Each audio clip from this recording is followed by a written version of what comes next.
right now. Easy rip for Zealot and Toon, and this should head over to Root unless someone from should head over unless CACM decides to dive in right there, but that would be, you know, very, very dangerous for them right before Kyogre, which is here in just a moment. 163.97. Bernie susses out, puts the block down. Toon gets for the engage. They're pushing Zealot right now. I mean, that was quick. Another big heavy slammer to the power nap. The rings are unbound. Hoop's trying to pull everybody through. Kyogre's getting absolutely shredded here. Mimikyu Unite on top of Donluck. Kyogre's low, and it's taken. It's taken. It's taken by Reggie. Of all players, they just stepped in, went straight for the objective. Yeah, they absolutely ripped it off the map immediately, taking it away from Dignitas. They were able to score 100 in the top goal. Big plays here by Zugra. Can we stop the 50 here from the Buzzwole? We've got the Unite move. They're looking for it, but here comes Reggie on the Gengar trying to stop them. They could rip through them right now, but no, Reggie's going to need to peel back. Huge! They could catch this right now, and this buff could go the other way. They do! Giving it over to Ender. 163, 197, and this game is not over. Not over at all. Ender has a big-time opportunity to score, carrying that Kyogre buff. The rest of CACM is turtling up. However, they need to go on a mission and get some points in. Root Dig is looking for a push. Zealot sees Bernie. They're trying to burn them down. Solar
mess with you. They were just using Toon as, you know, this scary presence to move around the map. Of course, it shut down Unite moves, and then he was ripping through every objective. So his job was just move through the map, get all the XP, and grab these objectives for Dignitas.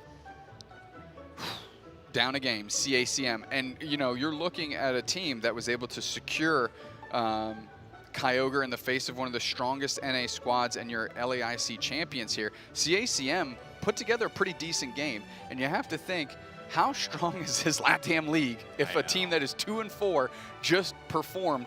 Obviously, they didn't win, but they, you know, they kept it close with Root Dig, you know, an undefeated squad in NA.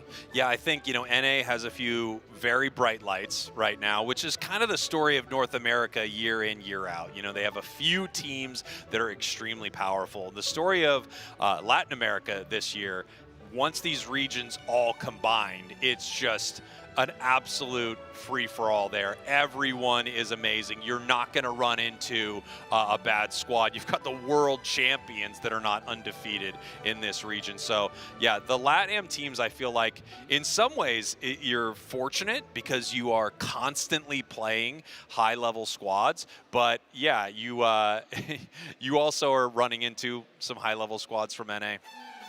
I'll tell you what, it's nice to see players like Zug and Toon smiling on stage for once. 100%. I feel like normally they're just in a pressure cooker all the time. The focus has to be there.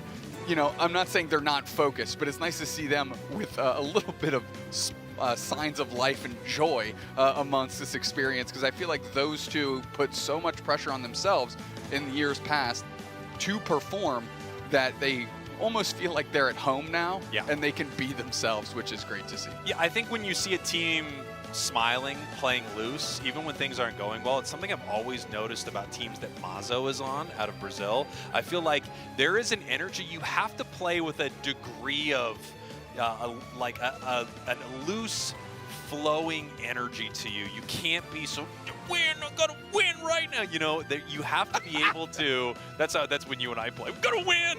We need to win. But I feel like when I see a team that's loose, that's a team that has the upper hand in these matches. And they certainly have the upper hand in this match here, up a game. CACM, what do we think about that Gengar? Honestly, I think it was pretty great, and they know what they're doing with it. They understood the assignment, especially there at the end. So I guess the question really is, do they want to try this strategy again? They had a misstep moving towards that tier 2, right? Like trying to fight Zugrug at that tier 2 was a mistake. They should have just peeled back, maybe let Buzzwole go down there. I guess the problem, of course, that CACM has is one of these Pokemon are going to go down and give up a buff. And then what do we do after that, right? So, well, I mean, it's always easy in hindsight to say, oh, you know, shoulda, coulda, woulda.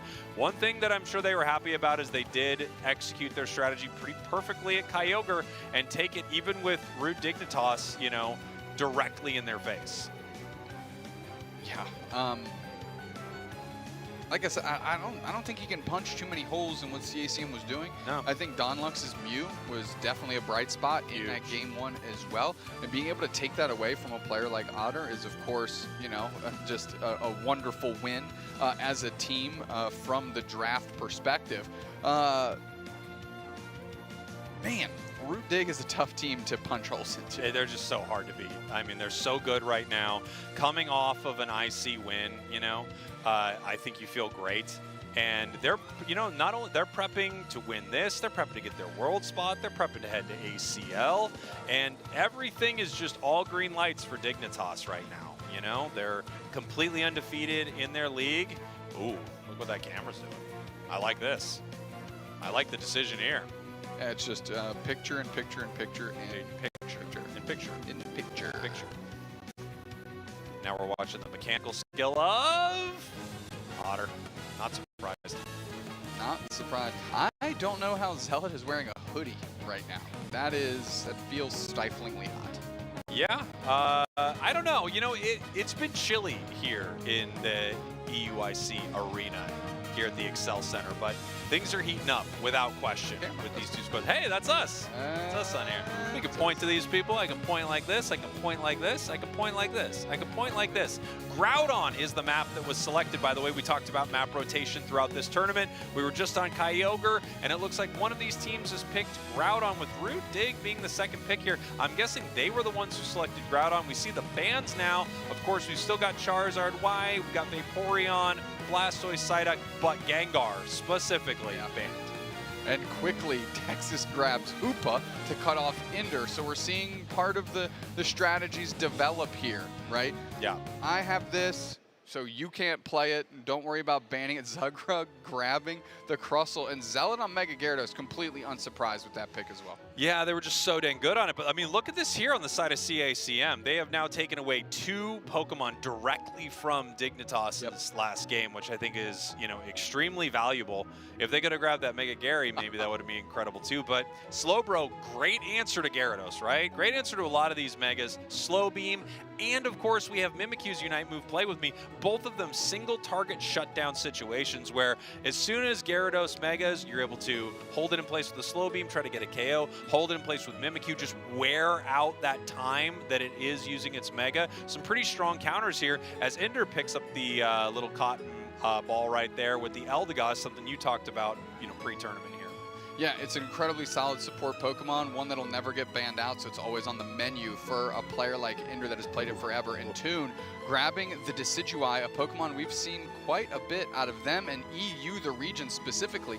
Donlux, however, grabbing the Miraidon, putting that cursed item on it, and we have a Ceruledge from Reggie. Yeah, I love to see the Ceruledge. Ceruledge, it's so interesting. Each region is different. Ceruledge, particularly popular in LATAM. It feels like a lot of the LATAM teams pick this Pokemon up. Decidueye, on the other hand, pretty popular for a time at least in EU, where Toon had been playing for years, right? So it's interesting to see it here. The thing I like about Decidueye in this matchup is it outranges Miraidon perfectly. So as long as you know where those charge beams are coming from, you're able to hit your arrows every single time. Incredible range on Spirit Shackle, and you can hit multiple targets. So the question is, what is CACM going to do? How are they going to push forward into the side of Root Dig and try to get that Decidueye? It could be pretty tough for them as we head here to game number 2, Doomsnacks. CACM has their backs against the wall here in the group stage, day 1 of EUIC, or should I say the Aeos Cup at EUIC. CACM still has to contend with Otter's Darkrai. Yes, which is really hard to fight, and it's going to be really tricky as we head in here to game number 2. CACM, your purple team. You've got Root Dignitas, your orange team right here. CACM down 1 game to Root Dig. An incredible final moment there in game number 1. Gave Dignitas the win, even though they were not able to secure the final objective. Kyogre, we're now on the Groudon map. Yep, let's see those face cams swap so the teams match. Swap 'em, baby! Production, go ahead and sort that out. Swap 'em. Ender, Gossifleur, kind of cutting off a potential invade by Texas on the hoop. We saw them catch the springboard in the bottom left-hand corner of your screen, and Ender sussed that out very quickly, cut that off. Now, Zugrug, little Google, gonna try to evolve very quickly and keep this path in order for Root Dig. Yeah, they have a big rotation. Yeah, multiple members here of Root Dig heading top. We've got Reggie right now finding Otter, Bitterblade moving forward right here, putting them to sleep and peeling back. They would love to give Zealot a KO or assist right now, and Reggie wants one right back the other way. Yeah, that's dangerous waters, right? You can't give up a knockout to that Magikarp. That effort gauge will just absolutely skyrocket. Root Dig with the over-rotation. Tons of pressure. Here comes Charge Beam Miraidon. Good damage in there as we were playing a Portal Hoopa. Yeah, if that Miraidon had Charge Beam at level 5 right there, it would have ripped through that entire squad. They were able to get some good damage just on its earlier moves right there too. But 4 members of both squads fighting in the top path. We've got a little bit of a scrap over this Altaria. Every piece of experience here, pretty dang valuable. Zugrug now up at level 5. Yep, Bernie is going to watch Otter and Zug. Here comes the charge beam Miraidon, 5.5, and they are looking to use the big burst, putting in just a hair of damage and enough to keep Otter and Zugrug on their path. Yeah, they're gonna have to peel back here. Looking to possibly steal this. No, Rock Tomb does not make it happen. 5 seconds now until Reggie Drago in the center of the map. We've got the Saru ledge there, and they can shred that down extremely fast, as well as the Miraidon. This could easily head over to CACM. Yeah, by the time we're here, it's already almost gone, and they do get the secure. Rock Tomb there from Zugrug, just letting them know that they have their sights on them. Spirit Shackle, long range comes in. Getting a knockout is Texas with Reggie in support. Magician to bury through, and another Spirit Shackle clips the Hoopa, but doesn't get to Shrew Ledge. Big plays there from Toon, just zoning them out with those Spirit Shackles. As we take a look at our top path right here, Zealot behind on experience, but you know, that's not the most important thing for the Mega Gyarados. They are really looking to evolve, and we already have that for their side. Otter down here on the bottom path, eating a massive charge beam right there. That's kind of the danger of fighting into a Miraidon, especially on like pre-populated wild Pokemon. You kind of know where the opponent's going to be. As the opponent, you know where you have to step into, and you know that beam is coming. The nice thing about Charge Beam is you're able to kind of get those first 2 charges against wild Pokemon, so you can power your beam up on some things that are kind of much easier to hit. Ender in some trouble right now. The play rough moving forward there on the Mimikyu. Not able to get the objective. Otter coming up to trying to stop this Reggie steal. Reggie ripping it right now, and there's the arrow, but no, wow. It's Saru Ledge.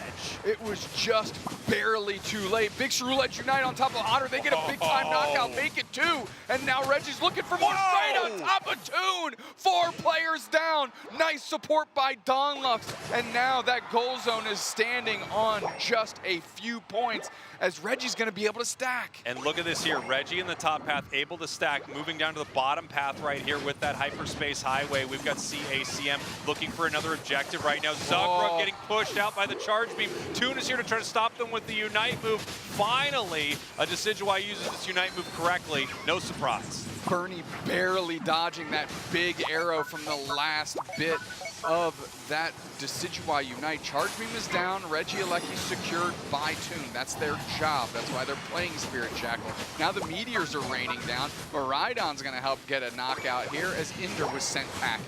Yeah, great stuff here from CACM. They weren't able to get the objective, but, you know, just a nice fight for them. They really didn't give up much there at all. They did pick up a KO. We have Otter right now defending a bit. You can just see how much damage he is able to do. Ooh, Reggie in some trouble right now, but continuing to move forward, missing the Unite move in a massive way. Missed everybody with that Unite move, and now they're sitting to scrap. They're trying to. Tons of damage on Reggie. They can't get knocked out here. Crustle gets dealt with by Donlux, and the pressure's on. I cannot believe Reggie just made it out. Wow, Reggie makes it out of that, and CACM takes the bottom goal zone right there. Really, you know, they're able to score at will in it right now. They do break it up 176 to 64, controlling game number 2. Yeah, the almost exact flip of what we were seeing in game 1 score-wise. Now, we have to mention that we are having big rotations, 5-on-4 CACM, because Zealot has not been in the fray, and this is going to be an opportunity to see what they can do. Straight into the back line is Otter. Here comes the populated Red Ice. Zealot stepping up, they're starting to rip. Bernie looking for an opportunity, and Thunder on Zealot. Big surf through, Red Ice at a half. Here comes the knock arrow, putting in Blender. Texas Luna makes it back. Gyarados secures, now the pressure is on. Charge Beam is down, the big arrow at the end of that knock arrow doesn't find purchase. Oh, here's the Spirit Shackle in. Zealot wants some action. They're sandbagging themselves. Going straight back in, here comes Reggie. We've got the Dark Pulse down, we've got some knockouts. Portal is trying to reset Reggie, they do. Here comes Bernie and company back the other way. Zugrug with the X-Scissor. We've got Saru Ledge moving back through Texas, providing good cover. And now CACM, you have to think they're happy with how all that shook out. Yeah, what a great fight for them. And they executed the Mega Gyarados strategy perfectly, right? Mega Gyarados moves up for the fight. They hit them with the Slowbro Unite move. The rest of the team able to take them down. Looks like we've got a Unite move from the Darkrai right here. Otter picking up that KO, and now Frank is in some trouble. Gonna peel away from this goal zone. Nice score right there. Big Huge overdunk. 120 now for Root Dignitas, 214 for CACM. But this game looking much better for CACM than game number 1, and that Ceruledge is putting in some serious work. Well, now Reggie needs another Ceruledge Unite, but there's 3 players in the blender. They're trying to get out of there. Look at that dipskerdoo action here. Ceruledge still sitting at half HP, but they are yanked through by the Rings Unbound Unite move to put pressure in the top pad. Reggie gonna grab a berry. Reggie gonna catch an arrow. Mimikyu Unite is down as well, as all that goal zone that separates it from being broken is a single point. Texas wants it now. Yeah, they needed that goal zone right there. They just don't want to deal with any more of this healing here from these 2 squads. Play Rough misses right there. Frank is almost assuredly going down. As soon as Play Rough doesn't hit its target, that's going to be a really unfortunate fight. Already tough with 2 members of Dig there. 218, 120, still a very close game, but it looks like CACM has a lot of answers for what Dignitas is throwing at them. Yeah, Toon going to be able to tick over here in short order onto that level 13 Decidui as they are moving towards the top Reggie. It is not going to be a Reggie Alecki that's in the bottom path here, and they're going to get this one pretty much for free. CACM does not care about this Regice. They're just going to come from underneath and see what kind of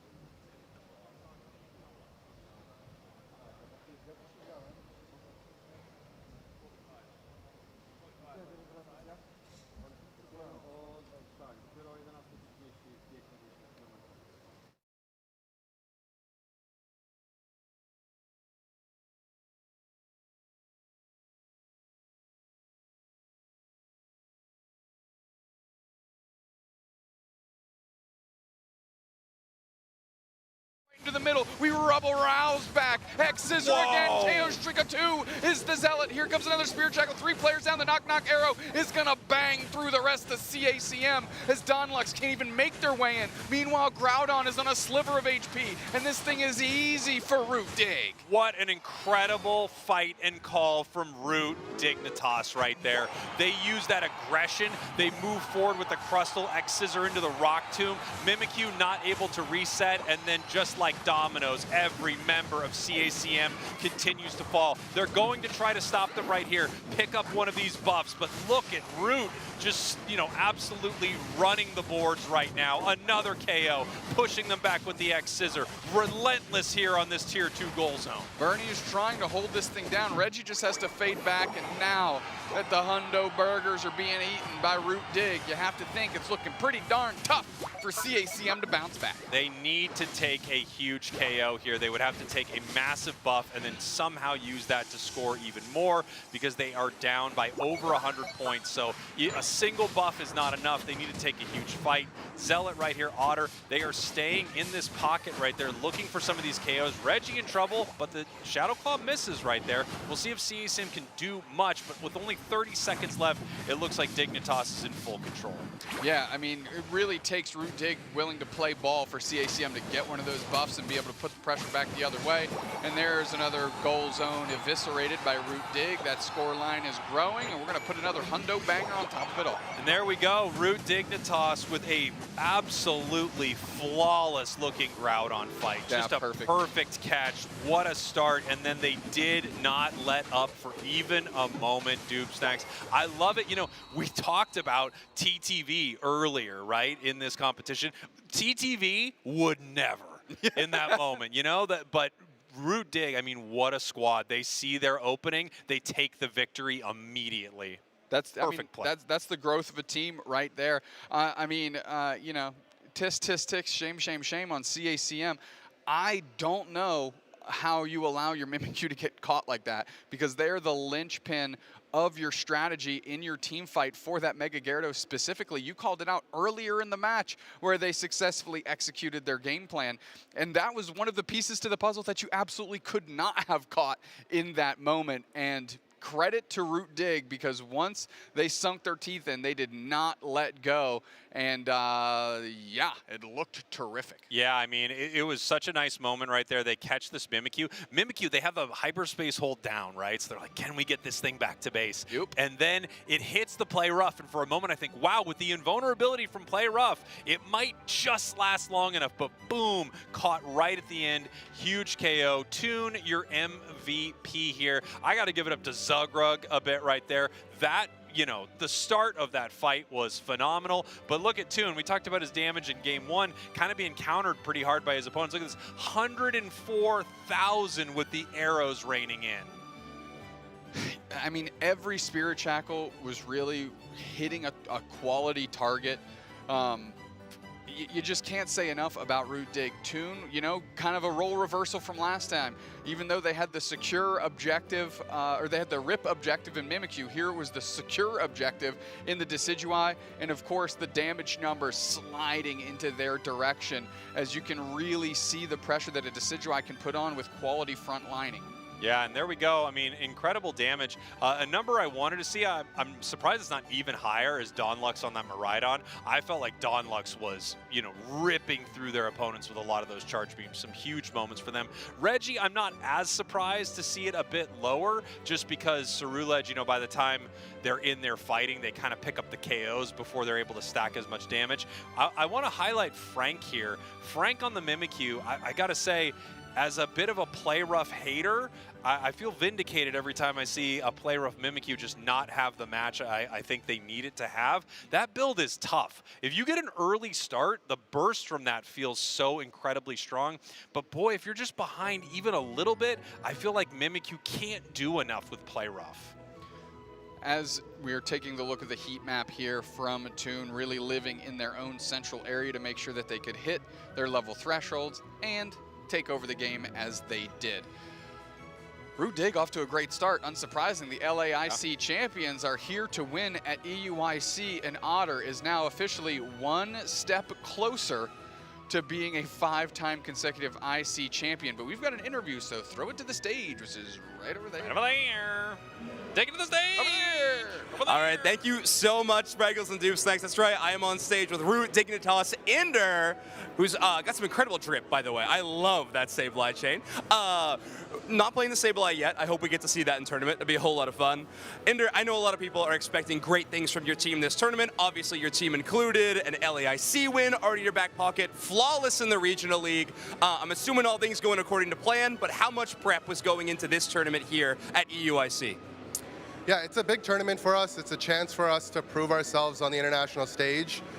We saw we had CACM in our group, which was the last match we played on stage back at LAIC. So a lot of our prep was geared towards them. They're a phenomenal team, but you know, I have a feeling that they might have been a little bit more scared to be into us than we were into them. Okay, I could see that. I want to talk a little bit about that game number 2, the conclusion. Obviously, CACM was a bit of a points lead against you guys, and then you're able to catch out that Mimikyu. I want to know, was that more a mistake that you were punishing, or was that a call out by your... In the pocket, picking up those snipe shots. Incredible start. You know, if you're CACM, you really wanted, if you were going to lose this one, you wanted to take a game off Dig, but they were not able to do it. Yeah, I don't think anybody plans for their own demise. That doesn't If sound... I lose, yeah, can I lose how can I... better?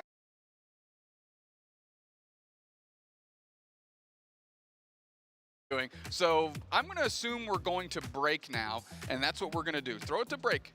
In Hey, one just a second, says they production. say we're going You know what, to a production? break. We're going to need 2 on-screen apologies, Yeah, please. 2. This is getting out of hand. To be fair, we didn't even know what you said in our headsets, and we just assumed we were heading to break. So You heard something?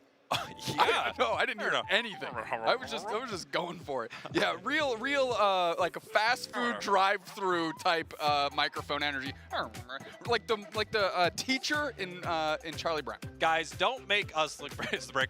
Okay. All right, go to And break. now it's ready. Let's go to break. See We're ya. going to break. Woo! We'll be back. More Pokemon Unite. I really thought they were going to swipe that faster. This is embarrassing for us. I didn't hear him at all. Well, all I heard was like, oh man.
Welcome back, everybody, to the Pokemon UNITE European International Championships, which we like to call the Aeos Cup. My name is Zoinks, joined by Relic for another year in a row. This is such a fun tournament, Relic, and already the matches have been exciting with that debut between Root, Dignitas, and CACM. But we got two more Regional League teams to be going up in contest for our match number 2. We got Evil Geniuses versus Twozy Esports. Yeah, another LATAM and another NA team up to do battle. EG, I think, definitely one of the most interesting prospects within the sake of their own league. They haven't faced Root Dig as of yet, but they are sitting on that all-important 6-0 record. Meanwhile, you're looking at Twozy Esports 2-4, but I think CACM, but for that unfortunate Mimikyu situation at the end of Game 2, we're looking so strong in Game 2 as well. This LATAM League is so difficult to read right now, and especially when we're in a big tournament environment like this, I think all cards are on the table. Yeah, I mean, I would trade anything for international competition every single weekend like Absolutely, we get at this tournament, but it's okay. We can keep it special and isolated to some of these international championship events. I'm so excited. Seeing these cross-regional battles is interesting, not only from a metagame perspective, playstyle perspective, but like you were mentioning, some of these regional league storylines kind of ironing out what this record truly means if we're getting out of the context of that bottleneck of just one region. Yeah. And I got to admit, Evil Geniuses looking superb so far at the start of the season. The only misstep likely being LAIC for this roster when playing under a different name, but also playing under a slightly different roster. That central area getting a new player and a new face, and according to a lot of these players, a big buff, and having Vin on that squad. Yes. Such a phenomenal central area player, playing a lot of those high-octane speedster style Pokemon that we do see quite a bit in the metagame. Didn't see very many of them in that last one, but we do see quite a few of those Pokemon. Yeah, I also want to give a shout out to Chris Smith. I think we always have this stream of brand new talent that enters the scene every single year, and Chris Smith for me is someone who looks like he's been playing the game for way longer than he actually has. Slotted into such an accomplished roster. and looks so at home. But you look at Twozy and the experience that they bring as well, you can't look much further than Baby Marzo in terms of success, at least on a relative level, at these sorts of events. You always expect to see him making day number 2. Right. The question is, how much further can that Baby Marzo team go in this Twozy esports squad? I mean, look, they've had a decent couple of wins in League. They've beaten Entity 7. They've beaten CACM, who we've seen has put up a decent fight against Root Dig. But look, whether they do well against EG, I think is a very, very different scenario entirely. Baby Marzo, when I think of his teams historically speaking, it's all about that decision-making, particularly into the final 2 minutes, and I would say that's probably one of EG's greatest strengths. Yeah, I mean, if we want to talk about veterans, EG's got their fair share of them as well, right? You have Kyrios, who had won this event in the previous year as well. Obviously, we saw one IC champ playing in the previous match with Otter. Now we have Kyrios also in the ring. But on that team as well, we got players like Roland as well, who just have so much experience. So versing some of these, experienced players on Twozy will be an interesting matchup. And then you got the flip side of the coin for both of these teams. We also got young upstart players on both of these squads. Like you mentioned, Chris Smith has been playing for a long time, but outside of the UCS due to age restrictions. But so is Ducky. That dynamic duo getting added together this year is so exciting. I mean, for grassroots enjoyers, that was a duo that everyone knew was going to make waves when they hit the league. And right at the end of the last season, they did, and they started making that happen. But then on Twozy's side, we had some players really pop off at the World Championships earlier in the last year, of course, and now joining this Twozy team. We got young players everywhere making moves. It's so exciting. I almost, when I think back to that World Championships and seeing that Aegis Flames squad just ripped apart. It was heartbreaking, but I also think that we see quite a similar thing in EU, where I think it has benefited a lot of players to play with different people, to have different experiences. And as I say, I think Twozy is going to be all the better in this particular tournament for having someone as experienced as Baby Marzo with them. Looking at the wider scope of Group B, EG and Twozy, I think it's fair to say are the favorites to progress through. They're joined by Aftermath and a Pasta Baguette. Speaking of grassroots, great to see so many grassroots teams who are not in the regional leagues participating here today. But they do have an uphill battle because the strength in depth of competition is truly extraordinary, as it always is. Of course. Oh, and of course we have the Zeraora on stage for Twozy Esports. I think that Pokemon being kind of a defining Pokemon of Brazil specifically. It feels like Blaziken and Zeraora are two Pokemon that I would love to identify as a regional identity for these regions. Let's see if we get it in Draft Relic as we head into match number 1.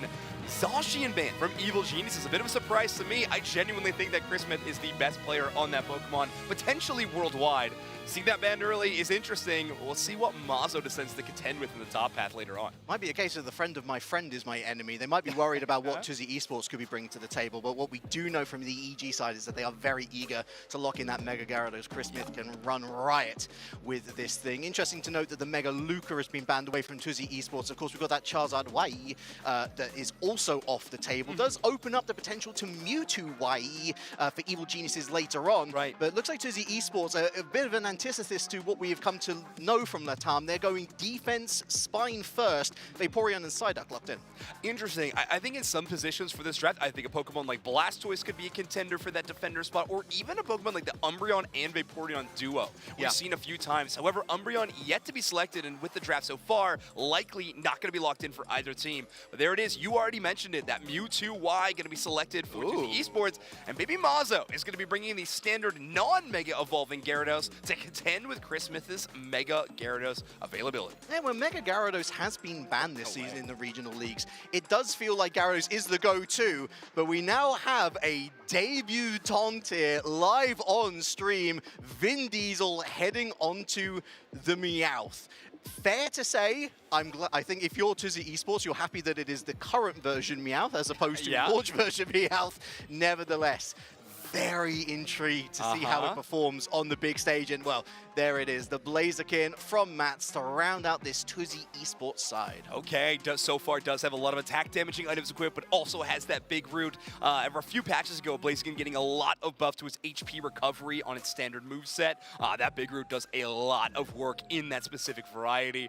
Well, I mean, let's talk about it. It's currently sitting at an encounter rate of about 17%. Obviously, we're having matches that are occurring off-stream as well as on-stream. and currently Meowth getting a little bit of a showcase. I cannot wait to see Vin play this new Pokemon, a brand new speedster in the game. If you were unaware of what this Pokemon is capable of, well, I mean, sit back, relax, and enjoy the show, but you're going to be wanting to look at specifically that battle item. Currently, Meowth has that full heal equipped, but due to its pickup passive ability, it will constantly be getting free battle items to utilize off a very short cooldown when they're knocking out wild Pokemon and doing damage to opposing team Pokemon as well. This is going to be a fun one. Evil Geniuses bring in the newest available to competitive play Pokemon. Surfetch, unfortunately, coming out a little bit too close to the event, so not available for this tournament, but Meowth getting its debut here on the main stage. Yeah, my early impression is early game, this thing is truly just outrageous. If you're able to sew those combos together, add in your passive on top of all that, and you've got a really strong thing that can honestly, I think, counter effectively what Twozy is putting forward. Yes, they've not put a lot of investment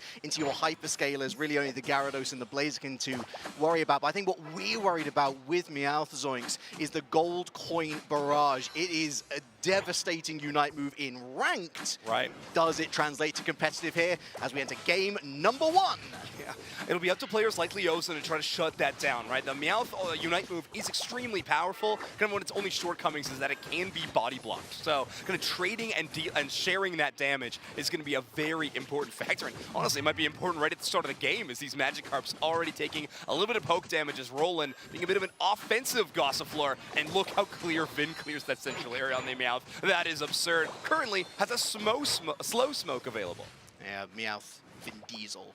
Looking vindictively, I think, at this Magikarp. You want to try and delay that Evo as quickly as possible, but with Mats on the scene, they're going to head central. Interesting that they have committed so hard to central. That's going to be a real hard counter from Twozy, but they've not launched anything yet. They're going to catch the Gossifleur in the tall grass. In goes the Electro Ball. Good splash damage here as Leosian is going to have the headache explode and sort of push back this purple oppression. And although nobody goes down immediately, I think it's fair to say that Twozy are coming up the worst out of those two.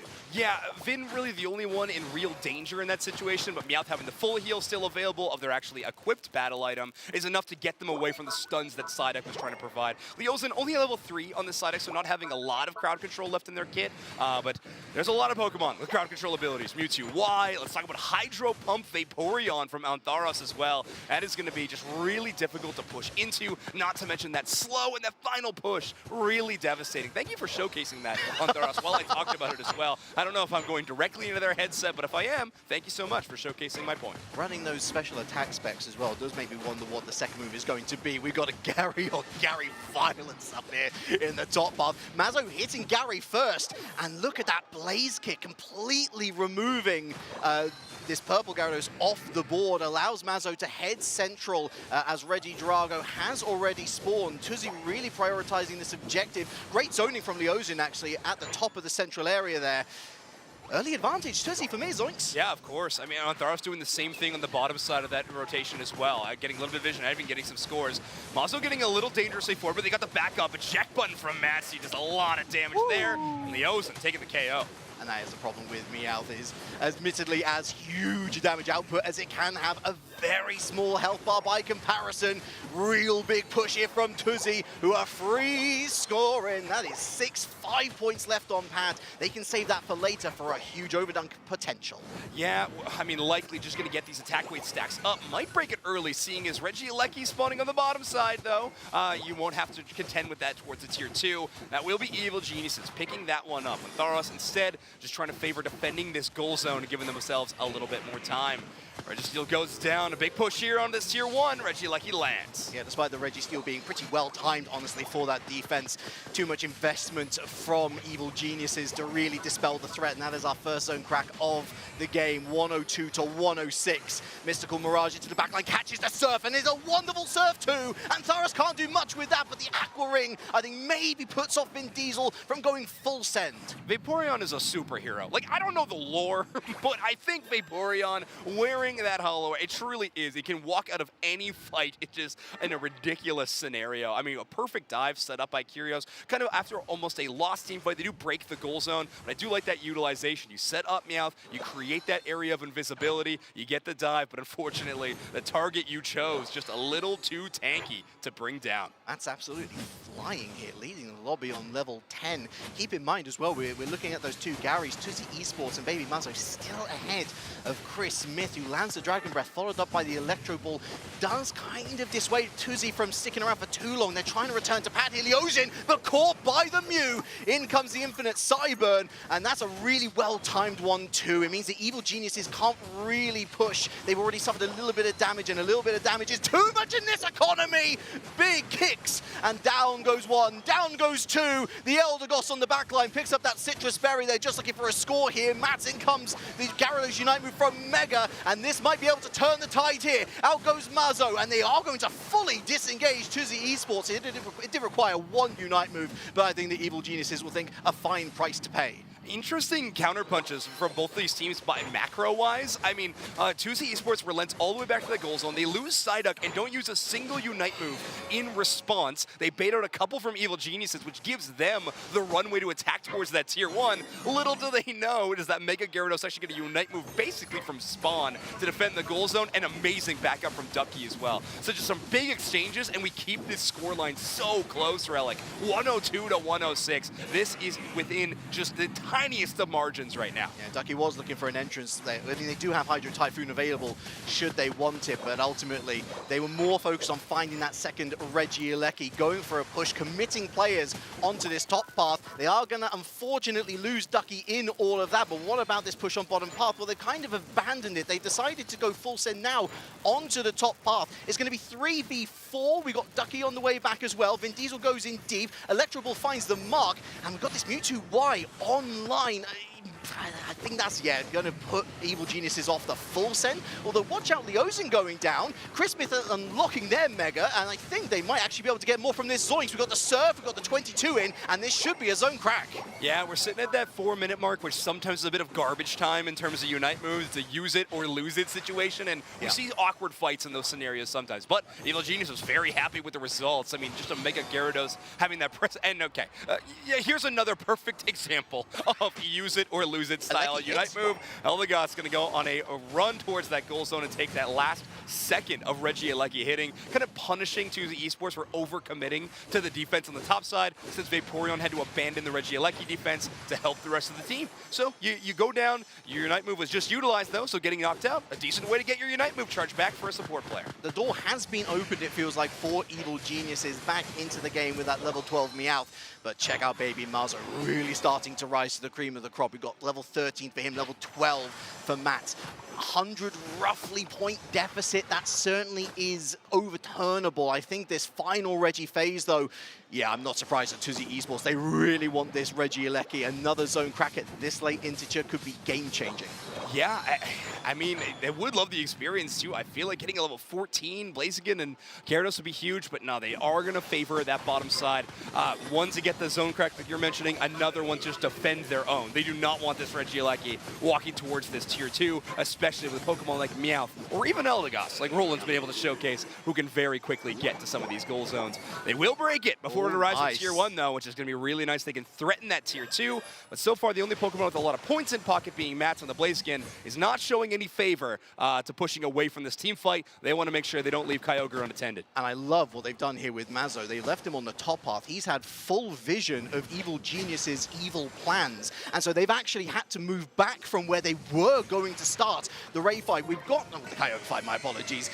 Couple of hits taken by Anthras, the Aqua Ring goes down, but now we're at a bit of a standoff. Obviously, Evil Genius is in the ascendancy with the points lead, meaning that Twozy has to do something, or is Evil Genius going to take the advantage here? They keep on pushing back and pushing back. Unite moves used as of yet. Wonderful Surf, catches 3. There goes the Sai, the Hydro Typhoon's in there as well. Infinite Cyburn to try and break up the melee. We've got the Eldegoss unlocking their Unite move, and it is truly outstanding team play from Evil Geniuses. 1, 2, 3 down. Mazo, despite all of that vision, all of that information, it was for naught. Evil Geniuses, what a team fight. Yeah, just such incredible play by Ducky on this blast. So it feels like every single surf and Hydro Pump stun combo is hitting at minimum 2 enemy targets on this Twozy squad and just opens up a ton of space. So now, with these gold zones actually being debuffed until that 30-second timer ends, that's going to clear up even more space. Blaziken goes down immediately. Matt's not able to steal away any of those Kyogre buffs, and Evil Genius is going to take this one all the way to the enemy home base. I really, really do rate Blastoise in this current economy, Zoinks. I know I was going a little bit against the grain with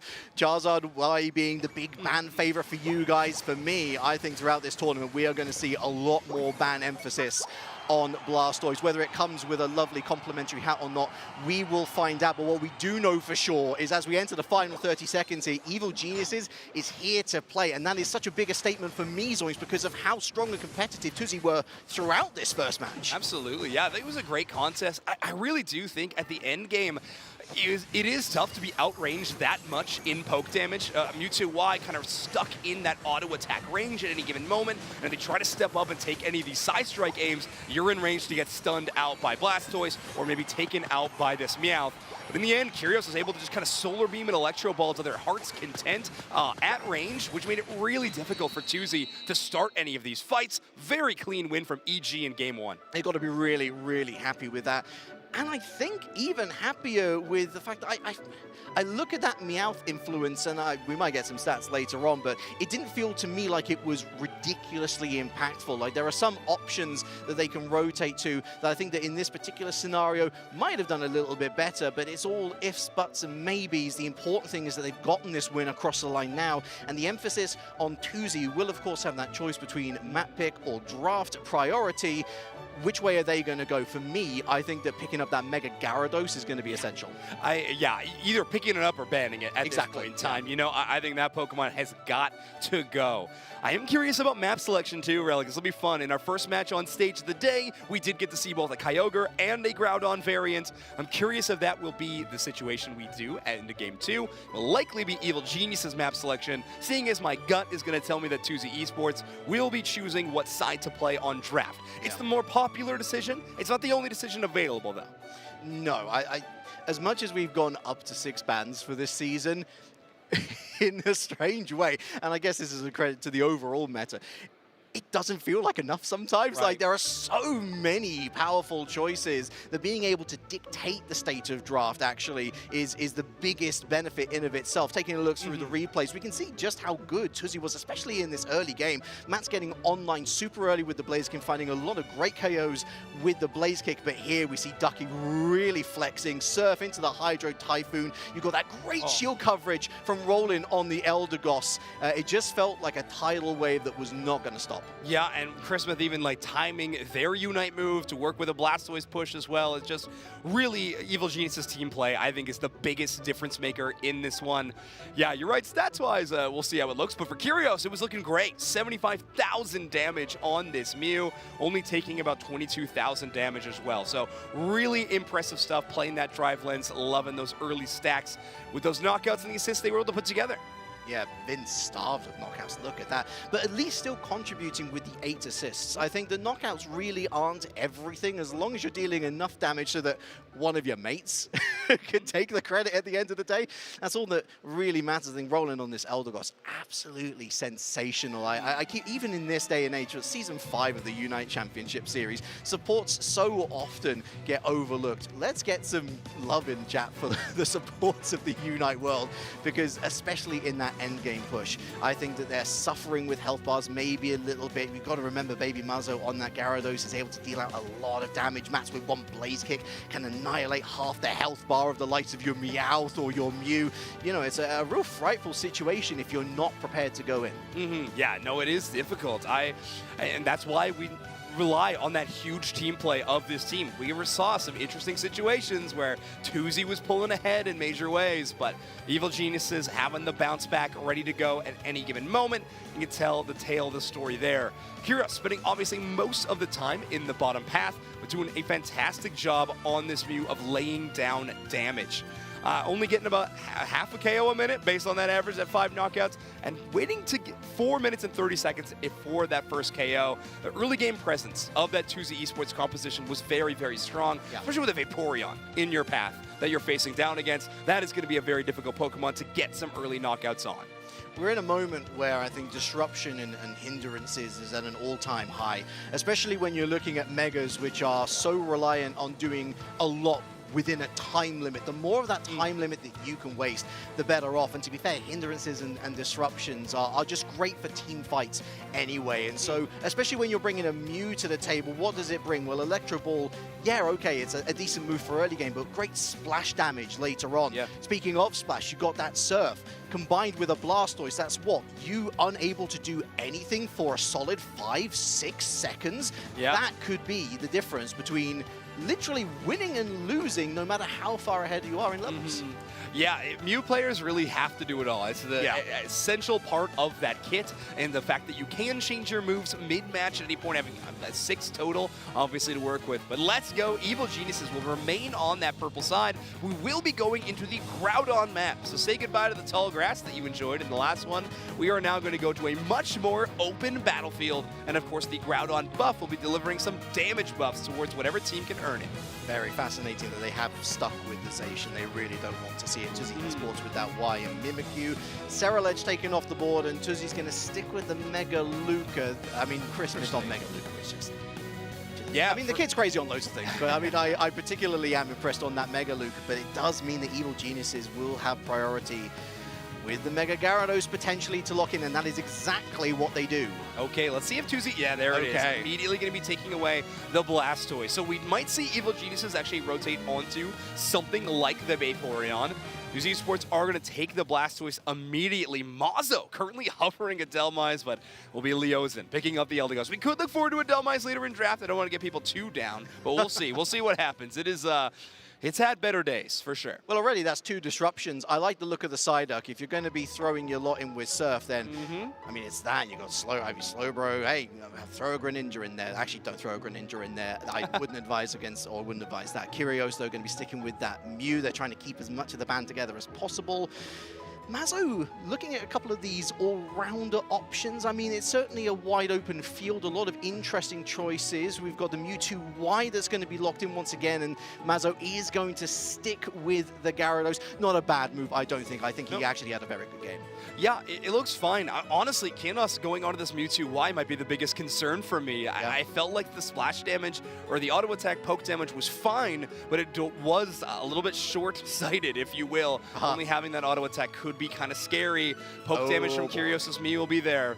Vin, not having their Mimikyu available, and is going to swap away from the Meowth, 0 KOs. We need a new look. We'll be picking up that Scyther. Okay. And is going to be picking the stage plushie Pokemon. Zeraora getting locked up. I love the Zeraora pick. I think that, especially with a composition that wants to fight close together, a discharge at the right moment honestly adds... you're worried about the Mewtwo Y and the splash damage. I'm less worried now that Zeraora is in the mix here. That said, up against your opposition, ADC attack damage carry in a Scythe, I mean, this thing has been decimating opponents. Not even just this season, Zoinks. We're looking back previous seasons, and often it has come from Latam. Of course, I think Peru really the real pioneers of Scyther in the modern age. It is a destructive force. You do not want to let it get ahead of the curve. And if Evil Geniuses can tweak and right the ship early game so that Twozy Esports has a little bit less of their own way, I am very, very worried about how much the score could balloon to the extent where Twozy might not even have a chance once we hit that final 2 minutes. Yeah, we'll see. I mean, they have they're sticking to what they've found comfortable, so maybe they can just find a new angle into this final stretch. That might be our hope. But here we go. We got Christmas headed towards that top side again in game number 2. Evil Geniuses returning to the purple side of the map. Twozy Esports on that orange side. A reminder, if you're just joining us then, it is not all over, not by a long stretch. It's only the second match of the day, and all of these teams will have plenty other teams within group to find W's to make their way through to the single elimination bracket of day 2. But the more maps that you pick up here, the more W's that you are able to find early on, it sets a rhythm at these in-person events. And rhythm is exactly what Evil Geniuses are trying to find now as that Scyther heads up onto the top path. Yeah, we're going to have a little bit faster of a clear compared to that Zera Aura. Scyther are just doing so well these days in the metagame of clearing that central area at just a breakneck pace. Roland getting some stuns out of the Psyduck, and then maybe the more frustrating thing, also taking the enemy wild Pokemon. Roland, truly a master of this Pokemon already. Hasn't been in the metagame for too long, considering some of these Pokemon, but he's going to be bringing these Surf builds. Really nice catch here, but are they able to find the KO? Yes, they are. A single auto from Genis, and now they surround the birds. That's all going to go into their favor. Of course, no discharge just yet for Mats, but the Volt Switch will do the job just fine. All right, so I am interested to see how Roland's Psyduck with that Surf build instead of the Bubble Beam ends up playing out, but it does make sense. Not a ton of auto attackers to really enable those Bubble Beam pops as much, maybe outside of Chris Smith's Gyarados. So we'll see how that one ends up playing out. Curios pathing some of these experience-based Pokemon towards their side of the map to get better secures. So far, working out great as they've kept Antharos down to just level 4. A quick 6 here from the Vaporeon. Takes the score 12-0. Not much to look at here, but we will be taking a little gander at the central area sooner rather than later as Regidrago drops in to say hello. Both Gyarados moving their way across the map quite successfully as well, as Vin Diesel will be heading central area. We've got Kennen here as well. Kennen, sorry, with the Mewtwo Y unlocked, but that's poor timing. Look at that, out of Mega at potentially the worst possible moment. It's why Twozy Esports has called in the reinforcements, but so have Evil Geniuses. Deep backline poke it from the Vaporeon, and that allows Kyrios on this Mew to take away the Regidrago. Twozy Esports maybe taking a little look at going for a big pick here on the Psyduck, but they're not going to push any further, Zoinks. Yeah, nice play by Mats to pick up that KO. That discharge and Volt Switch timing works out just perfectly to KO that Psyduck before the shields could be generated by the goal zone. So nice timing there. Attempts a pull on the Vaporeon, but Ducky a little wise for those tricks. Gonna muddy water away. And relax, but only for a few seconds because our first major Regi stage is on the way. Interesting to see which one lands, where the Regieleki lands, honestly. This would favor bottom path with majority of players there, although they are starting to move their way north. That's a great pull from the Psyduck. Forces Muzzo back onto pad, and that is the door open to Chris Smith to go after the Regieleki, which is on top path, joined by Vin Diesel. Twozy Esports going for the complete flip on bottom path. They're going to try and find a Regi of their own. I think this is Dunzo, this T1 pad. It is 3v1 at the Mercenary of the Regieleki. They do have enough points to score. They're just going to get those stacks up. Yeah, exactly. Chris was very happy about that situation. Muzzo is going to be content with that wild Pokemon spawning in on their enemy side. Ducky utilizing a flip turn is trying to get within range, potentially Solar Beam. Attempted to steal, but Matsy is going to pick that one up. Registeel goes in the favor of Twozy Esports. That's a trade of bottom and top Regis. Still nil points on the board for Twozy Esports, coming up to 4 minutes into this game. 1-2-5 for Evil Geniuses, managing the map masterfully. Yeah, doing pretty impressive so far. I mean, right now, we're just having these teams kind of roam around each other. A reminder that with that Tier 1 breaking on top side, Muzzo has been able to take out so many wild Pokemon on their Gyarados, getting very, very close to the level 9. Problem is they are trailing the Mega Gyarados of Chris Smith, so that Unite move is going to be a little bit lacking. They do unlock it, but with Chris Smith having the Finn up, that could be a dangerous team fight to have. Well, certainly with the T1 gone, it does kind of make the decision for Twozy Esports to go full send onto this bottom path. It's going to be a difficult wall to break through, though. You've got the Mew, the Vaporeon. Here comes Roland on the Psyduck, brings the Psychic Mazzo into play. Discharge is down. There goes the Psy-I, dealing a bit of splash damage. We've got the Infinite Psyburn and the Hydro Typhoon both burned here as well. But finally, Ducky is the first to fall. That's a big pick for Twozy. In comes the Solar Beam, stops Antharas in his tracks, and by the time they're able to make their way to pad Zoinks, Evil Geniuses has already relocated. Yeah, we already have the Vaporeon coming back from spawn as well. This early game, EXP share Vaporeon, it's going to have a very, very fast respawn time. So Ducky even making a heads-up play. Muddy Water into 4 enemy Pokemon might get your Pokemon knocked out, but it'll buy precious, precious time. Good exchange. Now Evil Geniuses has a lot of room to work with as they move to the top side of the map. Twozy Esports instead going to try to favor getting some of these Unite moves back online instead of fighting over the Regieleki. I think it's the right call. They're going to have to split their resources in terms of defense and attack, however. Certainly when you've got Vin Diesel and Chris Smith both lurking for an opportunity, they're going to leave Mazo, it seems, Twozy, to his own devices on this top path. Chris Smith with a little bit more vision before finally committing to the rotate downstairs. Yeah, it does feel like we're going to have a solid team fight here as Roland does take a tremendous amount of damage, but Potion Sada can be back and healthy in just momentarily. Antharos getting a little bit of that Pollen Puff healing, and Roland again buying time. These little poke battles from Evil Geniuses, reminder, are going to favor the range of that Mew. Antharas has got the Hydro Typhoon available once again, but eats so much of the Solar Beam. No hook here from the discharge. Dragon Current, though. There's the Hydro Typhoon. It is taken away from Antharas. Any sort of... Actually, wait, no.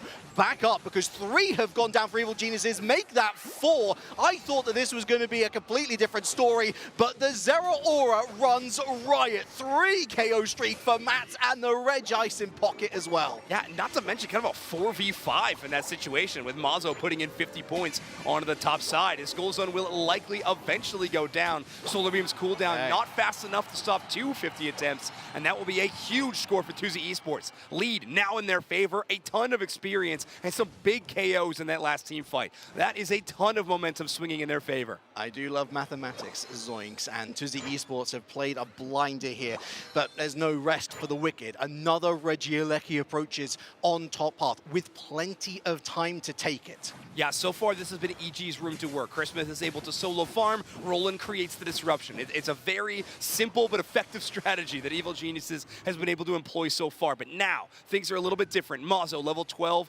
almost at that level 13. Dragon Breath does land, and Chris Smith is a tremendous amount of damage back. It's so scary. Side Strike landing into Psyduck, not too bad for EG. They're able to tank it and walk away. They don't want to sell themselves too short here. Twozy Esports, they could commit to the battle, but that might just be the battle. We're cutting it very close. Evil Geniuses completely unabashed.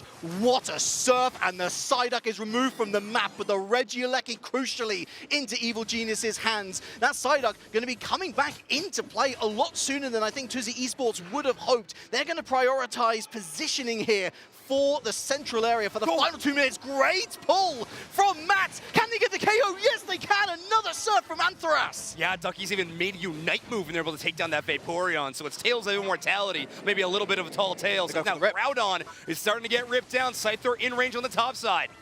We do have the Green Illusion dive should they wish to use it. Dragon Current also available for Evil Geniuses. They've started to slow down Twozy Esports. I think they were hoping to try and bait Evil Geniuses in. There is the Dragon Current though, and the Mega Gyarados is unleashed. We've got the Cottony Cloud Crash and the Hydro Typhoon both used as well. 2 down for Evil Geniuses. We've got the Eldegoss down for Twozy Esports, but there goes the Scyther. That's the ADC. That's the big pick that Twozy Esports needed. Mats is truly running the game, but Chris Smith is going for a back cap. What do Twozy Esports now? They're going for the rip on Groudon. They kind of have to with buff in hand. It's going to be a difficult moment though, Zoinks. Siege mode engaged. Yeah, now that they have that 100 points, Evil Geniuses might only need to take 1, potentially 2 buffs to turn this one around. So that counter score might be a well-tactful, employed strategy, but now they really got to make it happen. Big Electro Ball hits a couple of targets. They have vision of 4 Pokemon. Make it 5 as Leos points the ranks. That's a big pull. Kyrios down. Vaporeon still got the Unite move available, and they're going to utilize it now. Full send for Twozy Esports. This is the game, and Antharas has fallen.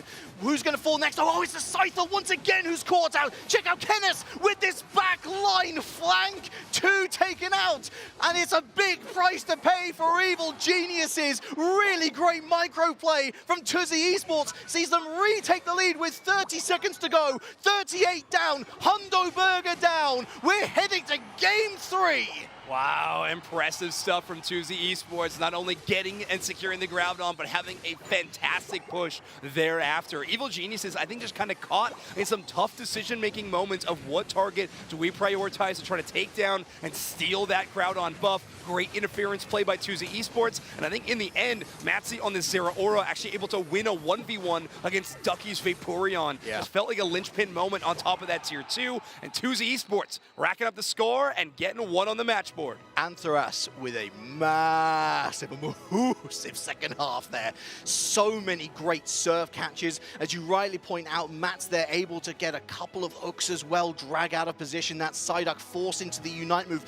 all for naught, we should add as well, which meant that it wasn't available at a crucial moment when Evil Geniuses are on defense. Maybe that makes a difference, or maybe it doesn't. Maybe it's time to give Twozy Esports all the credit in the world. This is a team, this is a region in Brazil that really does not quit no matter how bad the going gets. And they sure play that Zeraora well. I mean, if we're going to say one good thing about Brazil, there's a lot of good things to say, but one good thing I want to keep on repeating is how well they can play this Zeraora. I felt like we didn't get too many of those real fancy pulls until this moment, but then they just didn't stop. Matsy grabbing so many enemy Pokemon, yoinking them over to the opposite side of some of these tall walls. Chris Smith kind of forced into Mega Evolving on this Gyarados multiple times just to prevent the pull. Some really, really cool play. In this final moment, this final push, maybe EG has a chance to turn it around, especially with Ducky getting that knockout onto Antharos, with Scyther just having really nowhere to run in this Mega Mewtwo. Why with a Groudon buff is, it's scary. I didn't quite catch just how many ducks in a row lined up for Kennis as well. They had the X attack available, they Mega Evolved at a beautiful time. And it just means that Twozy Esports had enough to get them over the line to overwhelm the defense of that pad. It was only really that pad that they needed to take down in the end. But, you know, never... You want to make sure, don't you, when to go home base. Oh, yeah. we want to rack that up for sure. Yeah, impressive stuff from Mets. I mean, 90,000 damage. That's exactly what you want from your central carry. Doing an amazing job on their kind of iconic Pokemon. You can see even in their player picture, we got a little plushie of Zeraora as well. So, I mean, great to see this ace trainer on their ace Pokemon doing so well. The question is, will they get the chance to in game number 3? And I have to imagine, yes. I do not see a realm in which Evil Geniuses is either banning or counter-picking this Pokemon. Not to say that Chris Smith can't play this Pokemon or Vin can't, but I certainly haven't seen them play it to the tournament level that Matsy's proven they can, but it's how big of a threat do we consider this Pokemon to be?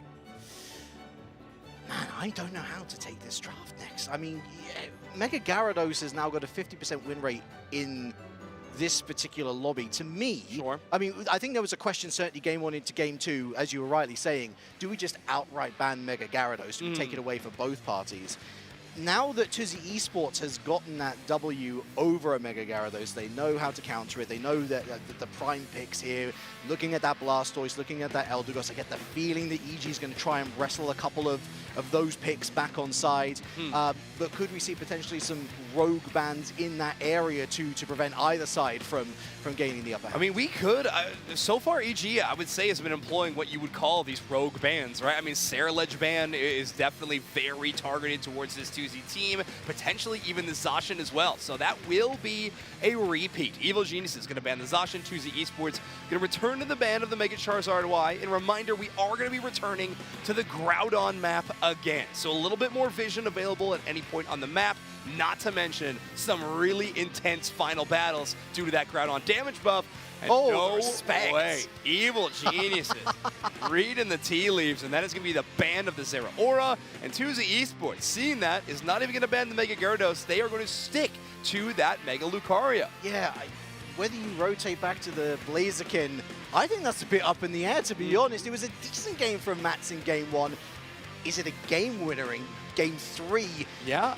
Oh, I don't know, but Antharas, whoa, I tell you what he is, he's getting the Ceruledge. I think we've got our answer already. I was just going to mention, I'm excited about the potential of this Pokemon being unbanned in this game. Clearly, Evil Geniuses has done their homework. They've been checking the Unite API to see what Matsy's been playing. So far, it is going to be on this Ceruledge, and they are going to get this chance in game number 3.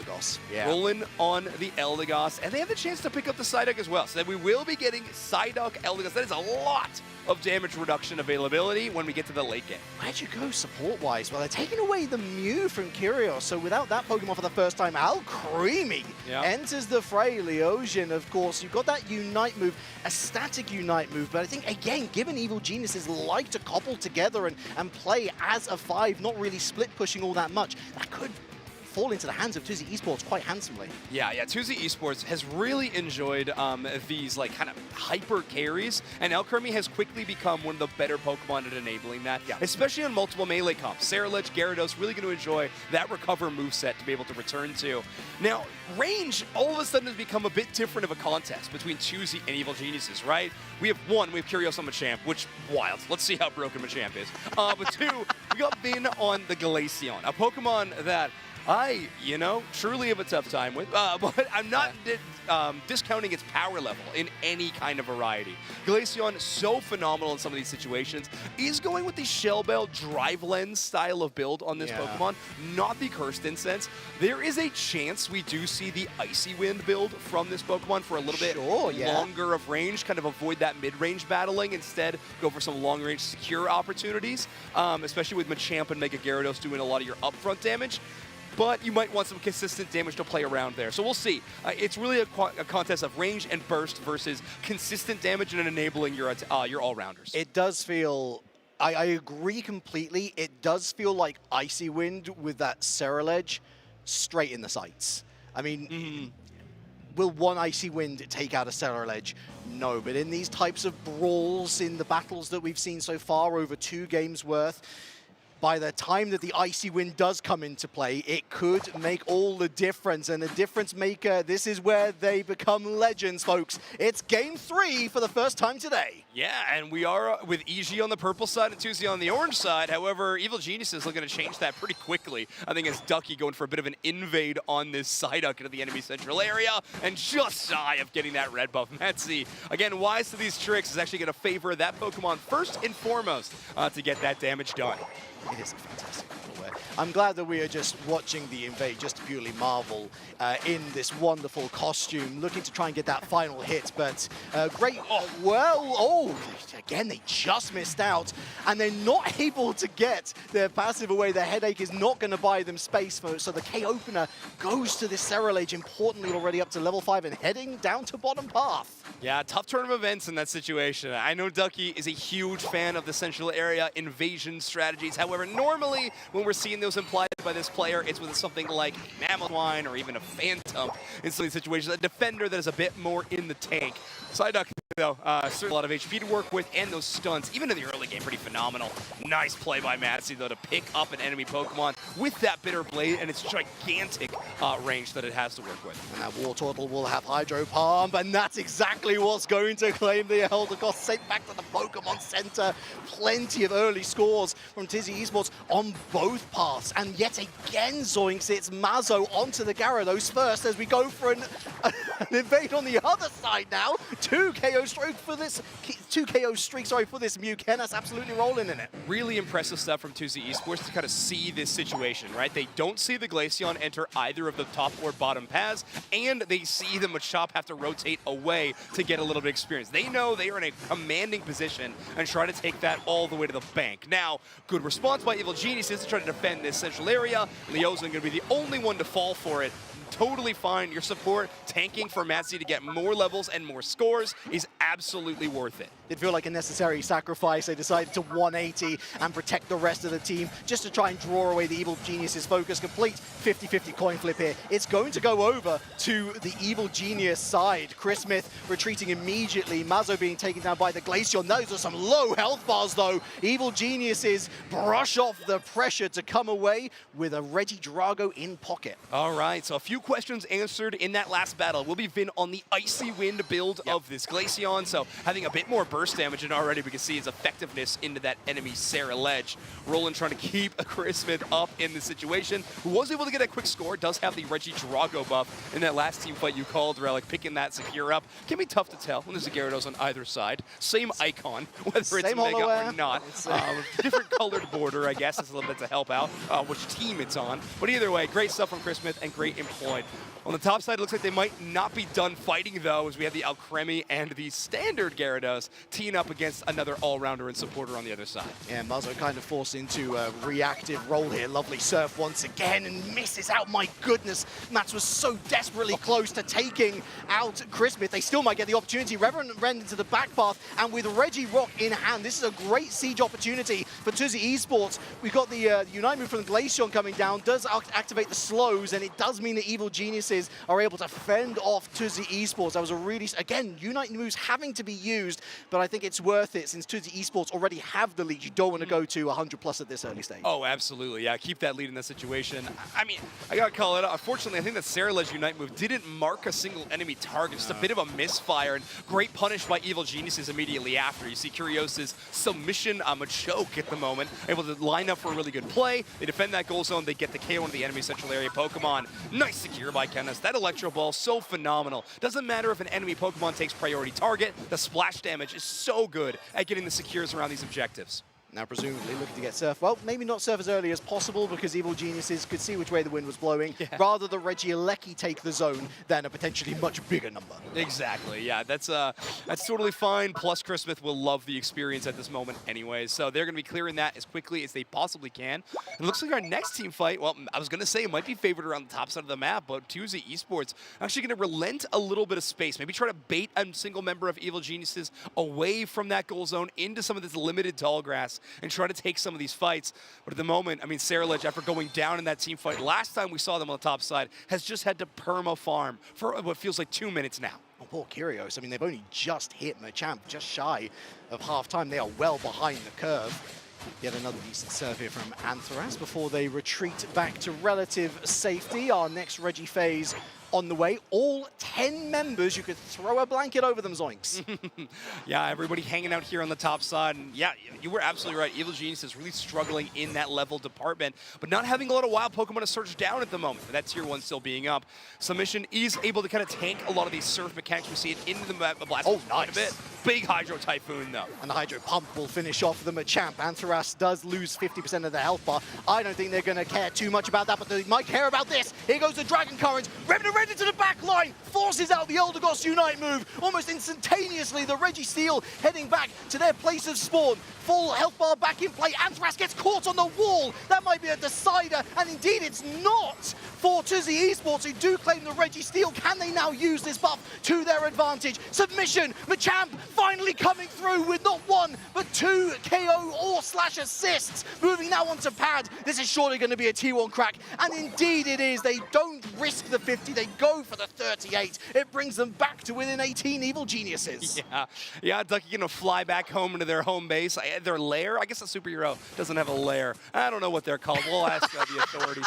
Either way, we're going to have a Regidrago spawning in the middle, but more importantly, this Regieleki has first appeared. Twozy Esports, after kind of taking that last one on the chin, rotating quickly around. And again, you'll see Mazo focusing mostly on these objectives, on Tharos and Leosin playing Bubble, but everybody else has to get those wild Pokemon. You see the Saralege and the Mew constantly hiding out in their own central area, trying to keep this level pace ahead of where EG is. Yeah, I'm a big fan. Roll with the punches. If you're going to lose out on an objective, which Twozy didn't, by the way. Of course, they do take the Registeel. They lose the T1. Just move on to the next thing. Always look 2 steps ahead, and now we're looking at the Regidrago. That's gone pretty quickly as well. I don't think it's going to lead to any quick scores per se. Evil Geniuses are well equipped on that top part to be able to defend everything, but it does give Twozy Esports a moment of reprieve to look at their own map. There's not really many yellow dots, and so vision, information, the key moment here. Another extremely close game that we have here in game number 3, 101 to 119, and just 40 seconds away from our final stretch when Groudon's going to be showing back up. Tharos takes a little bit of damage, but again, that Surf plus Shield, so phenomenal. Unite moves already being utilized, as that is both Mew and Blastoise Unite moves being used defensively. Big pulls from EG late. They had us in the first half. We'll see whether they can convert in the second sheaf, because to lose 2 majorly defensively based Unite moves is not good if you are a new viewer here in the Unite Championship Series before 2 minutes. I love our analysis. Not good. Not good. Not good. It's a tricky spot to be so far. Kyrios making sure they're bubbling out, getting vision. Again, that submission as a really safe play. They're going to go right into the back line, though. Glacial Stage, big submission! That ice cream has been melted, as has the Saralege. Didn't even get a chance to use the Revenant Rend. In goes the Mega Gyarados with 2 KOs. Twozy Esports is being ejected from the map. 3 KOs now for Chris Smith. Another submission. He keeps on catching them for a Terra. It was an awful first half for Kyrios. Not his own doing, by the way. It's a credit to Twozy Esports that they were able to restrict him and his EXP gained so much. But now that he's online, now that he has all the tools and the level scaling at his disposal. He's made a big difference. Revenant Rend used in vain, trying to stop this T1 crack. It's not going to happen. It's one-way traffic. It's Evil Geniuses. Yeah, it's a minute left on the clock, but the writing is on the wall at the moment. EG currently tearing it up in this bottom path, and they're going to run these points all the way to that home goal zone. Pretty phenomenal showing from them in that final moment. I mean, you have to face it. A pretty big mistake on Twozy Esports' side, exposed by Evil Geniuses, and then from that point on, just perfect execution of the remainder of this matchup. Impressive stuff. I mean, I love Kyrios showing off a little bit of this Machamp and eject buttoning across the wall to chase down these Mews. This submission Machamp is just so tough to deal with, so tough to contend with, and a great answer to how powerful Blastoise has been. This guy motors along. He's got a good sprint on him because it's Machamp, and he's used it to good effect. Kyrios to be for Twozy Esports. I think they've gotten the game off Evil Geniuses. I think that's a great result. Ultimately, they were not the favorites here. To have won would have been an upset. Yeah. But Evil Geniuses, they have rode the storm. A lot of these LATAM teams, they're a bit of a coin flip right now. Are they going to turn up on the day? Are we going to see their league form carry over? Are they just going to be tournament different built? Well, Evil Geniuses is built different, most certainly. What a result for them. They start the tournament with a W. There we go. And our first game 3 of the tournament as well. EG 2-1 over Twozy Esports and a very well-fought matchup. What a interesting conclusion to that last one. Exciting. I mean, there were fireworks. There was fanfare. They really had everything. What an end to this one. EG from North America and a 2-0 Twozy from Brazil. I gotta say, I felt the absence of that Zero Aura Zoinks. I think that target ban did the trick. Of course, that Zacian was target banned throughout the entirety of that series as well. Evil Geniuses do their research. Yeah. They don't really care so much about the meta per se, because their strength in depth, their roster pool is so deep that, as we were saying, in-game, yeah, roll with the punches in-game, but roll with the punches in draft as well. And so I think that they have managed this situation really well. Twozy always a scary team to come up against. Yeah, 100%. But manage them, they most certainly have. Yeah, I think that was really impressive. Obviously, we said the major point of that last matchup was kind of a big call-out, and we were able to get a shutdown. But there were a lot of moments throughout this matchup that I thought were interesting. I mean, we had these Regidrago getting traded by these Gyarados back and forth, and I think if there was one thing that felt most evenly matched up to, in my opinion, was Mazo versus Christmas on these Gyarados. I felt like always just maybe half a level difference between these two players, and always huge playmakers in these fights. Very fun duo of players to watch duel. A battle of old and new when it comes to UCS as well. I think that Baby Mazo using all of his experience on, objectively speaking, I mean, yes, of course, you've got the choice of which path you take in terms of moveset, but you don't have Mega Gyarados when you Unite move. And I think that does make a big difference. But I think Mazo managing that situation really well, consistently ahead of Chris Smith as well. But I tell you what, this Glaceon with a big pop-off performance. Vin Diesel knocking up 11 knockouts onto the board with 9 assists.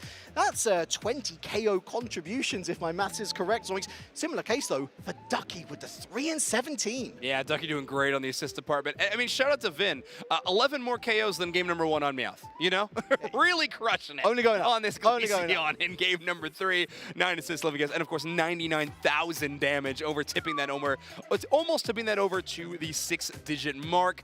Leozen and Roland both playing these focused healing supports, doing great in their number departments as well, with 50,000, 55,000+ healing each. So very, very impressive from these two support players. And already, I'm very excited to watch both these teams continue on in the tournament, because we were talking about how these are very likely our top 2 teams out of this group having this matchup. I think both these teams having a great chance to make it into day 2, but currently Evil Geniuses feeling a lot safer about that prospect. And I think the quality of the teams that we're seeing, of course, not everybody playing at the same time. So for a lot of folks, if they're not scrimming, their coaches are keeping an eye on the matches that are. And I think the overall takeaway for me is, yes, Evil Geniuses does look as good as they are. Twozy Esports, yes, they can be a threat to any team. For me, I mean, I'm lining up with Doopsnacks here. I'm looking at that Eldegoss. What a great look. All series, 100% win rate. Never looked out of place. Unite move so clutch in multiple final battles there going into the last 2 minutes. I'm excited to see what this Pokemon can do later on. I'm also worried for this Pokemon and whether it might end up on the ban table a little more often now that we've seen how influential it can be. Yeah, it'll be interesting to see, but let's hear from the players on stage as we hear from Evil Geniuses. Hey everybody, what's up EUIC?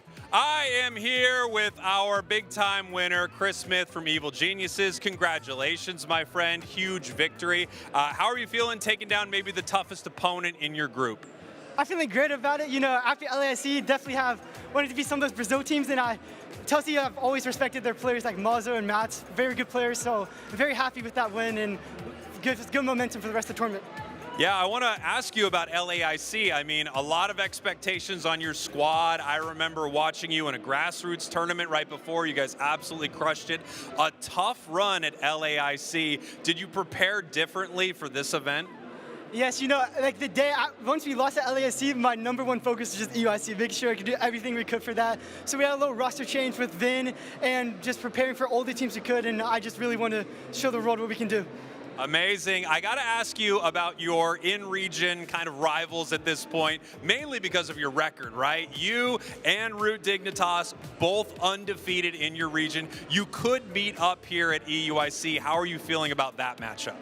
I'm really excited. I would love to play them. I've really respected them a lot, and I think it'll be a great match, just the two giants of NA. I think it'll be a great grand finals.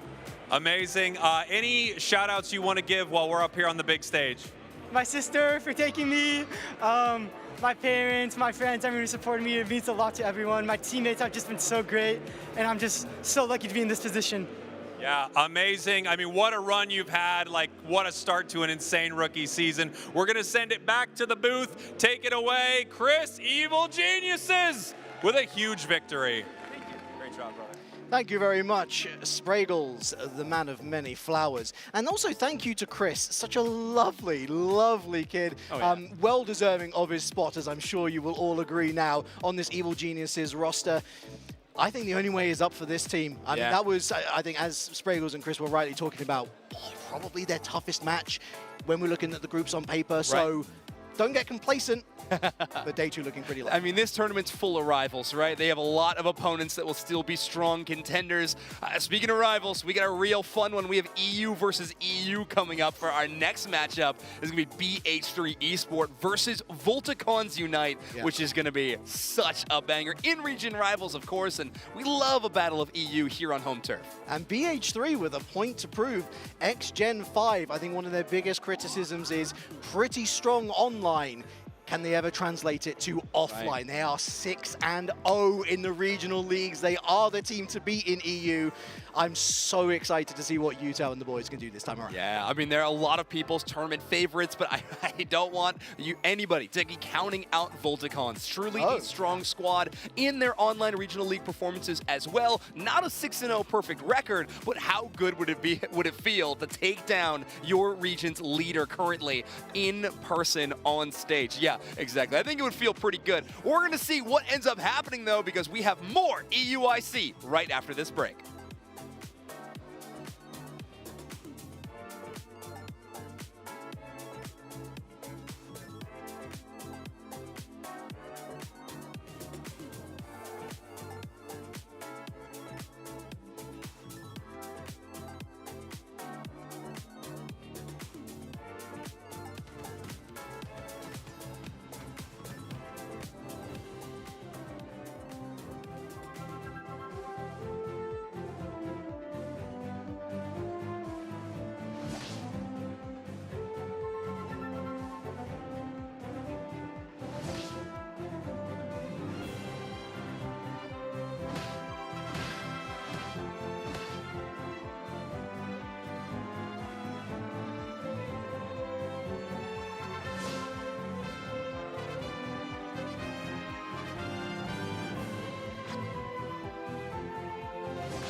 Welcome back to the Pokemon Unite Championship Series. Here we are live for EUIC, where we host the Aeos Cup. We are at the Excel Center here in London, where our teams are competing up on that big stage. This is day one, our group stages, where teams are going to move forward. Some teams are going to get knocked out, and then tomorrow we're going to see that single elimination bracket. As you can see, the hall is full of Pokemon trainers of all stripes, and we are looking at some of our Unite matches there in the Unite Hive before we head on over to these two here in the booth. Hi, Jake, your resident content cowboy, Spreggles, yeehaw, all the things, and the greatest Doob Snacks. Hello, Doob Snacks.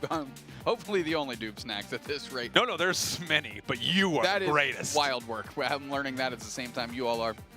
Both NA teams that are in our regional leagues continue their undefeated match streak here to kick off our day at EUIC. Both Evil Geniuses and Root Dig taking down some wins. Now, let's take a look at Citadel Gaming 2-0 in the group. That is amazing for them. Their match against CACM is going to mean a lot, especially if CACM obviously takes down Planet JJ's and Nova Legion. However, if Citadel picks up a win on Root Dig, they are just cruising right through day number 2. Excited to see that squad, one of our regional teams out of North America that has had a bit of a rocky start, but a really strong roster. Yeah, without a doubt. I mean, you know, Citadel Gaming themselves, of course, formerly you might know them as Team YT. Wait a minute. Aftermath won their game?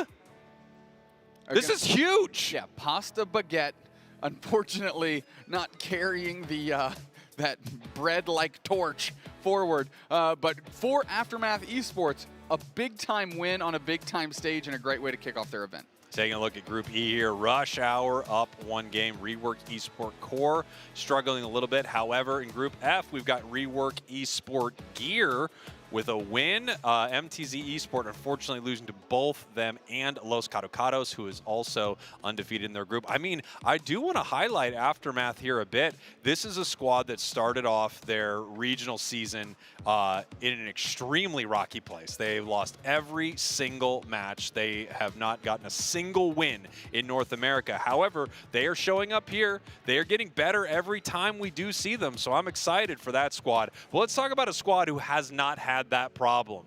BH3. They are undefeated in EU, the only team out of their region. And really, like, in a dominant fashion, too. Very undeniable force.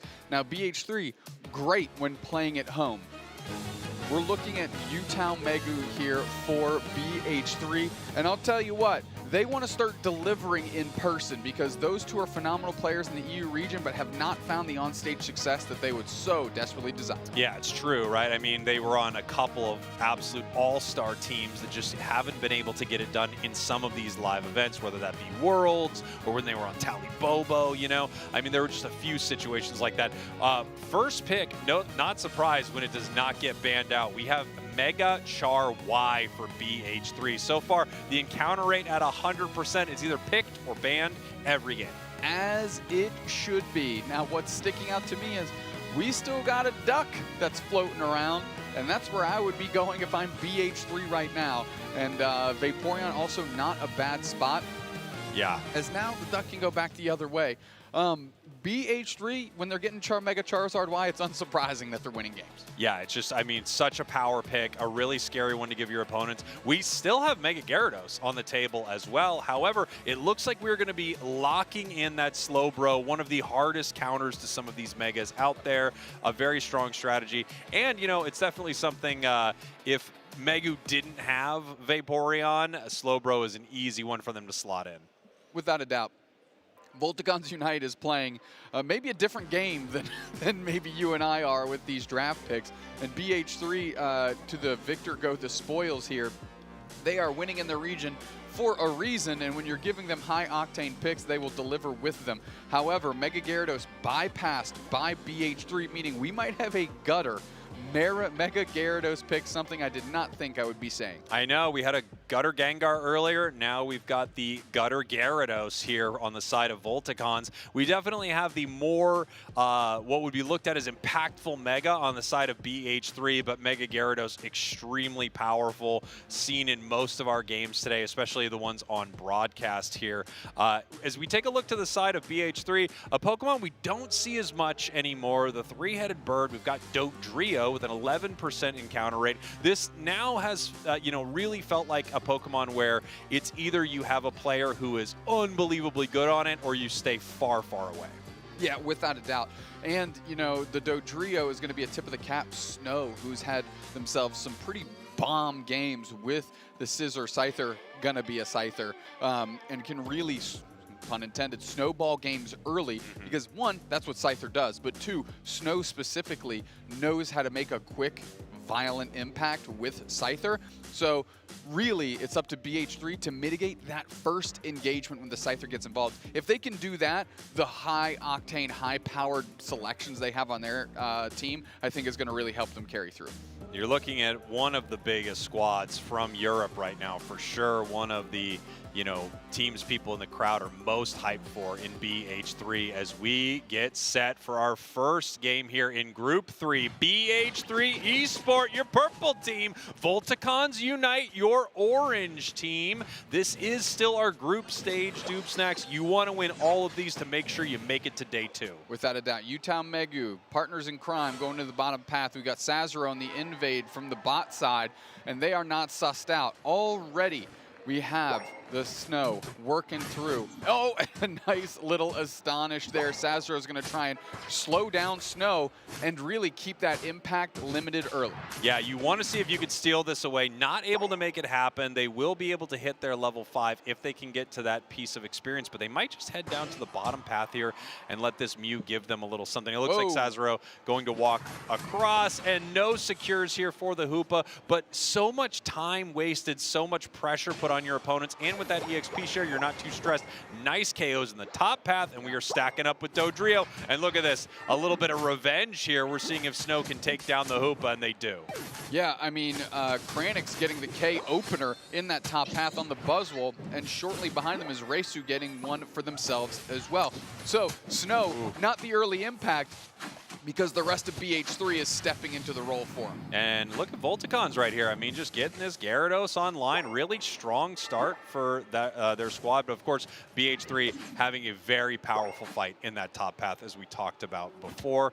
Leon now looking to see if there's any bit of this they can take. The Scald. Yeah, you can take it. Buzzwole's going to be the one who gets the experience there, though. They picked it up, slammed it down on that wild Pokemon. Buzzwole, a Pokemon that every time we see it, it feels like it was forgotten about for some reason, and it is just a dominating Pokemon. Almost always has been, and it really feels at this point always will be. Just think in the hands of these pros, the amount that, the value you can get out of some of this displacement is incredible, as we have Snow looking for a KO right here. On the other side, Rezu on this Dodrio continuing to push. The jump kick picks up the KO, and they're going to keep chasing. The Crustle, they get the berry. The tri-attack doesn't hit, but what a fight. What a fight. Well done by Reisu. Great backdoor approach. Gonna absolutely get a killer flank. Tons of knockouts as well. Scrambling back is Yutao. Sazero providing cover. Solar Beam is there. Can't get the knockout. And guess what? It's another one for Reisu. They're almost level 9 at 7 minutes and 30 seconds. Yeah, Reisu is doing exactly what you want a Dodrio to do. It just cause an insane amount of chaos into the enemy team. And when you get that level advantage, you are cruising. Nice big X-Scissor. Vaporeon does go down. That's good for Volticons right there. But still, BH3 feeling pretty good. Level 9 on the bird. They've got their Unite move. No Unite move on the side of Volticons. You do have the Charizard evolution as well.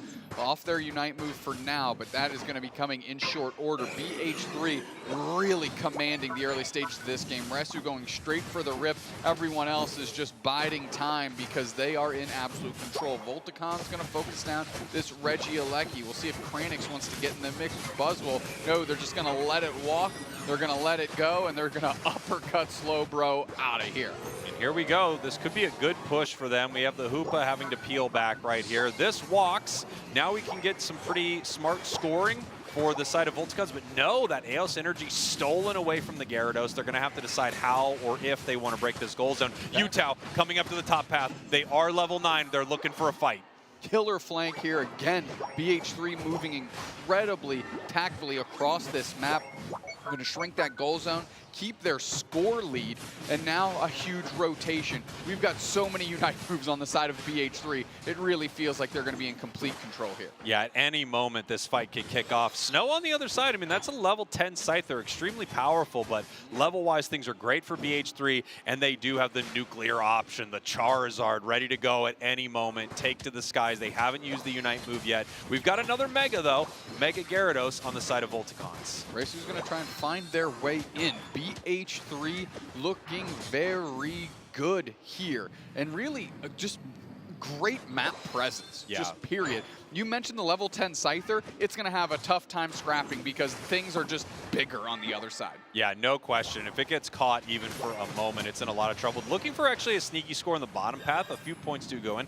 Now we're at 227-63. And if they just keep this pressure on Volticons, Volticons is going to be the team that needs to make a play, which is tough because the counter punching from BH3 is incredibly strong. Sazero, the Hoopa, does have that Rings Unbound Unite move, can do that big like portal and yank the team through. Kranix doing a good job babysitting, and the macro advantage is going to be BH3's as well. And here we go, getting ready for this top objective here. We have multiple members of BH3 possibly looking for a fight. Not able to start it there with Kranix, but they're going to keep pushing, looking for the Crustal KO, Crustal Unite move, massive shield. Yep. We're going to see how BH3 wants to play this. Good trap. Kranix knocked down by the slow beam here between Fizzy and Leon. They're going to look for their next one. Reisu has the trick. Phantom Force Hoopa action shenanigans on them, and we still have that Gyarados Unite. Regieleki steps up. Reisu almost get X-Scissor down. Now we're Rings Unbound. Big stun in the back line. We're trying to. Now we're taking him to Sky Seismic Slam, burning down the countryside Trogdor style like you mentioned. Mega Gyarados is unleashed, but they have to use that to run away. Meanwhile, it's the Rex of BH3 lining up some targets, but a little bit of success for Volticons. 3 players down, and that is a huge way to turn the tide as the whole Volticons team has come together and nickel and dimed their way back into this game. Yeah, beautiful stuff there from Volticons. A very smart play by BH3, of course, to just let that Regieleki walk. They're fine with the goal zone going down there. Very small overcap. They know they're way ahead on points, 227-83. However, that fight looked great for Volticons, and that is scary for BH3. They had their Charizard. They had a lot of what they needed. They just didn't get a big fight win. Putting a lot of resources into the Crustal in the top path. Looks like it's going to be going down here. They're just trying to peel it away from the rest of their team. Yep, Leon and Snow going to go back to their side, and you can see the value of having that tier 1 goal zone. It just got broken, but when it was intact, Volticons faded back to it very well, used the shield that it provides to turn the tides of the fight despite being down a couple levels.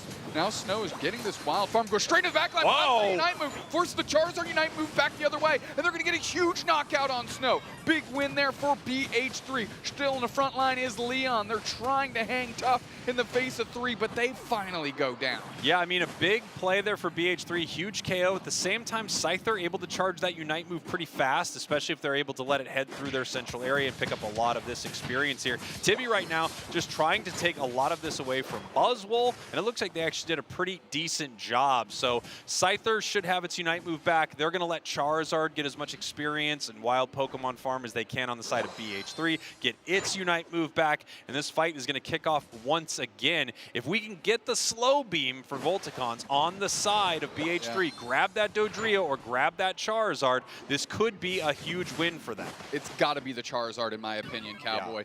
You have to isolate that down. And now Volticons is just positioning. They're trying to suss out where everybody is, as both teams are buying time to get Unite moves back. Yeah, that's what they're looking for right now. Scyther looking for its Unite. Same thing with this Charizard. Charizard level 14 right now. Massive. 3 seconds until we have our Kyogre. But again, these teams don't want to fight until they have their Unites. Char is ready to go. Scyther just ticked over to its Unite move. At any moment, this could start. Megu actually peeling back through this portal right here. Nice big Hyper Beam right there. Excuse me, Solar Beam. We have Leon doing some damage to Kyogre, but no one wanting to start this fight. Of course, no one wants to make the mistake. Rezu right now just popping in for a little try attack, sussing out exactly where Volticons are. They are getting sort of pushed into this top tall grass right here, but they're pretty comfortable with looking for their moment for this fight. Level 14 Scyther could rip through their opponents. The question is, when do they want to move? Megu is caught right here. Is this their moment? They're going to have to engage. Half HP is down. Forces out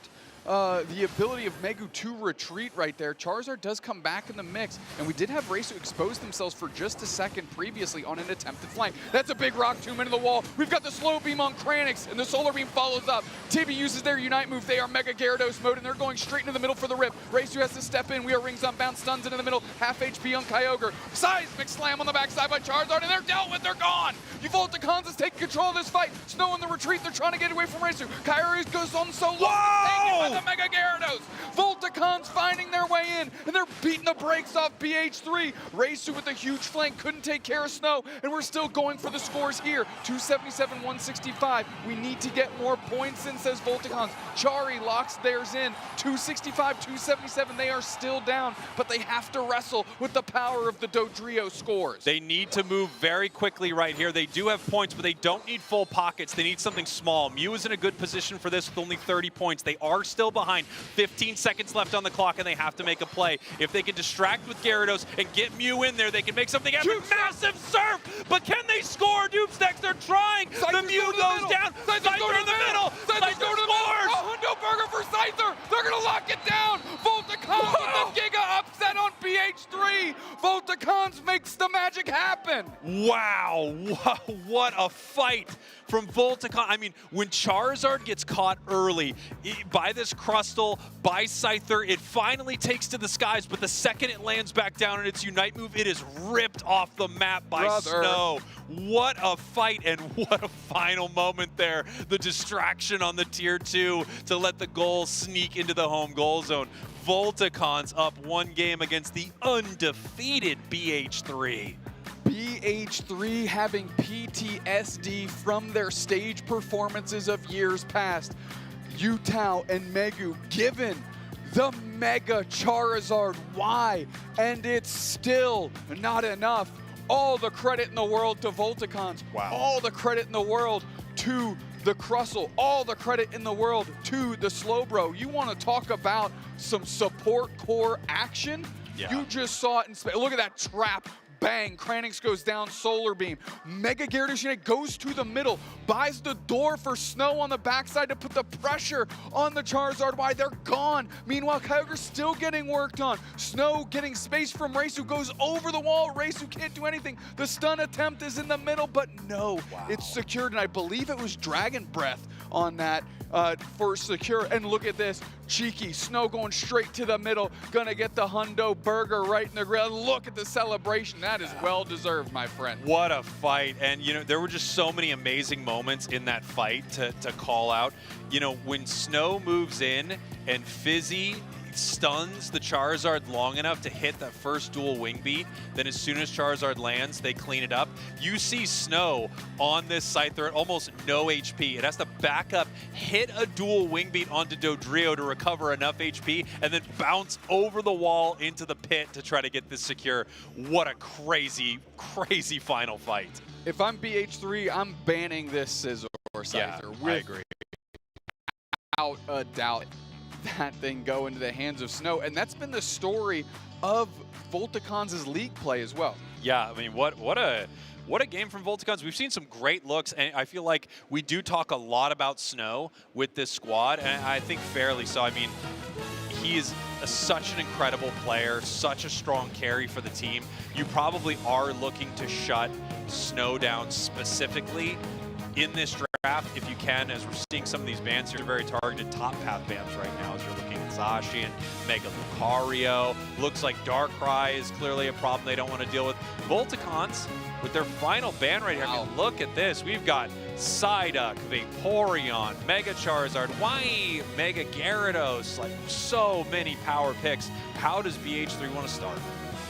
Utah goes, you know what, Mega Charizard Y is incredibly strong. On the other side, Fizzy and Big Daddy Leon going to be the first two to make their selections here. And I'll tell you what, Snow got the player of the game, but this game hinged off those two individuals. And they are going straight into the Crustle and the Mew that had great success, counter-picking the Slowbro immediately. Look at Megu. I mean, this is Megu's signature Pokemon, in my opinion, and it's a huge counter to any of the Megas. It is a massive counter to Scyther. It was the kind of original Scyther counter when this thing was, you know, kind of tearing up some of the tournament scene at one point.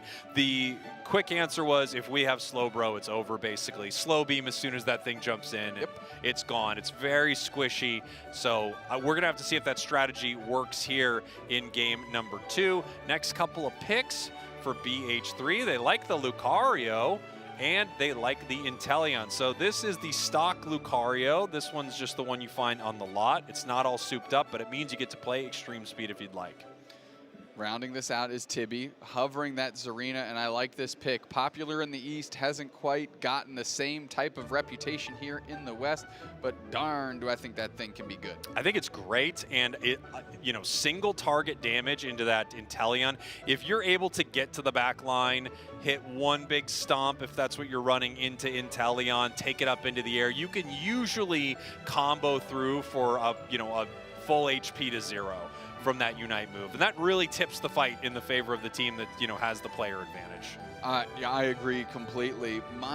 It's fun to see in the year 2026 a game hinge off who has Slowbro. Yeah. It really feels like that Slow Beam is going to be a difference maker, and tip the cap to BH3 for recognizing the differences here. It's such a powerful ability, you know. I mean, we saw it in that last fight. They didn't get it on the target they wanted, you know, Voltigons. They got the Buzzwole, but it was enough. It was enough for the fight to start turning. It's, you know, a lot of the time, if your team works with you, you're guaranteeing one player is off the map, and that is massive in these fights. The longer that Buzzwole would have been around, the more shields it generated, the more knockups and displacement it would, you know, be able to inflict on its opponents. So getting something out of the fight early is huge, even if it probably wasn't the prime target, which was Charizard. As we head into game number 2 between these two squads, BH3 Esport, your purple team, Volticons Unite, your orange team. I think a lot of people would have expected this to start the other way. BH3 undefeated in the EU region right now, but Volticons is looking to change that on the big stage. Leon stepping up, Tibby already half HP. Kranix stepping forward with base model Lucario. As we know, Lucario is incredibly strong in the early game and really getting able to flex on just that little bounce right there. Tibby gonna have some problems getting going. Yeah, and here we go. They're looking to see what experience here they can take from their opponents. If any, Snorlax moving in, trying to get some of that, but a decent fight from their opponents. Fizzy, half HP, pressure on, as we did have Utah step up, but quickly knocked out is Megu. Now we're having the E-ball hit the back, and Didi actually stuns Utah, which makes Fizzy think they can go a little deeper. Fizzy outpacing the Charizard Y on their evolution and experience progress so far in the game. Oh no, Fizzy evolving as well. Snow steps up, now we've got an E-ball into the back. Pollen Puff there, and the experience is going to go to the side of Volticons. Yeah, nice stuff from Volticons, like having a great fight top, a great fight bottom, obviously, that empowered that. Still only level 4 on the Zarina. They would like more, but, you know, the Lucario also kind of stuck right here. Kranix deciding whether or not they're going to move forward, looking for a bit of a fight on Leon. It's level 5 here on this Snorlax. It is heavy slam. Some players have been using flail in some of these situations. It's gotten more and more popular, but this is the old school jump in, push them around with block Snorlax. Yeah, I mean, between the wall that Snorlax can create and the wall that Crustle can create, it's going to be boxing in a lot of these players here as Megu surfs through. My preferred moveset for this Slowbro, we saw Big Daddy Leon go with Scald. Yeah, Scald, you know, it does some really nice things, but I agree, Surf is just unbelievably good. I think it's the stronger set most of the time, but look at this fight. 2 of them jumping in right here. Mew picks up the KO. And you're starting to see how they're going to use the Crustle and the Snorlax here. Tons of pressure being put on. Now Snow can't get caught. Fizzy and Leon doing a great job, almost like offensive line lineman for their quarterback there, taking all the punishment so Snow can get it. Ooh, so close. That snipe shot was just a hair off of possibly picking up a Grussel KO right there. Grussel obviously body blocking the first snipe shot to make sure it didn't hit the team. Nice secure there from BH3. The Inteleon has got insane range, and look at that. I mean, Snow more than half of the HP gone. Yeah, that's going to be brutal work, right? If they can keep peppering in those shots, it's going to be an easy day for BH3. Kranix taking a ton of damage between Tibby and Leon. The Bone Club is down, the Bone Rush is back, and Tibby is on the chase. Yeah, here we go, heading to the top path here, looking to see if they can get this Registeel. Bottom path, 3 members of BH3 are taking a look at Reggie Alecki. They really don't have much from Volticons here. Volticons deciding to put all of their resources into the top path. Megu now looking this with Rezu. There's the snipe shot, and boom. Busy stepping back. They're going to be responsible for babysitting this goal zone in the face of 3. Resu trying to put some good pressure on, good damage on. Reggie Alecki hits, and they have a great opportunity for a plus 32, and they are successful. Here comes Snow, popping their Unite move. Yutao goes down quickly. Megu half HP. Fizu trying to trap Resu. Here comes Snow. They smell blood in the water, but no, that Invis Inteleon going to be able to get themselves out. They definitely want Resu in that moment, but I feel like maybe just stay on the slow bro, finish up that KO right there. Of course, easy for me to say from the cheap seats, but the Inteleon able to make it out of that fight. Now they're moving on in here after a very beautiful snipe shot block thrown up just to make sure Lucario could, you know, not move in, but also to eat an entire snipe shot if it happened to find its mark. It almost feels like this game will live and die by Resu's snipe shots. If they can land a couple, we've got a good shot. Tibby going double stomp. They get hit with a snipe shot, Snow goes in. Resu has to peel back. Snipe shot is lined up, can't hit a soul. Sazero seeing Snow put the pressure on them. The dual wing beat mark is marked on Saz for certain as Chari fades back in the face of Megu. I gotta say, Volticons is playing amazing Unite right now. They look fantastic, and their coordination with starting an engagement and moving in with Snow, deciding whether or not they're going to commit and pursue, has been extremely impressive in all of these fights. I just feel like this is a great looking Volticons today. Yeah, oh, Fizzy in a blender here. X-Scissor, tons of targets. Here comes Snow. Double slam is there. Snipe shot rings true, does get Fizzy down. Not before Kranix is dispatched, though. Dual wing beat on another target. Tibby cashing that one in. And you're right. I mean, Volticons is just setting up traps left, right, and center. Nice little block. Racer over the top, scoop to the skies, and put down quickly is Snow this time around, trying to get out his Big Daddy Leon. They are torched to the floor. Sazero and company are now ready to move. The pressure's on with 3 players down. Fizzy gonna have to stand tall. 4 players are surrounding him. Low on HP, they're gonna rubble rouse. Still burning from the skies is the Charizard Y. Look at the size of that Fire Blast. Fizzy steps up. X-Scissor hits a ton of targets. Heavy Slam is there. Forced to the back line with the East lead is Kranix. But it's going to be just enough. Sazero's going to sacrifice themselves so the Lucario can get out of dodge. Lucario moves right back in. The extreme speed, but caught once again by the X-Scissor. These plays from Volticons, I mean, they are fighting here. Even into this Charizard, they know the Unite move's not there. Looking for the KO on Mego. Boosted attack is not going to make it happen. Rock Tomb just to hit them a little bit right here. Another Solar Beam from Chari as Volticons, I mean, still in this game. Incredible fights from this crew. The Unite moves getting back online. However, you saw them dive in for that fight against BH3, and they did pick it apart very well. Yutao taking him up in the sky. Scyther goes down. The Zarina doesn't find its target. I think it was looking for Charizard Y, but accidentally took Eldegoss into the skies. Was not able to make a play there. Great fights from both of these crews. Good pressure on Tibby there. We've got 3 minutes, 30 seconds on the clock. Sazero caught in the Rock Tomb. Heavy Slam is there, and they want more targets. Stepping up and burning. Oh, taking the skies. Cotton Cloud Crash going to land on top of Megu. Heavy Slam, Leon putting the pressure on. Has to power nap in the middle. Snatch to the skies is another player here as Charizard burns down the countryside. Fizzy biting the dust. Big Daddy Leon biting the dust. Big Fire Blast. Snipe shot hits Chari. Now Tibby's on the retreat. It's Tibby and Snow. Going to have to work in tandem here in the tide that is BH3 cascading into the bottom path. And look at this here from BH3. I mean, it would be very ideal for them to let Yutao have as much of that as they possibly can. Get that Unite move back online. line. Once Charizard is in the air, it is extremely difficult for Volticons to deal with, and they know that. They're trying to manage this Unite move as best as they possibly can, but they don't have one of the biggest counters in the game. That was stolen by BH3. That's the Slowbro right there, as now we have multiple members of Volticons looking to charge their Unite moves and get some experience. Scyther just trying to farm right now. They've got to be very close to their Unite, as we can see the team allowing them to have some of that experience. Level 14 for the Scyther. Only 12 dupe snacks for this Charizard. Really not where you want to be. You're hoping that this thing is sitting around 14 as well. No, all Snow has to do is avoid getting caught by this Mega Charizard Y.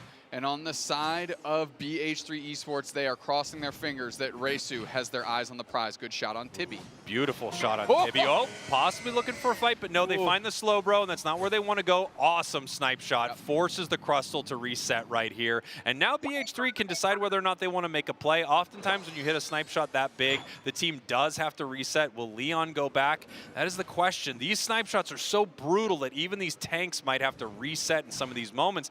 Lucario for the side of BH3, possibly looking to make a sneaky play right now. They are not in this engagement. We have them caught by the Rock Tomb. Do they move in? Possibly. Fizzy going in. Here comes Zarina, but no, they're peeling back. Dupe's next. Charizard moving forward. The Unite move.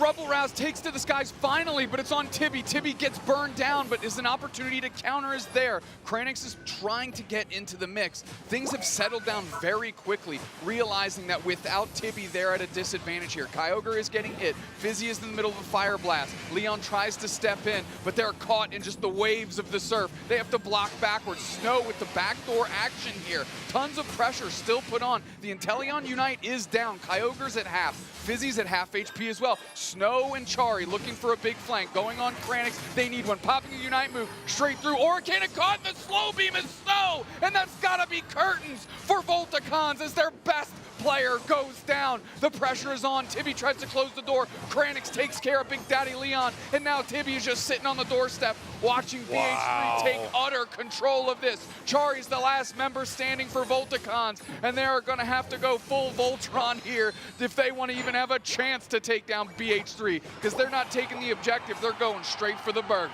Beautiful score there from BH3. Puts them up 295-94 with only 15 seconds left. Absolutely shutting down Volticons in that fight. And I think the real heartbreaker on the side of Volticons, they have a Zarina that didn't unite a single time. It had 2 engages, 2 fights at Kyogre, and not a single unite move used. They shut it down extremely well. Yep. Volticons looking great throughout that game, but wow, BH3 coming back in a big way. That's exactly what BH3 needed there. Things that stick out to me, the Slowbro. If you're going to let Mega Charizard Y, you got to first pick that thing. Yeah. Just take it. Yeah. Volticons, you just got to take it. Or you ban it. Second thing I got to point out, this Zarina was explicitly selected to counter the Mega Charizard Y, and it was nowhere in the galaxy of where it needed to be in these exchanges. Yeah, it got caught twice, and you know, when you have a Zarina, you don't get to use your Unite move at all. Obviously, there are certain targets you're looking for, but it's just extremely disappointing to walk out of multiple Kyogre fights and have one of your strongest carries not use their Unite move. Of course, you know, you use your Zarina Unite move into the Slowbro. It doesn't really change the dynamic of anything at all. There are a few of those targets you're looking for. So this was an early fight here for these squads. We talked about this snipe shot over and over, about how big of a difference maker it would be, and it really was. Without a doubt. I am still surprised this Mega Charizard Y is getting through it all. I think that just kind of naturally solves some of the problems we're contending with here. As you can see, you know, when it takes to the skies, they could not deal with it. You know, I know Slowbro's the easy button in this circumstance, but you tried to put yourself another easy button on your desk, you just never hit it with this Zarina. Yeah, where Zarina gets caught by Charizard right here and just blown up. The Lucario chases it immediately too.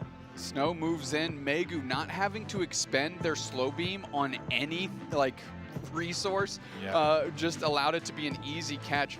And you said Megu is known for the Slowbro, and it's looking like the old school Megu indeed. Yeah, I think so. I just think this is like the signature Pokemon for Megu. It is their best Pokemon by far, in my opinion.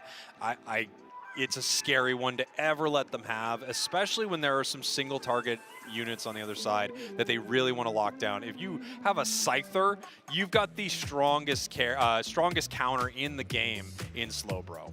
Yeah, like I said, if your strategy is going to be letting Mega Charizard Y through, you got to either ban Slowbro or you got to pick it up, because otherwise Megu's going to snatch it. And that was a tough lesson learned, right? Well, good adjustment from game 1 into game 2, but obviously just that small adjustment was enough to bring them to the finish line. I think it only gets worse now here for Volticons, especially because Reisu now has a warm-up game on Inteleon, and they were hitting some good snipe shots. Weren't hitting all of them, yeah. But sometimes you just need to play a game to go like, okay, get your muscle memory back. And I can't imagine that if Reisu gets Inteleon again, that they're not going to be hitting a higher percentage of the snipe shot. Yeah, it looked fantastic. BH3 right now is going to be your orange team. They're going to be your second pick here. Groudon is going to be the map. As we see some of these bans here, the Mimikyu, the Crustle, I mean, yeah, that's been a huge factor in some of these games. Yep. Once again, Darkrai, worried about the Darkrai. Charizard getting banned out here as Volticons has their first pick. A lot of great options here. We're going to see how they would like to play it. Blastoise has been a popular one all weekend, and they do lock it in. Yeah, I mean, Volticons, cleverly enough, banning a lot of stuff that they were picking in the first 2 games in that Crustle and the Mew. Chari having a couple good Mew games back-to-back here. We'll see how BH3 Esport looks to react. This is a bad spot to grab that Slowbro in, but Umbreon seems pretty solid. Vaporeon's still there, and of course, Duck still available. They get the Mega Gyarados, which feels great. I mean, this is a great pick, extremely powerful. You could have Yutao on another Mega that is, an incredible carry. Over to the side of Volticons, we're going to see what they want to lock in. This Zacian has been target banned in our first couple of games here, so it looks like Tibby is happy to pick it up here. This must be a pick that BH3 was trying to avoid. Now all of a sudden we've got this ludicrously tanky Blastoise and a Clefable to back it up with the legendary, dog with a sword in its mouth. I was just about to say, I'm thinking Miraidon if I'm Reisu right now. With that cursed item, really helps mitigate the healing that Daddy Leon on that Clefable is going to try and do. Sazero grabbing Alcremie right there, and of course Snow. Like, if it's there, they're taking it, is where we're at right now. Will they have, Decidueye is a great counter to Miraidon. It outranges it. Mewtwo is strong, but it doesn't really outrange Miraidon outside of, a Psystrike teleport out. I'm wondering, what they're going to do. They do decide to go with the Mewtwo Y, which is extremely powerful, but it's going to play at a somewhat similar range to Miraidon. Miraidon actually feels like it can play around it a little bit better. Final pick over to BH3 is going to be Cerulege. You know what? We've seen some very solid Cerulege games so far. Of course, Bitterblade getting that buff recently, making it just a solid option. It has some good escapability as well, which was already put on display this weekend. So as a gutter pick, it makes sense to me based on the other stuff you've built around it. I agree. I think it's quite strong. The only tough thing about Cerulege is it has the most whiffable. It's like it and Gardevoir, just like a Unite move that's like, I feel so bad. You see it in some of these matches, and we've seen it today, where that Unite move is completely useless. It's just like, it's almost like shocking how much it threads the needle between your opponents. It's almost like the Aegislash coup de grace, which has like the smallest hitbox of all time compared to Unite moves we have now, which is just the broadside of a barn. Yeah, absolutely. So we're getting ready here for game number 3. Obviously an exciting one between these two squads. I don't think a lot of people would have expected Volticons to be taking game number 1, but here we are moving into game 3. In fact, extremely close game number 2 as well. I think this is the best I've seen Volticons playing. Already a solid squad, but they're really trying to prove it here. We're heading to game 3, everyone. Volticons unite your purple team. BH3 Esport your orange team. We're talking about the undefeated right now. 1 game away from losing their first match, not only of the season, but also here at the Aeos Cup. Chari and Tibby going up to put tons of pressure here, and they have the capacity to put the pressure on Kranix, and they're doing that immediately. I love this switch up by Volticons, sending their support core down bottom so they can try and beat the brakes off Kranix and limit what they can do here in the early stages of the game. Well, I mean, nice secure there on the side of BH3. That was very good from the Alchemy, but what pressure they were able to put on here on the top path. And look, Snow is already here, hitting in the tall grass. We have the Cerulege on the other side. Might have seen them pop out of the tall grass right there. Cerulege now walking back down to the center while we're trying to get all of this over to the side of Volticons so they can power up and get their Zacian enough Aeos energy to use that Intrepid Sword. Sazero just finding their way into the hands of Snow. Can't do enough damage now, but now Utah has an understanding of where Snow is. Swablu and Altaria are there. We've got tons of high-octane damage on the side of Volticons, and it's enough to send all of BH3 scrambling. BH3 right there you saw on the Cerulege. This is not Bitterblade. This is the Psycho Cut version of Cerulege, which I still think is incredibly powerful. The rip is unbelievable, but once again, look at this pressure right here. Volticons moving towards this goal zone, and it looks like they are going to get bullied away from it. We have the Zacian not wanting to score right there. They want to make sure they keep enough Aeos energy for that incredible ability of theirs, Intrepid Sword, allowing them to reset a move and give it some increased power. Downstairs, though, Fizzy and Leon not doing too bad. Fizzy would love to evolve here, but that's kind of the sacrifice you make. You send all your offensive power up top, and it makes it difficult for your other Pokemon to get online. So Fizzy's going to need this Blastoise to come alive real quick. Yeah, and here we go. Megu moving forward here, finding Snow. We're going to see if Utah can catch them. Nice dual wing beat, but they're going to continue pushing right here. U2! Talk about threading the needle. Beautiful Psystrike. Psystrike is exactly what they're looking for. Great cover, and now the dominoes are beginning to fall. A very overextended chase by BH3. They wanted the knockout on Snow so badly, recognizing how much experience that could provide, and they find themselves folded like laundry for that effort. Regidrago is getting chipped away at. We do have a Mega Mewtwo that's going to A-press Megu down. They are still putting good pressure on Kranix with the Dragon Breath coverage, and Miraidon charge beaming up and getting ready for the action. Yeah, Miraidon seeing if they can try to find a fight here. They missed one of their charge beams in that fight, not able to have an empowered one. Could have been the difference maker. However, Volticons once again picks up KO from the Cerulege. We now have Kranix fighting against two big-time Dragon Breath, but the teleport pulls Mewtwo Y out of a bad situation. Zacian here at level 7 as we head down to the bottom path. Snow looking for a KO on Utah, trying to make it happen, and they do. Moves in with the Unite move to pick up a second one, and they do. Megu in trouble right now, trying to peel back, and that's a triple. Here comes the Alchemy. Will it be enough? The Sweet Scent Snow peeling back, using the double hit right there to get some HP. That on top of Leon. Great stuff here. And the Sweet Scent doesn't look like it's going to be able to pick this up. No, it is not. You know, I don't know if you guys can hear it, but there's some stuff banging around back here. Right next to no idea what is going on. Pots and pans, brother. Pots and pans. Charge Beam Miraidon putting tons of damage onto Regieleki here, but I don't think Volticons Unite cares. They are coming alive, and they are looking good here in the first 4 minutes of Game 3 versus the league undefeated BH3. Good rotation, 4 players. Leon getting some information. It looks like Volticons is going to adjust well as Chari takes away Megu's HP and dwindles it to half. Yeah, I gotta say, you know, I expected this to be a good contest between these two squads. It's the reason it's one of the ones we wanted to watch out of this group, of course. But I am so impressed with Volticons. They are playing such a great game. I mean, into a team that I think a lot of people expected to just handily win this. But wow, they are giving BH3 a run for their money, looking amazing in Game 3. Yeah, we've got the Sweet Scent down, Surf back there, trying to poach Sazero or Utah there. Megu with a little bit of a foul play, reposition, not going to be enough. Leon just hanging around, Chari and Fizzy. Meanwhile, we saw just a couple times Snow get some knockouts, right? We just saw that banner go across your screen. Volticons Unite. Look at this score, 48-29. That is a rare sight indeed. Yeah, extremely close. Obviously with Zacian in that top path, it really doesn't want to score, so it could be up there all by its lonesome, getting a lot of experience. Snow right now, the Scyther from Volticons, level 12 at the 5-minute mark. This is likely a level 15 Scyther in endgame, which is extremely scary. Incredibly well used Infinite Cyburn, really keeping the score 4 levels down. BH3 was trying to go for a big double score in the top path, Infinite Cyburn stopping that Mewtwo Unite move. Yeah, now we can see Volticon's 4 members ready to fight here for this Regieleki. Same thing with BH3. Ooh. Massive Surf Hydro Pump on 2. Repositioning U-Town to the back, Hydro Typhoon to the All Creamy, and Miraidon Surf, U-Town pinned against the wall, Arc Creamy trying to get the heals,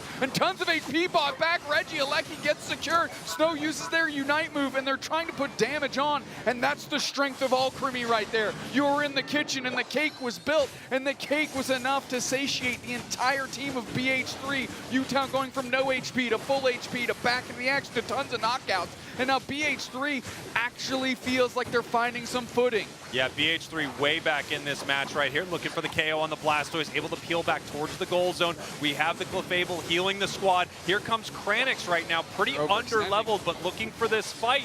Kranix now having to peel back. Sazero attempting to heal the squad right here. Volticons has to deal with this Regieleki, otherwise there would be some juicy KOs they would be able to pick up on the side of BH3. Great fight for BH3, little signs of life right there. A little behind on the Gyarados, but now it's starting to even up. Level 11 right now, and we don't have a level 13 yet. Just ticked over for the Scyther.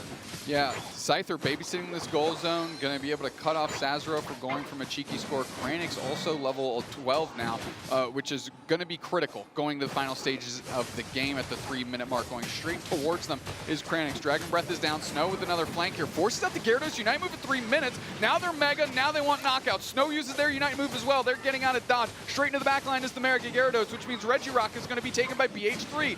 Now they are going to scramble back as the Mega Mewtwo Y does go online, and they're going to A-press as much as they can. That entire exchange was essentially Mega Gyarados for the Regirock. Yeah, that's what they traded for it right there, and it's a good trade for the side of BH3. However, we're going to have to see if it is enough. Tibby in trouble right here, getting taken down. The Clefable not able to stop them. Unfortunately, they have no other support in this top path. Mewtwo Y getting there pretty late, going to try to push them back here. Some scores happening, but Doomsnacks, we are tied right now. 48 to 48. Tier 1 goal zones for both squads up in the top and bottom path. One final objective in the bottom path right here that is being ripped apart by Volticons right now, and it doesn't look like BH3 is going to try to contest this. If this walks, this is going to put them up, which is great for them, but wow, it's close. 5 seconds until Kyogre. One of these teams is going to be doing great in their group, taking down the biggest threat. Blastoise moves in, ends up peeling back. The Charge Beam does not find a KO right there, and Clefable with the healing. The question is, who is going to make a play for a score, as we actually have Yutao possibly moving towards a fight here. Cerulege now peeling back towards the other squad. No one wanting to make a mistake. No one wanting to overcommit. Megu moves in. Here comes the Gyarados! Mega Gyarados hits their evolution right on top of 3 players. Leon's in the middle. They use their Unite move. The cake is built. Tons of HP is getting topped off. And straight into the back line is Megu. They have to put the pressure on. Follow Me is there. Cerulege goes in with a big Unite. Takes care of the Mega Mewtwo Y. Fizzy with the repositioned Surf. They're going to try to get the cover with the Hydro Pump. Back through is the Surf. Eviscerated is the rest of the team. Yutao is now gone. 3 players down. And Stowe has been working on Groudon. They already hit the pivot. Megu and Sazero have to get back in the middle. They have to get in the mix. And here comes Tibby. They have the opportunity to do a big thing here for Volticons Unite. And a big thing for EU Unite as well. Groudon is the chopping block taken by Snow. But they still need to go get some more points in and make this thing undeniable as Sazero is chased down. Sazero is knocked out, and now it's just up to Resu and Kranix to stop the flow of points from going in, but it's not going to be enough. 40 seconds left on the clock, and Volticons Unite is running away with it. Volticons 208 to 48, and they decide to peel away. They don't need these points right now, and BH3 does. They have to make a mad dash towards a member of Volticons quickly, pick up a KO. That is their only way to win this thing, but time is ticking away. It looks like they're out of options, and because Volticons very intelligently pulled away from this fight, I don't know if there's even enough time for BH3. The Unite move from Gyarados, they're looking for it. Fizzy with the Unite move back the other way. Blastoise standing tall on the goal zone. 10 seconds left. Some points are going in, but it's just not enough for BH3. Wow. Volticons Unite are gonna win this thing! Volticons Unite, look at the just electric pop-off from Volticons. Big Daddy Leon and company getting it done. Dude, what a I mean, Utah and Mega in shambles right now. What is going on with this team that they can be at home in the comfort of their own home? I just kicked our lights over and maybe unplugged everything over here. What is going on with BH3, dude? How come it can work at home, but they cannot convert on the stage? What's happening? I mean, this is one of the hardest things, right? There's no greater pressure than being on the stage in front of your even your hometown crowd, but in front of this crowd here at EUIC. Every minor mistake could cost you the game in these final moments. What an unbelievable 3 games there from Volticons. I am so impressed by that squad. I'm incredibly impressed as well. And I must say, an absolute rock star for me, for Volticons here. It's easy to point at Snow, but for me, the walking highlight reel, Fizzy. Yeah, Fizzy was unbelievably good. I mean, just in every game. On the Crustle, even in game 2 when they lost, was just having huge traps. And in this game, the Surf Hydro Pump to drag everyone out of the center and give Snow the breathing room they needed here, incredibly well done. The catch on Mega Gary here, Mega Gyarados moves in and they just pull it away, so far away that they can do all the damage to it. That was a huge Ceruledge Unite move too. Yeah. I thought that was going to be it, but it just wasn't enough.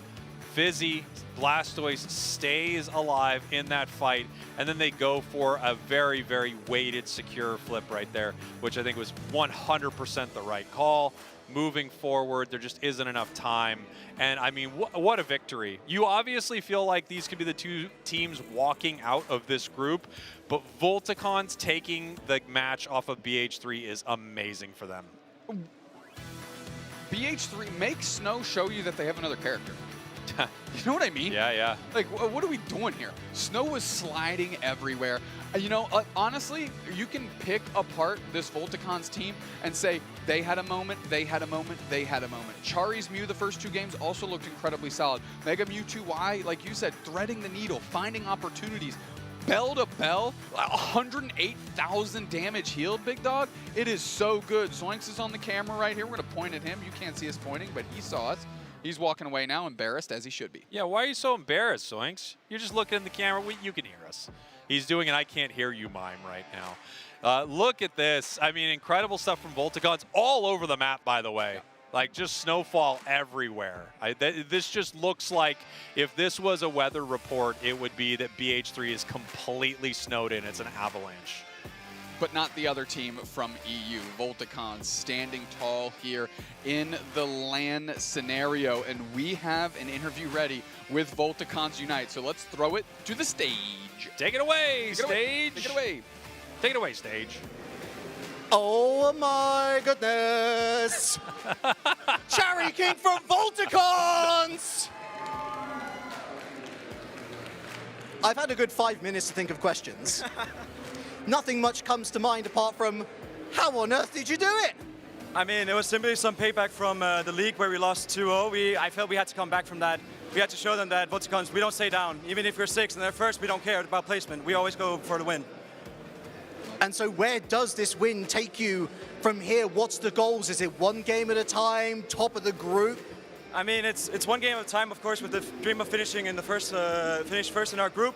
Of course, we will pull on orthodox strategies if we need to. We didn't ban the Charizard Y in the first game because we didn't feel like it was that really needed, and we did fight against it, in my opinion. So it's been a very hype, I feel.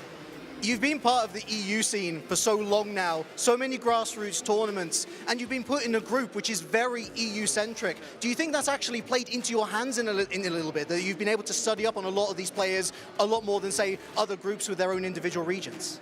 I mean, of course, when we're playing against another EU team, we have always known who they are, and we have a lot of scrim experience against them.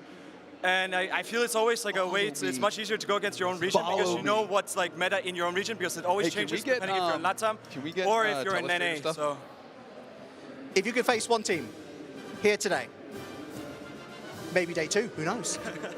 Who would be your ideal opponents, or have you already faced them? I mean, we got the first comeback against BH3. We won another one against Engage, and then another one against Los Caricados, who we faced in the finals and the qualifiers. We want to get another set against them. It's always fun against them. Well, if it's as fun as that series, sign me right up. Folks, Cherry King! Volticons! What a start to the day, Mustachio Bros. Back to you. My goodness! We were going to that. Doomsex thought we were going to I that. thought we were going to that. And I think a lot of us are like, what's that What is exactly, Jets? Well, we have something we wanted to show you. Doomsnacks has found a great clip from that final fight. So once we're able to get that up, we can kind of walk through it right here. Perfect. Okay, here we are. Doomsnacks, why don't you walk us through what you saw? Because we really were both like, what was the moment here? Okay, so what you have here is, you know, effectively an incredible flank. Megu bought some time, and then you see the Mega Gyarados using their Unite move to flank Tibby, right? I'm just going to play in slow motion here, but I'm going to hit play. I want you to watch the Blastoise and Big Daddy Leon. So right there, you can kind of see what BH3 is going for, a gargantuan engagement. You have both Leon and Fizzy getting into the mix. You're soon going to see a Hydro Typhoon out of Fizzy in the middle of your screen here. Eject button. Boom, catches multiple. Hydro Typhoon. But the Gyarados is currently still left unchecked. How are we going to take care of that? Honestly, an absolute mutant play out of Big Daddy Leon, the Clefable. Typically, when you use Follow Me into your opponent. But because there was only one BH3 character there, they actually Follow Me back into Tibby. Let's take a look. You're going to see the Follow Me right there, boom, and it drags the Mega Gyarados, and here comes Fizzy to close the door on it. Big surf into the wall, critical knockout there. The Gyarados is gone, which means Volticon wins. Well done by the team. Yeah, really nice stuff right there. And they having the opportunity to turtle up in that moment does give them the ability to Because of Blastoise. Because Blastoise. That's why he's paid to do this. Bang, bang. What? What do you mean I'm not being paid? What? Never have been. What? Yeah, that's such an incredible fight, and I thought that Ceruledge Unite move too. I was like, oh, it's over. That thing is going to absolutely rip them apart, but it wasn't enough. Blastoise survives, takes down the Ceruledge. Incredible fight. I mean, Volticons obviously are flying high right now. Such a tough good start fight. for BH3. I still think they're a team that's likely to move to day 2, but they have lost their first match. Lost their first match. A lot of work to do. You want to talk about the Ceruledge Unite move and how big it could have been. It threaded the needle in the wrong way. It got just the Mega Mewtwo despite having 4 characters turtled up right there. Again, because of Blastoise, pun intended. So, I mean, despite a good look out of the Ceruledge, that Unite move comes through. It does cash in on one target, but guess what? Another monster surf by Fizzy to drag Utah into the central area of Volticons means they win. Kamai, Peru Unite up next. Say something, get us out of here. Yeah, Kamai, Peru Unite. We're talking about the world champs and one of the best from EU. Do not go anywhere. We are going to take a short break, and we're going to be back with more of the Aeos Cup. Goodbye. Bye, bye.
International Championships 2026 here at the Excel Centre in London town. Relic joined by Zoinks once again, and the wonderful Spraggles has left me with a lovely card. It says on it, Giga Banger confirmed. You can see it on your screens already. Kamai Esports, second currently in the European League, versus Peru UNITE. Runners-up at EUIC last year, but I think that is the second mightiest title that they own right now. World Champions. Yeah, our current title holders now up against Komai, one of the strongest teams in Europe. So far, doing pretty well in this group stage. I think undefeated up until this point. I think Peru Unite probably boasting the same record. So far in groups, of course. First pick, you're going to be Gek on that iconic Umbreon pick for them. It's basically that or Crustle between these two, between those two Pokemon. Gecko Kami always going to be ending up on one of those. That's interesting because Crustle, actually, I was looking back at the stats over the course of the season. The highest win rate of any Pokemon in the EU region, Crustle, over 70% or something along those lines. It's actually kind of crazy. What's not so crazy is the response here from Peru Unite, looking in Mega Gary and Vaporeon. Yeah, those two Pokemon feel phenomenal. I think, honestly, the Umbreon, Vaporeon of it all, you can be so happy with either selection. I don't think Peru Unite's too upset about losing that one, but that Mega Gyarados is going to have some tough competition in Toast, Mimikyu. Probably their most iconic Pokemon. It feels like Toast really has the Mimikyu and the Talonflame as those two popular central area Pokemon they like to employ. Mimikyu, though, it ends up getting banned against Kamai a lot. Yeah, that's an early Machamp. It's a bit too early. Well, to be fair, we've seen it use it to great 100% win rate so far. 100% win rate, yeah, like what am I talking about? We're talking about two Megas though now for Peru Unite. Mewtwo Y locked in, as is the Snorlax. We know that Drake loves their defenders. Yeah. No sign of the Mamoswine as of yet, of course. And by the way, Relic, we jumped into this draft like kind of midway through, or immediately to start, just because the match was ready. We want to give the viewers the match. But the bans from Komai, pretty wildly targeted bans, by the way. Right? Yeah. Hama, sure. I mean, I guess Tempo's playing that thing a lot. But Scyther and Inteleon, these are hard call-out bans towards the other side. So we're going to be jumping into this matchup very, very soon. Interesting drafts. I think Peru Unite having more of the on-paper power level Pokemon, but a whole lot of Pokemon for Komai Esports that are very specific to their team. We do see that Crustle right there at the end. It suggests to me that we'll be seeing the Umbreon take on that pseudo support role with Wish potentially going forward. And Kamai, actually, just in terms of name, it's not just Peru that has previous at EUIC last year. Kamai, albeit a very different looking Kamai roster, ended up 4th, losing out to Orange Juices in the 3rd place playoffs. They've come back with a team that has oodles of experience, but Gecko Kami has been on this stage under the Kamai name. Narami has been on this stage under the Kamai name. They know exactly what sort of resilience and I guess stability within the squad, a resilience not to panic, as we saw a little bit earlier from the likes of Twozy, for example. This is a big occasion. It is the biggest Pokemon tournament of the year, but on 7,000 people competing here today is nuts. And you've got the lights above you. You've really just got to have calm heads at the wheel. And in Gatlu and Gecko Kami, these are stalwarts of the scene. Stalwarts that'll be heading into game 1 on the purple side, Peru on the orange side. Best of 3, let's get underway. All right, so Gatlu and Narami going to be the duo for Komai headed into the top side, of course, having to contend with that Mega Gyarados, a Pokemon that I am still, at this point in the tournament, shocked is making it through as many drafts as it is so far. And also, Peru Unite could be bringing that Urshifu. So Animo really liking that Rapid Strike Urshifu more commonly. However, they are one of the players that can be known to play both, so keep an eye on where that Urshifu decides to evolve to when getting access to either Wicked Blow or Surging Strikes. In bullying Tempo so much, they've kind of let Kea through the curtain, so to speak, getting a free score for them. 15-4 early doors and early evolution here for Narami, not able to really take out Tempo as much as they would have liked. Still that Machop lacking power, Zynus lacking power, lacking a health bar. Back to the Pokemon Center they go. The K opener going to the Mimikyu. Okay. Oh, interesting. Thank you so much to our stats team. So far, our distribution of the tournament, we have had 63% of the maps being Kyogre. No surprise there. Map 1 will always be Kyogre, with Groudon right behind at 35%. And shout out to one team who did choose Rayquaza at a 2% pick rate. that Shifu was put in prison and the key was thrown away. Down goes the Hydron engine, but Kia with a wonderful Hydro Pump catching 4. Tempo kind of lucky, honestly, to find the evolution, invulnerable, and it allows them to rotate back. But Kamaii very close to a couple of big KOs on top of that Shifu. Wow, all right, so some early damage. I think so far Kamaii very, very happy about their early game presence. That catch out on the Urshifu, just phenomenal. That mean look, devastating to try to get away from, especially for a Pokemon that doesn't have an immediate form of Unstoppable to have access to. Maybe if you are the Surging Strikes, or sorry, if you are the Wicked Blow, you have it, but not this time around. Yet gonna be dumping in 7 in the face of a Mewtwo Y and an Indeedee. Never count out its defense. And that champ will path back. No Wish healing available for the Umbreon yet at only level 5. Very nice. Another shout out to our stats team confirming the game that the Rayquaza was actually chosen in, and I'm so glad it was this series. Aftermath versus Pastor Baguette. Aftermath Esports picking up their first series win of the year. Yeah. I'm delighted for them. And I'm delighted to see Kamaii so proactive. That's a 1, that's a 2. This charge being coming through Mighty. The Rock Tomb not quite able to catch Draken. The Hadron Engine down yet again. More poke. Toast going in. Finds a Shadow Sneak.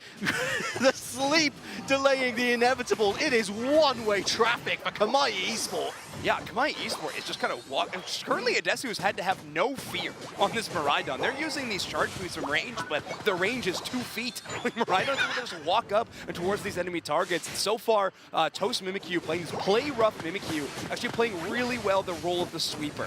Trusting Adesu's consistent damage from the Miraidon in this Thunder and Charge Beam set to lower the HP enough. Shadow Sneaks will get the resets off of KOs and be able to sweep through the enemy team. It's been a very successful strategy so far. Let's see how Peru tries to respond. Split push for Kamaii. Peru a little bit more all-in on the Regieleki. Reggie rocking to the hands of Kamaii. Perhaps to be expected. Peru unite with a Regieleki, but for a late attempted steal away via the Rock Tomb. And Peru unite. Doesn't look like they're going to push the zone here. Kamaii left to their own devices. Yeah, just a little bit too far behind in the level curve. Maybe if you have Gyarados Unite move or Mewtwo Unite move, you can make that push. But right now, you're just lacking a few resources. Urshifu, a solid one, but maybe not to depend an entire team fight on. So instead, Peru Unite happy with what they got and instead going to play it a little bit safer. Kamaii, on the other hand, can't be really aggressive because they do have a Regieleki in their face. They are going to split push as well and don't want to give Peru Unite a chance to get any back caps, and so they can keep this 98-57 score lead. Kamaii, as much as they've been very much in the W column regarding KOs, Peru Unite not going to be too worried. They're not too far behind on the level situation. They're not too far behind on the point situation. That Regieleki, of course, will help as everyone has kind of reset here, although the bottom path is sure to kick up a ruckus. They've got a mean look down on one of the birds. Bright Future Meteor Storm. Always a tongue twister, isn't it? That's just going to help secure those Altaria and Swablu into the hands of Kamaii. Yeah, nice stuff so far. Adesu utilizing that Unite move a little bit early in that fight, but it does favor them. Yeah, we have Toast and Gatlu combining for some really nice plays. Nemo's in that backline. Of course, this damage done by the Urshifu will ignore the shields of this Crustle. However, they're getting a lot of HP back anyways, and they're able to outlast and take down Peru Unite despite that true damage build. And there's more on the way. It's a 5-stack on this bottom path for Kamaii Esports. They're trying to get this 12-down Gecko Kami. They might have to get out of there now with Peru Unite all set up. The Rock Tomb just to add a little bit of slow, a little bit of hindrance, and Kamaii call off the assault. But the damage is done, Zoinks, 163-57. Yeah, I mean, just an impressive shout out to KO's Vaporeon and this Aqua Ring healing. Even with that goal zone debuffed by Miraidon's Hadron Engine, the Vaporeon still able to get a lot of utilization in that situation. So that Hydro Pump, Aqua Ring, we don't see it too often. I feel like more often we're seeing that flip turn in Muddy Water, but right now it's being used to great effect. Peru Unite feel like a more relevant force on the map so far, and they do have the Mewtwo and Vaporeon Unite moves to work with if they really want to try to push this fight aggressively. Yes, if Relic is using it in ranked, then you can expect not to see it that often in competitive. That's what I've learned in my career on this year championship series. I was thinking the Heavy Slam was a little bit early. They had that cover, Peru Unite. A second Regieleki in pocket down with the Power Nap. Here goes a Nemo. Mean looks. Charge Beam. Big Unite move from the Vaporeon to eat up a lot of that damage, but K is taken out anyway. Here goes the Unite move from the Urshifu. Whiffs on the final hit. This Mimikyu with a 2 KO streak. Here comes a Deisu to pick up a KO of their own. And they should have this one all sorted out. The teleports, the dinks and the jabs from Zynus. Finally, out they go after D-Mega Evolving. Is that the right term? Anyway, they've got this one covered on bottom path. Impressive stuff from Kamai. I mean, yeah, you do lose one Pokemon, but they split up effectively, and this is the best way to play Mewtwo Y. It might be a single target auto attacker, but all of those auto attacks doing splash damage can be really tough in some of these team fights. Tempo caught out, but one person against 3 enemy Pokemon. To be expected, Peru Unite actually trying to mount an offense on the bottom side of the map currently. Big block. Hadron Engine down though. And Kia was not around for long. That is a tanky Pokemon to be taken down in such quick order. And Dragon Force to the bottom of the map. Not that this Mimikyu is going to care. Toast makes it.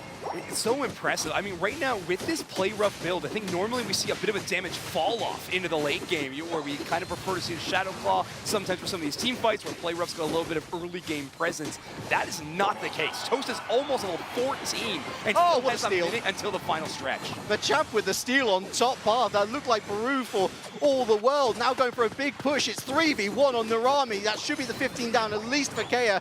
Mean look, looking to dunk this 50. Oh, is going to get their big pushback. Oh, they can't get it because of the charge beam. And it's going to be Decimation Nation here. Gamai Esport running riot. Groudon, I want to say quietly, but that is not the word I would use to define this Pokemon, but it has truly quietly become one of the best carries in this entire game. And I say became, it has stayed one of the best carries in the entire game. Other attackers have risen up and kind of fought for that role. Mewtwo Y, of course, chief among them. But this Miraidon is still so phenomenal, and Adesu, I know, really favors that Pokemon. So it makes a ton of sense why we're seeing a ton of success from this legendary electric type.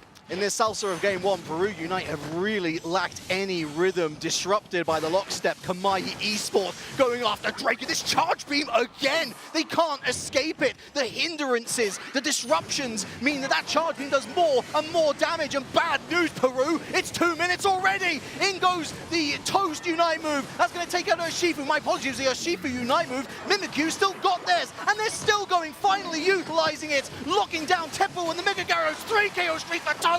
Absolutely ruckus from Kamai Esport, wiping Peru. Outside of this, Snorlax is just Draken left. Amazing coordination from this team. A Shadow Sneak lands onto that Gyarados, and they wait until the mean look traps them in place to land that full combo. At this point, Draken just respawning and getting back to the fight as quickly as possible, because currently Peru Unite's hopes only rely on defending these goal zones. Mewtwo in a scary spot, but double teleport's going to help with that one. Yeah, really nice. Looking at the scores, Kamai don't have to push. They want to push. They want to build up this lead as a just in case, or maybe they're just feeling it. They've been in the groove. Infinite Cyburn comes down, and Nemo is on pad, and Toast is caught out in a big way in the slow zone, but that's going to be a big score. Hundo Burger opening up the lead to 3-3-6 to 119. Kamai, I'd honestly go for an active disengage here if I was them. It's a good thing I'm not them though, Zoinks, because they are them. They continue to find KOs, losing health bars now, dragging it to the backline, right into the welcoming arms of Gatlu. Big X Scissor, this Crustle cannot be stopped. Yeah, Gek and Adesu, just the perfect combo play there. Multiple enemy Pokemon got so low by Zainu's ADC Mewtwo Y hand, but just barely kept at a KO range by the Crustle running interference and Adesu's just constant damage from the backline. Now it is truly the clock being the greatest strength of Komai as they're holding on to it. And Adesu, truly the vibes master of any in-person tournament, is already all smiles and laughing as they are about to go up 1-0 in this series against the defending world champions, Peru Unite. And one word comes to mind for me, Zoinks. Convincing. Very, very convincing. Not at one moment did Peru ever feel like they were about to try and get back into, like, there was the odd Regieleki take, which is fine and all, but the first time around, they didn't have the Unite moves to push. The second time around, Kamai was aware to the situation. There was enough players on bottom path, which we should probably leave this if we're Peru. We're going to try and focus on making top path, looking for further EXP, try and mitigate the level disadvantage that we're at. But it's one thing to do one over Peru. They've now got to carry that into the second game which is a very different beast now that Peru is perhaps warmed up a little bit. Yeah, we'll see how much, how much firepower it's going to take to win 2 in a row against our defending world champs, who have had an interesting season going into this year. Obviously, EUIC, you already mentioned it, is a tenured spot for them. They do love this tournament. However, LAIC, a bit of a rougher start for this Peru squad. The regional league's kicking off. They had to play their way in, and then even after that, having a kind of top 3 position for this squad, which is still really impressive. But right now, being pushed to the limit by Komai, who is having a great season themselves, currently ranked 2nd in their regional league, and well, they get the fans to back them up as well, largely in part for Gatlu being your player of the game. 4 knockouts for this Machamp, who again is just rising so much in popularity these days. At the risk of angering Twitch chat, I think Nouns breaking up might be one of the best things for this region, because it's allowed so many of these wonderful players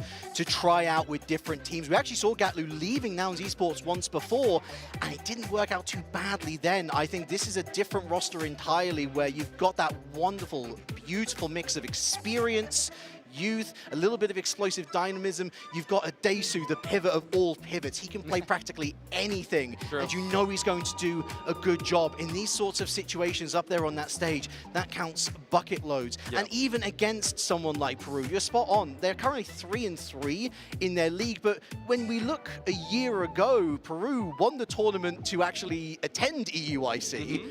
And then they didn't win a tournament. It's not to say they were bad necessarily. Top 4, top 6, it's not too bad, but stuttering start is probably the best way to put it. But this Kamai squad just looks put together. It didn't. I'm interested to see what Peru respond with in terms of bans, actually, this time around. You could, so many teams have banned Mimikyu against Komai. It might be the most banned Pokemon against this team specifically at this point. So I would not be surprised to see Peru Unite pick up that strategy. However, they have changed draft side. So now we do have Peru Unite on the purple team, where Komai will be on the orange side. So a bit of a shift in that case. And we are going with Kyogre, and yeah, there it is. Peru Unite going to pick up that Mimikyu ban. Not gonna lie, that one feels easy. That feels like an easy decision for me. I'm sure Toast will be fine. We know that their attacker pool is actually very strong as well, going into a Kyogre map. I know we were talking a little bit about, attackers kind of get rinsed a little bit on the Kyogre map because of all of the extra tall grass that's available, but I think it serves an Inteleon quite well on top of the passive sometimes. You can be able to set up shop, you've got walls in front of you, extra vision, so that's where I might see Toast going. Of course, they're at the end of the draft as it stands right now. You'd expect them to be the final pick here, as Pormont is locked in as the final ban from the Kamai side. The research that's been done into Peru Unite to find out how much Tempo loves playing this Pokemon is very, very interesting. But interesting. Okay, so Mega Lucario and Mega Gyarados both being these power picks that are still available. It will be Tempo locking down that Mega Lucario. And Komai going to pick up the Blastoise and the Psyduck. So it's so much talk about Carussell being one of the major options, or Umbreon being one of the major options. Looks like Gex got more in the tank for this tournament. We'll be locking up the Blastoise. Does mean that Mega Gary is still available. Yeah, it's true. If they wish to take it. Hooper also, we've seen Hooper have a lot of joy so far at this tournament. Early days, of course, but it is in a great place in the meta. I think it's top 10 win rate in EU again, and so these teams know how to use it. They'll know how to counter it. That Mewtwo Y will be locked in for a second time. I don't think it was a particularly poor game from Zinus per se. They did pretty good, honestly. Yeah, so I'm not surprised that they run it back. Machamp locked in again for Gatlu, and there is that fabled EU Talonflame. Toast not going with Inteleon. In fact, as far opposite as you could probably get. Very close quarters with the Brave Bird, I think. I'm real curious. I want Peru Unite to ban Talonflame, Mimikyu, and something. I want to see. I want to push Toast to the limit and see their entire pool, honestly, because it feels like we just have those 2 Pokemon. And wow, Peru Unite is going to opt for the Leafeon. It feels like this is a Scyther world, and Leafeon's just kind of living it at the moment. So I am kind of shocked to see Leafeon be the pickup. However, they won a World Championship with their Pokemon on the roster, right? Leafeon and the Crustle. So we are building up a little bit of history in that situation. Well, Kamai Esport having a pretty solid draft as well. Scyther is unavailable, and if we are describing Leafeon as Scyther from home, then it might work into the playstyle of Peru better. I'm not convinced by the draft overall, I have to say. I'm trusting that Peru is going to put up a better showing because they're a very adaptable team on the macro front as much as on micro. I think that they can certainly look at what Kamae is putting forward and actually have some answers to the questions that they were unable to deal with properly in game number 1. Nevertheless, it's the confidence, it's the aura farming from Kamae that gets it for me. They're not worried about picking up megas. Here we were thinking that surely you've got to have 1 mega, or, you know, like at least on your team to try and stay relevant and to have that damage output, but no, they're just fine. Wow, yeah, I mean, so far the rotations have been working out well for them. But yeah, now we'll have to see if this draft is going to work in this next game. Let's jump into it. Game number 2, Peru Unite versus Kamae. Peru Unite this time going to be on your purple team, Kamae on the orange team.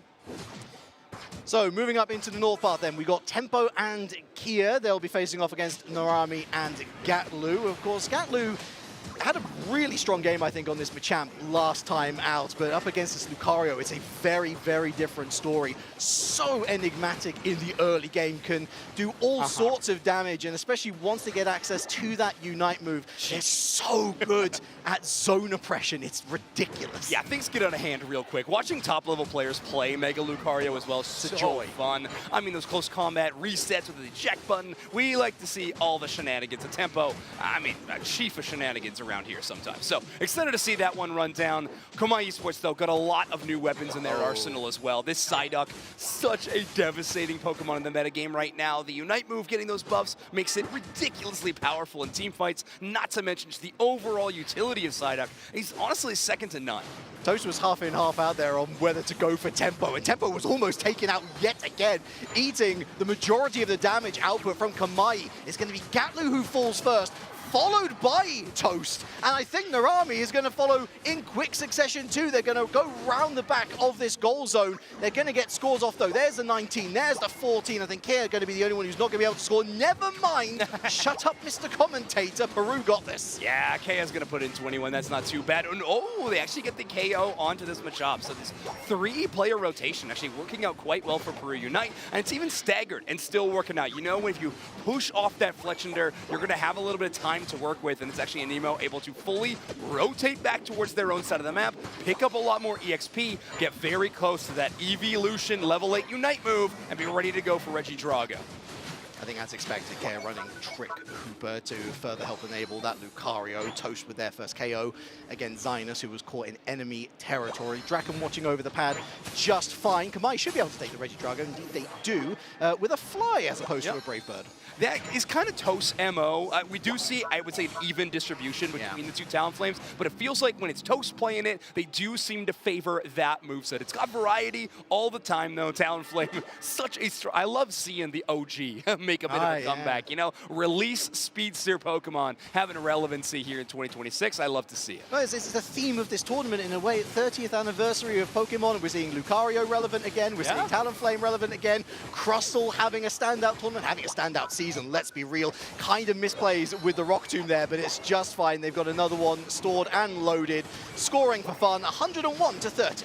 Yeah, a bit of a bounce back after Peru Unite unable to get that Regidrago. I was talking about how when Nemo was searching for that level 8, they became just shy when the actual fight for that objective actually occurred. So, you're going to come a little bit short of that one. Regieleki, on the other hand, won't even require a Unite move as Leafeon shreds the enemy objective down. Yeah, Kamae is kind of back against the wall here. They're stymied for EXP, both Blastoise. Well, Blastoise now just come online. Still no sign of the Machamp as of yet, but that Regice will go some way to helping them here. Now for a goal zone attack, it's just the Hooper. Lovely Psychic from Narami. No chance to get out of this. Never mind, they got berries for days, but here's that Flame Sweep, misses everybody. Water is wet. Yeah, and it did hit a wall, to Doomsnax's credit, in the final play. They tried to push away that Hoopa. I think it would still be a tough goal zone attack, as seeing as Tempo had respawned in, Anemo was hovering around in that area. In the end, maybe Kamae's happy it was an escape route of Unite. It's an eject button in disguise. It's always been this way. In a really loud and apparent disguise, yes. Yeah, exactly. More relic impressions on the the way, I'm sure of that. We're heading towards the halfway point, and the Sai gives way to a knockout. Peru Unite again with this really strong rotate onto the top path, pays dividends this time around with a T1 zone crack, and here is that Aura Cannon into the Mega Lucario that punches for days. Fly cannot find a KO. Too healthy are the health bars. Pushed back here, side strike into the Fly, invulnerable, beautiful timing, finds a KO onto the Hooper and catches someone with the flame sweep. You've seen it, folks, for realsies this time. Submission into Fly. How about that for some team play, Kamai? Yeah, great defense by Kamai. They lose one in that attack, and I think we're really scared about losing that entire goal zone. But great response. They split up the enemy team. They wait out that Mega Lucario. Not the entire timer, but just making sure that it had no backup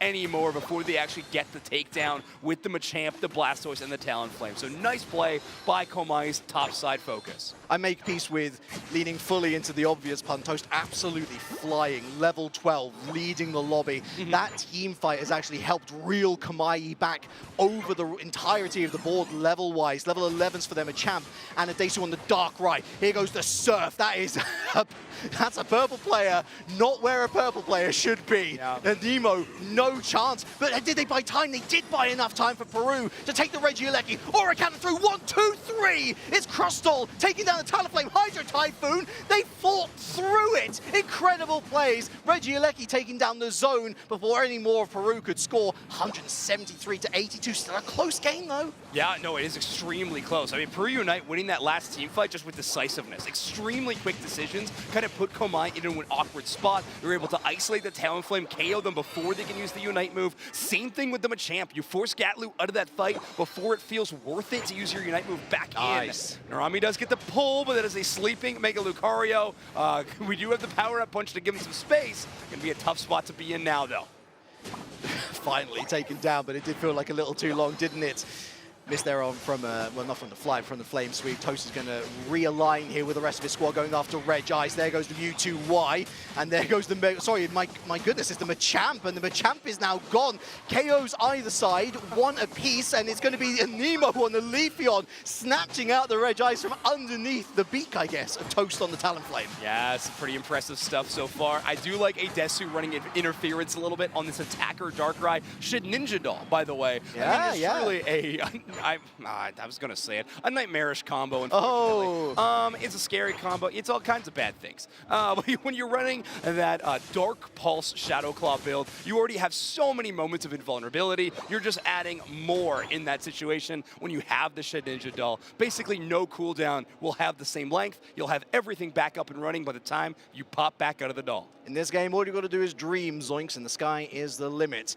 210 to 122 then, as we head towards the 2-minute mark. We will have one final Regieleki on this bottom path, but it seems like not many are interested. Caught in the tall grass here is that Lucario. Good vision here from Gecko Kami, going to be stopped momentarily from rejoining with the team via that rock tomb. Now we're starting to see both teams meander their way down south, but I'm not entirely convinced that they're going to go after this Regieleki, more used as bait to try and find the other team in a bad spot. Okay, Gatlu tries for a bit of a cheeky submission pull, but doesn't want to commit to fighting into that tall grass. I understand if you enter into that with a Crustle, it'd be really hard to fight your way out of. Gatlu is at level 13 and does finally get their Unite move back online. So they are ready for this fight. Currently, Komai handling all of the space around the central area, but keep your eye on Anemo's Leafeon. 50 points and a full flank setup. Not to mention, they got a Hoopa who's got a Unite move to bring him back into the fray whenever they need. Yeah, Anemo will be looking for that back cap unless they are called off by the Hooper Unbound.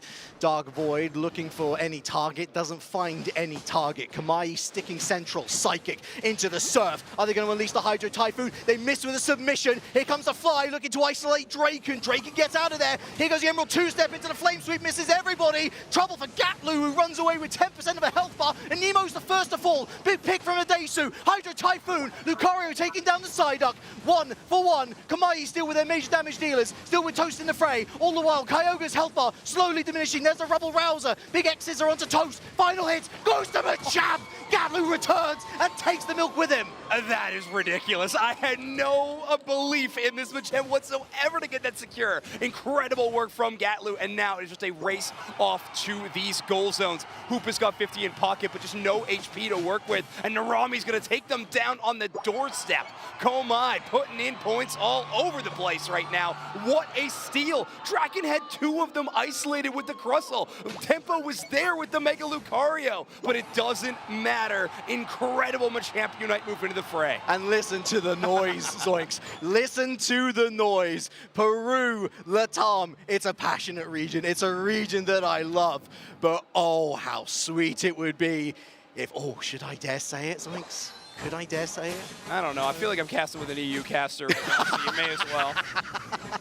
20 seconds left. Let's call this one to the end. It's Emerald 2-step onto Toast, who has had a mighty fine game indeed. They will be KO'd, but it will not be in vain. BH3, they came, they thought that they were going to sweep the group. Nuh-uh. Kamai, however, have just gone to the world champs and said, how about a 2-0 to take home? Kamai top the group. Wow, all right, and this squad returns to the stage. Like you mentioned, a couple of players under the same banner, but with a whole lot of familiar faces. An EU squad starting off strong in day number 1. I am delighted, I am thrilled. It was a big question, wasn't it? If BH3 is topping EU, if BH3 is impressive as they have looked within region, is 6-0, what does that mean for the rest of the group? My argument was, I think the strength in depth has actually grown far bigger than anyone will give it credit for, and I think this is the proof in the pudding. I think Peru, from their perspective, perhaps a little bit shaky. They will have better days, and when we look at the rest of the composition of the group here, Tiki Taki and Usaf, you would hope that they're able to bring it back together, heads down, you know, analyzing what went wrong, and they should still be able to make it through to day 2. But this is a bruising defeat and a mighty boon for the EU squad. Yeah, I mean, Kamai's going to be riding this momentum for a fair amount of the tournament. I guarantee it. Also, the way you just laid out those group stages, I guarantee that both of these teams were preparing by far the most for this very match, right? Yeah. So to see those 2 game plans clash was really, really exciting. I'm glad we're getting to see another look at this one. That Talonflame, really phenomenal. You were mentioning its incredible level superiority in this matchup. It was the same for Toast in game number 1 as well, True. On a different Pokemon, but those resources being dedicated towards the Central Area player paying off so much.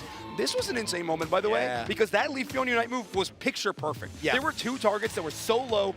We had Tempo chase a couple of them down on the Mega Lucario. It was just a fight that followed that was so phenomenal for Komai. We're maybe one ability hit from Gatlu going down, and the entire preface of that fight just completely changes.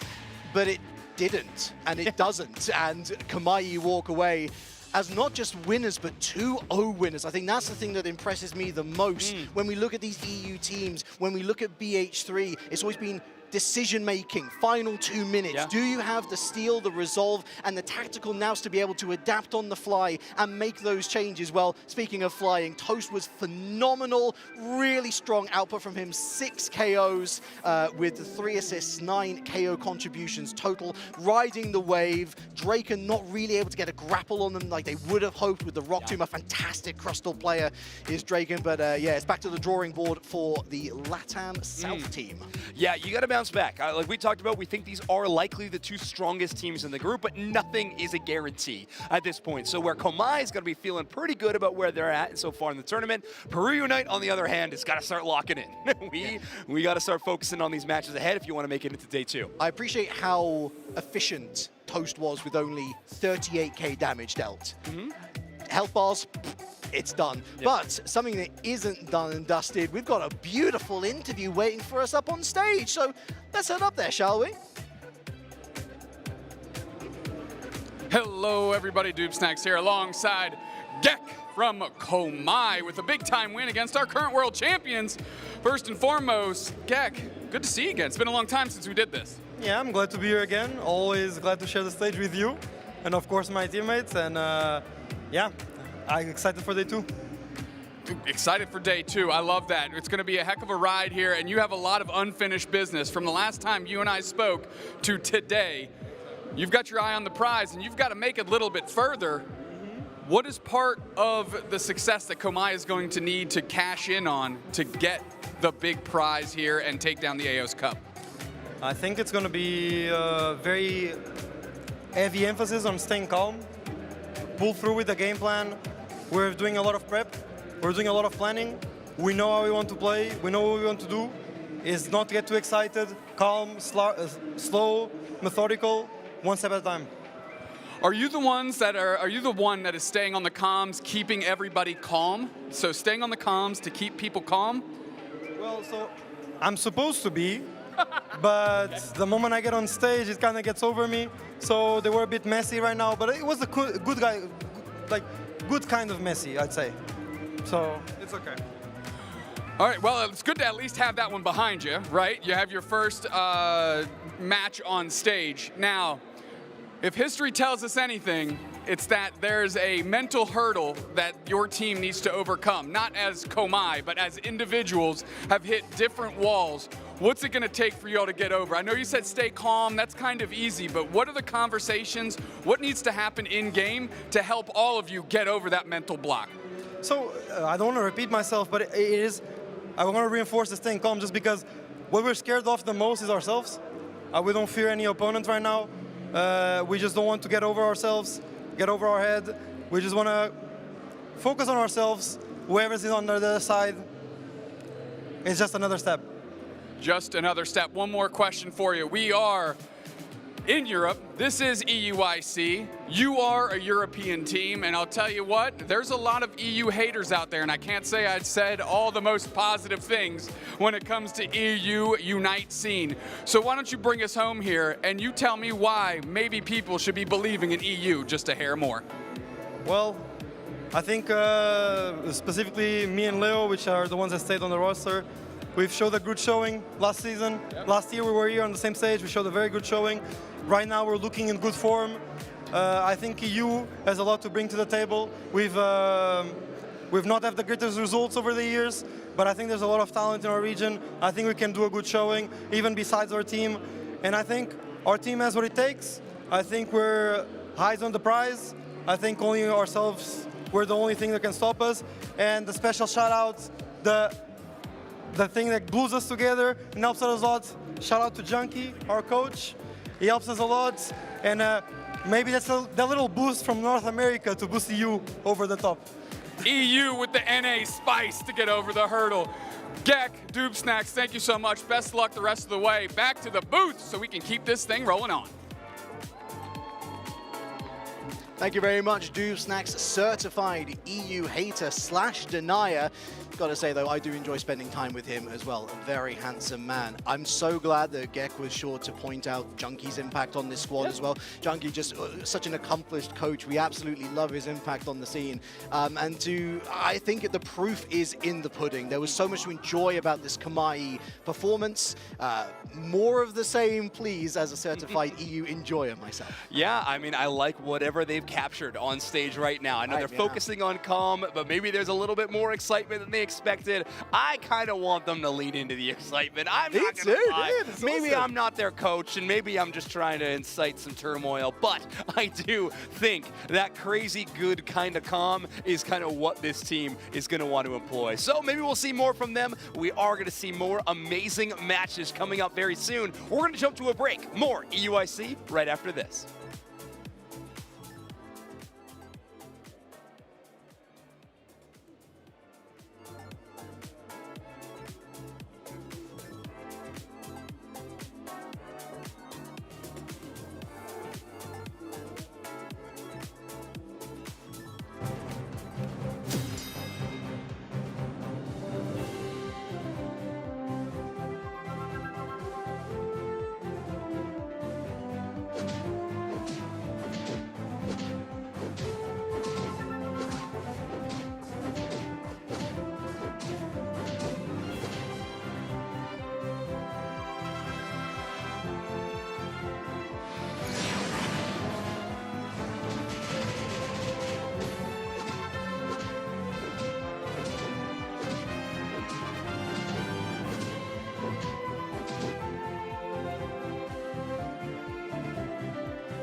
Welcome back, everyone, to the Pokemon Unite Championship Series. We are live here in the London Excel Center for EUIC. And, of course, for Unite, that means the Aeos Cup, one of the most important tournaments of the entire year. A little early in the year, kind of partway through our season. And at the end of this, we will know one team that is guaranteed to head to the World Championships. Hi, everybody. Jake, your resident content cowboy things. And I'm joined by the one and only Doobsnacks things. I say Doobsnacks things. Whatever those are. Man, we have had some banger games. So many good games. I mean, Komai 2-0 against your current world champions. Volticons with a gargantuan upset. On, and our day rolls on. Yeah, so many good games coming up. I know we have a little later in the day a win and in. I'm very excited about two teams in contention. I think Citadel CACM are going to be up on the main stage for a match that decides which one of them will move on from their groups. But we got an exciting one coming up here, Doobstacks. I don't know if they're going to throw it up on the screen anywhere. Hey, there's that card I was looking for earlier. Now we can both have a card. Cool. I've got a pen and a card. This is actually a fake pen. Hey everybody, this pen's not real. The cards, in fact, are real, but the pen is not real. And here we go. Great throw. That was actually really solid. Great throw. We're going to need the clip and ship that. Put that on the Get that on the telestrator. We got a BH3 Los Duros. So BH3, I mean, off to a rocky start, and you have to wonder how mentally they're going to recover losing a game that I think a lot of people expected them to win. This was something that you and I have talked about. Such an impressive squad, but it seems like at least a few members in particular have trouble in some of these live events. I don't know if, the pressure is on, if things change when they're up on that stage, but they went from being completely undefeated so far in their region to now giving up a game to Volticons. Standing in front of them is Los Duros. You have to think at the very least, BH3, the stage nerves have been knocked out of them by Volticons, and now they need to focus up and be ready.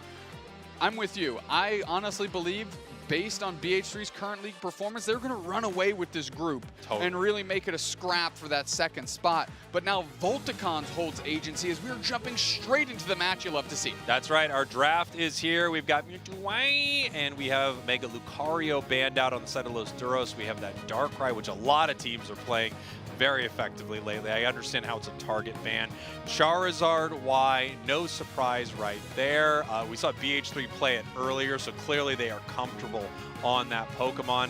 Final ban is going to be the Mimikyu, and of course we do have our map rotation here at EUIC. All of our games are going to start Kyogre. However, after our first game, you are able to select a different map. The team that lost gets the choice of either your draft side preference or your map preference. Could be Rayquaza, Groudon, or Kyogre. First pick, Blastoise. Great Pokemon.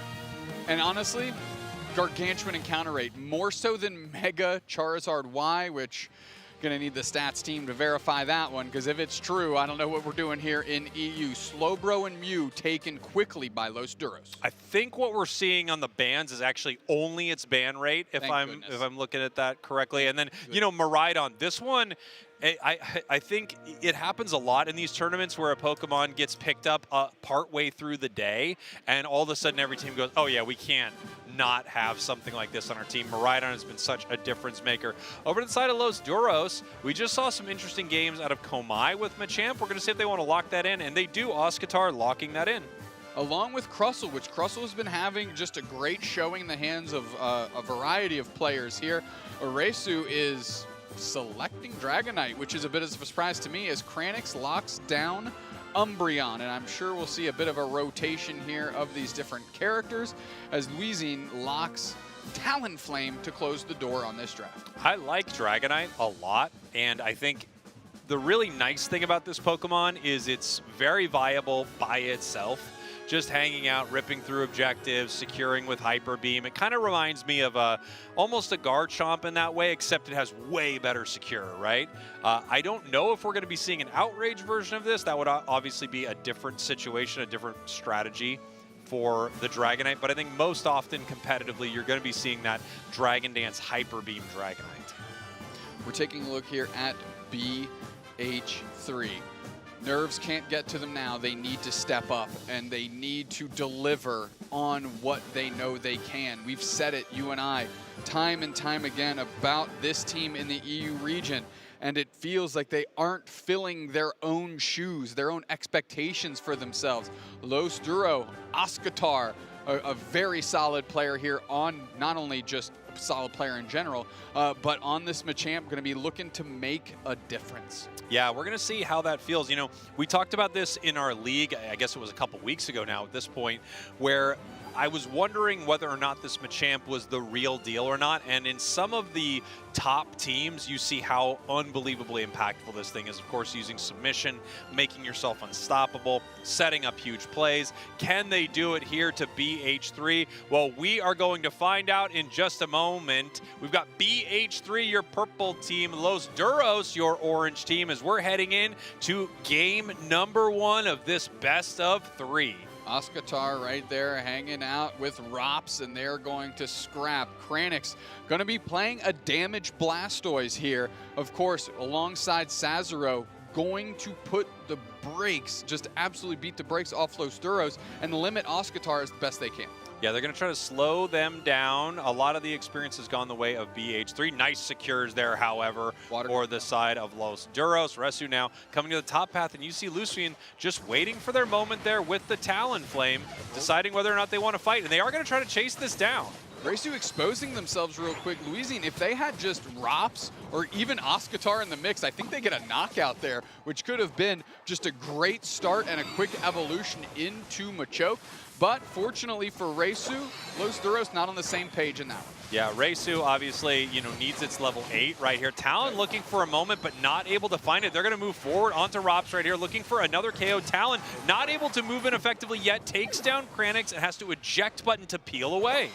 I mean, just the fact that they were able to get a knockout back the other way, you have to feel for Los Duros saying, like we got something out of it. But Reisu getting back-to-back knockouts and already level 6 is a great sign for BH3, as Megu and Reisu just going straight for the central area, and Louisiane is going to be stressed. Yeah, nice Scald right there, obviously. That is going to make it a lot harder for this Dragonair to pick up some of these KOs. However, the Pollen Puff keeps them healthy. Rob's in trouble, goes down here, and we have no more support for Los Duros. They're going to try to get this experience, but Reisu extremely aggressive with Dragonair. And now they're going to be able to get this Escavalier very easily. And Los Duros, I mean, this Talonflame is, quite frankly, just behind at this point. Very happy, of course, that they were able to get that, hit their level 7. You can make a lot of huge fights now. And they don't yet have a Dragonite on the side of BH3, so huge fly, catches both. No way, in some trouble right here, getting pushed back. We now see Slowbro moving in. Massive fly once again for the double. Okay, Louisiane screeching back in the Talonflame. Great fly. Reisu just losing sight of where the Talonflame was, and it was just too late. Louisiane crash landing into the Thea Sky Ruins and getting back-to-back knockouts. That's exactly what they needed. Nice little submission there. Kranix can't keep the scores from going in, as Oscatar now is also trying to evolve, and Louisiane about to hit level 9 and get their Unite move. Wow, we've got a Surf Pump Blastoise, or excuse me, a Spin Pump Blastoise. Yep. You don't see it as often now that Surf and Hydro Pump just seem to be the way to play this thing. Obviously, we have Los Duros trying to get stacks in the top path. Bottom path, BH3 with a much easier job securing, and they do. Now we're going to see if Reggie Alecki can go to the side of Los Duros, and it does. Yeah, Talonflame, using that fly for a critical secure.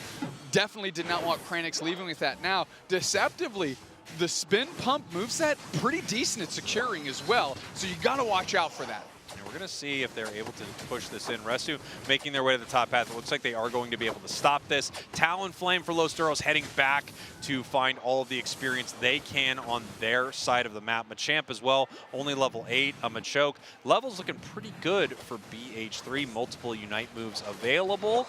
And Talon sitting here almost at level 10, seeing if it can make a sneaky score, and it looks like it will. No one from BH3 staying in the top path. Dragonite with the rotation, they do have their Unite move, which allows them to kind of globetrot a little bit, right? Take to the skies and land themselves almost like a more empowered fly the Dragonite has with that Unite move. As they're working through, Yutao and Megu coming in for the support. Rops is trying to suss this out. Big Scald on the Miraidon.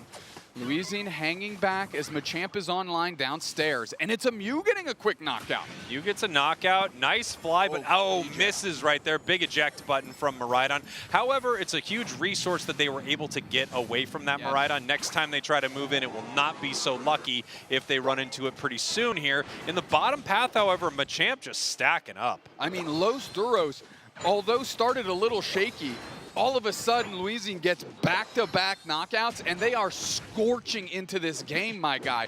Los Duros up on the scoreboard, up in the levels, or at least just a hair ahead on the levels as well. So BH3 is really marching on Razor's edge. Yeah, this is tough for BH3, and they've had a tough run in this tournament so far. Obviously, you're expecting them to take this game, but given how close the Volticon's match was and how well Los Duros is playing, it might not be as simple as it sounded originally. Here we go. Regice hits the map. Big time Talonflame Unite. Flame sweep right under Resu, bullying them all the way out. Miraidon goes down. Solar Beam's going to give cover through the light screen and a Rock Tomb. Resu was trapped. Regice is getting low. Dragon Dance is. We got to lock up the Hyper Beam. But no, they're going to just use it to bully. No way is getting reset. Foul play. Megu back on a Regice. Danny is there, ready to go. E-ball secure is too late, and the Dragonite takes it down. Oscatar, can't run away. Megu's on the scene. Got to give it to Megu. Picking up the Talonflame KO really led them to, having a situation where they could secure and win that fight. Talon is back right now, landing the fly on multiple opponents, but not able to continue pushing just yet. When you land fly on an enemy Pokemon, you get a huge cooldown reduction as well. So you'll often see if a Talonflame does hit that fly, they'll kind of stay within the area to possibly hit another and pick up some huge wins. Nice catch onto the Miraidon using a Unite move to secure the KO. Oscatar going straight back at him. Megu and Sazero going to try and hold it down. Danny is in the backside here. Going to Solar Beam through. Talonflame fly. A bunch of folks on the pad. And unfortunately not the best break you could have gotten, but the urgency was there. They just wanted it gone. Yeah, it could be charge a Unite. It could be stack an attack weight. It could just be some quick math. We just need to score, as we're trying to score here on this tier 2. They do get 25, but we have the Miraidon pushing them around. No way Jay will be going down to the Umbreon, and Machamp goes down to Miraidon there. The scores could be worth it, though, Doomsnacks. Woo!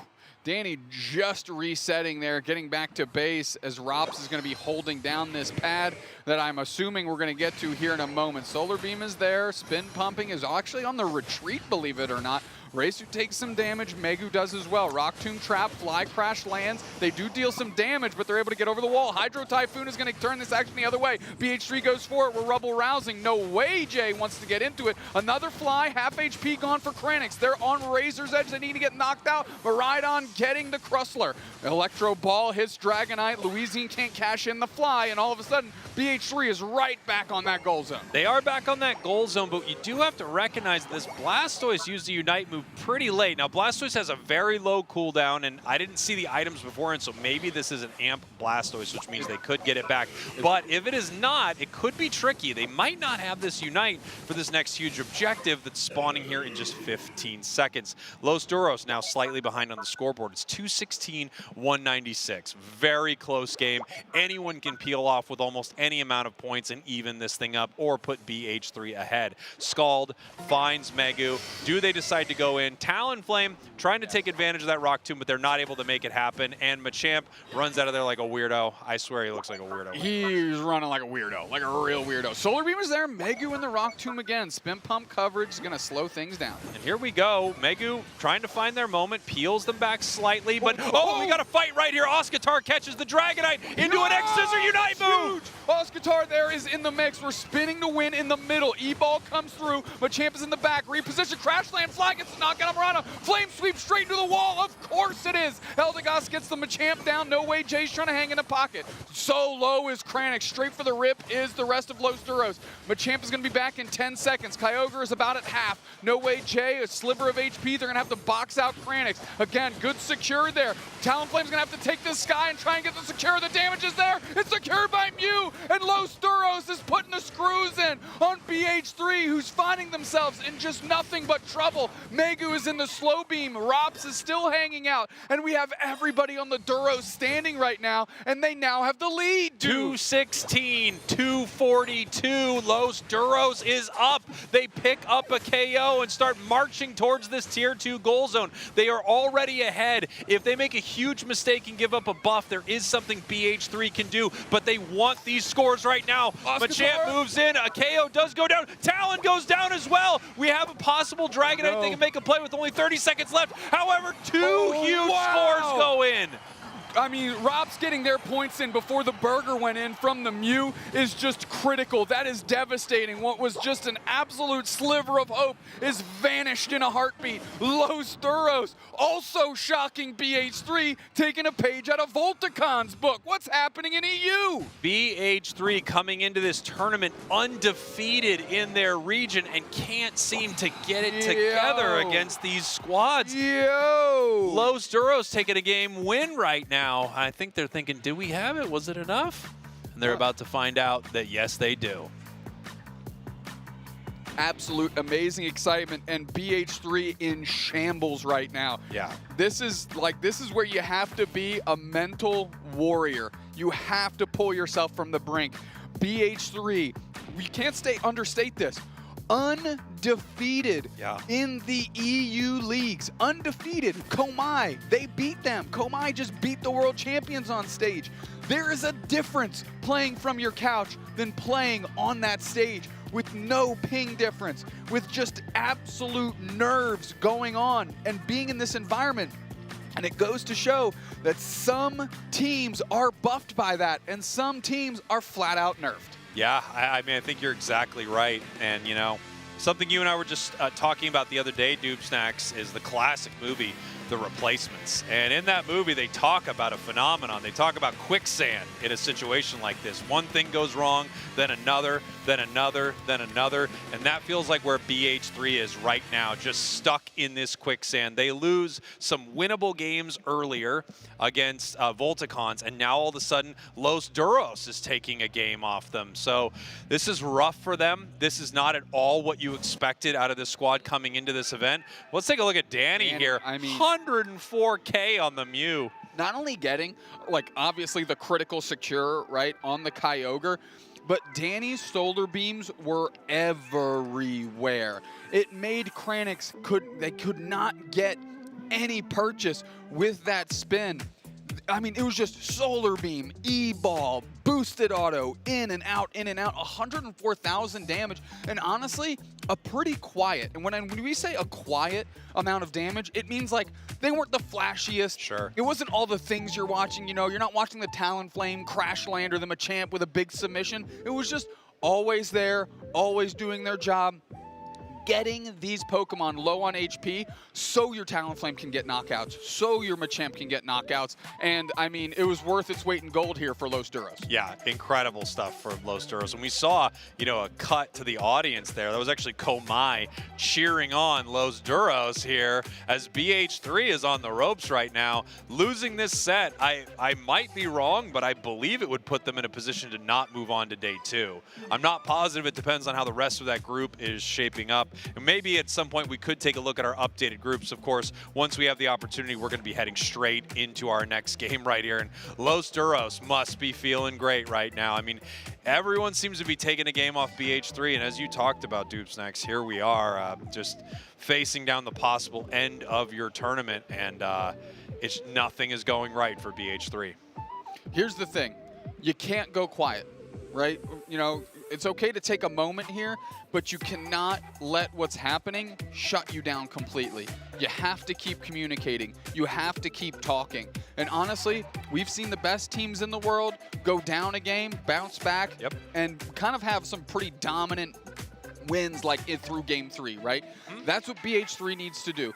They know that on paper, they are the better team. They know that they are dominating their league. They know that they have it in them to win.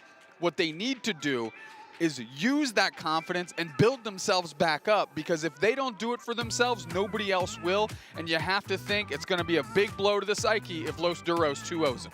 Yeah, no question. I mean, this is This is tough for BH3, and you wouldn't expect this is the position that you would be in, but now is the moment where you have to find whatever it is inside of you, get rid of this doubt, get rid of this spiral that you are clearly in, get your head back in this game one step at a time, take one game off Los Duros, move forward, take another, you know, just keep marching forward.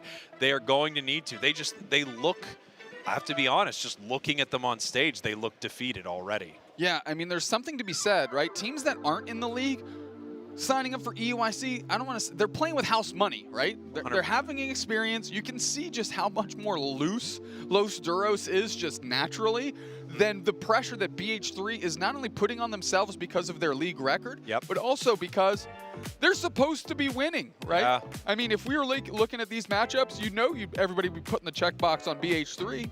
Yeah, no question. I mean, this is when you're going to lose, you know, all your channel points on Twitch.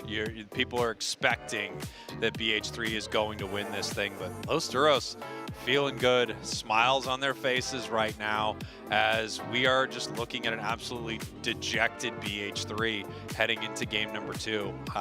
Of course, they're capable. Of course, they're good enough to do this, but I don't know if they've already lost the mental game completely. You know, you can't. If you want to be the best team, if you want to be a world champion, you can't. Of course. And the fact that we're talking about it leads me to believe that there's still more work for BH3 to do. But right now, it starts with this game here between BH3 and Los Duros. Los Duros up a game, and we are going to Groudon. Yeah, here we go. The Groudon map. We have Charizard Y banned out from Los Duros on the side of BH3. Mewtwo Y and Mega Lucario. Again, that targeted Darkrai ban that we're seeing more and more. BH3 with a final ban here, something they don't want to see on the other side. We'll see what it is. They were moving through defenders there, but it goes with Umbreon. Los Duros with a real opportunity here to close off another prime pick, and they do Mimikyu. And they're really, I mean, there's a lot of powerful Pokemon still in the mix. Mega Gyarados, right? Psyduck we've seen a bunch of course. So BH3 is on the button. We'll see where they go. Yeah, let's see how they want to play this here. Okay. Yeah, I mean, it was a problem. Okay. It was a big problem, and now this is something that Los Duros is not going to have moving into game number 2. We're going to see what they want to take here. Blastoise is an option, obviously. Blastoise incredibly good and something that they could steal away from their opponents. Next couple of picks here, BH3.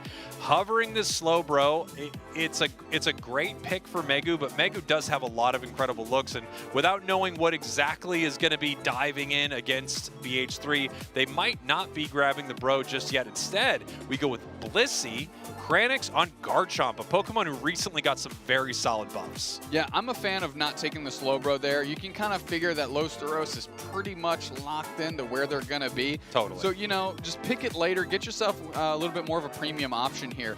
Los Duros with the reactionary picks back-to-back.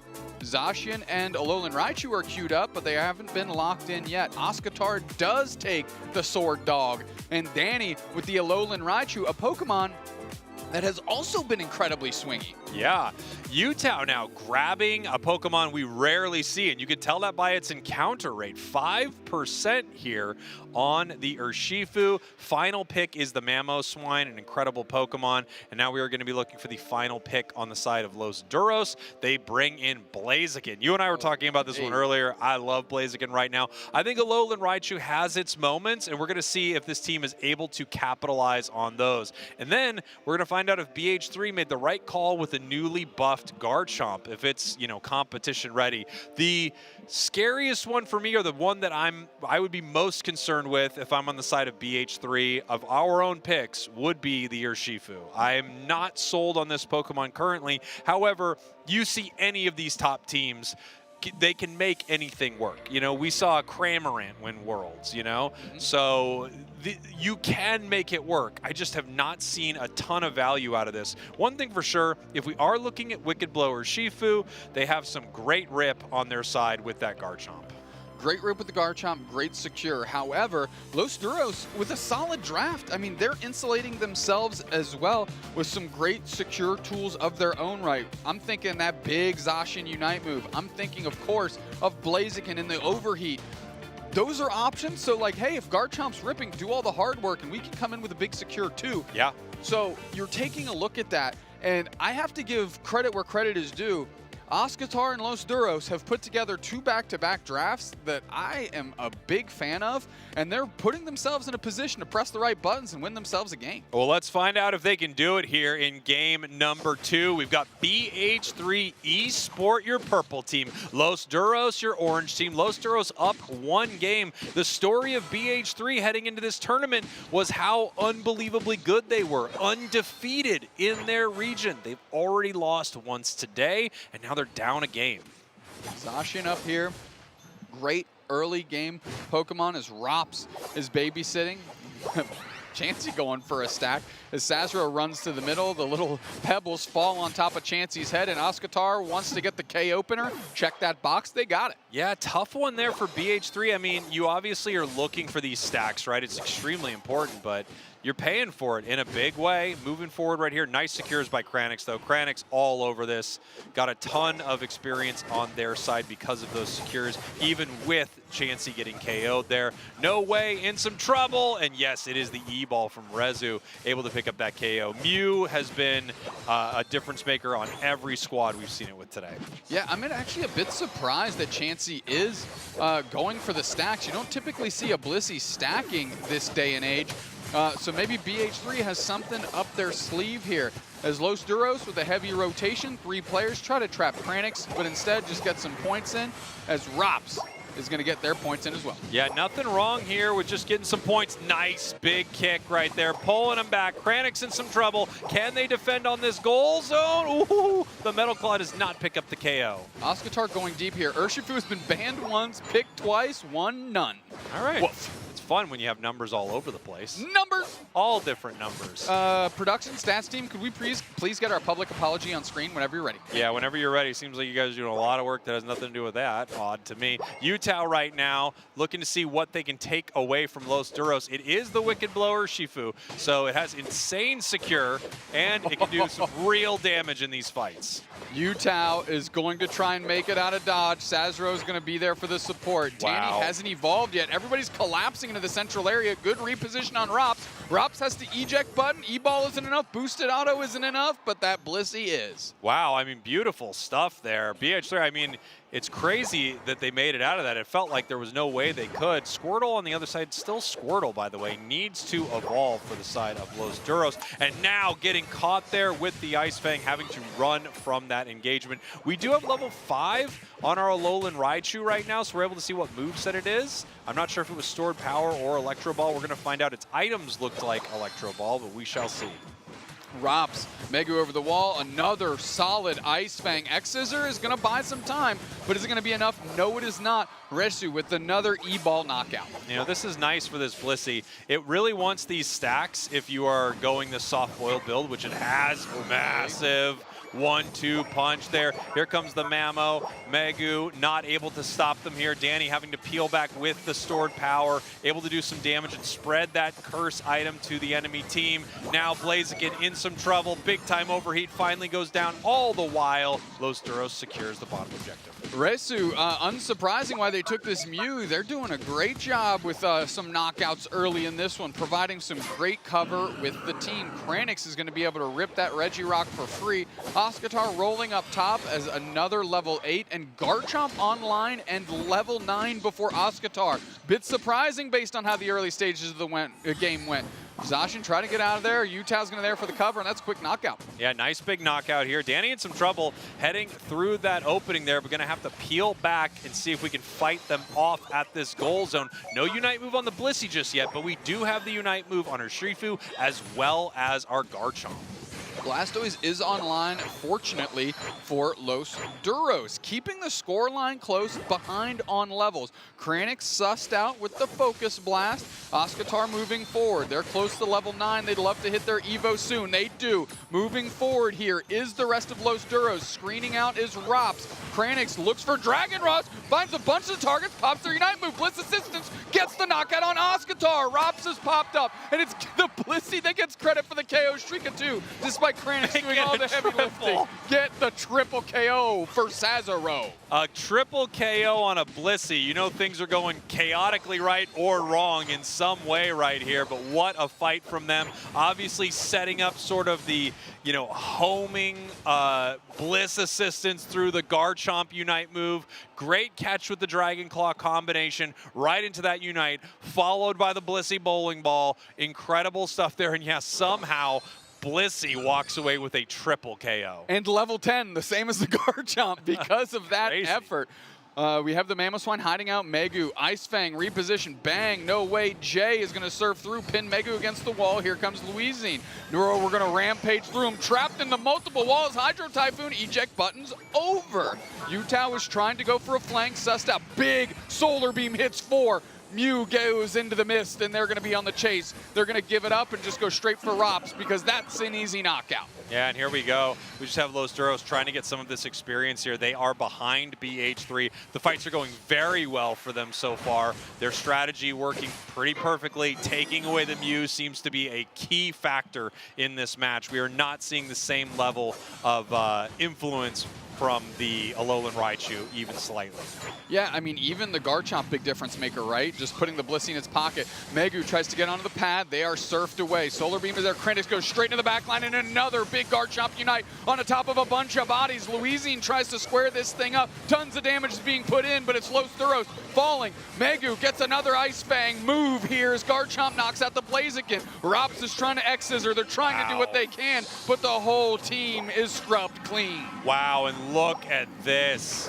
377, 113, a 49-point over in that tier 2 at the 330 mark. BH3 is coming alive right here. They are not letting this tournament slip away from them. Completely different look from this team, and I'm glad that they found themselves their confidence. They have to still close this game out, though. 3 minutes left. You can't completely give it up. BH3 is going to turtle up on this goal zone as Los Duros is ripping the Regirock.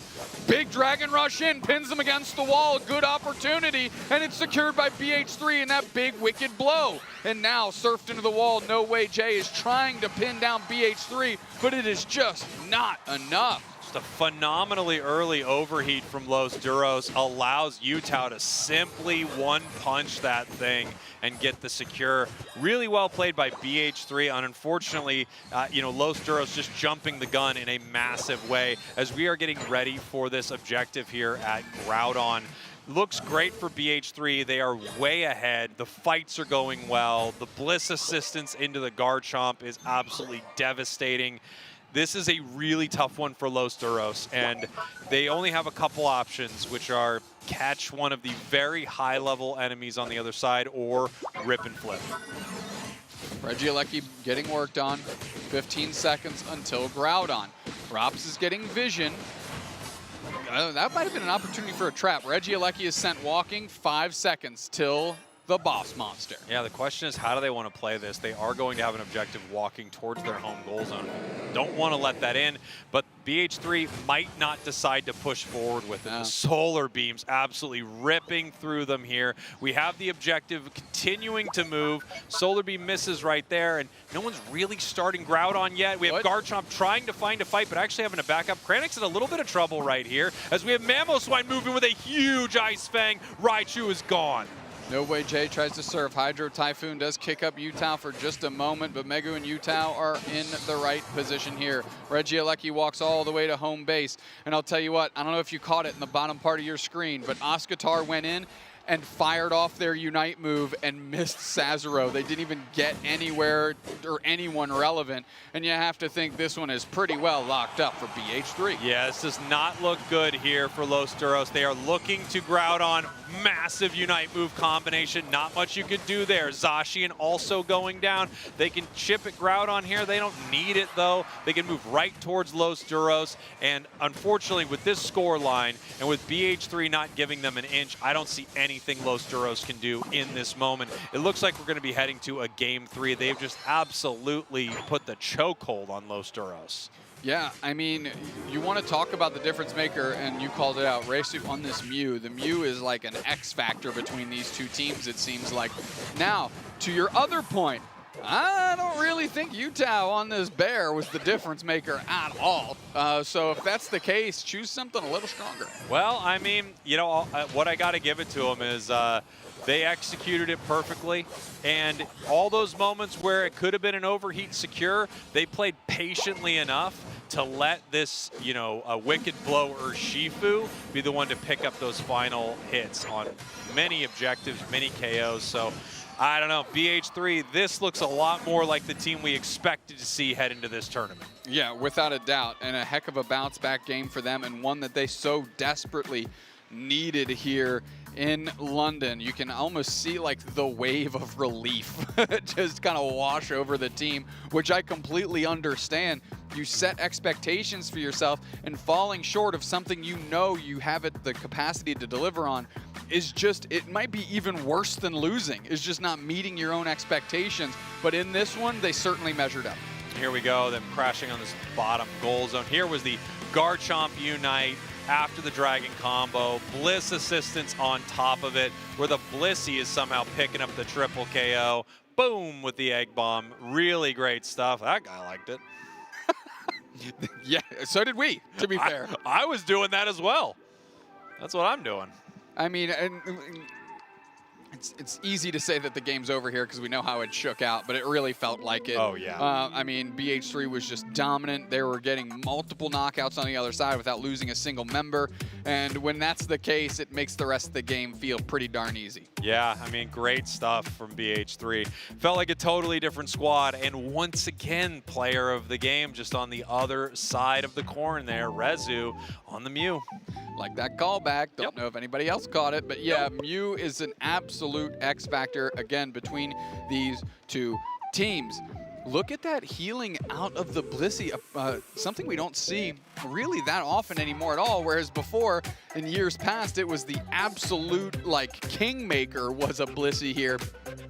I like BH3 going back into the well, doing it their way, and getting a little bit of consistency back in the mix. Totally agree. Blissey is a difference maker. Its Unite move is unbelievable, and if your opponents decide to fight you or are forced into it, Bliss assistance just makes it so hard for anything to stick to the Pokemon that got that extra shield. And at the same time, it's going to make you stronger, and Blissey just going to start bowling through the enemies for crazy good damage. Really, really strong game from BH3, and you can just see the night and day difference with our squads right here. Kranix, Garchomp, very solid as well. Loved seeing them go to that pick, and I think they were able to, didn't know we were going to be on the jumbo screen there. That was wild work. Thanks for the heads up. Production, that's 3 apologies. Feel free to throw them on the screen whenever you'd like. Thank you. BH3 banning out the Darkrai, Mimikyu on the other side. We've got Charizard Y, we've got Mega Lucario. Final ban, they're considering the Mew right here. Interesting, because I'm thinking they don't want to first pick it, but they really don't want to have Los Duros, you know, jump on this Pokemon again, which I understand. I'm with you completely. Sometimes you just got to ban the problem. Why not? Flip the names, flip the names. Okay, Los Duros was the one who banned the Mew right there. I was like, okay. Now I understand what's going on. Still the same thing, ban the problem. Still the thing, ban the problem, flip the names, 3 apologies on screen. Thank you so much. First pick's going to be better make it 4. You know what? Make it 4. Give us an extra apology just for good luck. No Way Jay back on the Blastoise. Didn't look great, didn't look awful last game, but unfortunately when you're playing so far behind, it's tough for Blastoise to look great when you're getting beat up by Pokemon 4 levels higher than you. Interesting. All right, we're going with the Defender support core of BH3, which is the orange team, a little early. So we've got Megu on the Crustle, we've got the Umbreon here picked up, and now next couple of picks here for Los Duros. We're going to see what they want to grab. Miraidon's been very effective today. I'm not surprised. And a Mr. Mime. I love it too. Yeah, I mean, if you're not going to have the Crustle to build the walls, Do it with Mr. Slime, Yup. Mr. Crime, Mr. Mime. I love that pick. We were talking about, you know, off camera how you and I would love to see more of this Pokemon. It feels kind of slept on, and I am shocked at the rate at which we're not seeing Psyduck enter these games. You know, interestingly enough, the second we see on the side of BH3 that they've locked in their defender support, and we know it's not a Slowbro, now we have sort of a free Scyther on the side of BH3. And our next couple of picks here for our orange side, we've got Machamp being covered once again, and this Talon. So looking a lot more like our early game one stuff from Los Duros, which I think they're happy with. Final pick now for BH3. Let's see what they want to go with. Oscatar doing a great job submission into the fly crash lands that Luisine was putting together. And we do have an Inteleon at Aresu. And we know that this Inteleon can turn the tide of the game. Yeah, absolutely. Those snipe shots, some players are playing Liquidation, which is extremely good, but sometimes into these really tanky Pokemon like Blastoise and Mr. Mime, Liquidation just doesn't have the damage output. And on top of that, with Talonflame on the other side, able to, as we say, take to the skies, you know, fly off of the map, all of that liquidation damage goes away. It just kind of disappears into the ether. So you've got to assume we are looking at a snipe shot. Inteleon, that thing gets online, gets a high level early. Those snipe shots are taking more than half your HP bar. Utah gonna have the opportunity to take over the game very quickly here. Danny is gonna have to be on the lookout for that Scyther.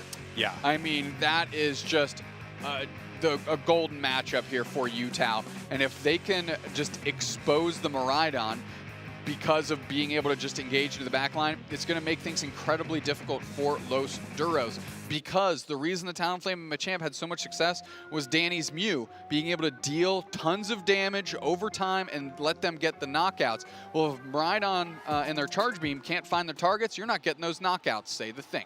Here we go. Game number 3. Los Duros, your purple team. BH3 Esport, your orange team.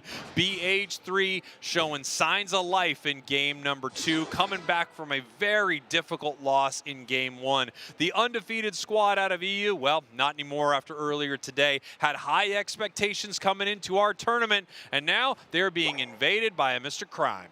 Mr. Crime indeed, trying to make a little action here for themselves as Utah moves forward level 4, and honestly just kind of looking for the body there, just putting damage on Rops. The Scavalier is going to rush out there. Can't quite skewer their target. Utah's going to hit level 5 and a rotation quickly coming. Luisine is ready to go. Megu catches out Luisine. They have to dart back to the pad as Oscatar is there too, sitting at a measly level 3. Yeah, Rob's in some trouble right now, being chased down by that double hit, and it looks like Talonflame is going to see if they can cut off Scyther if they are moving to the bottom path. Mr. Mime now moving back to our top path, looking for some experience here. Things not going super well for Los Duros to start this game. No, they're not. Resu's hanging out. They've got the Great Secure in that Drizzile. Straight on top of them is Utah, just really smelling blood in the water. Yeah, I mean, looking for it right here. Oscatar moving back to try to defend right there. Feels like a very foolish decision. I understand you want to stop the score. Mime is far away, but the moment that you turn back, you are giving up the KO. And they are just getting the brakes beat off them in the top path. We now have Rops in the central area of their own team because Utah and Megu are moving through. Good adjustment, at least, by Los Duros, sending Luisine into the opposite central area, so they're not like completely missing a farm rotation. But really, Los Duros is behind, not only on the scoreboard, but these levels are starting to get out of control too. So how they're going to adjust is going to be important. Oscatar all the way to the backside, putting 21 in is solid. Megu at least picking up those points, crash landing on top of the fly, tons of damage on Megu. The walls are down, the pressure's on. Meanwhile, Scyther gonna grab the Regidrago. The rotation is there, and now it's trouble. Wow! High lands and gets 2. Luisine on this Talonflame is changing the game again, dude. Kranix is now in trouble, and Rops puts them down. This is like game one, man. It felt like BH3 was ahead, and all of a sudden Louisiane hits Talonflame, takes to the skies, and brings down a nightmare with the fly. I mean, incredible stuff there from Los Duros. Fully coming back into this game in just one simple fight. Oscatar now level 7, getting caught in the mean look and caught with the X Scissor, but they're looking for a KO here on Sazero. They might be able to make it happen. Talonflame to the sky. Wish lands in time.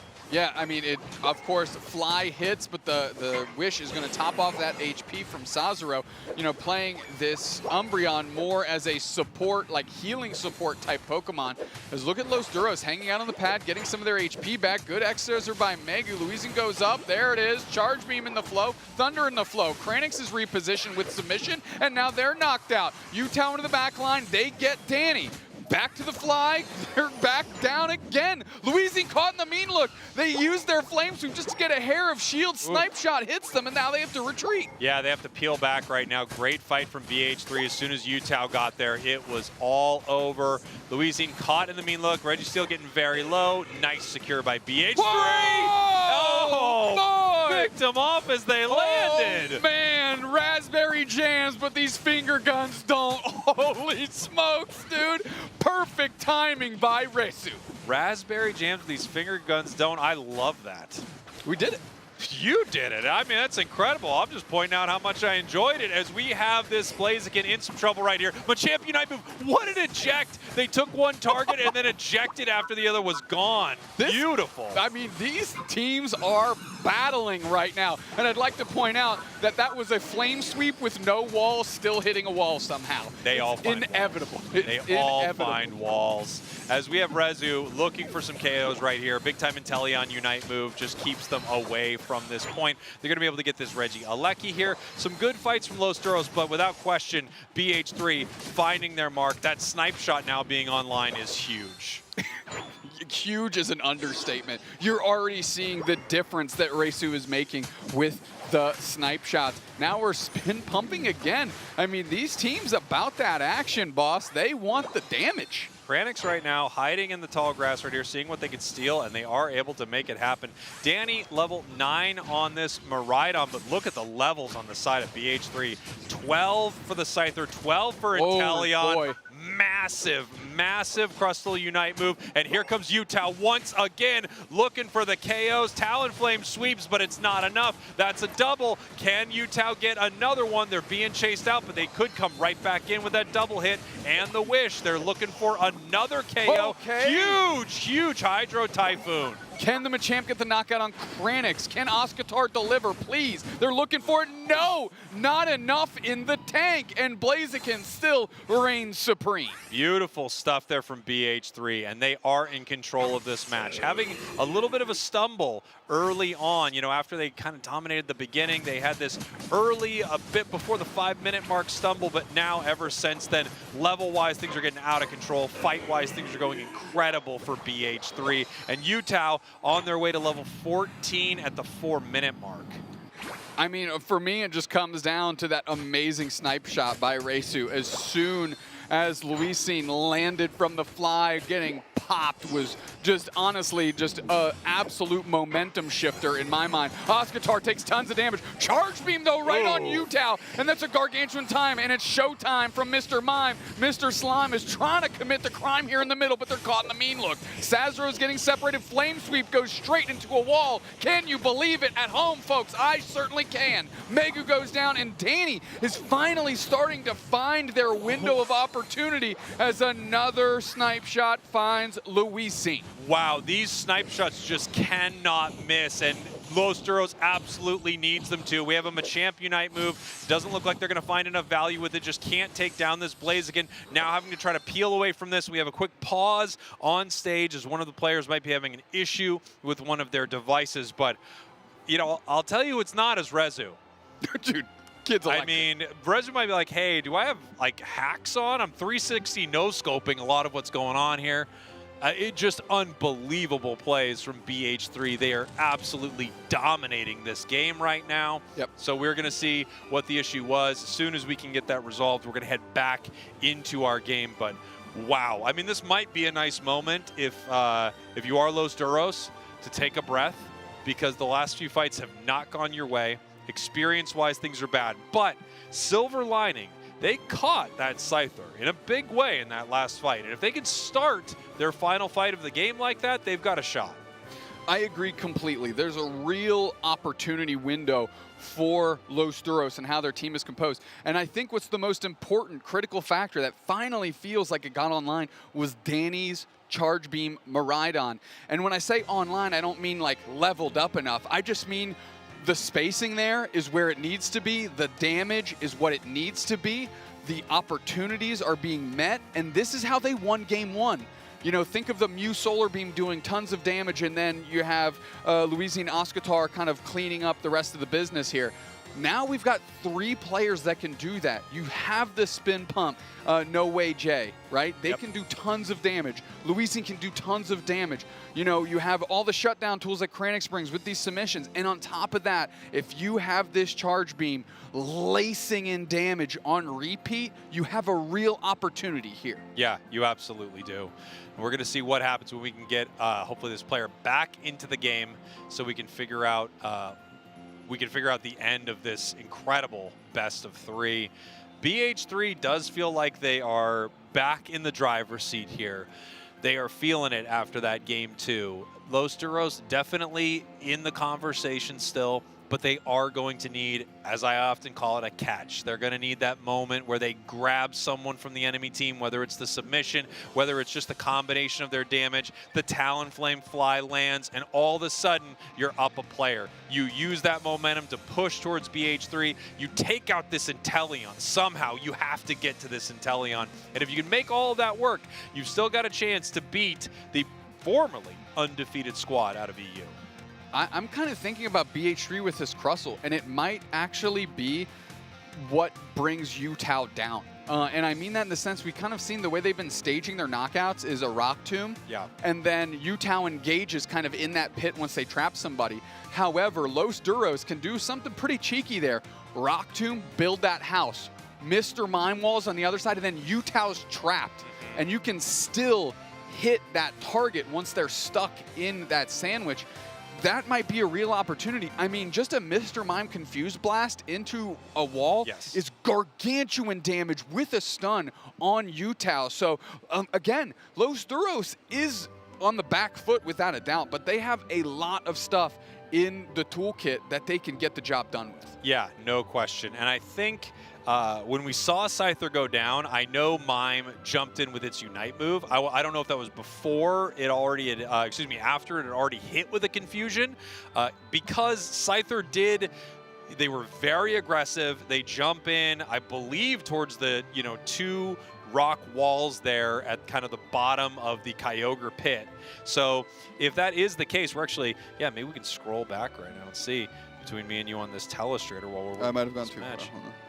But yeah, there was a big moment where they were fighting, and I know the Mime used the Unite move. That much I'm 100% sure on. Is it here?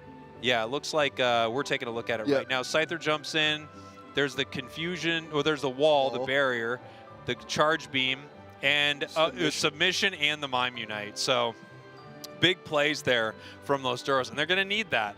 They're going to need that once again if they're going to be able to beat BH3, because BH3 is winning this right now. It is currently, they're running away with it. Level-wise, they're just brutally ahead, and it's going to be a tough fight, but not an impossible one, just a really tough one. And BH3 is going to need to keep a cool head, get their mind off all of the difficult matches they have had today, and execute what is right in front of them right now. If they're able to do that, then they can, stay in this competition. If not, we might be watching the, anticipated best team of EU head home early in this tournament. We've really outlined how Los Duros can contend with this Scyther, right? Yutao is kind of running away. They're the biggest thing in the lobby right now. However, behind that is a Blaziken, and of course Reisu's Inteleon, which has just been lights out.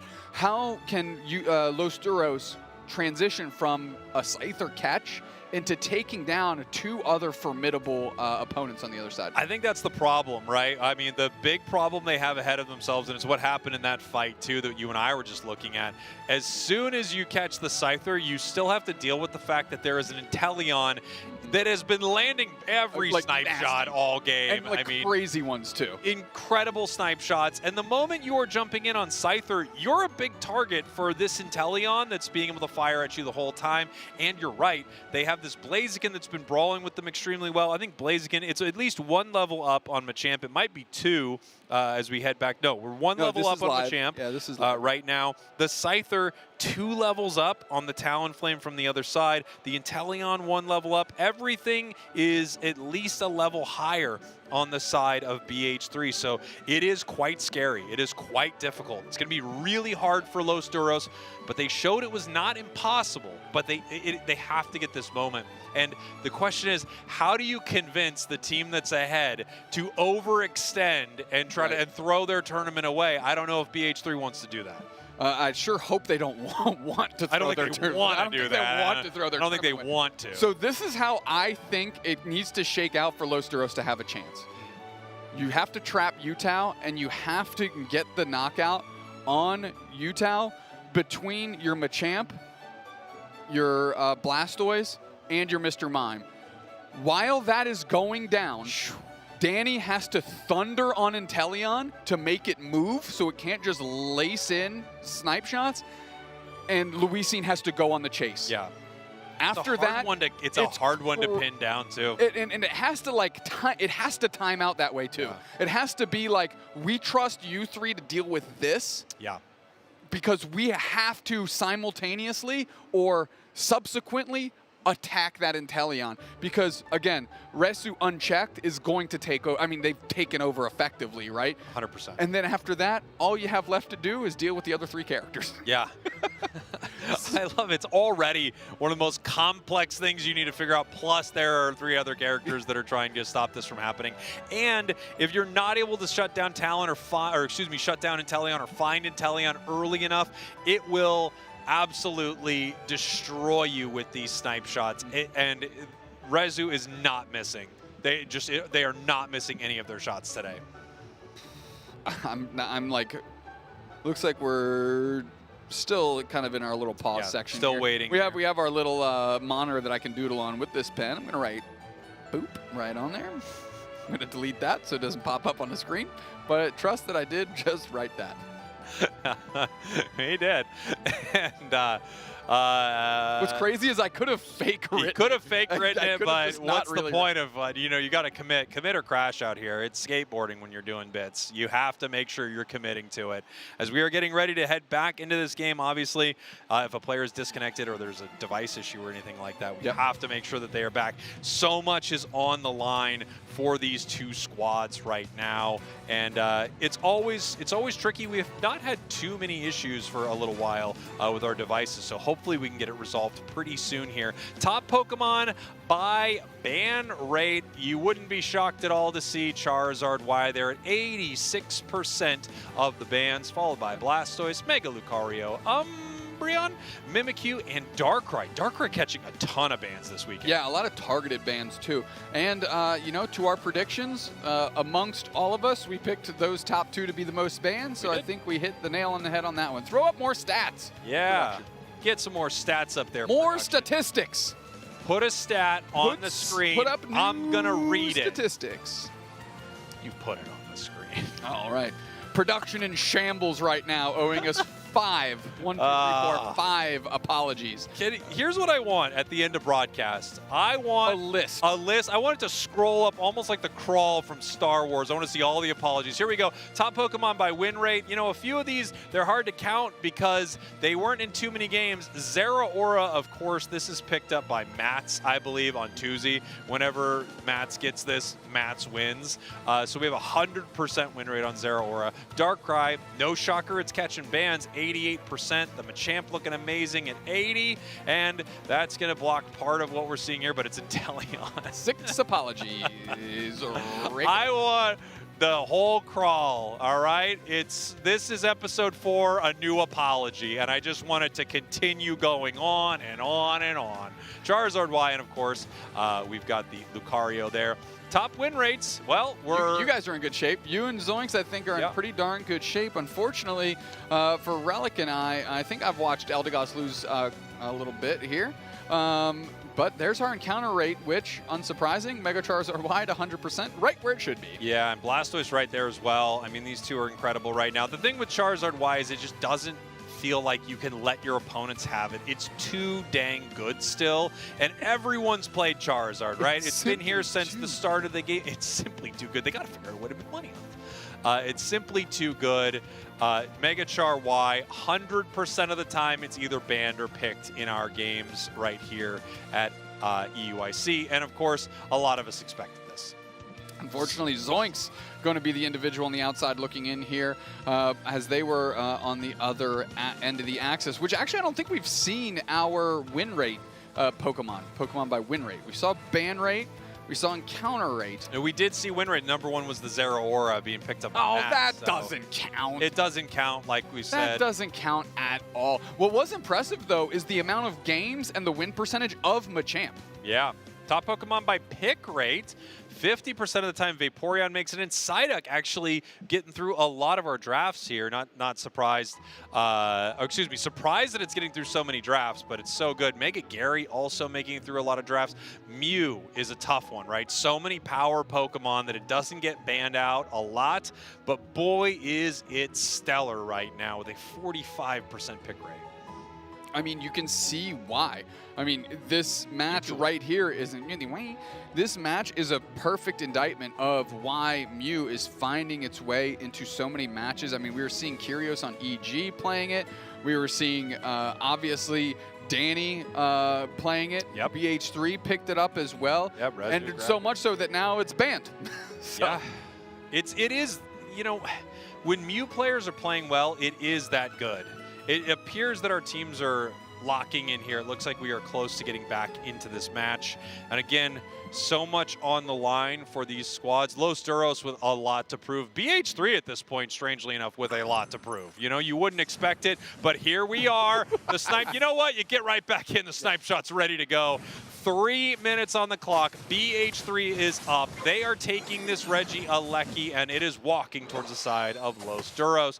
On the side of Los Duros, they're going to be looking to get some of this experience. They need to get as close as they possibly can to BH3 before we head to our final fight. Sazero just going to sit there and harass a little bit, make sure that Los Duros doesn't get anything for free without being checked. Rob's moving to the middle. Mr. Mime is going to be part of that winning equation that we discussed if they want to upset BH3 in Game 3. Wow, Rezu's a level 14 in Teleon. I mean, this is just so scary. The first snipe shot does not find it. I think it's the first one that's missed all game. Doesn't find its mark, hits the Blastoise right there, caught in the mean. Look, another one lands onto the Blastoise, looking for the third, barely missing right there. Blastoise ejects, but it still gets caught. Is gonna have to peel away. The snipe shot finally doesn't hit. I mean, the only reason Reisu missed with that first one is they were just doing a bush check here. Ranix is right there. Blastoise knocked out. No Way Jay dispatched of, which means BH3 is in the driver's seat. That was a focus blast, I think, into the bush they assumed they were basing in, and they were correct. The snipe shots looking for their marks right here, missing Oscatar. Megu got some information, however, that snipe shot not able to land. They're looking to make something happen here, caught in this mean look. The overheat is out, but the overheat only catches Blastoise. Blastoise, once again, just getting hit by just about everything, but does peel back. No Way Jay has to base again, and now all of a sudden Los Duros are running out of time. It's like the 6th man off the bench for BH3. They have to fight outmanned.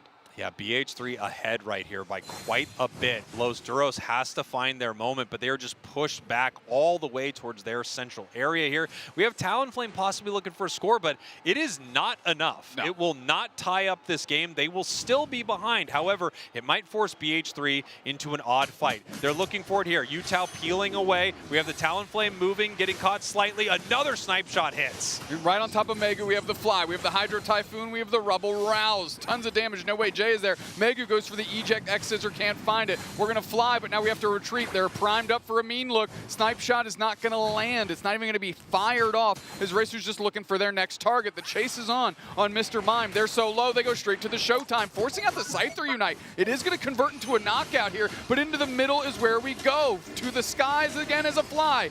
Big Sazero Unite to grab the shield. Groudon is getting ripped. It's on the Razor's Edge. It's going to get knocked out and taken by Los Duros. Whoa. They have 20 seconds to go score, and they need a ton of points. Louisi needs to immediately go, but we're getting counter scores back the other way. 353 to 161. We need more 50s. The Blastoise is hanging out. Megu is babysitting. They have to spin to win, but you got to get out of it. You got to try and score. They are sussed out. They are done. The 50. Whoa. Oh, it goes at 20. Whoa. Oh, no. What?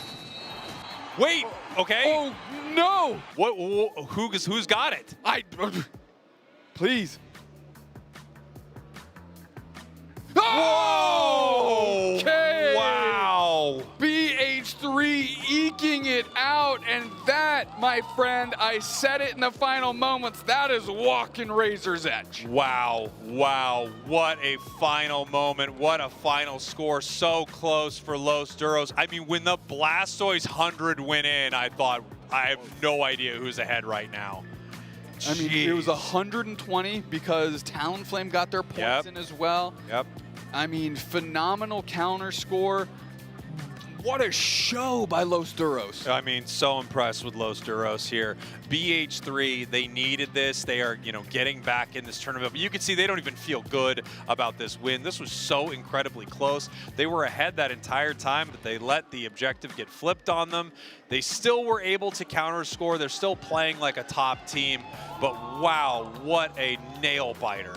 Los Duros balling out of control on the stage. What a performance by them, and that's a heck of a way to make a statement and really show what you're made of here. These EU teams are representing themselves incredibly well right now. BH3 makes it through. Well, I guess keeps their tournament alive. Yes. Is maybe the better way to say that. Yeah, I mean, just a real tough start of the day for BH3. Coming back in this, by the way, the snipe shots were just so unbelievable here. And Spartano in the audience, pop it off a little bit. Hopefully it was to that snipe shot, because that thing was crazy. I mean, we must have had a million snipe shot pop-offs in the crowd because they were so good. Rezu just on point all game. Here we go. I mean, we have the meteors landing. Groudon is there. No way Jay is going to try and get in. They do secure, I think it was a hydro pump. 2 players down. The scramble score is there. 76 back the other way. We see the 20. The Hundo Banger goes in. That 76 saved the game out of Sazero. Wow, wow, wow. What a match between these two squads here. Rezu, Yeah, without a doubt. Yeah, no surprise Without a here. What a superstar. Not getting KO'd a single time. 78,000 damage. Just this unbelievably powerful, ranged. They couldn't do anything about it on Los Duros. They just couldn't get to it, which is a testament, of course, to Megu and Sazero. But Rezu with the absolute eagle eye that game.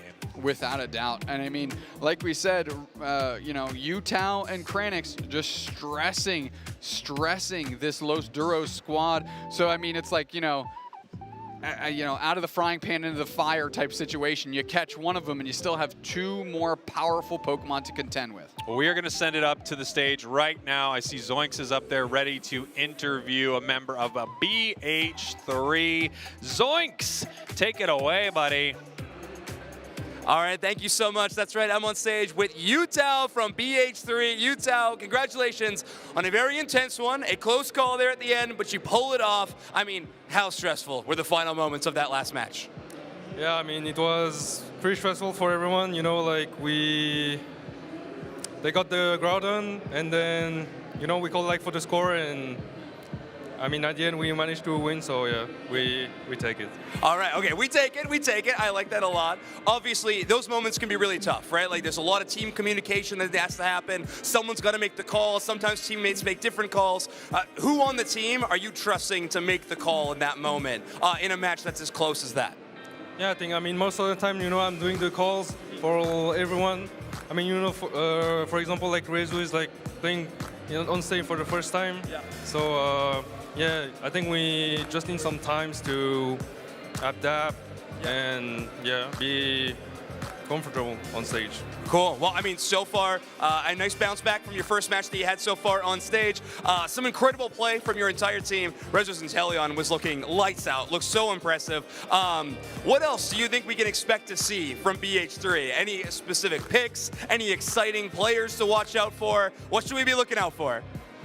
Yeah, I mean, I think we have like a lot of stuff to show, and yeah, we have like a lot of draft, a lot of picks to show, and yeah, I think we just need some time, I think. Okay, all right, some time, but some interesting stuff. Maybe we get to see the Greninja, like the plushie you have in your hands. He's saying no, but maybe still we'll see. All right, Spraggles, Deuce next. Back over to you.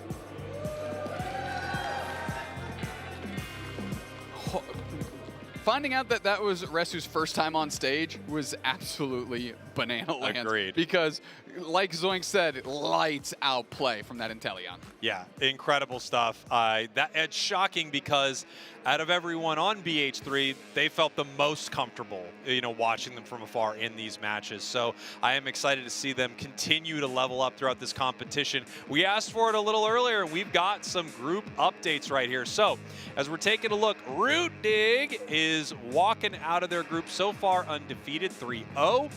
Citadel Gaming is 2-1. CACM 1-1. Nova Legion 1-2. And Planet JJ's 0-4. So two teams are going to be moving out of these groups. We have a very exciting matchup between Citadel and CACM that should decide a lot here. Let's take a look at Group B. We've got Evil Geniuses 2-0, Twozy Esports 2-1. Aftermath, that almost makes no sense. Evil Geniuses is either 3-0 or 2-1. So let's get that sorted. There's no way that makes sense. Aftermath Esports 1-2. Pasta Baguette, unfortunately, 0-3 as we go to Group C. I feel like Pasta Baguette, it could be something you yell when you lose, like, Pasta Baguette, as we take a look at Group 3. Volticons, we saw them earlier against BH3, having an incredible start to their day, 2-0. BH3 now 2-1, Los Duros 1-1, and let's see, unfortunately, 0-3 in their group. Over to Group D, Komai. 3-0, taking down Peru Unite. It looks like that group is all sorted, right? That'll be Peru and Komai heading through to day 2. As we bounce through the last two groups, we have Team Peps 2-0, Extinction 1-1, Rework Esport Core 1-2, Rush Hour 1-2. So, Team Peps and Extinction still need to square off here. And we've got our final group here. Los Caducados and Engage, both 2-0 in their group. Rework Esport Gear 1-2, and unfortunately for MTZ Esport, they are 0-3 in their group stage, and they will not be moving forward to day 2. More incredible games coming up, that is for sure. Some important ones that are going to decide day 2. And then, of course, as we kind of get day 1 wrapped up, we're looking forward to a single elimination bracket in day 2. The winner of this whole thing, the Aeos Cup, will be your first team qualified for Worlds. We're going to take a very short break. It's going to be about this big, maybe even this big, and we'll be right back. Maybe that big.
Dignitas.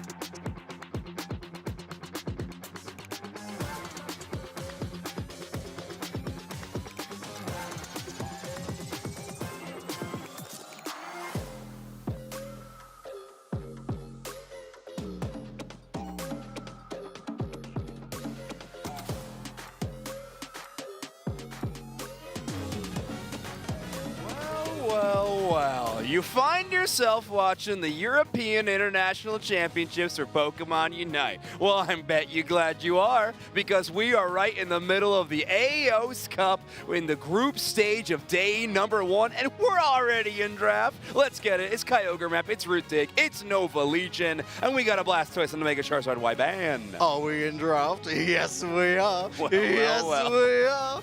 Right, enough of that bit. Let's talk about the band, shall we? Blastoise gone, Mewtwo Y gone, Charizard Y gone, Darkrai and Umbreon off the board. Nova Legion taking Mega Lucario as their final ban. Nova Legion with a bit of a free hit, one could say. Yeah. First of all, great jersey.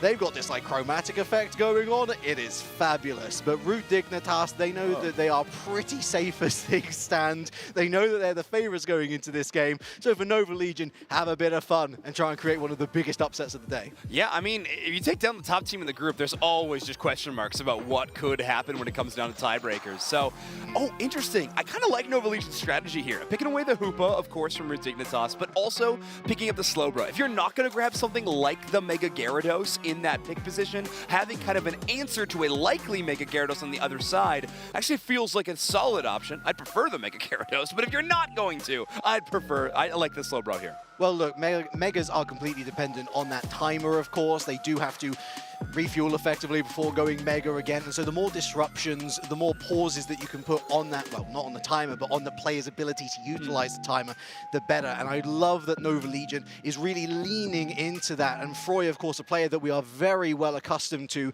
rocking that Inteleon, looking to stay away from the majority of the action. In terms of close combat, close quarters, Root Dignitas saying, get back over here. Tune on the Talonflame, and Nova Legion with a bit of frontline bite as the Ceruledge is locked in with Bell. Okay, so yeah, it feels like these Latin America teams love this Pokemon. They do, don't they? Brazil, LATAM North, so far, great representation of this Pokemon on these rosters at this tournament. So we'll see how well this Ceruledge can contend. A lot of fire versus fire in that Toon versus Bell matchup. One to watch, certainly. But I think Yum called it out. Freud, the player to watch on Nova Legion, building a new roster, traveling all the way out here to EU to battle for that first World Champion spot of the season. In the back of this Inteleon, a Pokemon that has done so well leading up to this event, and then at this event, it feels like it is one of the best Pokemon to watch at this event. These snipe shots, just ridiculous from multiple players so far in our event. Yeah, I think for EU teams, sometimes it is just a, hey, vibes, let's go and have a good time at EUIC. This is a big step for Nova Legion. This is a huge commitment from Nova Legion. Right. Certainly with an eye looking forward, of course, the regional league, something that, been all promotion relegation towards the end of the season. So maybe this is a long-term play. You are not going to get much better opponents on your way to forming together as a team, learning each other's intricacies than Root Dig. For Root Dig, as I say, this is the epitome of a banana peel game, right? I mean, like they make themselves look a little vulnerable, I guess. If they do lose, they will be intending not to. As we head into game number 1 of potentially 3, Root Dig, your purple team, Nova Legion in the orange. All right, well, if anybody like me was curious on why that Psyduck is getting first pick priority, I beg you to watch Ender play this Pokemon. Rocking the Light Bulb as well, a little bit more of a rarity these days. However, Ender very content to play the field, play for vision, play for spacing, and get that passive experience gain. rain. Stormex with quite a bit of damage up front early, but that's just one of the benefits of early game Psyduck. You get access to that headache gauge essentially immediately, and it's a great repulsor effect onto any enemy Pokemon trying to make a dive. Yeah, the last thing that you want to be doing as Nova Legion is showing any sort of fear. You got to fight fire with fire, since Root Dig are going to be looking to really account for themselves and take on the responsibility of really punishing any mistake that Nova Legion makes. So having a lot of these early evolutions, having great lane threats is a fantastic start here, as Cerulege and Bell are up on top path. Never mind. Kind of chilling. Yeah, the Hoopa portal is actually going to send them down to the bot path. However, we do have Toon on the Fletchender rotating towards the top side. He can join that fight. A little bit late, going to go for the Wild Pokemon EXP instead of chasing down Stormex. Kind of curious. I thought we might try to chase down the Buzzwole and get an early evolution onto the Gyarados, but instead, just playing for that Wild Pokemon EXP because Zealot has almost filled, and there it is. The effort gauge is completely full. Going straight to work already. Safety in numbers, say Nova Legion, who, for the first time actually on stream today, we're seeing the Hyperspace Portal Hooper as opposed to the Trick Hooper. Does offer a different rotational style to what many other teams will be working with, of course looking to feed their ADCs with Trick. I'm excited to see what Nova Legion can do with it. Not scored anything yet, but they have only restricted Dig to 32 within the first 2 minutes. True. And if everybody saw that lower third a moment ago, I mean, Zoink's predictions enjoyers rejoice. Vaporeon still has a chance as Mega Charizard Y dodging encounter rates in 3 games in a row now, which is quite surprising. Inder in that enemy central area does not have any buffs rotating around them, so you know they weren't able to secure the red buff or blue buff, but still that presence being shown and buying a little bit of time. Froy headed back towards that goal zone, that invisibility kind of nice, so Electro Ball could not target, and Gold gonna get the KO. Both Otter and Zugrug gonna fall. Toon looking to play cleanup. Oh, these are devastatingly low health bars. Not the Bell was ever concerned about that. Ding dong, and we've got 30, what's that, 53 points on the board, 82 a zone crack. Nova Legion takes the lead.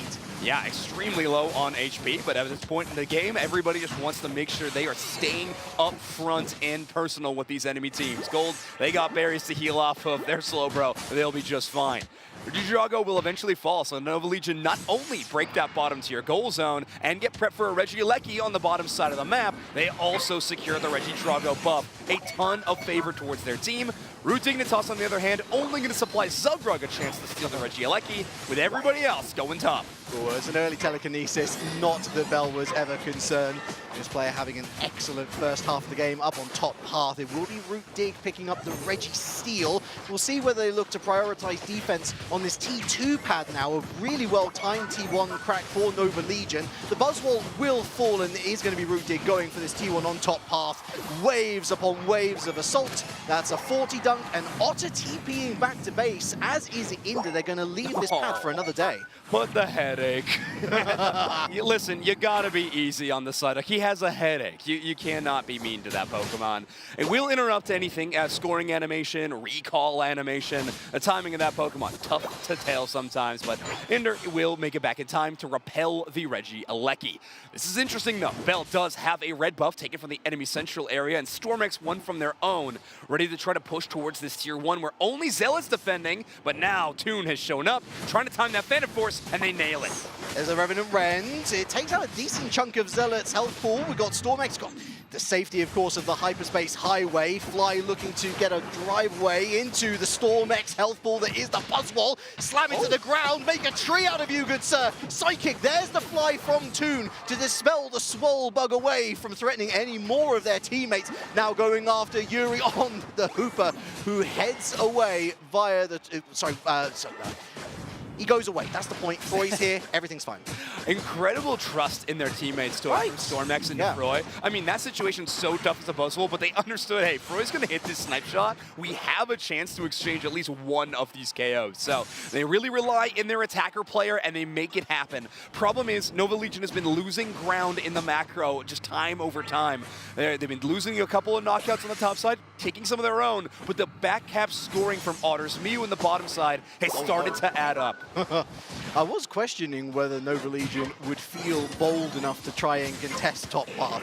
They have chosen to go for Regieleki for a second time. Look at the damage onto Froy. Huge flank from the Mew. Toon looking for a snipe. The Solar Beam doesn't quite get it. Once again, Bell on hand to ensure the Regieleki goes into the hands of Nova Legion. Toon is going to catch one here. And now do Nova Legion go for the big push? We've got Mew, we've got Cider, we've got Mamoswine in the defense. This should be fine. Meanwhile, Gary up top going to counter score. 194 to 82 will be a little bit bigger. Revenant Rend, big beam. Psyduck falls. 2-3-1 to 82 now. What can Nova Legion do from here? Or are they going to go for the full commit? Oh, Flame Sweep catches 3 or 4, but 2 KO streak from the Serral Edge. Big knock up. Here comes the Dragon Current thrown about by the Buzzwole, buying so much time and leverage for the rest of his team to try and disengage. Slowbro through the hyperspace highway. Yuri scampers away. Good effort, Nova Legion, but not good enough. That is unfortunately one of the biggest challenges of defeating Root Dignitas, is you can win so many fights and yet you have to fight, it feels like another raid boss after immediately taking down one. Great repel on that tier 2 goal zone by Root Dignitas. There was a lot of resources used creatively and well by Nova Legion, but they're just kind of outvalued by Root Dignitas, making sure that that Buzzwole into Serral Edge combo was only caught by a Psyduck, and then immediately following with a Mamoswine after that. Just great use of these tanks and supports to eat up a lot of major resources. So even while Nova Legion's putting together really flashy plays, it's Root Dignitas playing the econ game. Once again, Storm X finding Zealot down to 50% health. Really lovely coverage from Zugrug.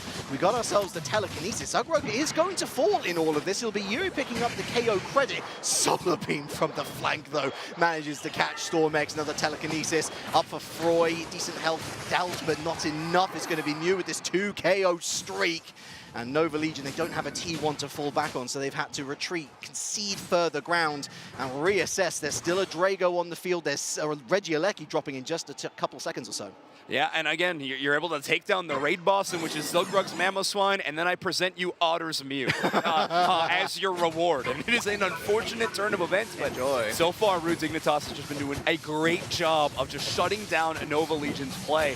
While they're putting together some great combos and finding some success, so far Root Dignitas has been one step ahead. That could change here, though. Nova Legion with a priority on map placement, defending this area, trying to give Inteleon as much room to work. If you could start a team fight around Kyogre with Inteleon in position, you were in such a good spot. You could see the idea. They were looking to try and bait in that Mamoswine, and they did. But Zugrug's a little too wily for that. Big punches going down as the Hooper is unbound. Slow beam onto Zugrug into the center.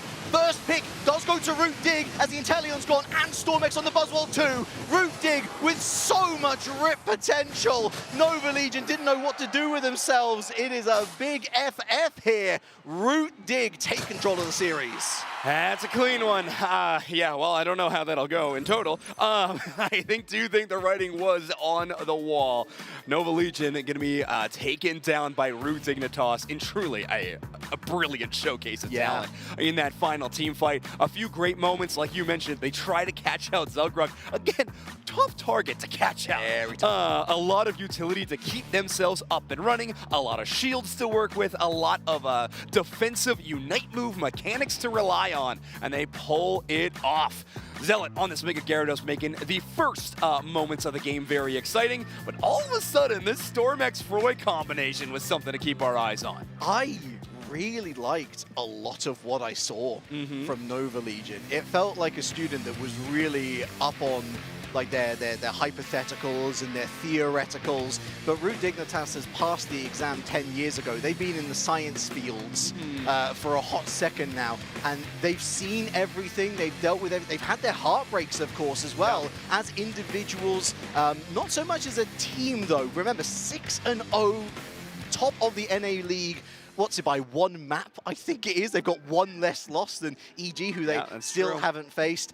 Zealot, honestly, the ire in the eye of Nova Legion for a lot of this game. It felt like the MO was, hey, Stormex, this guy, we like grab him and then we'll like figure out the rest later. It worked the first couple of times, but I think once Root Dig cottoned onto it, didn't really have a plan B to, Yeah. the plan B was, oh, let's go after the Mamoswine next time. Yeah, unfortunately, we started slow beaming the Mamoswine, and I think things got a bit out of hand, and Zealot had the room to work. Some really cool moments in the final fight around that Kyogre we kind of saw in the replay package. Toonslim landing, actually, I think one of the best Flame Sweep, like Talon Unite moves I've 3 or seen 4? so far. But yeah, but most importantly, just taking the one melee threat they had in Saraledge just out of the fight. They eventually got the KO, but most importantly, just making sure the spacing was correct. That left, I think, 3 or 4 Root Dignitas members still in the Kyogre pit, and everyone else from Nova Legion on the outside looking in. So incredible work there, but it's Zealot's presence throughout this game that has been very, very impressive. Obviously, this top path heat map going to be showing that. Same with the average EXP per minute. A top path Pokemon, especially Magikarp, where when you're evolving into Mega Gyarados, in fact, if you're spending too much time just knocking out wild Pokemon, your impact's going to be a little limited. You want to make sure that you are jumping into some of these fights with your Unite move as frequently as possible. So focusing a little more on the doom and destruction rather than the growth and promise. It's a fine balance, isn't it? Because on the one hand, you don't want to leave any yellow dots on that map on the table. True. Right, you want to make sure that you are picking them off efficiently so that you're getting as many of them throughout the 8 minutes of, I guess, the farming phase as possible, right? But without those knockouts, without disrupting with your opponents, without getting those XP boosts on the field, when you can then have sort of like calculate a domino effect with a Regieleki, with a Regidrago, with a Groudon, Rayquaza, or Kyogre, you know, these sorts of phases also matter, as you've rightly said. More picking off your EXP against wild Pokemon that aren't really going to pose much of a threat. So, I mean, look, Nova Legion, the only way is up from here. It could be a 2-0. I'd love to see them force a Game 3. I think they might have to get inventive in draft, try and take away a couple of Dignitas's tools, just to make them think, just to keep them on their feet. But from here on out, I also just want to see them get in their faces a little bit earlier. And again, be as proactive as we saw in that top path across the entirety of the 8 minutes. Yeah, I think there are obvious things that worked in their team composition, but yeah, maybe a few things to shore up. I like some of those combo plays, but you're right, the early game a little bit lacking. Wouldn't mind a switch up off of the Buzzwole onto something like the Zacian. Not that I'm talking about the Buzzwole being an issue though, right? It had I thought Stormex was good. Standout moments, right? It's just maybe sometimes you need to favor a little bit of a different portion of the game. We're getting the ready-ups from these players. We're going to be entering draft momentarily and seeing if Root Dignitas can stay flawless in our tournament in terms of match and map score, or if Nova Legion can turn that around. There were some great moments from them in that game number 1, genuinely, where I think things could have gone either way. So we are going to be jumping into the next one, and I can see on my little doohickey here that we are going to be going to Groudon for map 2. Lovely. Excellent. And I think for Root Dignitas as well, I think that the gauntlet was set last year, wasn't it, with Luminosity, every single IC come away with a W. And Otter, his particular record is 4 IC wins in a row now. 4 international champions in a row. Not including the World Championships, of course. Yeah, that's the World Championship. It's the World Championship. They have a whole different logo. It's a completely different logo. Let's look at this. We've got Charizard Y, we've got Blastoise. It feels like they are the dynamic duo on the ban table today. Psyduck joins them. Root Dignitas, I don't think they need to be, again, too tricky with their bans. Maybe looking at a Mega Mewtwo Y, maybe looking at a Mega Gyarados to prevent Nova Legion from getting them. Nova Legion actually taking it out of both teams' hands. That does raise my curiosity as to what they're going to kick off their picks with. I'd be picking the Mega Lucario in that situation. If you're going to ban, I mean, normally we're seeing the inverse, right? It's oftentimes a Mega Lucario ban, followed up by a Mega Gyarados selection. Now, they've also banned away the Psyduck, which is a Pokemon that Inder first picked in our previous draft. So a lot of focus on heavy targeted bans, with Mega Charizard Y just being a metagame target, we'll call it. Nova Legion, lock in the Darkrai. That is an early Darkrai pick, a Pokemon that does get slotted in as a counter option pretty often. That's real early. Yeah, I think the Zugrug pretty cognizant with that Crustle pick. I think that's going to really disrupt what Stormex is planning to cook up. Of course, the Mega Lucario wasn't going to stay out of the picks for too long. Zealot will be moving on to that from the Mega Gyarados. Gold, I thought there was a lot of really great Slowbro plays from him, utilizing those choke points with Surf in the central area really effectively. Alcremie back on the board, so this is going to be Yuri swapping out the Hooper that has been banned with Alcremie. Otter going on to the Decidueye from Mew, and Inder on his classic, the Eldegoss. Yeah, of course. At this point, Psyduck ban, Hoopa ban. We're running into a more focused Inder, I think, at this point in the metagame, when we only have a few options left on the table. In this position, we did see Froy with the Inteleon last time around, but it looks like going for something a bit more tanky. Often going to want to play off that Alcremie in this situation, so we will have the Armarouge locked in. An awesome anti-dive Pokemon in a lot of varieties. It normally excels a little bit more when there's a lot of special attackers on the opposite side, able to proc that weak armor passive that Armarouge has, and just dish out a bit more damage on their own front. Where on the other side, Dignitas is going all physical. Mega Lucario, Decidueye, Crustle, and Machamp, all going to be standard attack damage dealers. That's a lot of impact damage coming from the side of Root Dig. Do we think this forces Froy into Fire Spin potentially, or do you think that they might? Oh yeah, no, yeah. I think you're absolutely locking in Fire Spin. As much as I love Armor Cannon, and I truly love Armor Cannon, I've said it on broadcast before, but the best plus move upgrade in the game. When all of a sudden your auto attacks are like double the size, it's so fun. However, yeah, if you have a Mega Lucario and a Machamp running at you again and again, I would love to click the Fire Spin button. So that's where I imagine Froy's going to go with this build, and they got a lot of forward offensive pressure in the form of Stormex and Bell. The only situation is, though, that's a lot of burst damage they're focusing on. Darkrai and Leafeon relying on that quite a bit. Armarouge maybe a little bit more passive damage, but it might be tough to actually weave in these knockouts in major ways, especially with an Eldegoss on the other side from Inder, healing up the squad for Root Dig. Sustain doesn't feel like it's part of Nova Legion's vocabulary on this account. The only all real or nothing a bit, eh? I mean, right, you build the cake maybe once or twice, and that's your lot, really. Root Dig is going to rely... funnily enough, we were talking about, as we get into game number 2, Nova Legion now in purple, Root Dig in orange. We were talking about that early game influence, or lack thereof, for Nova Legion. They have to ace this early game now, otherwise, late on, they are struggling. Yeah, the Decidueye and Machamp are going to get up to pretty ridiculous numbers pretty quickly, I think. So, yeah, you are right. Relying on this Darkrai and even this Leafeon in the early game are going to be major impactful moments. A little surprised to not see Inder maybe on an invasion with this Gossifleur with in a Leafeon on the other side. That might be a bit much, actually. But right now, Leafeon, I forgot who was in the central area for half a second. Leafeon actually going to clear their central area so quickly that they're going to head over to the Machop on the other side. Yeah, here we go. Nova Legion going for an invasion of their own on the little Machop. That instantly draws the ire of Root Dignitas. The K-Opener has been claimed by Bell on this Leafeon, so they'll be happy with that one. A little bit of EXP into the personal bucket there. 1 minute in, no scores on the doors.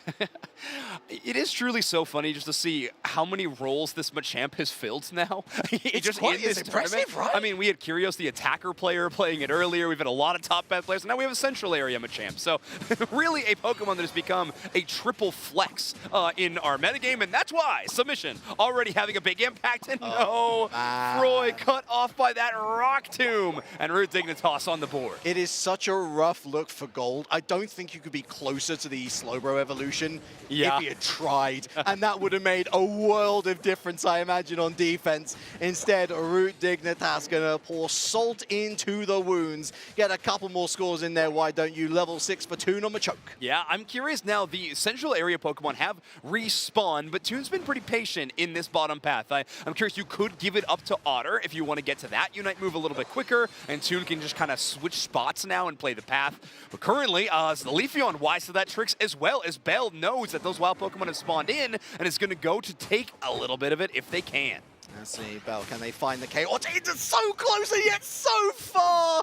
Eventually, the numbers will mean that even in the best case scenario of taking out Inder, it would have been a trade either way. Lovely use of the backdoor there for Storm X to pick up 22 points onto the board. That doesn't hurt early doors, certainly, as Armarouge is taking down the bottom path, which Root Dignitas. This is Root Dignitas territory down here. Nova Legion is being scared back into their own speed zone. Yeah, this one has been claimed. I think almost entirely that goal's going to be left at 2. Both the Machamp and the Decidueye wanting to stack their attack weight. So they're going to have a bit of a contest. So who can get that final score. And okay, I mean, I've been wrong before, I'll be wrong again. Froy not going to be equipping the Fire Spin and instead will be playing that Armor Cannon. So we'll answer that question a bit before that we were having. Will they have enough passive damage for these speedsters, the Leafeon and the Darkrai, to bounce on? Well, a little bit aided by this Armor Cannon range damage. I think if things haven't gone so well in the first 3 minutes, maybe it's time to throw the rulebook out the window and try something a little bit different. Certainly another decent look here for Nova Legion on the top path, picking up that Reggie Rock. Going to score decently on this top path. Oh, do they go for the 3 overdunk? I don't think they do. Or do they? Emerald 2-step. Oh, there's the big old barrage blow from Machamp, who escapes the Dark Void. Going for the 14. They slip it in by the slimmest of margins. Storm X through the Void. Where does he pop up? It's like a whack-a-mole, isn't it? They're just waiting. Dignitas. Finally, the cross chop finds its mark. Yeah, I don't know if either of them knew who was Predator and who was Prey in a situation like that. Darkrai was like, great, they're still within my sights. And Eldegoss and Machamp understanding with that Pollen Pluff healing, we're probably going to be in a good place, sharing that damage as well, of course. So now we have Crustle cleaning things up here on the bottom side. This tank duel, always fun to watch. Zugrug, a well-known defender player in the North America region for so long now, which doesn't mean a lot of players do have eyes on where that player will be rotating to pretty often. And oh my word, look at that burst damage. That's not a good look, and that's a 38-point overdunk. Mighty stuff from Root Dignitas. They might have been the first team to lose a zone, but it really doesn't feel like they're out of particular control. Regieleki surrounded. This is going to the orange team, make no doubts about that. Yeah, there is a lot of scoring, or counter-scoring that it is from Nova Legion, with all 5 members of Root Dignitas coming into this bottom side towards the Tier 2. Things are a little bit opened up now. There's a knock-knock laying down the damage onto Gold, who's been desperately behind the level curve. There's the Aura Cannon into the close combat. Pushed away, though, by Bell, who does pay for it. They're knocked out. Still defending this zone incredibly well. 2 KO streak now for the Mega Luca, who goes down to the Darkrai. Spirit Shackle straight through the center. Finds its mark. The Darkrai's gone now. Froy on the backline with this Armor Cannon. The Regieleki has hit. The T2 has been destroyed. And Nova Legion is crumbling under this Root Dig oppression. All right, well, we do have Freud picking up 2, but yeah, that's about as clear of a Root Dignitas win as I think you can have in a team fight around that Tier 2. They push all the way to that second one and find a way to break it. So we will have Nova Legion showing this presence toward the top side. However, only Darkrai's Rip, while it is pretty formidable, a little bit less so with this build, might be tricky. And another barrage blow, specifically towards the Alcremie. Machamp, not a fan of cake. Oh, indeed, ice cream, which, bless, they were trying, Yuri. They were trying. That is a second top path Reggie now. The Nova Legion have been able to put into their pockets. They are 120 or so behind in terms of points. We've got Bell still picking up KOs with these momentary invades before attempting to try and outreach the grab of this Machamp. I think they found them, but again, they've been able to find a little bit of breathing room, let's say. Knock, knock, you might as well use it now, I guess, into the Darkrai. Delaying the inevitable, though. Storm X, bye-bye. Yeah, a tough look there. Zealot catches one side of the map, and Machamp the other. And yes, we got that 3 minutes and 30-second time. A lot of Unite moves. Zealot triggering themselves into the Mega Evolution state already. Toon with a big setup with Alcremie. A nice response to the Mega Lucario Unite move. Yeah, the slow beam does the business. There's that Armarouge picking up a KO onto the Eldegoss. Root Dignitas forced to think twice. And I love the proactivity from Nova Legion here. Right, 2 of them are down. Let's just flip a coin on the Regieleki. Let's bet on ourselves. And they're doing well. Toon's gone. They surround the Regieleki. For the first time this game, Nova Legion has it, forcing out the Rubble Rouser from Zugrug. This is a big send from Nova Legion. Zugrug with the X-Scissor Gold moving forward. Regieleki's already hit the zone. In goes a couple of points. Armarouge taking down Zugrug. Here goes some more points. 45. That's a 45-point overdunk, I think, in the end there as well. They've taken the lead. They're looking for more, but Otter on this back line finds Bell. ADC is gone. 30 seconds left. Plenty of time to try and recover here.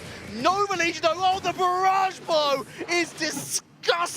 Toonslim doing what he does best. Yeah, it's a KO streak of 3. We might even get to make this one 4. Froy caught in their tracks, and Otter gonna deny the 4-piece for Toon, but hey, that's teamwork, you know? Sharing is caring between these two. Great work from these carries, and again, I feel like that is the stylistic story between these two teams. Nova Legion getting inches, Root Dignitas slapping their wrist with the miles of advantage they find. I know Nova Legion is desperately trying to look for Unite moves back. They've got Emerald 2-step, they've got Slow Beam, but they are not in place to stop a Root Dig rip. They've got Toon on top path, they're going to be denied. Emerald 2-step was used in there, I think, to take out Toonslim actually. 1v1, Bell comes out on top. Now it's 5v4 in the central area. Here goes the Aura Cannon. Slowbro gone, Knock comes through. Storm-X is right deep in enemy territory. Looking for a KO onto the Desi. Groudon almost gone. It's Bell, I think, who takes it. No, it's the Armarouge. The Armarouge has taken it, but it's 3v2. It is pretty low numbers for these two teams across the board. Inda rushing back, I think, to the tier 2. Still with a full health bar here. Machamp's on the way. Toon's on the scene. But Nova Legion's got the lead, zoinks. Yeah, this is going to be a scary spot. Just a few points separate these teams, and obviously the Groudon buff, a huge advantage for Nova Legion to work with. Root Dignitas having 3, about to be 5 members spawned up and ready to go, but no Groudon buffs to work with. Gold does not hold one now either. Ender takes so much damage with the Slow Beam and the Dark Pulse in combo. Big Unite moves the combo, but no KO to follow. Otter takes one though. Nova Legion, big investment. You come over to EU to take on potentially the best in NA. Certainly the team that won your local regions, I see. But Nova Legion, unseeded, has got some words to say to you, Root Dignitas. How about this? But wait, Inda with a huge turnaround. Armarouge heading up to the top path. It's not over yet. Yeah, Otter just putting in so much work on this Decidueye so far. Groudon buff on a Pokemon that scales attack this well is so phenomenal. Otter is going to need more than one Pokemon on this goal zone, though, to get this score in. And not only that, this goal zone can only take 50. There's the Aura Cannon. Zugrug goes in. They're going to need 2 scores on T1 and T2. They've decided to completely waylay the back zone. Here we go. 26 goes down. Here goes the Hundo Burger in. That's going to get closer. Oh my word! It's huge for Storm-X, but there goes 30. Unbelievable! 76 points! Might just have swung it back to Root Dignitas. I cannot believe a closing moment like that. No way! And there it is. Root Dignitas are going to be your victors. The last second scoring and heroics. I was watching Toonslim's Machamp and Zealot's Mega Lucario just utilizing every unstoppable they have in their wake to make it towards that tier 2. They dash, they make a mad sprint for it, and they are able to get the scores in. Absolute heartbreaker for Nova Legion in that situation. But again, a Decidueye with that Groudon buff that they were able to steal early on in that fight is so much damage in towards that enemy squad. Groudon buff being a huge game changer in this game. And look, Root Dignitas, they've seen this before. They've been here before. What they wanted to do right there was put questions in their heads, doubts in their heads of Nova Legion. They had to leave someone back on home base, just in case. In which case, Root Dignitas all send on that top path. The rewards are not just tangible, they're there for everyone to see. 2-0. However, let us give our flowers to Nova Legion. Just seconds away from picking up a map against one of the best teams in the world. Yeah, they pushed him to the brink. Like truly did force Root Dignitas to have a miracle level play in those final moments to turn the tides of that game. But again, that was the story of Game 1 and 2. A win by Nova Legion and just a bigger win by Root Dignitas in direct response. Absolutely crazy stuff from this team, and Root Dignitas will remain flawless in our group stage so far. It was to be expected but I think that those who are looking on the outside and those who are digging into the actual individual results are going to have a very different story to tell as we look towards day 2. Nova Legion, if this was like your first time out where you're thinking, right, let's prepare for next season. Do we think that we can vibe together and make an impact on one of the most competitive regions in the world? Allow me to say it here. Unless this was a complete fluke, which I don't want to believe, I think they did incredibly well through so many, even in defeat. There were the building blocks, the elements to suggest that there was more to enjoy come the second game. I'm so excited to see where Nova Legion goes from here. Absolutely. They'll have one more tournament to participate in at the end of the season. Of course, potentially NAIC as well. Yep. But with that open regional last chance qualifier, potentially seeing them play will be really, really exciting. But our player of the game will be Otter on this Desi. 106,000 damage. Thanks, Groudon. And Spirit Shackle, Shadow Sneak really putting in work. 11 KOs, and reminder, is rocking that Excel Bracer. So KOs being a huge factor, and they were able to get their first one at a minute 30. Getting those early stacks with that Excel Bracer is kind of make or break for that item. You want to see the early impact. Otter's a player who's absolutely going to provide. It's been one of the most fascinating developments in off-season, I think, whether you go with a Cell Bracer, attack weight, whether you're bold enough to go with both in some occasions. But I think that it worked so nicely for Otto, like you say, because he was able to contribute so quickly to the KOs. We saw them truly decimating early game on the bottom path together with Zugrug. It all just made sense. It all came together beautifully, as you would expect from one of the best teams in the world. They can put their feet up now. They can watch the rest of the show safe in the knowledge that they're making it through to day 2. But the competition only gets harder from here. And if Nova Legion, an unseeded team, was able to do this,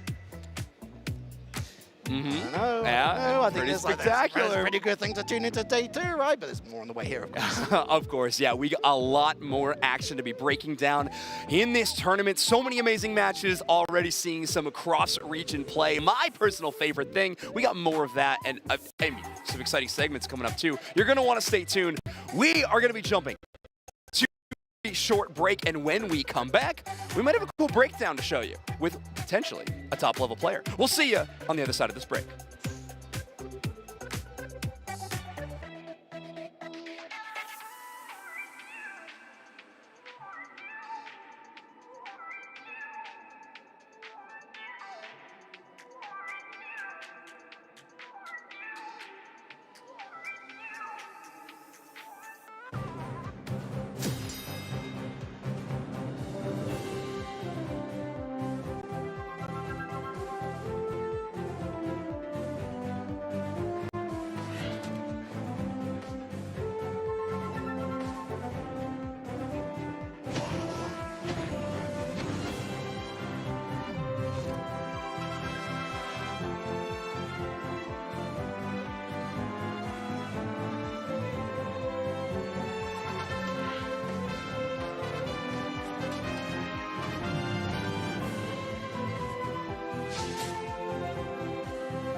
What's my favorite? My favorite's the one that's got jet black hair. He's extremely fast. Limitless. So cute. She has a 12-octave vocal range. Can be calm. Powerful. Estilo como yo. 닮기도 한 것 같아갖고. He would improvise on the spot. Just always finds a way to make it funny. We both have very fast Moves. And can change the world using its mind. Jigglypuff is my favorite. Jigglypuff, Jigglypuff. Every single time you met a new Pokemon, it felt like you met a new part of yourself. He likes to sleep. Just like me. 뭔가 여러 모습으로 변할 수 있는 모습도. Sí, tiene muchas formas de superar a sus oponentes. Como mis chillos, por Dios, su love language. sa loyauté, sa rapidité. She uses her voice to protect herself. There's homie, you know? Totally. That's why I love it. My favorite is Eevee. Mi favorito es Siga. Arcanine. Gengar. Jigglypuff. Luxray. So, what's your favorite? What's my favorite? My favorite's the one that's got jet black hair. He's extremely fast. Limitless. So cute. She has a 12-octave vocal range. Can be calm. Powerful. Estilo como yo. 닮기도 한 것 같아갖고. He would improvise on the spot. Just always finds a way.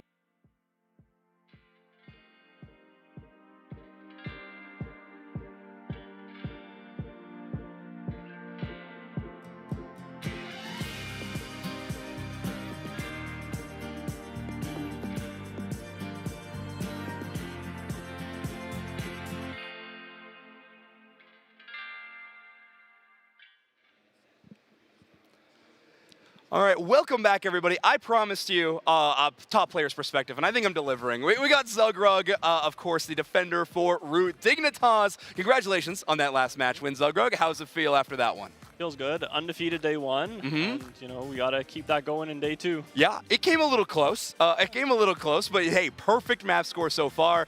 We're going to go over a clip here after the Groudon fight, but obviously things become a little hectic. There was a bit of a rip situation. The objective doesn't go in your favor. What's the team kind of thinking at this moment when you're trying to defend? Well, it was close battle going into the Groudon fight, and my ult was late going into the fight, so we were just saying, like, make sure they don't score before I res because I will be able to hold it. Okay, yeah, exactly. And when we get the KO there, we have one shield, so we're confident. We're like, okay, Otter has a shield. He's on the Desi, so we just need to keep this guy alive and have him poke him down. Okay, perfect. So what goes into keeping Decidueye up in the situation? Like, what are the major threats you're trying to make sure don't hit Decidueye at this moment? I mean, the Darkrai is probably his biggest threat, and he manages to take him out with an arrow because of the Groudon buff. He basically one-shotted him. Right.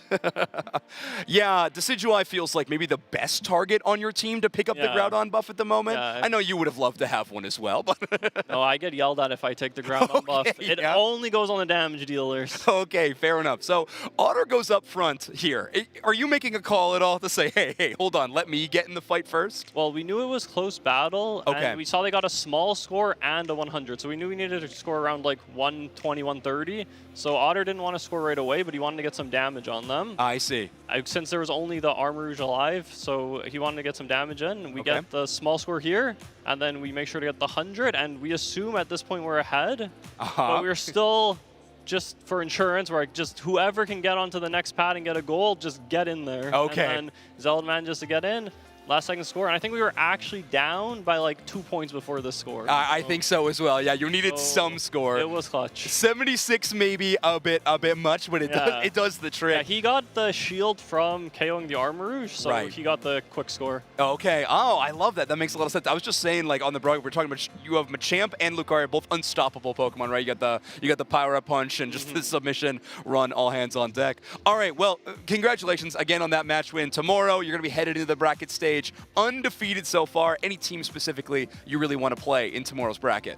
I mean, we want to play EG since we haven't gotten to play them yet, and we're both undefeated in NA. You know, we got to show we're the best NA team. But since we're going to end up playing them in the season anyways, you know, we want to... I'd like to go against BH3. They're the undefeated EU team, so that would be a good challenge, I think. I'd love that one. I want the Toon versus Utah Talibobo grudge match. That would be fun. All his old teammates are on random teams here, so if we get against any of the Europeans, you know, it's probably got one of Toon's teammates out there. That is the case. All right, well, our next match is ready on stage, so we're going to throw it over to that one, and in a moment, Sprinkles and Dupes next are going to take over. Thank you so much, Zugrug.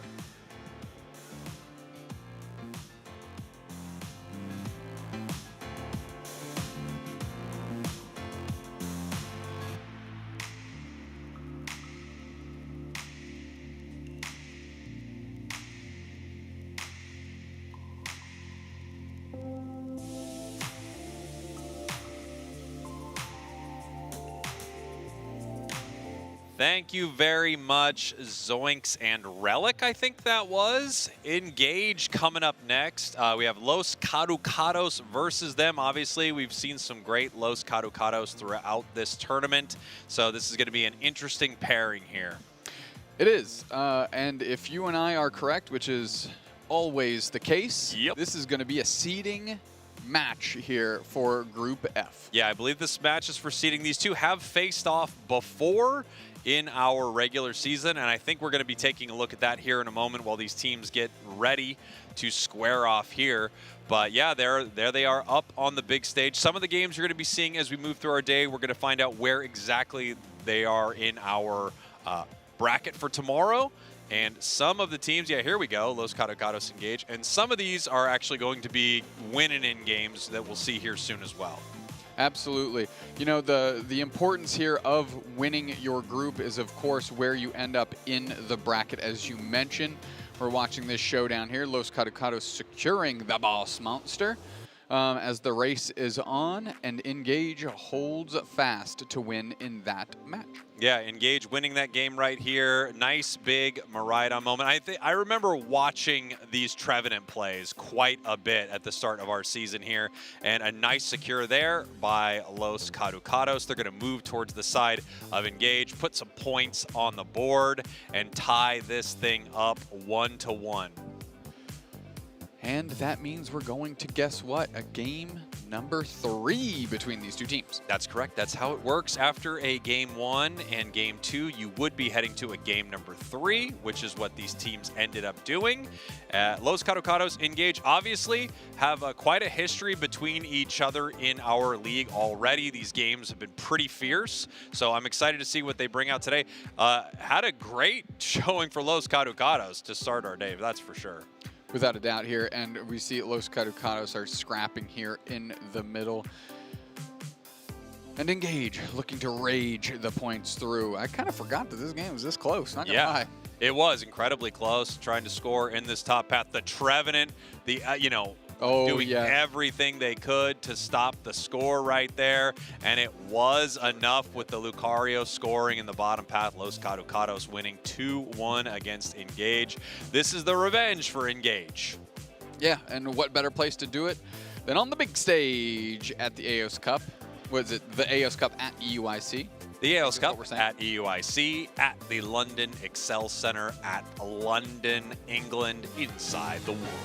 Inside the world. Straight into the game. I like that energy. Let's talk about it. Here we go. Los Caducados engage. Los Caducados with their first couple of bans here. Umbreon, Mega Lucario. We, of course, have Charizard Y. Psyduck on the other side. We expected, I would say, more Psyduck today, even though we have seen it quite a bit. Los Caducados with the final ban here. Darkrai, such a targeted ban right now. And now it's just starting to feel like a pretty broad ban that a lot of these teams are picking up here. Clearly, if someone is skilled with it, you do not want them to pick it up. Engage with our final ban. It's going to be Blastoise. Blastoise rounds this thing out. Another incredibly powerful Pokemon here. Girarwi, again, that Trevenant that we were just talking about, a great player on that Pokemon specifically, but kicking this off with the Crustle. Yeah, Crustle has been a real force in this tournament. I like Girarwi's Trevenant a lot. I would love to see that. Next couple of picks over to Engage. I can't believe the first pick is going to go over to the Crustle. I mean, there are some real powerful picks that you could take, but we decided to go with this powerhouse defender. It's also possible that they really want to shut down a Crustle on the side of Engage. So the best thing you can do, instead of banning it, you're just going to take it yourself. Yeah, I mean, guess what's still out there? Mega Gyarados. And on cue, Relly locks it in here along with the Mimikyu for Jose.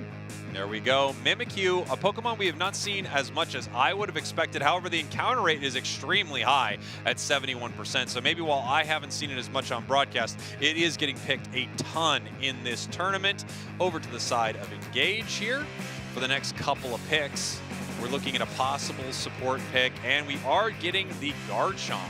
Which we had a great Garchomp game earlier from Kranix. It looked incredibly solid. And Volto, no exception here. I was thinking if that Mega Gyarados makes it through, I think Volto almost assuredly locks that up.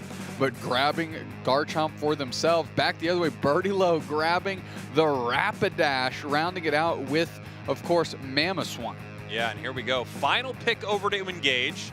We're going to see what they want to bring here. I mean, it's a scary composition from Los Caducados. I have to say, I'm excited to see Galarian Rapidash. I feel like we don't see it enough. It recently got some buffs, so let's see. And Absol, a Pokemon we rarely see anymore in the competitive scene. It feels like after a series of nerfs and after it was unbelievably good in the Speedster meta, it has fallen off quite a bit. As you can see, its encounter rate only 4%, so almost never played, at least in our tournament here. Almost lead me to believe that maybe Engage is the only team locking it down here and bringing it to the Thea Sky Ruins when they deem it necessary. Now, that was a gutter Absol pick, and usually when we say the gutter pick, it's just obviously because it's last, but also you have the full context of information when you're making that selection, and they still went with the Absol. What do you think they saw on the other side here of Los Caducados that says, yep, Absol is the selection? Yeah, that's a great question, right? I mean, I think some of the big things that you'll find is you just notice that this Pokemon isn't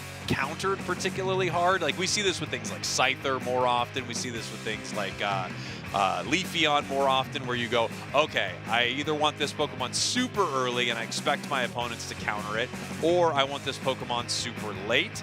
And now we get note that the draft is being remade, so maybe that Absol was not the pick. Yeah, I mean, given how low its encounter rate is, it wouldn't shock me if the Absol was a mistake in that moment. You know, they were trying to lock something else in, so we will find out.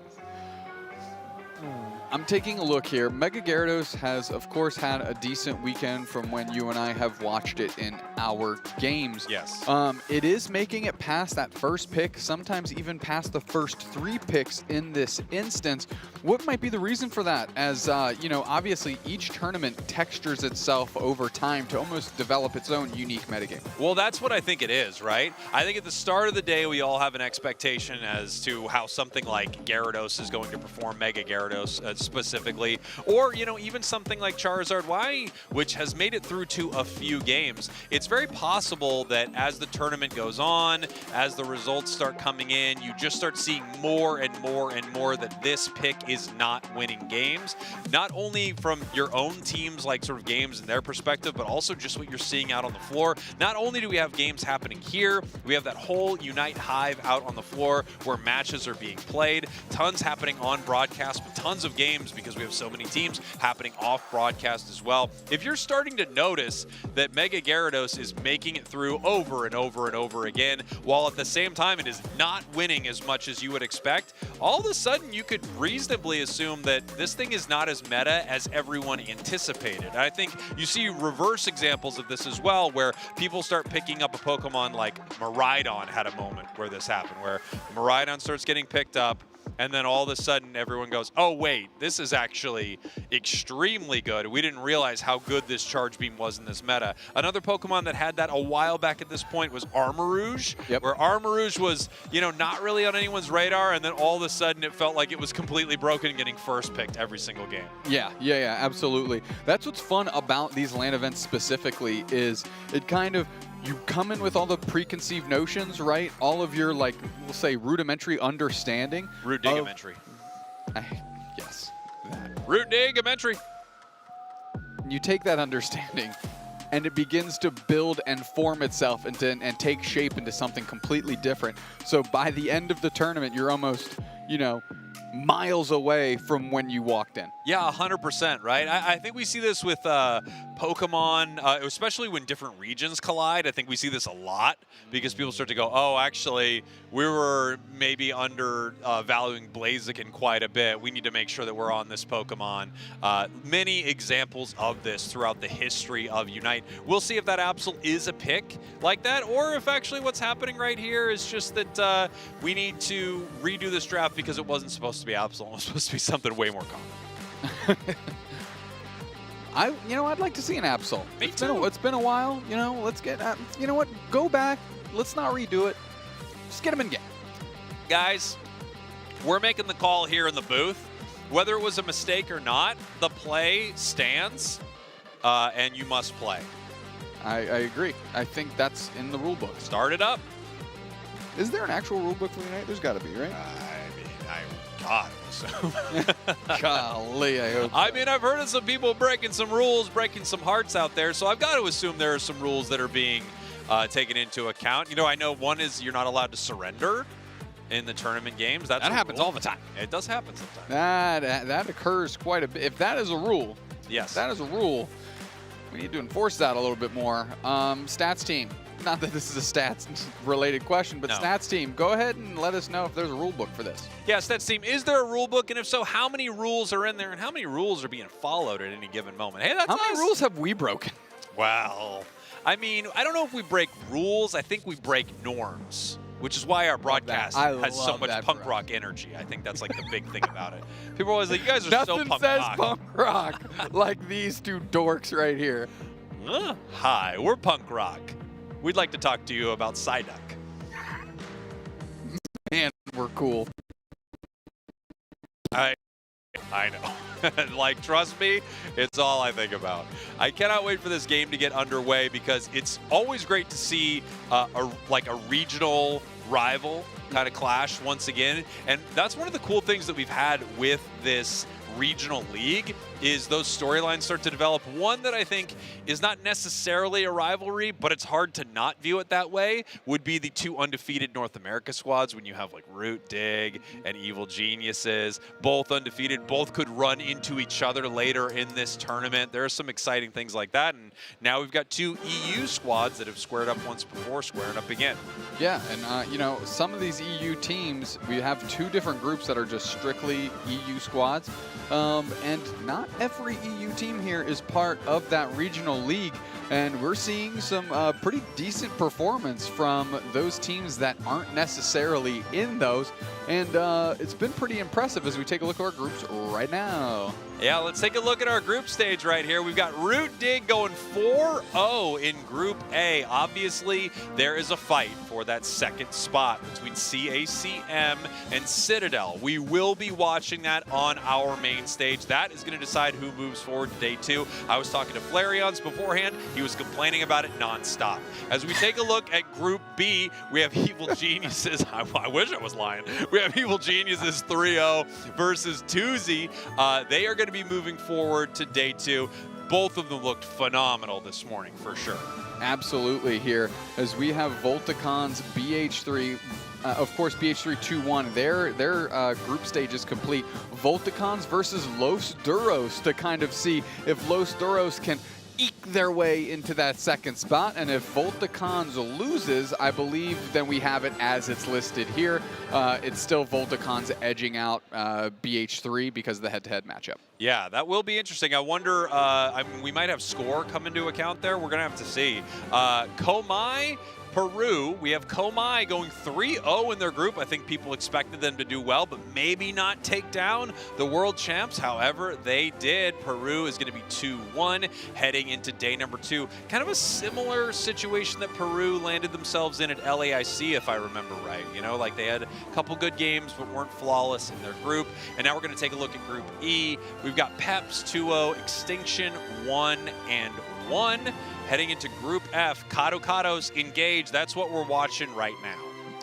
Kadokados engage, again, battling it out to see who is seeded number 1. But taking a look at Group E, Team Peps 2-0, Extinction 1-1, which means they lost to either Rework, Esport Core, or Rush Hour, because Team Peps versus Extinction is going to see if Extinction can keep their tournament run alive. Yeah, if Peps is able to win here, depending on how the scores sort of shake out, one of all 3 of those teams could be moving forward, right? If Peps like 2-0s here and goes 3-0 in their group, we'll have to see how that works as well. A pretty competitive group, Group E. I mean, clearly, especially by the record, but we expected this one to have a very wild, at least number 2 spot, right? Yeah, absolutely. You know, that's the one we talked about, the most unpredictable of the groups. I think it was pretty easy to put the checkbox next to Team Peps, but I mean, Extinction, great players having a hard time to find their footing, and then you have, you know, Esport Core in there as well. So obviously, everybody being 1-2 just means there's some decent parity amongst those bottom 3 teams. Yeah, no question here. Kadokados engage again, playing for the number 1 seed out of their group. Every once in a while, you know, depending on how the bracket is shaping up, every once in a while, it's mostly advantageous to be the first seed out of your group. It means you're playing a second seed, right? But every once in a while, the second seed ends up being Peru or Luminosity in certain years. They just happen to not go through the bracket how you expected, and you're running into an absolute monster of a squad. But once you head to the single elimination on day 2, there really is not a bad team. There are just some teams that maybe scare you more. Exactly. And at the end of the day, you still got to beat everybody the whole way through to That's what I was telling Flareons when he was complaining earlier. What was he complaining about? Have you met Flareons? I can't get him to stop. I told him he needs a mental coach. He needs Pikadiff to coach him through his mental. I thought that was such a great. If anyone needs, you know, someone to help them with their game mental state, I feel like get Pikadiff. I agree. Just an all-around good person. Probably just good to hang out with him. Hey, Pikadiff, where are you? Come backstage and hang out for a bit. Yeah, we need the mental support. By we mean Spraggles and Dupe Snacks need the Pikadiff mental support and coaching. Yes, please. Yes, please, and thank you. Los Caducados engage. We are just waiting for them to get back into draft here. It looks like we did have an issue while we were finishing up our draft, which, of course, could be the Absol pick. We are really beaten down on this Absol pick here. Well, you know, it's one of those things where we love to see an unconventional pick, and then the second it happens, they're like, it's a draft problem. You know? Because we get to, like, wax philosophical on it. You know, not a lot of teams would expect Absol. Oh, it's fake. They didn't actually pick it. Okay. Just pure fake news here. We see on our little telestrator that we are advancing through the draft portion, so we'll keep an eye on that, and we'll kind of keep you updated maybe if we can identify when the draft went wrong and when we're going to pick it back up. Take a look at the big hall there. Obviously, thousands of trainers here competing in all of our games. It's very exciting. There's a crazy buzz of energy out there. So many looking to claim that #1 spot. To win an IC is a huge, huge honor that very few players are able to say that they have done. We do have a few IC winners here from Unite in attendance. So, and a lot of them heading to day 2. Yeah, where they would expect themselves to be as well. Now, Los Caducados engage both teams in our EU Regional League. Engage Los Caducados, if I'm not mistaken, sitting kind of on the lower half of that league themselves. Can we do we have that? Can we throw up like the EU League standings while we're waiting for this? No way. Do we got them? That would be great. Yeah, if we got them, maybe we could kinda, take a look. Build the story and the lore between these two teams a little bit more, because they faced off in week 1 of our regional league. And I'm being told we do not have that. It will just be something added to the list of apologies. Are we up to 7 later? 7 apologies? You know, at some point, it doesn't matter how many there. I don't want to keep track of the number. You know, just the reason. The reasons. Number 8. And I want them to just handle it. Handle the apologies. What do we got? I think that's an engage sign getting rattled around there in the crowd. It could be our monitors, but this feels like the point in the video game where they're like, turn it up so that the sign is barely visible. Like right at the start. Turn the brightness slightly up. I think that was an engage sign. We obviously have fans of these teams in the crowd, especially these home region heroes like Engage and Los Caducados. You get a lot of excitement for the home region teams when we're around. I mean, no more, I would say, than LAIC. When you've got some of the teams from Brazil competing, that audience is hyped.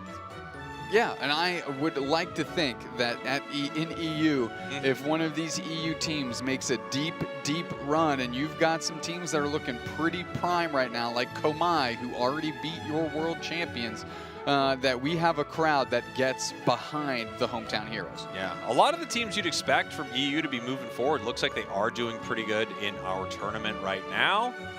We've got the Slowpoke. I like that. Green. I like it too. I like it. You know what? I love the non-engaging with the camera there. Yeah, don't give them much. That's the problem with you and I. I was gonna say we cannot. We could never. It's not in our nature. It's not a good thing. It's a character defect without question, but it's not within our nature. If I see that the camera's on me for a second, I'm like, you know, I'm really having fun with it. They say, some people, they go, the camera loves them. Nah, the other way around. I love the camera. Yeah, I'm an tell by egomaniac. that giggle or whatever that is that you just laid down. It's just a fun giggle. You know, I'm just being flirty with the camera. Sure. Or whatever. That was less than excellent. I don't know. I thought it was pretty. Anti-good, I think, is what we were calling things earlier today. I think it was actually pretty good. Oh, we're not great. It's as terrible as you feel at home being right next to him while he does. No, it's not. It might be worse. All right, there's distance between you. He has to deal with this. He can't go anywhere. You're able to leave. But don't leave. The best. Do not leave. Yeah, I'll let you hang out for a sec. Perfect. I'll square up right in the middle. Yep. Cover up the logo. I'm sure they love that. Yeah, get rid of it. Pokemon loves when I just completely cover up the logo. As you saw Spraggle's arm just cheat in so he could have a drink of his cold brew coffee, which is now right there on screen. Please blur out the logos, which we are not allowed to put up there. Great, just great work. You know what? Strike one of the apologies you owe us for that. Yes, I'll allow you to pick an apology that you don't have to give us. But you have to tell us which one it was. So we still know what it was, but you're allowed to take it off of the apology. But we want we want you to pick the apology. We need to know which one you're striking out. So please list it. And then lie. And then just strike through it. Just go ahead. Just a classic strike through. There is a reality where the apology is being concocted, but I do believe that's just unfortunately in our heads. It shouldn't be. It shouldn't be. We've asked for a lot of stuff from production here. So let's talk about top Pokemon by ban rate. One thing we did not ask for, that's apology number 9. There we go. Top Pokemon by ban rate. We were wondering what this was going to be before the tournament. I think a lot of us had our eyes on a Pokemon like Mega Charizard Y, and so did a ton of these players, obviously. This is one of the scariest things going in the game right now. However, there are a lot of spooky creatures in Unite currently. Blastoise getting a ton of bans, and I'm not too surprised. You know, even though it might not feel like the most overpowered Pokemon damage-wise, what an unbelievable source of utility for your team. It pushes your opponents around, then it pushes your opponents around again, then it sends them up into the air, like 8 of them at once, then it pushes them around again, and it never gets KO'd. It's very, very scary. If it's not scary, it's at least incredibly obnoxious. Top Pokemon by win rate, we need to start having a baseline here. It needs to be like 10 wins. Well, the whole list basically goes except for Machampion and Mega Gyarados here, but I'm on board with it. Like, get us some real numbers. You know what I'm saying? Stats team, fake numbers here. I mean, right. 5 wins, 100%, sure. Mats, good job. Apologies. It shouldn't say 0 or it should just say Mats. It really should say a single player. Crustle, 49% pick rate. This is one of those ones where you would think Vaporeon might be slightly higher or Psyduck might be slightly higher, but as this tournament's gone on, I feel like Crustle just getting more and more and more value. Same thing with a Pokemon like Mew. Feels like every game the attackers are picking up Mew and getting so much value out of this thing. Yeah, unsurprisingly, Mega Gyarados, as if it's through, it's getting picked. I'm not too sure where in our draft we're going to end up, but of course it was picked in this draft as well, from at least to the best of our knowledge here. Throw up the next set of statistics for the kids at home. Some more statistics. Top Pokemon by encounter rate, Blastoise now finally edging out Mega Charizard Y. It seems like a couple teams did not bother to ban it and did not bother to pick it. One more encounter for Blastoise puts it at the top of the heap. Yeah, and shout out to Relic for kind of having their nose to the grindstone here, not going with conventional wisdom and choosing Blastoise as they lead our prediction poll here. And I was just told that the picks and bans are remaining the same from production. Oh, okay. So we are going to get an Absol. So we will get ourselves an Absol. So we must have had just some issue with a player connecting to the match. We want to make sure that they can get in. And now picks and bans are going to be the exact same that we saw from that match. So I'm not confident in this right now, but I will attempt to talk about this Absol. Okay? Okay, let's do it. Could be cool. Okay. All right. That's it. Whenever we're ready, let's get into that game. Next topic. Next topic. What's on the list for our next topic? No, Absol, you know, it's weird when a Pokemon was so, I wouldn't even say dominant, but so dominant in the hands of like a few of the really skilled Absol players, and then one little nerf and the players get scared and they say, we're not picking, you know, Absol and Theia Sky Ruins anymore. Yeah, I mean, quit being scared. I think it's the lesson here. I think so. It's possible that you just see a balance change and you go, oh, well, that Absol's gone. That's immediately out of the meta. And then a player who's really good with it plays with it and goes, oh, it's actually still in for sure. However, I'm not 100% that Absol's coming to this game. I'm still not, even though I'm being told that it is. I just can't take the disappointment if it's not there. Yeah, I don't think I can either, to be quite honest. I want to see this Absol get played just because it's been so long since you and I have gotten to cast an Absol. And an Absol that takes over the game and kind of pops off is just incredibly fun to watch. It is. You know, with that, like, Unite move that almost wiped out. That Unite move that feels like it's constantly off cooldown, just ready to be used, just rip through the opposing team. It's just a lot of fun to watch, and I like when a team picks something unconventional so we get to watch it and show that, you know, this roster is deep, these Pokemon are powerful, and especially in the hands of certain individuals, these things can really hit another gear. Yeah, I mean, especially you look at something like Zeraora, right? I mean, we agree the win rate is, the list is fraudulent. It's fraudulent. We have lots of issues with the list. Reasonably so, and I think everyone at home does too. Obviously in the chat, hashtag the list is fraudulent.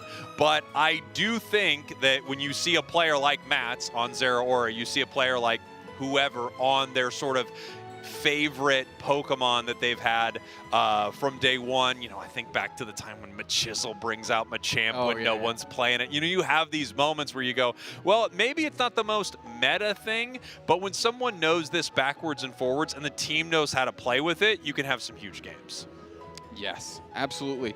Now, while we're waiting for Engage and Los Caricados to claw this game back together for us so we can actually get into it, how are you feeling about which team is most poised to win here in this event?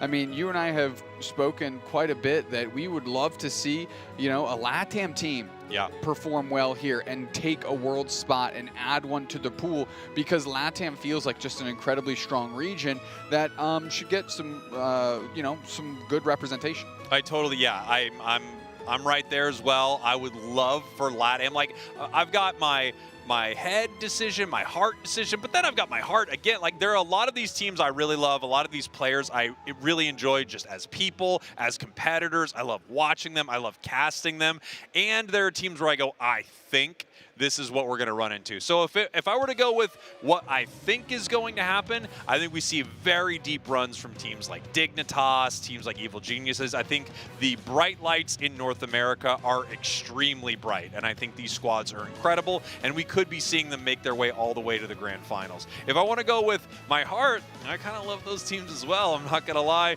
but I would really enjoy seeing more LATAM teams at Worlds, and one way for that to happen would be for a LATAM team to win this. If Peru wins this entire thing, you're going to get more teams from LATAM because they secure their spot, and then it would be the 2 and 3 out of Latin America that are going to be heading to Worlds, right? So more LATAM teams going. Twozy would be a really cool one. Like, if Twozy makes a deep run, makes DeGrants, wins this thing, that would be amazing. Another way LATAM gets a spot, right? So there are just so many squads that we could see, and I'm sure you want to talk about this a little too. It's been a while since we've seen EU really crush it in one of these international competitions. Yeah, exactly. So, you know, to kind of wrap up your point in LATAM, Peru, your current world champions, are at the top of the pack, but not the top team in that LATAM regional league. And right now, they're not even winning their group. And they are our current world champions. And there is a situation or a scenario where they don't make it to Worlds to defend their title, which just feels crazy because these 5 players have been playing together for so long. But let's talk about EU. I would love to see a hometown hero run here as well. I mean, an EU team winning EUIC, one is just, you know, poetic and chef's kiss, but 2, to be able to put your region on your back and claw another invite into the EU region to send more representation for Worlds.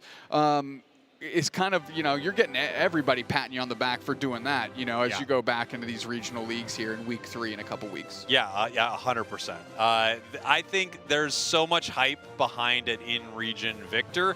However, for a lot of these, we haven't had that in quite some time, just given that Luminosity seems to win every single game they went to, right, when they were around. So they won LAIC, EUIC. They went back home to North America, won that. What is our Britishism?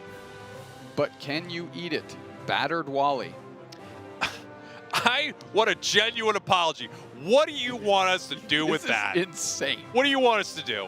And genuinely, could anyone get zoinks? Could anyone look at this and have any idea how you want us to handle this? Mess. What do you want from Who me? do we blame for this? Britishism, but can you bring it back up? Yeah, but can bring you it eat back it, up? Battered Wally. Are you asking if I can eat that fish? What is this? Okay. Food, a deep fried pickled gherkin. What do you want me to do with this? A pickled gherkin? Is that not just a pickle? Are you asking? This is insane. I am not happy. I can't believe. Who'd you run this by the way? Who told you to put this up here? You know what?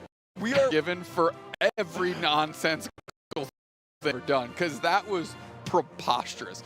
People had a conversation, typed that out, and put that in front of you and us and said, do that. Okay, so the concept of this bit, I really want to know. This isn't a bit. That happened. Well, no. The concept of this segment is it that you put words up and we decide whether or not we can eat it, and then, without even telling us if that's it, did you reveal that we can indeed eat it because it's a fish? And I want to know now. It's not a fish. It's a gherkin. Which It's not a fish. Might be. Okay. Stats team. Is a gherkin a fish? Well, what is it otherwise? I don't know. What is a gherkin a pickle? But it said pickled gherkin. Why did you say pickled? You say pickle. Well, if it's a pickled gherkin, then it's. Well, what is a gherkin? It's a pickle. I cannot be less happy about what's happening right now. I'm genuine. Like why are you radio silent? What is this bit? We're going into game. I mean, good, but what? Here we go. Absol's real. Los Caducados, your purple team. Engage your orange team. This is a best of 3 to figure out who will be the #1 team out of this group. Can you eat it? Who knows what that meant? Naiad going in with the invade early. They're going to be unsuccessful, and they're going to take a ton of damage as they eject button over the wall, and the chase is on. Pull.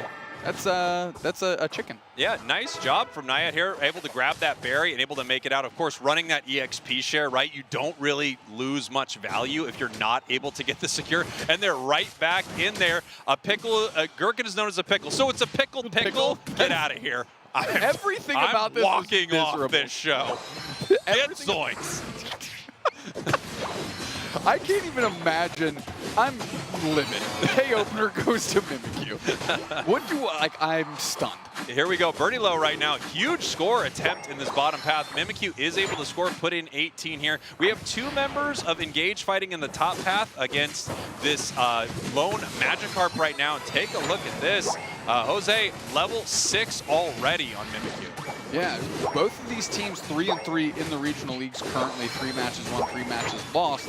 And this is kind of a nice little rubber match between these two teams. As we know, Los Caducados did win the last time they squared off in an official UCS capacity. Gosh, I got to say, I mean, we talked about Absol, but I'm really excited to see Rapidash here as well. I just feel like I wanted to see more of it in UCS, so I am excited to see it right here. Big time play rough. They're moving forward right now, looking for this KO. Rapidash going for the pickup, but no, it is going to be the Mimikyu sealing the deal right there. Naiad looking for a possible KO, but no, once again, the play rough. And this is when play rough really shines. I'm a bit of a play rough hater, but if you get a huge lead, this thing is brutal. We have, I believe that's Smart Strike, right? Is that what we're doing with Birdie Low on this Rapidash? Right now we have Dazzling Gleam, and I don't think they've hit their second move yet. I could be wrong, though. I might have missed Dazzling, I guess I should have phrased my question properly. Just now. What is a pickled gherkin? Smart Strike typically follows Dazzling Gleam. Oftentimes, but we did just get a buff to agility, so some people play Crazy Horse. But yes, oftentimes you're going to see Smart Strike. It has a lot of very annoying utility for it. Wow, what a move there from Volto, but they are going to have to peel back. Heavy slam, and that's more of just to get out of dodge here as Relly is looking for a next level engagement. Volto coaches all the birds there as Relly just has to peel back again and settle for a lone bundle. And here we go, grabbing this Snorlax right here. They could get the fight, but no, the waterfall misses. That's a level 9 Mimikyu, by the way. Absolutely crushing it right now, out-leveling the Absol on the other side. If they can get a good fight, they should be able to KO multiple members of Engage right here. But it looks like this might just go to Los Caducados without much of a scrap. Yeah, meanwhile, you have the crossover babysitting Absol and Mewtwo winding in the bottom path to see if it can steal this. Oh, it does! Wow. Just take the Registeel downstairs. You hate to see it if you're engaged. Yeah, of course, but what a nice moment right here. We've got our horse bouncing around on the top path. They're trying to get this Regieleki in so they can score some points. We'll see if they're able to make that happen or not. That looks like Smart Strike to me. So yeah, it looks like we've got Smart Strike, Dazzling Gleam there on that Rapidash as they're going to head towards the center. Good little, good work. Just kind of the three of those players were just kind of collectively stressing Aslan, the Snorlax, so they couldn't defend the pad, and ended up getting a pretty decent plus 27 over. Earthquake engage, little stun on Aslan, and we do have the Mega Mewtwo Y online, so they're going to A-press him down. Tons of shots, and bang, that's a big-time Unite move to trap Greg, and Greg gets eviscerated by the horse. Yeah, and we saw the power of that Smart Strike right into your Unite move, right? You've got the stun, the reposition, then you trap them in that triangle Unite, and there's just not a lot they can do right there. Crustle with a big-time Unite move, Jirari on this goal zone, as we still have Los Caducados pushing. Good score on the backside here to leave the goal zone at 7. We have the Absol Unite there. Jirari's taking a ton of damage. And nice Ice Fang right there for Volto, who can't Dragon Rush as the Mamoswine Naiad uses their Unite move to be able to pounce back through. Heavy Slam kind of frozen in the air there for just a heartbeat as Birdie Low keeps the pressure on. Now, the rest of Los Caducados peeling back and settling things out with a nice lead. Yeah, good lead for them, good start. I mean, Gyarados deciding to move back in. I'm surprised they didn't try to do this earlier. Now it feels like a really tough time to move in here. Absol possibly looking for this fight. Hitting right there with the Psycho Cut, but not able to start full engage. And Mimikyu moves in with a huge play rough. Great knockout there as everybody was focused on the buff. Cotton Cloud Crash and the Garchomp moving forward on the chase down, but it's really this Rapidash that is just scampering all over the map and giving Engage fits. Naiad with another good Earthquake Ice Fang attempt, which leads to a Mimikyu knockout by Jose. Wow, I mean, Los Caducados feels like they are absolutely dominating this match. I mean, just fighting Engage at will, and the combination of the insane play rough damage, the reposition from the Rapidash, Crustle making absolutely, maniacal plays, and now we have Mamoswine looking towards this goal zone. Regirock possibly being taken by Engage, but we've got 4 members of Caducados pushing a Regieleki.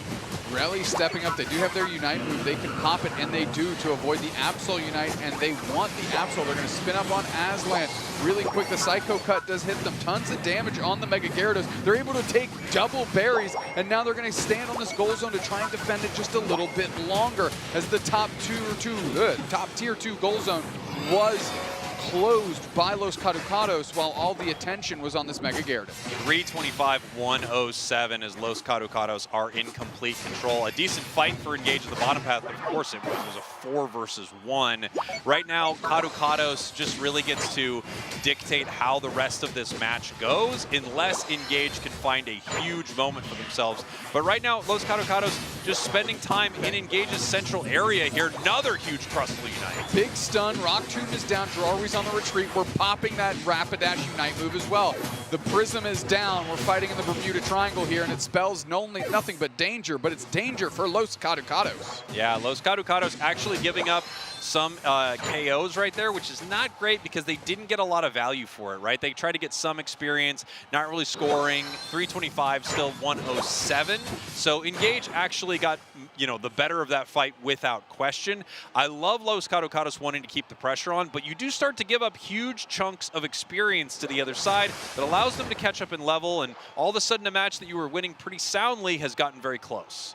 Naya taking just some forward positioning in a bush as they're going for some home goal zone scores, and they've got almost complete information here to be able to do so. We're going to have a big-time back cap action. Heavy slam on Girari, block and pin on the wall. Volto's going to step up. Are they going to go for a knockout? No, looks like they're going for a rip.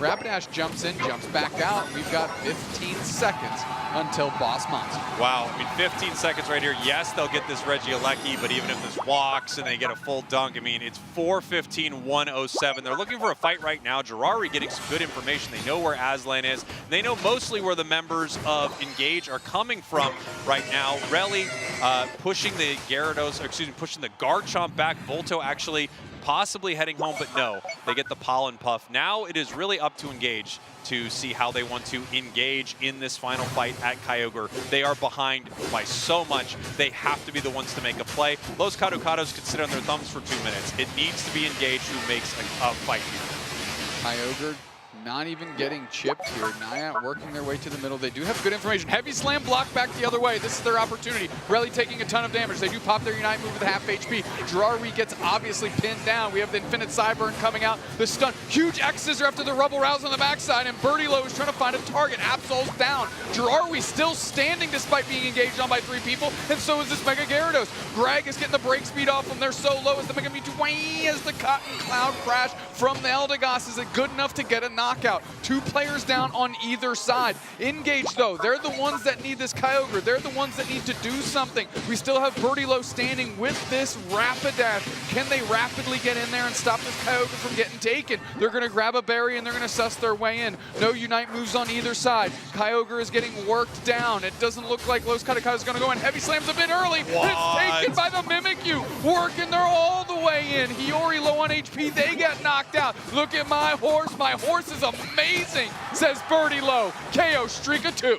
Wow, I mean, Engage, obviously they didn't have the secure they wanted around, but they waited long enough for Mimikyu to get back into the fight, hit a Shadow Sneak, and now, I mean, a match that they were already losing by a considerable amount gets even worse for them. Tough first game for Engage, as Los Caducados felt like they were, I mean, not only winning, but having fun doing it. It just felt like they were kind of stomping Engage there. Yes, I mean, just great control. You know, we had a really good heavy slam block by Aslan. Unfortunately, the Mega Gyarados was able to use their Unite move, get out of dodge, and then Girari on the Crustle pinned against the wall with 3 players. They couldn't get the knockout. They're able to Rubble Rouse, get a big X-Scissor stun follow-up, and then they make it out. Yeah. And after that, it's like Engage threw everything in the kitchen sink at 2 characters and left with no knockouts. Yeah, I mean, I like their decision to kind of move on to the objective there. And I noticed, of course, they're sort of deciding like, okay, we're going to keep ripping. Do we need to peel off? Can I get this Rapidash? So we had Los Caducados just, you know, wasting a lot of time, enough time to where Mimikyu was able to come back. Even if they don't get the secure there, I think it's likely Caducados win because they're so far ahead on the scoreboard, they only need to defend against a few Pokemon, but they didn't even need that because they end up securing Kyogre. Tell you what, this Galarian Rapidash, a lot of fun to watch. So fun, it was, yeah. And it looked solid, too. I don't know if it's just a texture of them just being so far ahead that it could have that type of game. But Birdie Low doing great on that Galarian Rapidash, as I mentioned. So here was that moment. We see the Shadow Sneak. It hits the Garchomp, but I think as it goes in, the burst of it there is what ended up securing it. Yeah, flex indeed. One game up is Los Caducados, and Birdie Low getting the nod on the Galarian Rapid Dash. 8 knockouts, only taken down once, 62,000 damage. Yeah, and only taken 19. So, I mean, it was up in their face the entire time. They just couldn't lock this thing down. A very fun Pokemon to watch, and it put in some real work. It's not only doing damage, picking up KOs, but it's also so disruptive, you know? And a great counter, as we saw to Mewtwo Y. Move in with the Smart Strike, right into that Dazzling Gleam, boom, Unite move, locks it into this Bermuda Triangle of you're not going home unless it's through the Pokemon Center. Great stuff from Birdie Low. Okay, you're Engage. That game just happened. You picked an Absol that did 30,000 damage. Yeah. Not exactly the result you'd be hoping to deliver on, and not the excitement level that I was expecting to have after a gutter pick Absol again. That's a selection in the face of perfect information. Where do we go from here? Yeah, I mean, there's a reason Absol hasn't been that meta, you know? I also, for just me personally, I don't love that moveset. I do recognize there is some strength to it. It bursts very well in certain situations. I've always been a Pursuit fan myself, but Pursuit can be quite tricky to play into some of these really strong teams. All that to say, it didn't look like the pick to me, you know, and I don't think it looked like the pick to you either. They could go with something much more standard in that final slot, or you could try to grab another Pokemon that you're familiar with in the Speedster role. I mean, Talonflame is right there, and I think it's, you know, leagues better in most of these matches, while of course being different. Yeah, I mean, we've already seen some very successful Talonflame games today. So, you know, it's easy to say this looks good because we've seen it look good already. But if you're going to be taking, again, an Absol, I'm expecting like a banger game out of this Absol, right? Like, I'm not even saying win the game. I'm just saying like an Absol that was a problem that forced Los Caducados to adjust at the very least, but it seemed to be a complete non-factor. So I would like to see Engage go away from that. Yeah, I agree with you. I just don't think it was. I don't think it was enough. So we're gonna find out what they want to do when they get ready for our next game here. How they want to change their strategy. Oftentimes, I mean, when you lose a match like that, where it feels like you were losing top to bottom, I think you've got to change up something quite a bit. You might even start, you know, target banning. This is where target bans, I feel like, oftentimes are formed. You either notice a player is so dang good on something, you've been watching them throughout the entirety of the tournament or the entirety of your season, and you know you want to focus on it, or you go, I don't want to deal with this Rapidash again. We're just going to ban it because we don't want to play it, and we'll move on and pick something else. If I'm like, my memory is going to fail me here, and I'll be just crazy wrong, but I feel like I recall Volto having a pretty decent Zeraora like a couple years ago, and I would have almost preferred to have a gutter Zeraora there. Again, with perfect information, you really have to make sure that final pick has maximum impact. Totally agree. Yeah. You know, you see teams, it's easy to go to, but, you know, EU native Toon is almost always in that gutter pick. They have a crazy large roster of Pokemon that can play, and their pick is almost always advantaged against multiple Pokemon on the other side. And obviously, that's the exact position you want to put yourself in.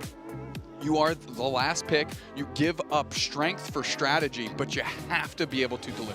All right, here we go. We're heading into game number 2 here. Engage Los Caducados. We're going to see what they want to bring out, what they want to ban, if we see any differences between these two squads after that first one. And we are going to see one big difference. We are heading to the Groudon map. That's one place to start with a decent change. Los Caducados really eyeing down these Mega Pokemon, going to get them off of the table. Mega Charizard Y, Mega Lucario. On the other side, Engage, Psyduck, Umbreon, Mimikyu.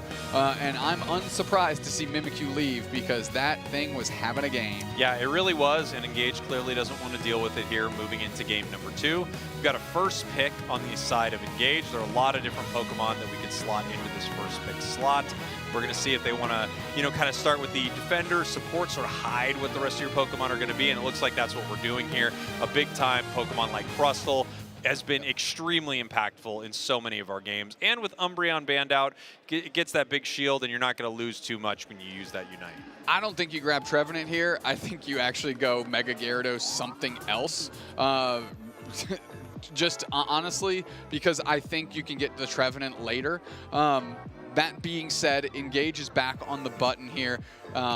Mew has been incredibly popular. Based on the fact that Greg has no items on it, I'm going to say they're probably not the one playing it. Yeah, I think they're switching it up, it looks like here, as we have Alchemy also selected for Engage. This one I think is a underrated pick. I think Alchemy is extremely strong, and we've seen it have some great games. Heading over to the next two picks here for Los Caducados. They're hovering. Ooh, we could be seeing Rapidash once again, and it looks like a Scyther. Could be Scissor, of course, but oftentimes with these pro players, you're going to be seeing the speedier, like more speedster type variant, which is the Scyther. Scissor, more of the all-rounder brawler, and a lot of teams want to get those KOs and move on, because a Pokemon that is still in battle is very effective, and a Pokemon that's gone is no longer effective. True, that is how that works. Talonflame, they heard us talking, they locked in Talonflame, and Mega Mewtwo X, something that has kind of fallen out of favor, but looking forward to it bouncing back here. Might be playing, you know, kind of like a big frontline aggro role, as Nayat has this opportunity with the gutter pick, like I said, to at least counter some options. Now, I don't think this is a big counter. I think it's more of a safe pick. Yeah. And after game one, Nayat was playing incredibly well, specifically with those Ice Fangs. And if you can catch some very quick targets with an Ice Fang, it spells doom. We saw it, you know, to open the day with Zugrug on this Mamoswine. We saw it in game one here, Nayat on this Mamoswine, and unsurprised that they went back to the well. Yeah, we've seen this double defender composition, right? Just very focused on two defenders that displace your opponents, and not so much focused on any way to support your team through healing or shields or anything like that. However, it's been extremely powerful, especially if you get an early lead. Some of this feels like almost a win more situation, you know? Some teams like to lean into that, where they go, look, we're not going to try to reset in any of these fights. We're going to try to Earthquake in. I want to Ice Fang their carry, and then I just want to win the fight after that. Yeah, right. You know, healing is more for that prolonged approach, you know, kind of buy some time, go re-engage, and really it's just going to be a tidal wave is what they're going for, what Los Caducados is going for. And, man, if Jiraiya is playing half as well on this tree as they did that first week of our regional league play, and Nayat keeps up pace with this Mamoswine, it's going to be tough for Engage to punch a hole through those two defenders. Yeah, I totally agree. I mean, this Trevenant has been amazing to watch as we head into game number 2 here. Engage, your purple team. Los Caducados, your orange team. Los Caducados having an absolute stomp of a game 1. They just did an incredible job into Engage. We'll see if Engage can switch it up here in game 2. We do have the Mamoswine making their way to the central area, trying to out-secure this Talonflame, which they do on one piece of experience, so already a pretty successful invade. Yeah, I mean, Pul is trying to put the pressure on with them. Fun fact, the 6 bans in this game are the exact top 6 bans at EUIC 2026. Congratulations. Check that box, achievement unlocked. I think that is a nice achievement, and I will agree that's a fun fact. It's way better than the pickle-related quiz question we got. Yeah, you can't spring a pickle quiz on us without even telling us that there's going to be a pickle. We didn't have time to study. Birdie Low gets knocked out by Aslan, allowing the Crustle to evolve. Volto going to be playing a kind of an aggro Mega Mewtwo X. Sometimes we see it more in like a tank role almost, you know, with that big pull it has. But, you know, Volto going to be stepping to the front line looking to fight. Jiraiya hits their level 5 here, and we've seen them make huge plays throughout this season in the regional league. There it is. So there it is. Beautiful.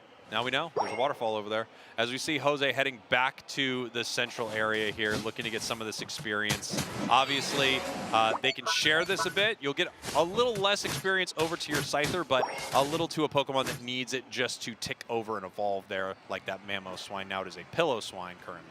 Let me ask you a question. Sure. Mega Mewtwo X, the way it looks, fan or not a fan? You know, I feel like everyone completely dropped it, but I don't know if that's fair. You know, it's always hard to tell when something gets nerfed. However, it definitely feels much worse than it was just a few short weeks ago, as we have a fight here in the top path. Los Caducados taking a big KO, and now Gyarados can stack. All right, same question, but now on looks meaning appearance. How do you think? How do you think it looks? Weirdo. It does look mega bizarre, right? Yeah, it's a weird. I don't know what it's up to. Okay, eject button, Ice Fang reset, does get a knockout, taken to the skies is the talent lane. Fiori looking for an opportunity to just grab a berry and play some defense. Birdie Low tried to score, good X scissor by Aslan, as Birdie Low wants to hit this level 7 and be back into the action. Great Woodhammer reposition, and those are the players we're looking for out of Girarwi here, as Jose quickly closed the door on the Crustle after the amazing setup by the tree. Interesting play here from Engage. They are running the Decorate version of this Alchemy, which, you know, it definitely has some interesting utility. It provides a shield, and at the same time, you're able to use kind of this double Dazzling Gleam. Many teams would be playing Recover and Sweet Scent right here, but this is a, you know, a totally viable build. We just don't see it much in competitive. Yeah, I think it's based off of like the natural healing that Recover provides, and of course, Sweet Scent is so strong. Yeah, and now we're gonna see how effective it is in some of these big fights. Obviously, being able to give a Decorate shield to a Mewtwo and then have it move forward with an extra Gleam does feel quite strong. So we'll see if it works in some of these bigger fights. However, Los Caducados feeling great right now, 17 to 230. Yeah, I mean, and that's with a tier 1 goal zone still standing, right? So, I mean, this is an easy one to swarm straight into the back lines. Jose pops their Unite move. Dazzling Gleam on Jose, going to send them taking a different path into this goal zone to close it with another big over. They're up by over 200 points at this point in time, and we have not even hit the 6-minute mark. Yeah, Los Caducados is just crushing it in these two games. I mean, at least the start of game number 2 here in game 1. They looked incredible. They're now trying to steal this red buff from the side of Engage. We're going to see if Girari's going to go back in and just put some pressure on it. But of course, there are a ton of you know, points of interest on the map, lots of experience that they could possibly find, and they want to see how much of it they can take away from Engage and keep them behind in this match. It's amazing how much closing out tier 1 goal zones early feels like your side of the map like has shrunk rapidly. Yes. And you can already see Los Caducados are spending most of their time on the left-hand side of kind of like the partition that sits in the middle of the map there. Nice little triangle put down, Infinite Cyburn back the other way. Birdie Low does go down. Girarwi is trying to pin the Mewtwo back on the wall. They're successful for a moment. Fly over, eject button. Nyack goes down, flame sweep into a wall, obviously. Jose just waiting for time here as they're going to try and get a prime target in the back line. Hiyori is going to step up. Bang, Scyther Unite straight to the back line. We are going full cake mode. That is a whole cake, and that's on an island right there. And that's going to be enough for Engage to hang out around this basement Regieleki. Great fight from Engage. We have the Gyarados moving in, but it is in trouble moving into a ton of members here of Engage. It does go down. However, the Mamoswine is here. We have the Galarian Rapidash. They're seeing what they can do into this fight, trying to stop Crustle. Finally, it goes down. Talon, however, is back, and Mewtwo picks up the KO. Mewtwo on no HP, and Birdie Low pokes their little horn out, and they are buckled quickly. And not only that, the Mewtwo is going to make it out. Greg is getting chased. So poor Greg. Yeah, poor Greg. Just Nyack overshooting the pursuit there. Regieleki is at 50% as the top Reggie is easily taken by Engage. Much better fight from Engage, right? I mean, that looked a lot better. Caducados now taking this bottom Regieleki. They're going to be able to get this. They're going to be able to get Regidrago. Obviously, they are up right now, but signs of life from Engage in that last fight. They were able to catch multiple members of Los Caducado, even up the levels considerably, and I mean, that's a good look for a possible team fight later. If you can fight like you just did right there, protect your team from Scyther in a big way. Nice little X scissor there. Nyack steps back in. Scyther Unite is back out. Another Infinite Cyburn, huge stun, flame sweep, finds its wall, but finds targets in between. The cake again is built. KO streak of 2 for Hiyori. Regieleki is on the doorstep, and it's going to get taken care of. Los Caducados actually got the Regirock. I said Engage on accident. It was ripped by Jose, and now they're putting points in the top path here while everybody was distracted by. I mean, points are looking great for Los Caducados, but these fights are going much better for Engage right now. We have the Crustle moving in, big time size strike. They go down to the Alchemy right there as Trevenant moves in, trying to grab this Crustle. Crustle has been an absolute difference maker in these fights, but you have to give it up to the Alchemy and those Unite moves. They've had 2 extremely clutch Unites in some of these big fights. We're going to see how that looks as the match goes on. Right now, I mean, this Galarian Rapidash, extremely low level, only level 11 here, which is the same as the supporter on the side of Engage. Yeah, like you said, tons of points, but it's not really materializing in any sort of team fight victories, as we have 35 seconds until our Groudon hits the map. Rally gonna easily get to 13 here, no questions asked. Jose as well, so they are behind a little bit. That Rapidash is a problem, but they still have some tools to use. Their big problem, of course, is going to be the scoreboard here, and they're going to have to make a decision on it soon.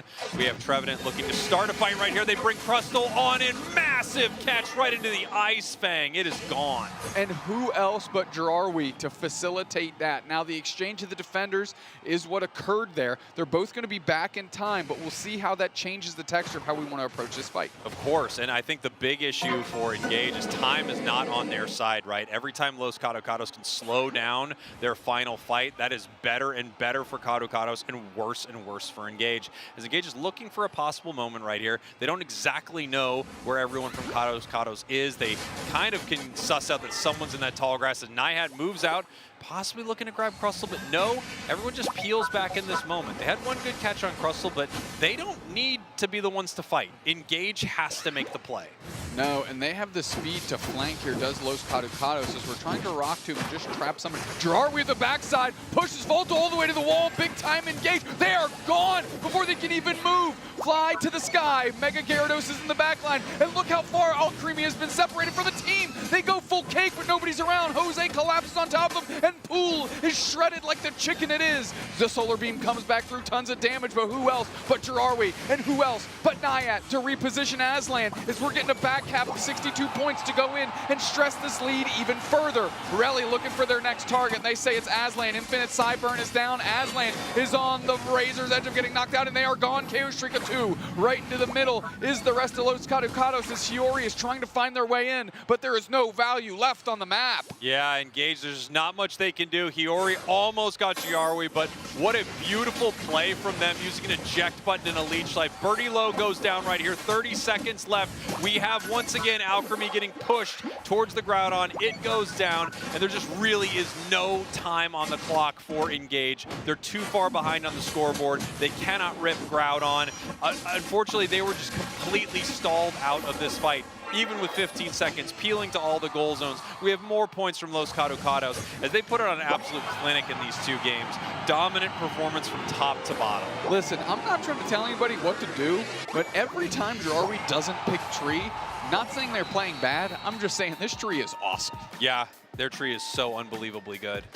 I mean, like Jirawi and Nihat, like literally sign, seal, deliver the victory for the Los Caducados. 100%. Terrific catch, great Horn Leech into the wall to pin Volto there, immediately into a clutch Ice Fang, and then it's easy to clean up the trash here as the Scyther after that. Volto going down means they don't have a really good frontline brawler, and then of course you have Nihat and Jirawi able to separate the Alchemy from the team, forcing out that big cake-based Unite move for no value. There wasn't anybody on Engage around to take the benefit of that healing that's coming out here. As I see you working on the Telestrator, we'll see what you're looking at to drum up. Great match from Los Caducados, and really, I mean, it was on the back of Jirawi and Nihat. I have to say that. I mean, Jose, great game on the Scyther there as well. Birdie Low, I think the Rapidash left a little something to be desired here compared to game 1, but I love that they went back to the well. I love that they're trying new things and they're finding success with it. You can't get mad at that.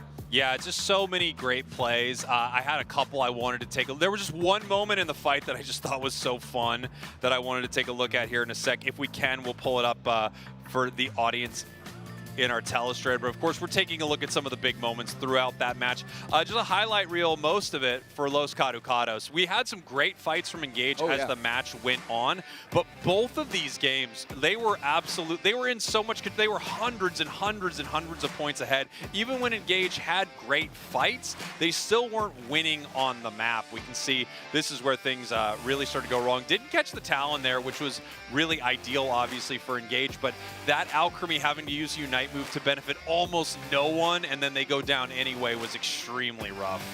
All of it looked rough. Great fight there by Los Caducados. I actually thought the spacing was created there by Jirawi, but it was actually the Mega Gyarados that was on the chase that was able to facilitate that for them. There was a moment I wanted to take a look at while we have the telestrator up right here. I just thought this was a really cool moment in this fight, and I mean, I've just been so impressed by Jirawi right here. I love this Trevenant. Let's take a look at this. I'm going to slow it down for you here, and hopefully we can find it. So they get hit by this massive solar beam here, right? And this is just the staying power of a Trevenant. They get hit by this solar beam.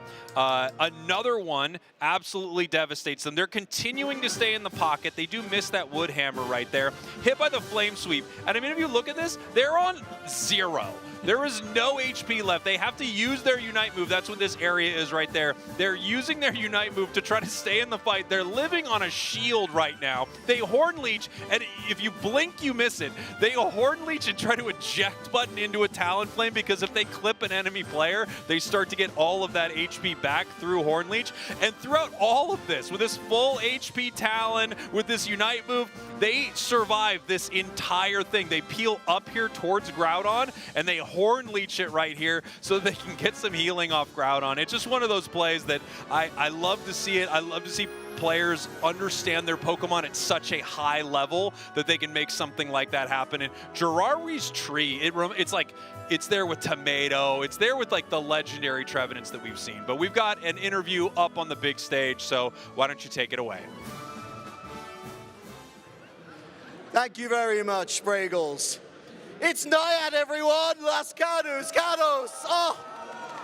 I feel like I'm running through all of my favorite grassroots people right now. It's great to see you up here. 2-0 victory, top of group. Gotta be feeling confident.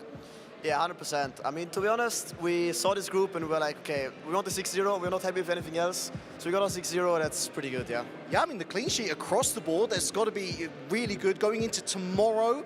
You've made it there before. I believe you're up against Twozy Esports. First and foremost, that's, I mean, dare I say, is that a winnable match for you guys? Are you looking even further beyond that?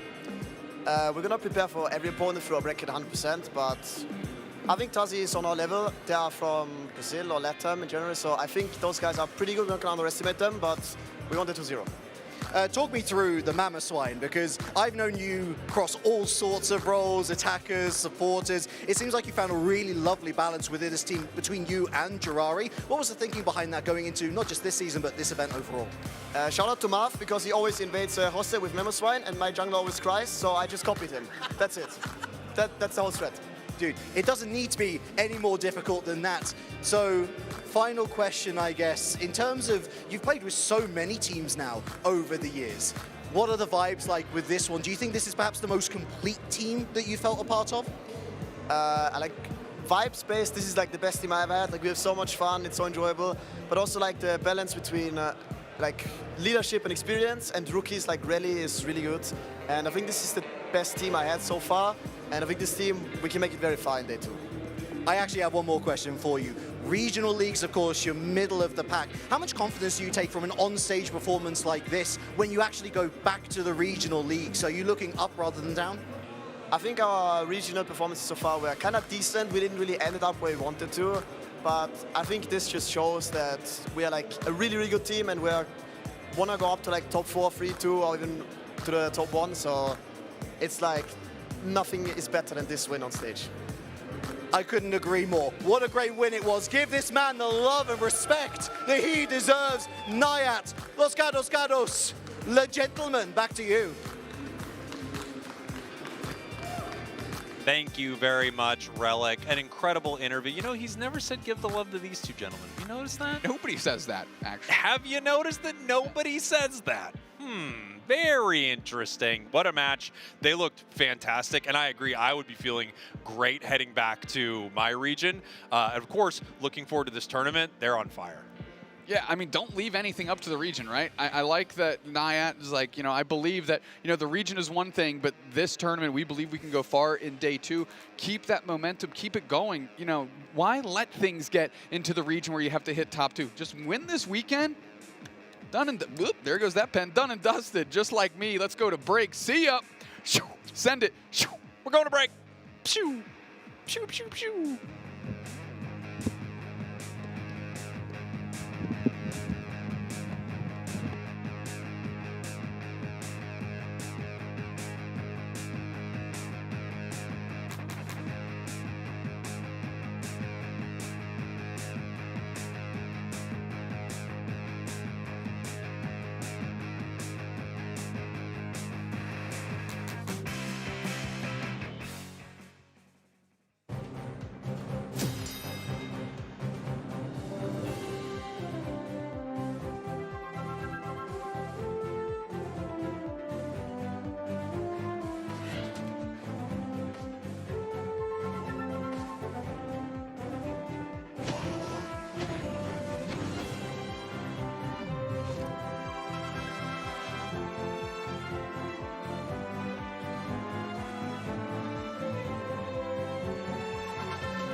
Why would you say full power? Sometimes these get them wrong.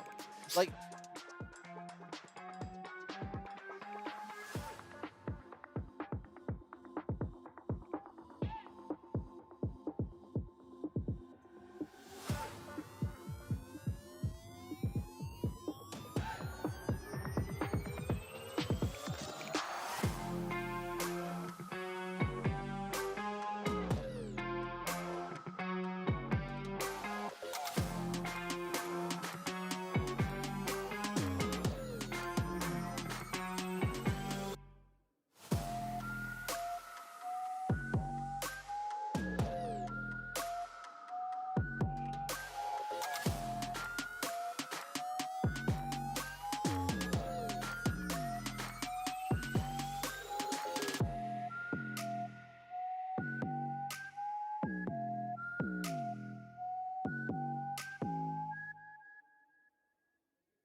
Championships here from the XL Centre in London. We've got many, many players in what we like to dub the Hive. Lots of action going on down there. Lots of matches being played off camera.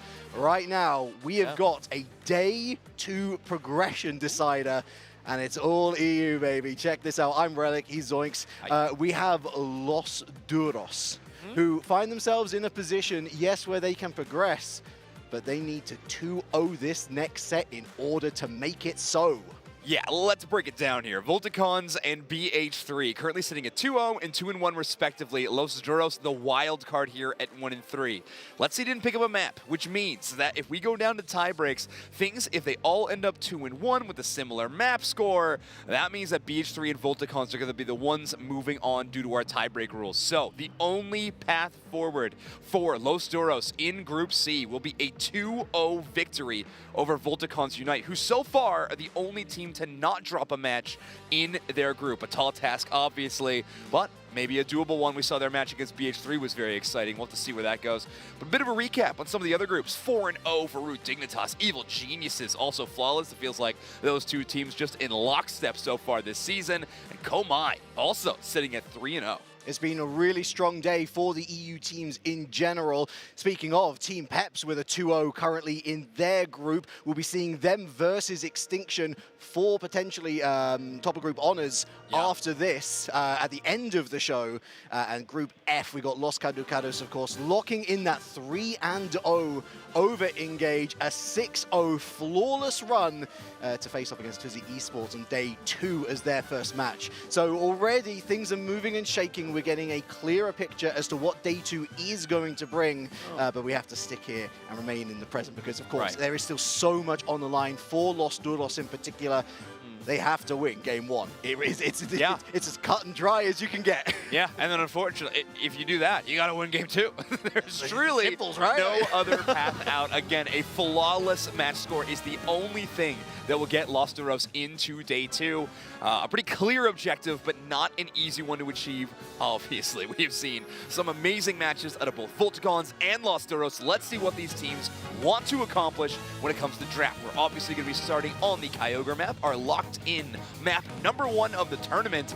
And Los Duros will be banning away that Darkrai, sitting at a pretty surprising 35% ban rate in our tournament, by the way. Yeah, I think in the right hands, it can run over matches, but I don't think it is as secure a pick as others. I mean, for example, your Charizard Wise, which we have barely seen let through into the actual pick phase itself. It's a second Mega on the ban table from Volticons, locking away the Mega Lucario. Los Duros will be going with the Scyther Sizzle. We know exactly who they've got in mind when they're batting away that thing. Umbreon for Volticons, a very evergreen option. Charizard Wise still on the table. Los Duros looks like they're favoring the Blastoise. All right. Okay. So Blastoise going to be picking up a ban here. I mean, such a phenomenal Pokemon. I don't think you'd be too upset about that. And if there was any question marks around Volticons, it's kind of what Pokemon does Tibby end up picking up in that top half. They have quite a big Pokemon pool, but I think we knew that Pokemon was going to be emerging. Mega Charizard Y. And an encounter rate of 90, is that 8%, I believe? 96%.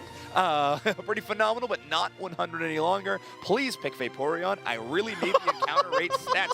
No! This is purely for Zoink's service. If they pick Greninja and not Vaporeon, I'm walking out. The Crustal's okay. I'm all right with the Crustal, and we've seen a lot of good things from Mew today as well. Such a variety, the toolkits. We've known it for years, but in this meta, that really does come to the fore. Tibby locking in the Zacian, and listen, Los Duros, they didn't lock in the Vaporeon. Every reason to think the Volticons with, and indeed they do. Yeah, now I'm not mad about the Crustle. You know, you see how that works? Now I'm okay with it. I love encounter rate stat for that only fact that it is, of course, on both sides of the map. Crustle and Mew, the picks so far for Los Duros, a pretty solid range damage dealer, and now they got some upfront work as well with Oscatar on this Machamp. I think so far it's been their best look when they've been bringing it into Thea Sky Ruin, so I'm going to enjoy that one, but Volticon's going to lock down that Trevenant and the Miraidon. Los Duros, final pick going to be this Mimikyu. Pretty decent answer to the Mega Charizard Y. Could buy you a little bit of time, Yes. of course, and so can that Slow Beam. So multiple Unite moves that can isolate these hyper-powered targets in the late game in some of these team fights. Yeah, X's are of course not going to be as useful against a Mega Charizard Y in flight, but like you say, the Slow Beam, the Telekinesis, we've been seeing a lot of play rough today. It's a good, well, it doesn't necessarily put a pause on somebody's ability to use a Mega Revolution. Yeah. It does mean you go invulnerable for a little bit, Sure. though, and those are the precious seconds that could mean everything. Yeah, you have enemy Pokemon that are kind of have a more difficult time escaping that play rough because it is a solid invulnerable attack. It does have a shorter range of a dash than maybe some of the other all-rounders we might be used to seeing, like a Cerulege, for example, or something like that. So actually landing on these enemy targets might prove to be a challenge. However, Mega Charizard Y, it might be an easy Pokemon to try to tackle in some of these situations. Not a 100% win rate, though. We have seen it dealt with. I don't ever say easily with this thing because how could you? But it is beatable. Yeah. And I think a lot of it comes down to micro prioritization, right? It does so much damage from afar. If you see that thing, press the go button. Yeah. You gotta be on it, and you gotta be on it quick. Volticon's on the purple side, Los Duros in la orange. Let's get this thing going. Game number 1. Okay, so we do have Tibby bringing in the big sword dog, a terrifying menace to this game a lot of the time, feeling a little like J. Jonah James. Bring me pictures of the sword dog.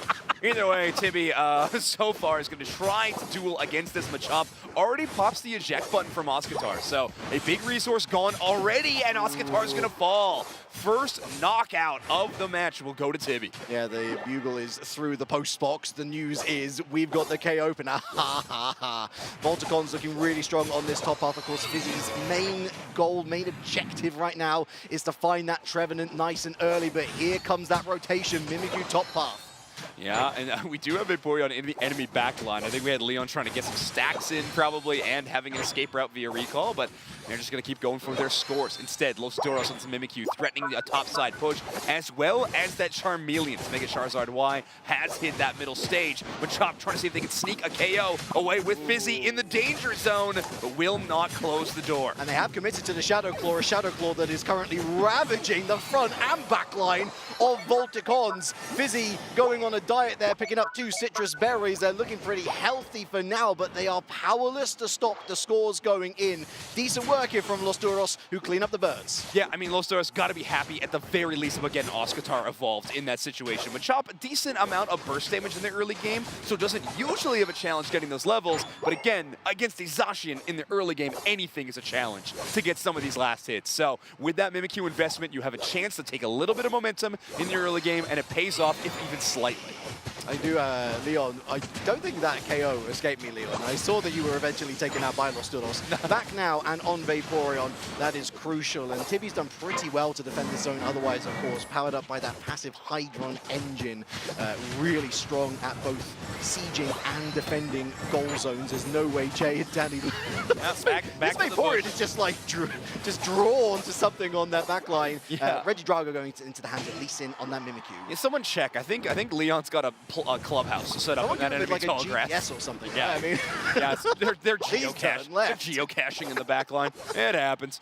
Either way, they're going to be doing their thing on the bottom path, getting some scores in. But Los Duros looking for an offensive push. Big submission, light screen, enhanced solar beam, just shy of the KO. Great body block by Charlie. Fantastic body block. Really did save them the KO with the charge beam bites right back. Lee Sin falls. Fizzy looking forward. Tibby, oh, what a great, whoa, what a catch with the wood hammer. Outstanding, and Rops will not be able to make their way through the encounter without a trip back to the Pokemon Center. 4 score for the Vaporeon. Very tight first 3 minutes. Zoinks 28-31. First Reggies are here. Yeah, the presence of Danny on this top side, though, and the damage they've been able to pepper in throughout this little mini team fight will make it a bit tougher for Voltigons to full send towards the Regieleki, but they're doing just fine cleaning up all the EXP. Oscatar is going to fall a little bit farther behind, and the other side, Tibby is going to be rising up even faster.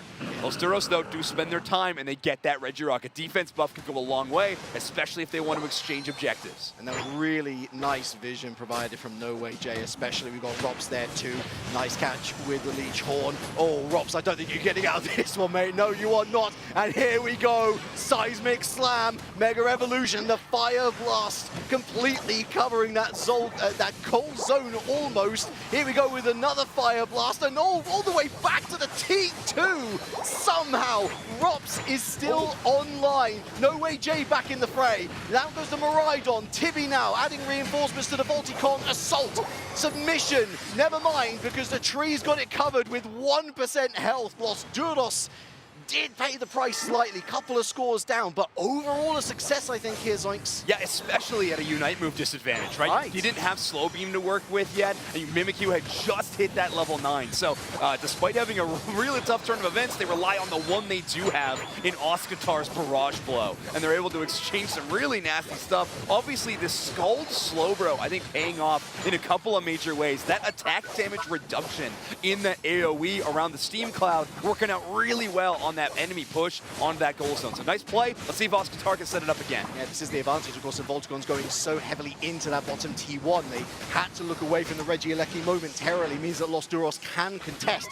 Charge Beam doesn't find many here. Now looking back to the Regieleki. Yep, that's going to be heading into the hands of Volticons. The Charge Beam unleashed again into the Slow Beam. The shielding, helping, but not denying the inevitable. Regieleki the Mercenary now on the way. Seismic Slam down again. There goes the Fire Blast, burning the path through here for Volticons to get some scores down, but still defending this. We've got Oscatar, Mew falls. Oscatar surely going to be following in the same direction. 3 KO streak for the Charizard away. Yeah, this Pokemon's pretty strong. It's pretty good. Yeah, Snow able to essentially 1v3 the enemy team. I mean, Mimikyu and Machamp making great plays on kind of either side of that team fight to try to shut down some major targets, but that Unite move just so difficult to deal with. Good Machamp Unite move back and ready to go again as Oscatar looks to set up even more with some Defender Unite moves on both sides. Will buy a bit of time. Vaporeon does fall, though. Onto the Registeel. It is a ferocious velocity, the pace of this match. Electro Ball taking out the tree. Registeel, Los Duros, they can work with this. Lying in wait, there's Snow.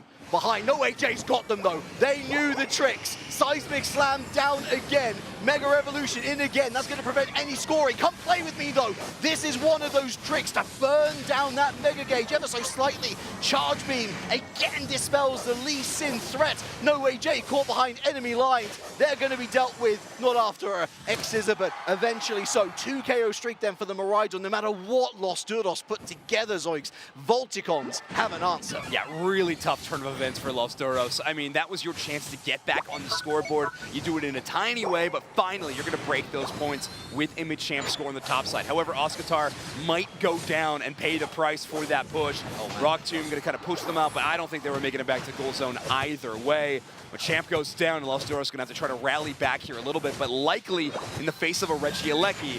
Best case scenario, this Pokemon hits your goal zone and breaks it for you, and you don't set up for a big overdunk on the other side. It's got the vibes of we're going to pin our hopes on 2 minutes rather than we're going to pin our hopes on right now. An early pick onto the tree might swing things in favor of Los Duros, but I'm afraid that the materials are too good, and it's too good an opportunity to pass up for Los Duros.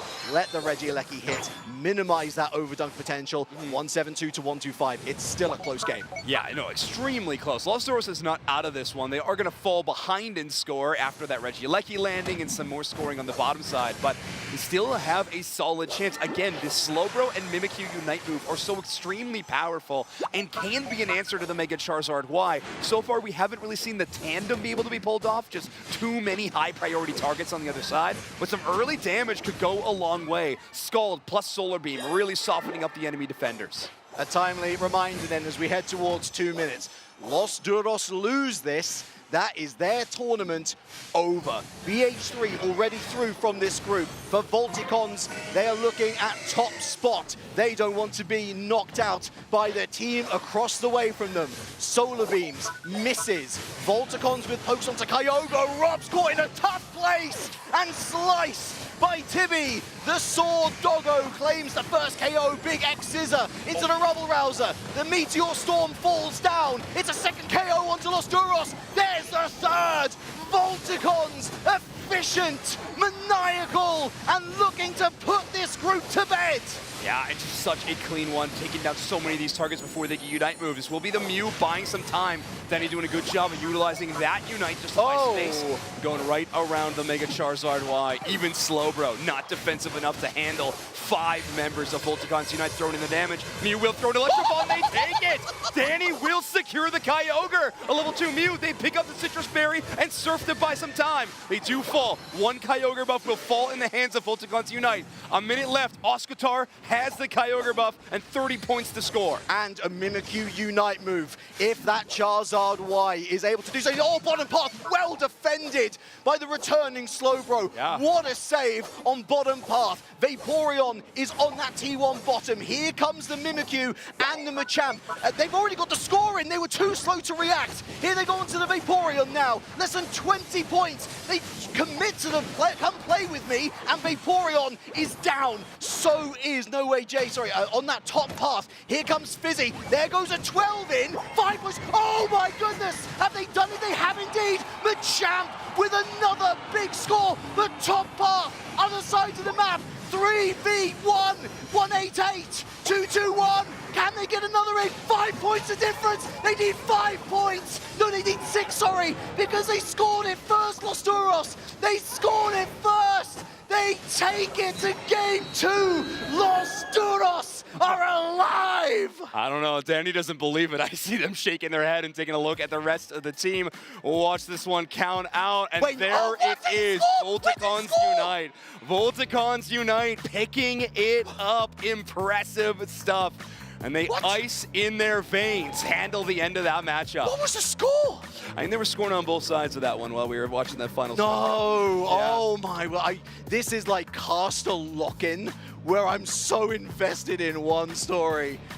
But there's a B plot going on, and this B plot has ultimately put pain to Los Duros. Oh, I am heartbroken for them. It was all-out chaos at the end of this game. A devastating moment there at the end of the match. I mean, some late heroics, right? That Mew steal on Kyogre. I mean, multiple Pokemon buff, and then just some tough play calls. They see multiple defenders towards that top goal zone and have to try to play for the bottom side to get the scores. Ultimately, you just burn more time off the clock and give more opportunities for Volticons to create that space. Mega Charizard Y Unite move, removing a defender as well. I mean, there's a lot of things we could go over in this final play, but here is some of those rapid scores near the end. And watch on this top side. They have multiple people getting these scores in, right? We have 14, 50 attempts as well, but I think we have just a few of those all raining in together. Phenomenal work for Volticons. There was a sneakization, 28 underneath. There was 2 scores in there.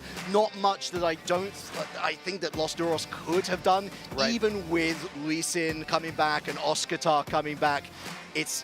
I mean, this is the balancing act that you have in these end games. Yeah. Yes, you do want some big Aeos energy-filled pockets, like 50s, Humberburgers ready to dunk.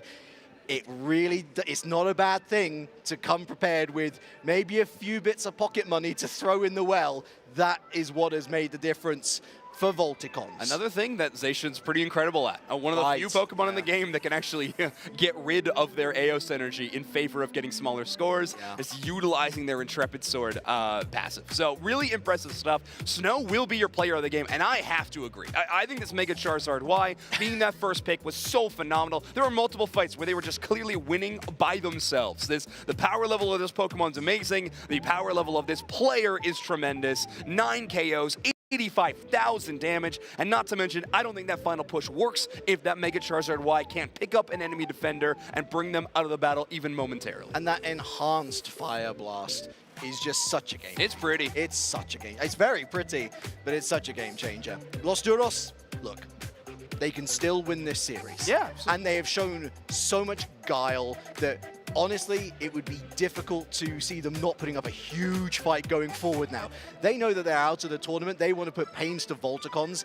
because of course for Volticons now, the big pie in the sky that they're looking at is, oh, we can get top of group potentially. 100%. Yeah, BH3 would fall to second in a 2-0 scenario. Yeah, I think even in a 2-1 potentially with the head-to-head of Volticons winning that one. Yeah. So I think Volticons with that map win are probably looking at top of group. But either way, I know these teams, they don't have the time to spend that we do in the background running the numbers. Instead, they are going to be locked in and trying to win every single match in front of them, because that's the job they showed up to do. So Volticons and Los Duros will be heading into this game number 2. Reminder, these two teams are one of our few chances in this broadcast to watch a non-league team compete against that opponent. So just really show that like there is talent outside of these top 8 teams in EU that are contending and really want to make a late game push in some of the more open tournaments we'll have throughout the year. It is genuinely, you look at like only 8 spots for the top league and you're like, there's some big names that are missing out here. True. I mean, goodness, we look at Peru, who had to fight through the open bracket to even get into Latam in the first place, our world champions. But here and now, it's an EU v EU scrap, and Los Duros want to bite back. Mewtwo Y, Mega Lucario, Mimikyu, Scyther Scizor, Darkrai, and not Blastoise. It was threatening to be a run back of the bands, but Los Duros seem to have learned their lesson, Zoinks. Yeah, I like that change. I like that change quite a bit. We're going to see the first pick still in the hands of Volticons Unite, though. So last time we did see the Mega Charizard White. This time we will see Blastoise, of course, doing pretty phenomenal on a counter rate of its own. 97% right there. And of course, Vaporeon being hovered probably won't be picked. Nobody likes my number. Well, I don't know. I think that it's a great option, certainly. Thanks. Big thanks. Yeah. There you go. See, Let's go. It's not completely like thrown it's only in the window. 60s. I shouldn't get too excited yet. But all right, either way, I think it's a great defender option. It's proved really, really strong. I think Leon was doing a great job of it in that last game. Some creative early game decisions and passing decisions that we saw. Good eject. But you certainly bought quite a bit of time. Now, when Voltigon's going to change up their strategy a little bit, seeing as Los Duros is going to take that pick away. But it is exciting to see Danny return to the Mew, though, after such a phenomenal game. Oh, he set up, like, the door was open for that comeback potential. Wonderful work from Danny. The Clefable and the Inteleon then locked in for Volticons.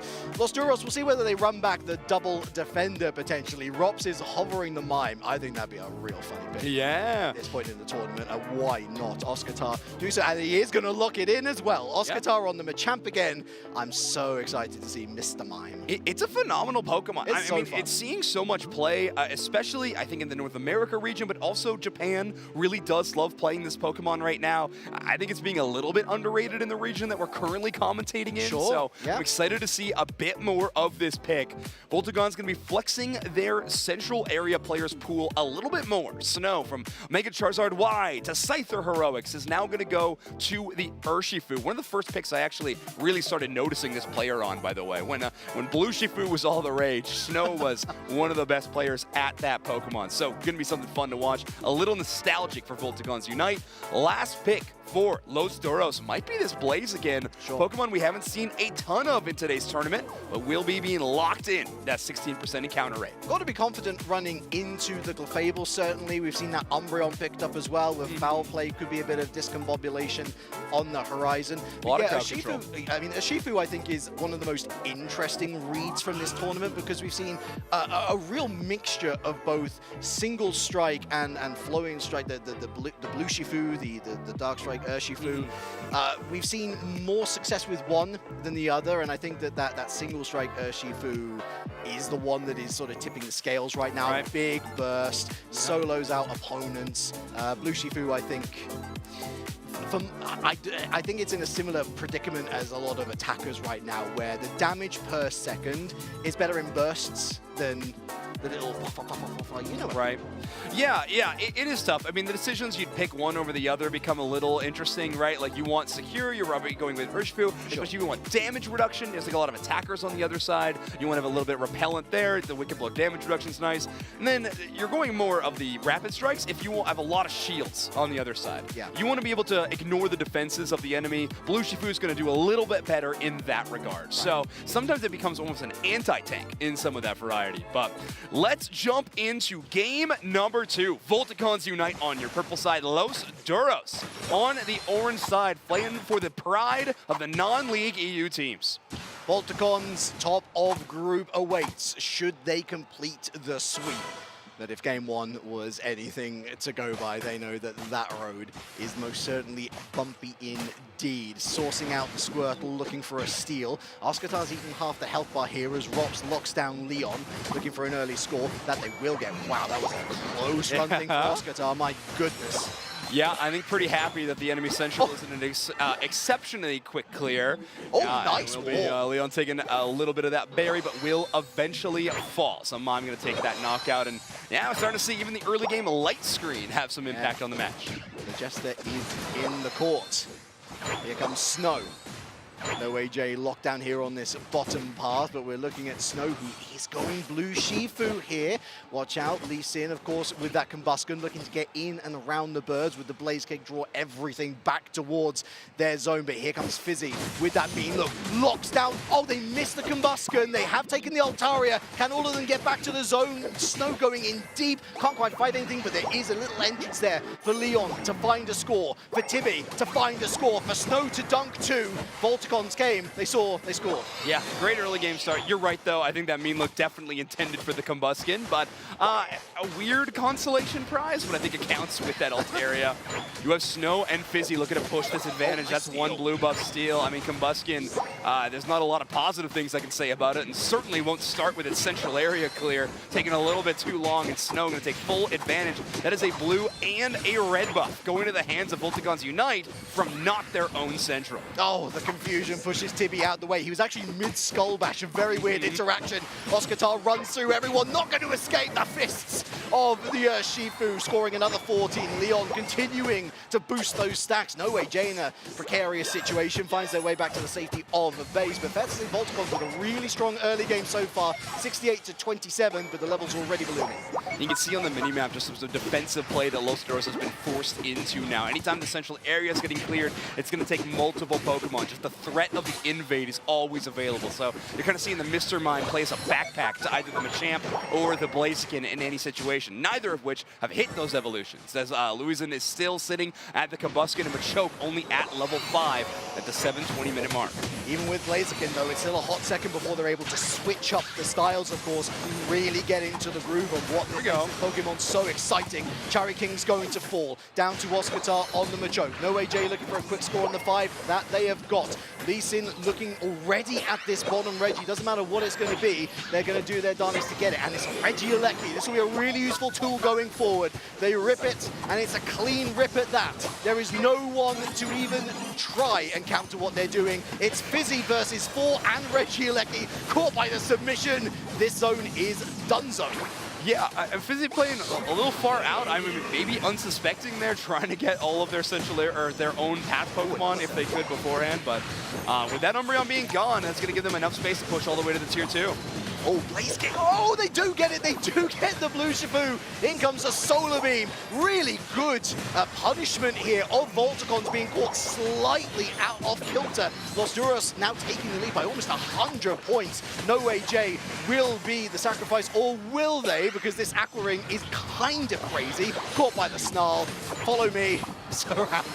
Yeah, Vaporeon's nuts. His Pokemon's not going down. Danny actually going to punish by getting an Electro Ball knockout onto the Inteleon, so perfect target selection, and they are able to take them out before the Clefable can heal them out of that danger range. So, impressive stuff so far. We're starting to get to the stage of the game, though, Relic, that Unite moves are starting to be available for both teams, and that is when things are going to get really scary. Los Duros got some major team fighting options, like the Machamp Unite move, even the Mr. Mime, but on the other side, that Blastoise Unite move is looming.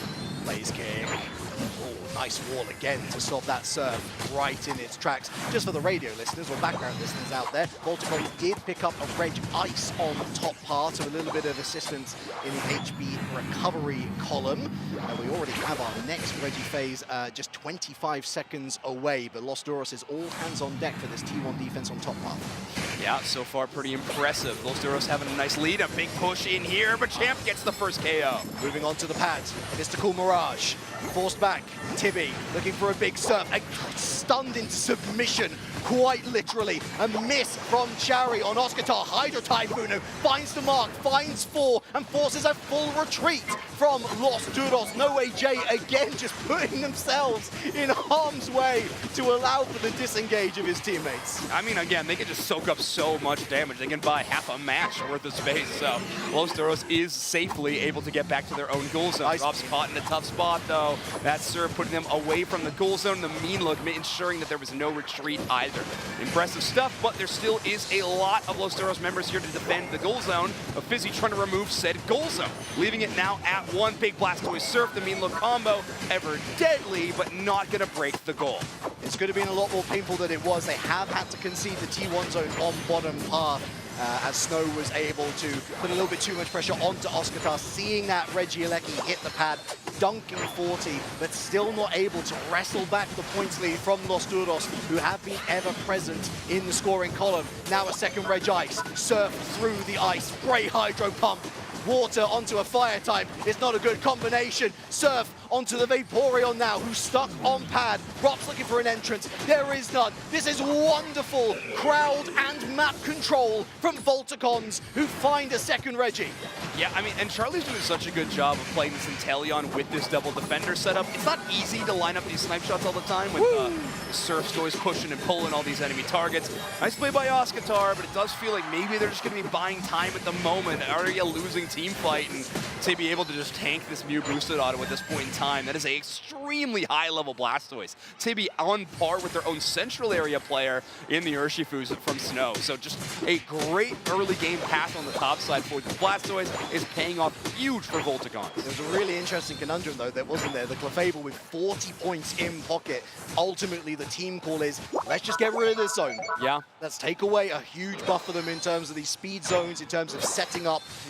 Yeah, it's only a 6-point overdunk, but we're going to take that. It still means that Los Duros in the lead by nay of 20 points. A new Regieleki taking its place on the bottom path. Los Duros is ready for it. I wager to say that Volticons are not. They're still rotating. This is going to the orange side. Yeah, they're going to pick up this Regieleki pretty quickly. Obviously, it will threaten towards that tier 2, but more than that might be a bit much to ask. I think most importantly, is Inteleon's got to get positioning battle. For any of these sniper Pokemon, if you're trying to play from the outside in, it is so difficult, but the opposite is more than true. Having an Inteleon in position and not threatened by the Los Duros squad with information can be a huge boon for that team. So right now, Volticon's prioritizing having that map control, and that's going to be Tibby and Fizzy's job already. I can understand why you've gone for the Mr. Mime in panic. You can understand Showtime would be the first call of order, but they have been patient. They've taken the risk, and it's paid off for the moment. Looking for an entryway. No way, Jay. We've got Oscatar lurking in the grass, watching to look for some submission action. Looking to take away anyone, really. The Umbreon goes down to 50% health. They're going to return to the safe, welcoming arms of Leon as the moonlight shines down. Yeah, great follow so far, but that's a huge Unite move from Machamp to split that team. They're trapped immediately. Big Umbreon unites the Seal Shields, and Blastoise knocks them all up. Vaporeon is gone. Health bar's looking real dicey for Los Duros. There's 1, there's 2, there's 3. Blaze Kick. They do find a return onto the Clefable, but they don't have anything else to do anything with. Volticons, again, so efficient in these team fights, looking to go top of the group, looking very, very likely now, unless, though, the cross chop a little too late and $1 short. Yeah, I mean, we can't be burned by that 2 times in a row. Not us and Volticons, but now they are going to clean up that Kyogre final hit. A minute left on the clock. They do trail on points so far, so if Los Duros can have a legendary level of defense around these goal zones, we could see this match turning favor, but Charlie is going to have all the room in the world to line up these points and escalate their score up to 366. 264 for Los Duros after Mr. Mime's back cap. but with only 30 seconds left, I just don't know if they have the space or the points to catch up. They had some Unite moves, then maybe there's a chance, but sadly I am seeing vacant dots outside of the Vaporeon, and that's not exactly something that you can turn the tides with, quite literally, as it turns out. Volticons, are they one of our big surprises? I think if you were to ask them, no. They knew they had this in them. They're topping the group, a group that includes some of the toughest competition here at EUIC 2026. Volticons are top of the standings. Wow, and in two extremely close ones, but a 2-0 fashion as well. So a flawless win over Los Duros. And yeah, gonna be feeling great about day number 2. What a finish, and just 2 immaculate team fights at the end of both of those matches. Yeah, and we talk about Root Dig putting their feet up. Of course, one of the benefits of being in groups A through D, if you do finish first, is you get that bye through to the quarter-finals. That is why finishing top of group is so critically important. Yes, you can flip it on its head and say, well, you can gain a little bit of momentum if you find that early win in the stage beforehand in our first round of the single elimination bracket, but I don't know about you, it's also a chance to potentially get knocked out. Oh yeah. Than you would. So I think the Volticons will take that all day long. Yeah, they will. And again, I've said it before, and oh, I love Los Duros giving the shout-outs to the crowd. I know they were a bit of a fan favorite at this event. Yeah, so they've done so well. Yeah, exciting to see that they're still having an awesome time at this EUIC event. But looking at these replays, just a whole lot of Volticons looking clean in this matchup. Loved seeing Tibby on the Blastoise, by the way. Really good look for them, I think, in this game number 2. Really phenomenal team comp overall, but I think that Blastoise standing out a lot to me. What do we think about the Blaziken choice in the end? It was something that I raised my eyebrow at, especially going into a Blastoise, into a Clefable. An Umbreon that we thought was most likely leaning into Mean Look. It was a risk. Yeah, it certainly was. Yeah, I don't know what I would like to see in that same position, to be honest. Maybe Mega Gyarados or something like that, seeing as it wasn't in the ban slot would probably be where I lean. But, you know, in a situation where your back's against the wall, you're not, maybe they weren't sure if they were eliminated or not at that point in time. You got to pick something comfortable, and for that, I can give a bit of credit too. But either way, it will be Tibby with that Blastoise being your MVP. Feeling pretty good about who I picked as my MVP a second ago. 6 knockouts, 67,000 damage dealt, and 66,000 damage taken. This Blastoise always in the thick of it. It's such an interesting Pokemon just from a UCS historical perspective. It seems to just slowly fade away, and then it roars back into the meta with a real vengeance. This Hydro Pump Surf combo is such a game changer, I think, in the current meta. Yeah. It's why I had it as one of my favorites to be one of the most banned Pokemon, and there it sits at number 2. No surprise to you. And I truly think if you're talking competitive, you're talking team fights, I don't know if you could ask for a better Unite move in the game.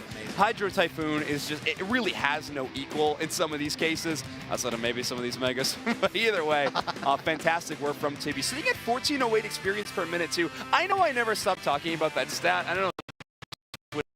Hates when I talk about it, but I'm actually loving that Blastoise is sitting at that one. Normally for path-based Pokemon, we're not seeing them scratch the 1400 range. We're seeing somewhere in the mid-1300s. Tibby making sure to be clearing off cooldown, and then of course getting into the mix with their first KO at 310. Well, getting into the mix is it's an important factor to consider, because we shouldn't understate the influence of snow on the Urshifu either. Yeah. Heading up to top path, finding KOs where we find Tibby right in and amongst the action as well, picking off that stray EXP as well. It's great to see that this defender is not afraid to get their hands dirty. I love it.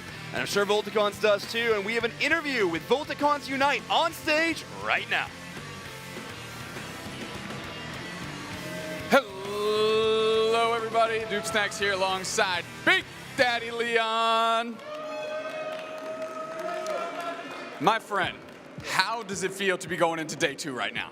Man, it feels awesome. Like, getting first seat in this group is really, really great, and I'm so proud of my team. Everyone did so well today, so yeah, GG's. Listen, going into today, everybody was looking at BH3 to run the table of this group. Obviously, they're doing incredibly well in the league regionals, right? You are a part of that, but taking them down today, a heck of a way to kick off your day. Is that the momentum that you needed to carry you through the rest of the way? Yeah, it gave us like confidence we needed. Like for some of our players, it's the first time being here, and they had the pressure on them, and getting that win in first game really motivated us to go for more, for the first.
Welcome back, everyone. Nothing to see here. Well, actually, I tell you what, we do have something to see. So, like, here's the thing: is like, I get the pleasure of casting with the biggest brain in the entirety of the esport. It's this man right beside me, and he said that he really wants to show you some cool things from that last match. So please take it away. We got.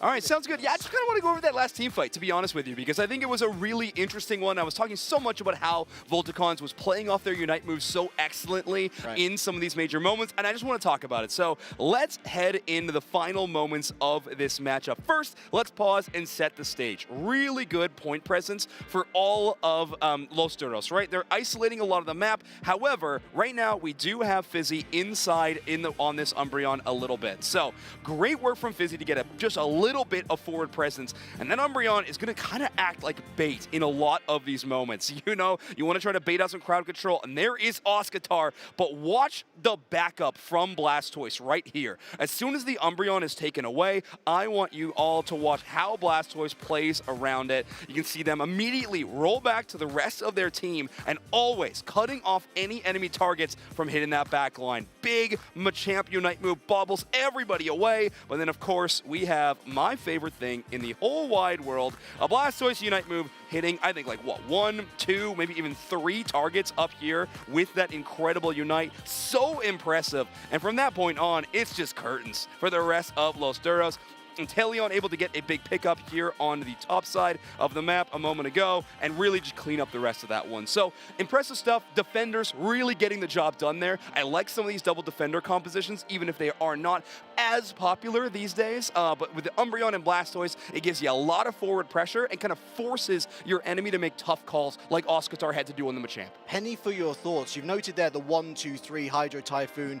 We're glazing it. It's a very, very good Unite move. At this competitive level, do you think that 3 is the absolute minimum that a team should be looking to get out of each of those Hydro? You know what's funny? Is I don't. I actually think some of the best players are making the call when it's only getting 2 targets, and they're good targets, you know? Sometimes I think you wait too long for the perfect opportunity when a good opportunity will get you the match win. But let's take a look at our group stage here, Relic. We, of course, were highlighting Group C a moment ago, and Volticons being 3-0 in their match score means they are surging ahead. BH3, pretty happy about some of these tiebreakers. They'll be sitting at 2-1 and making it into day 2. They'll be joining Root Dignitas from Group A. They'll be joining Evil Geniuses and Twozy Esports from Group B, and Kamai Esport and Peru Unite from Group D. CACM and Citadel still to be decided, I believe. No, you're right. Yeah, we still have that one up and coming. You said it, and I got excited about Right, I know. I can't wait until honestly, that matchup. It's been That's a going to be great day. That's of going to be fun. matches. It's been too long since I've watched CACM on broadcast, actually. they were on the start of the day. I need to see them again. We got some other interesting ones, too. Of course, Team Peps and Extinction both looking pretty in their group, but they are yet to play against each other. We're going to be seeing that as well. Yeah, that'll be a really interesting placement match. And then finally, in Group F, Los Caricados and Engage. They already had their qualifier one in Group F. Those two teams already qualified for day 2, with Los Caricados in a 3-0 finish out of that group.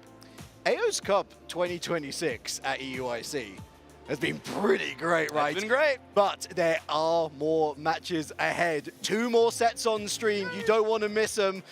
Hey, we'll see you after this. Okay, bye.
Hello everyone and welcome back to the Pokemon Unite Championship Series. We are of course live in London at the Excel Center for the European International Championships, also known as EUIC, but for Pokemon Unite, it is the Aeos Cup. Of course, by the end of this 3-day adventure, we are going to know the first team heading to the World Championships. Hi everybody, Jake, your resident content cowboy here. Cowboy, and I'm joined by Noob Snacks. Noob Snacks. We have a great matchup here. CACM, Citadel Gaming, they're going to be battling it out to see who in this group is going to punch their ticket into day 2 and keep their tournament run alive. Yeah, this is an exciting matchup. Two great squads, both of them deserving of a day 2, but one of them's going to have to prove it right now. Obviously, both of these squads had a good run through their bracket, but ran into Root Dig, who is the #1 seed leaving this group. They've got to beat what's in front of them right now to move on. If not, we'll have no CACM if they're not able to win, no Citadel if they are not able to win. It's a great matchup. I'm so excited that we get a win and in game like this on broadcast. Yeah, absolutely. Of course, you know, when you get to the group stages, sometimes things are kind of like have shaken out already, right? It might be a seeding game, but the fact that we get such a solid matchup here to help us bring us to the end of our group stage here in day 1, you couldn't ask for much more, and these are two very fun teams to watch. Again, Citadel Gaming, almost formerly known as Team YT. And then on the other side, CACM, a Worlds qualified team struggling in the LATAM Regional League. However, they kicked off our day with a pretty decent showing against Root Dig, unable to win, but there were signs of life there. So I cannot believe that this is going to be an easy matchup for either of these teams. No, absolutely not. And I guess the question coming out of this group is really who is in that #2 spot. We know Root Dig is having a bit of a flawless run right now. We have a few teams walking out of their groups with an extremely powerful record. Root Dig with this 5-person group, I think it's the best record of the entire tournament currently, given how that shakes out. And they're going to find out, who is moving forward. It really could go either way. I mean, Citadel has had a rocky run throughout their region, but so has CACM, running into a lot of great teams. I would say LATAM feels like an even more competitive region than North America, but North America has 2 undefeated squads in it that, of course, Citadel has played. So we're going to find out here whether CACM, which you're looking at right now, or Citadel will be moving forward. It is North America versus LATAM. North America versus LATAM North, as you just stated. CACM and Citadel Gaming, again, both in our regional leagues, right? Not having the run that they would obviously envision themselves to have. However, what a way to get not only this tournament back on track, but your regional league performances back on track by having a good showing in this matchup and then a deep run tomorrow. Yeah, of course, right? I mean, you had to run into a team that might end up being the, that might end up having a deep run, might end up going to grand finals, might end up winning the whole thing. So it's hard to judge your tournament life off of your matchup with Dignitas, the LAIC champion. However, CACM has run into them a few times. They were the runners-up at LAIC. And then you've got Citadel. I mean, a really good squad with some known quantities on it. You can see Flareon's right there. He's getting mogged by the camera, I think. I don't think he can... never mind. He's mogging the camera right back. He's playing the game with us. You have a lot of players that you've known for years if you've been watching the Unite Championship Series, like with the Team YT jerseys on right now. You can see Twozy in frame right here. Kind of a real innovator in the top path. We've got a lot of great members on this team. We've got a Kilo, So Sad Sam. It's a squad that I absolutely love to watch, but they have had a rough start in their season. Yeah, I mean, it's one of those things, they try unique approaches and sometimes they fly too close to the sun, right? Burn their wax wings down and they can't quite get across the finish line. However, we've also seen some crazy miracle runs out of Citadel Gaming, right? And kind of like that last chance qualifier, making it all the way to the finals of the final stretch and taking that thing to a full Game 5 limit with some crazy plays as well. So no strangers to the big stage on either side of our stage. Great, well done, Kirk. Yeah, no, I think you're absolutely right, though. I mean, neither of these teams are unfamiliar with this level of competition. And I think both of them have a lot to prove right now. Both struggling a little bit in their region, but also having some great games. Flashes of brilliance for both of these squads, but also moments that were pretty crushing. Some tough defeats as well, where you do wonder where exactly they are going to shake out. Who will rise to the occasion? We will find out here very soon as we head to our draft. Umbreon is the first ban. Gengar back the other way, shutting down Reggie, using that homework that they've done to make sure that they're making their way through this draft to the best of their ability. Vaporeon heading over to Citadel for their second ban. We're going to find out what that is. Groudon banned out. And with a lot of this, you can see these bans are pretty targeted, right? We're not seeing the classic Mega Gyarados or Charizard Y, things like that. Char Y being banned by CACM. Final ban here from Citadel. Now we have the two Megas banned out, and CACM has their first pick.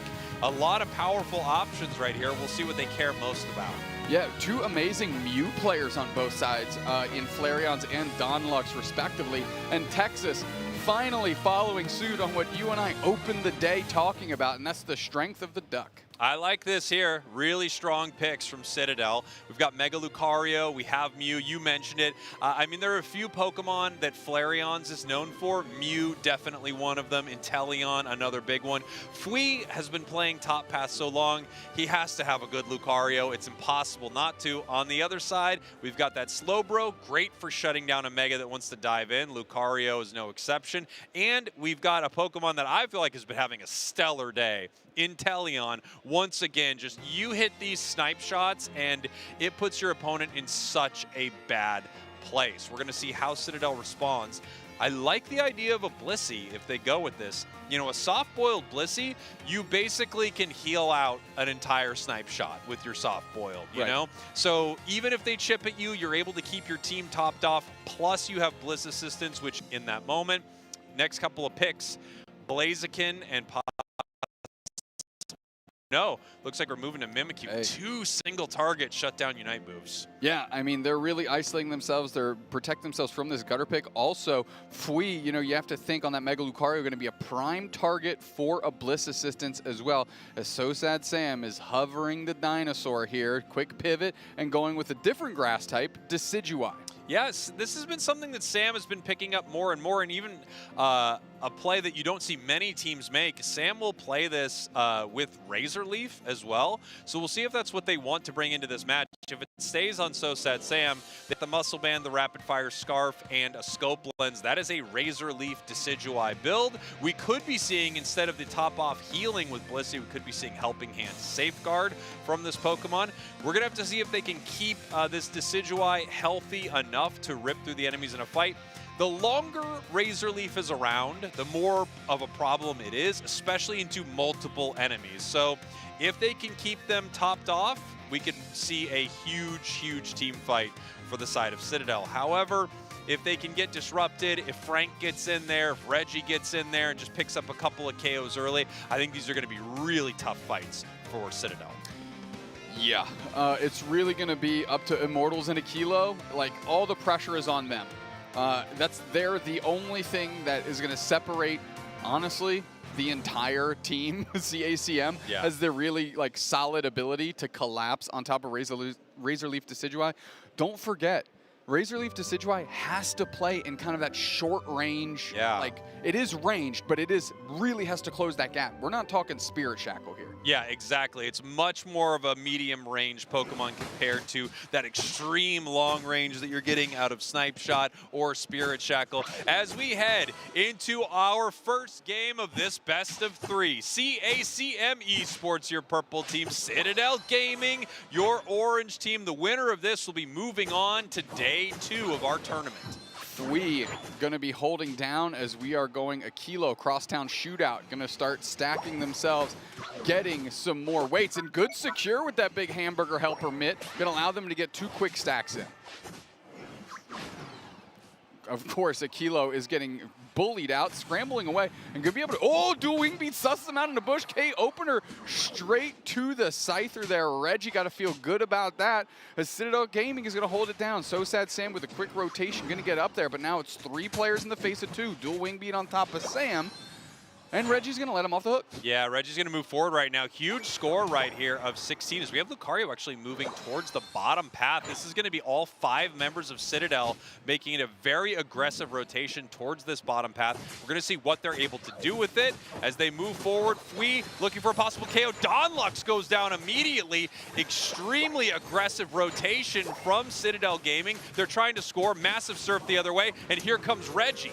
Reggie stepping up. No real damage done there.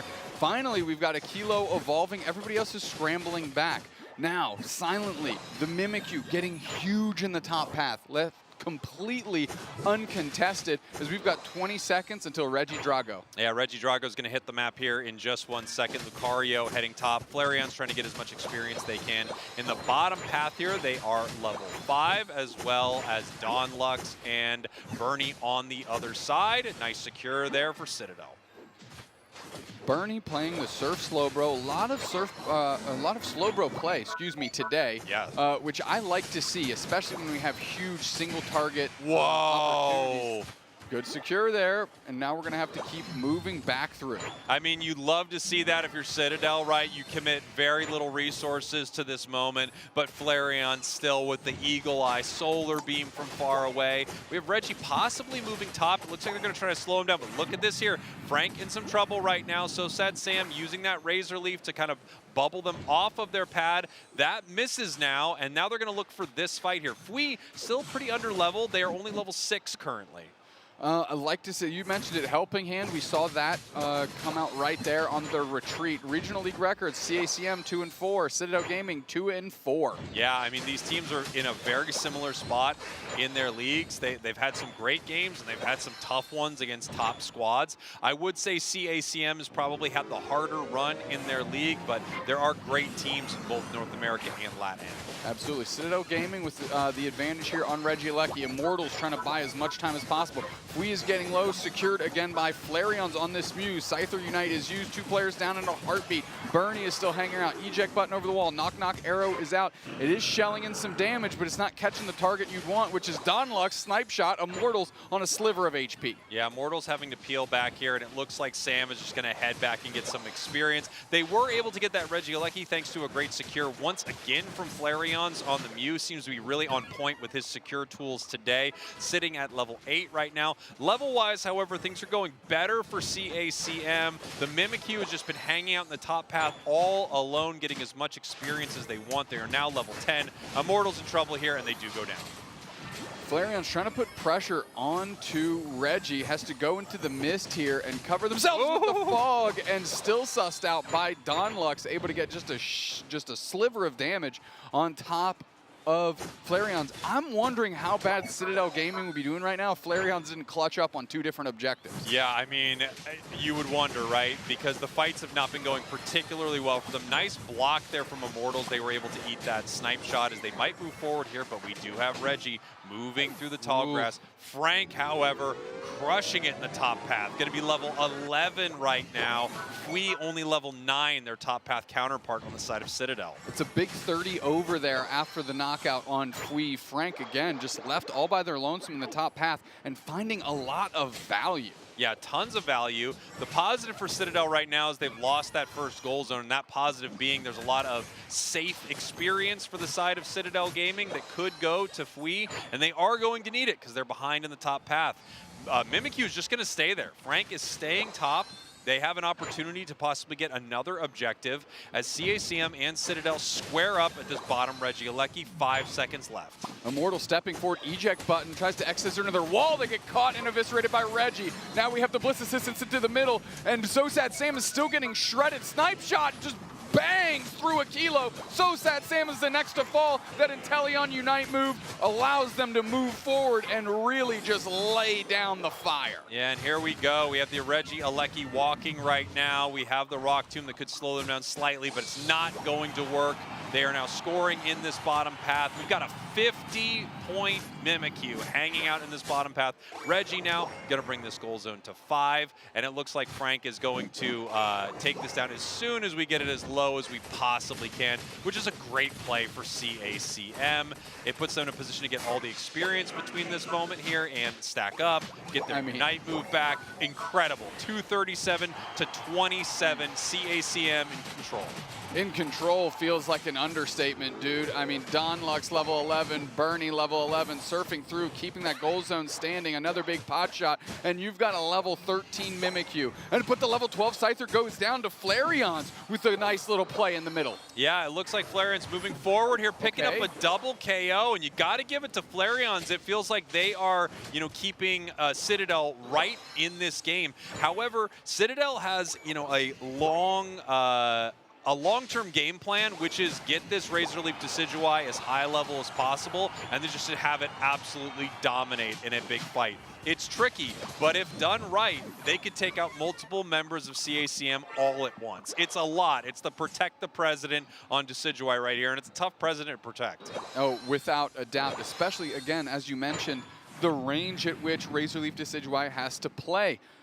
Don Lux, I feel like they haven't been pressured at all this game. Not even a little. And just monster shots on repeat as Aquilo goes down again. And I mean, Frank is level 13 out here, so is Reggie. And Inteleon, of course, just on the doorstep as well. Here we have Flareon's at 13, doing pretty well experience-wise. Fui is a bit behind as their Lucario. It doesn't feel like they've been as impactful as they've wanted to be in this game, as Citadel is going to give up this Regieleki and mobilize towards the Tier 1 goal zone on the side of CACM. They are at 140 points right here, so if they can get some good scores, they could get back in this game, but they're going to need to either defend or pivot straight to the central area for Kyogre, and it looks like they are going to send players to that bottom objective. We could see CACM rip this off the map immediately. They're kind of known for playing in a wild way like that, but it looks like Citadel's going to have enough time.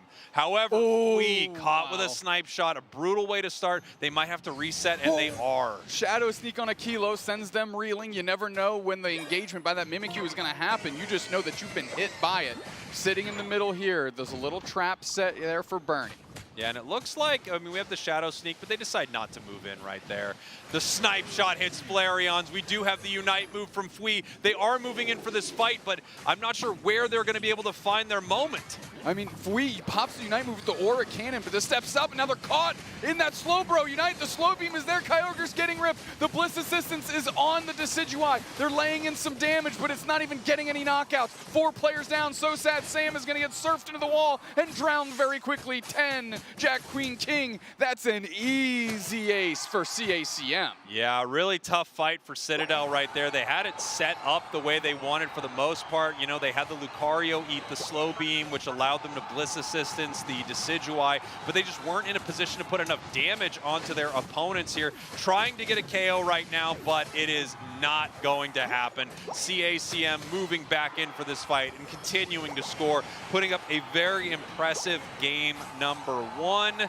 8:09-190 with a minute left on the clock. They can just keep increasing that score lead, but there's nothing that Citadel is going to be able to do now. They are just going to have to regroup and decide what game number 2 looks like. What a shame. I mean, I think Flareon's played insane. I think Flareon's had a great game. And that's kind of where it stops, unfortunately. I am not sold on this Razor Leaf Decidueye. Again, when you're in that gutter pick position, obviously you're sacrificing strength for strategy. I mentioned that before. The strategy has to be good. It has to counter something. Like, what are you doing with that? Well, you know, the idea behind it, and we have seen it work, the idea behind it, of course, is you get this thing online, it gets an insane amount of levels, and it auto-attacks everything around it, especially if you don't have a single target Unite shutting it down. However, that is just not what is happening here. Oh, they got the ping. That's a good ping, a check it out ping. That scared me.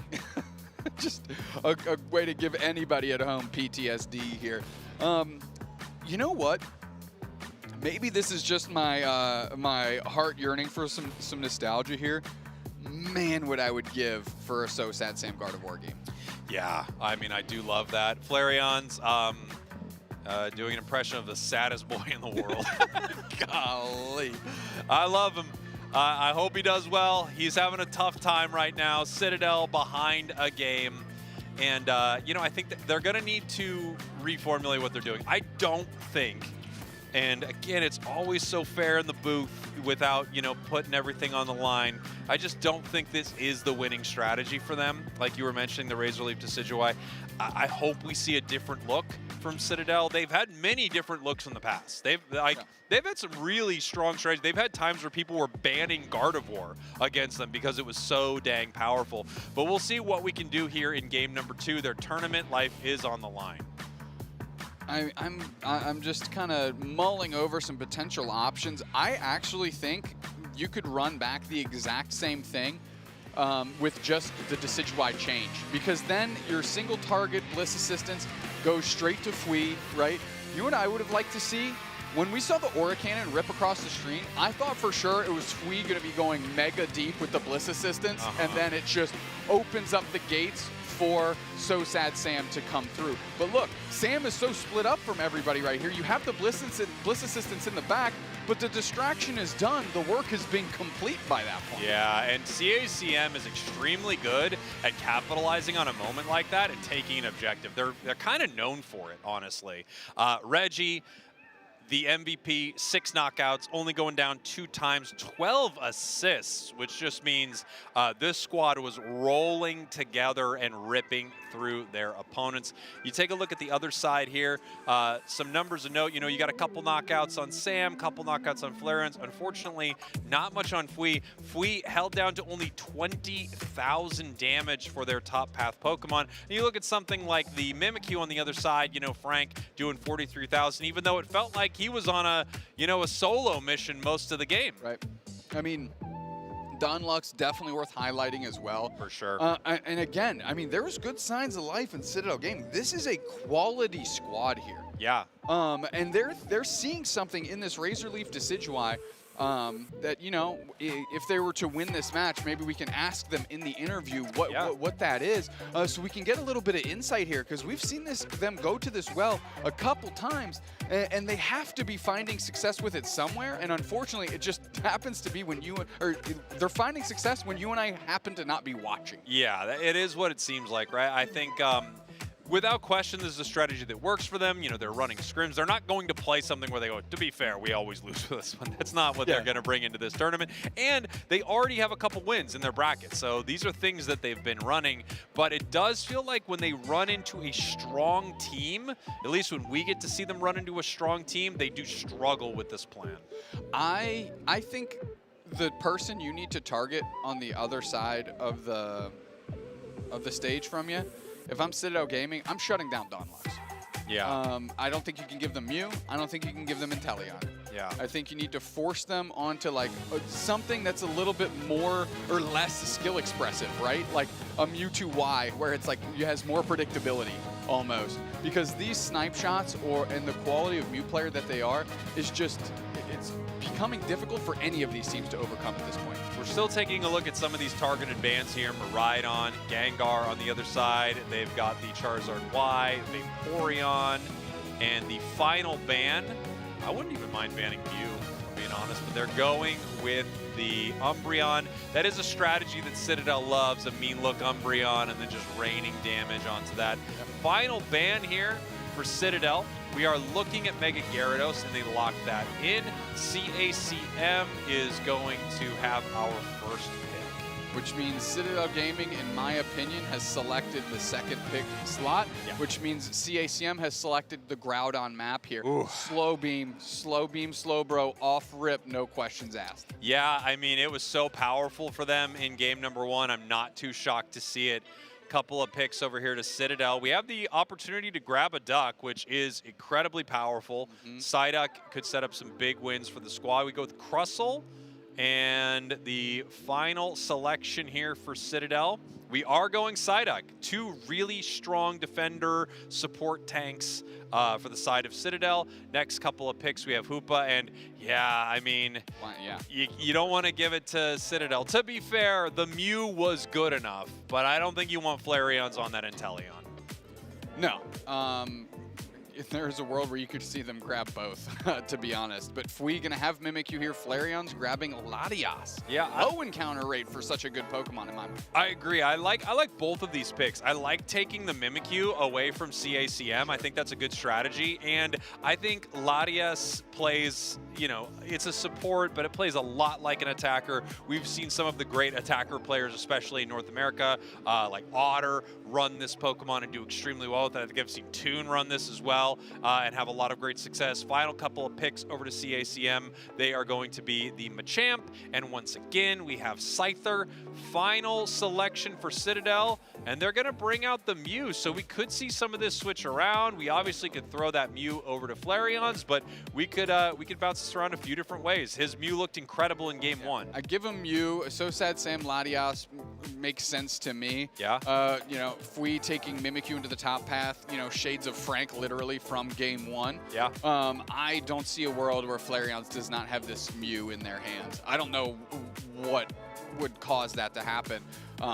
So we'll find out here as they go into game two. Don't forget, Citadel Gaming back against the wall. If they lose this game, their tournament is done. Yeah, you know, it doesn't feel as maybe climactic as it should in this moment, because that first game just felt very one-sided, I think.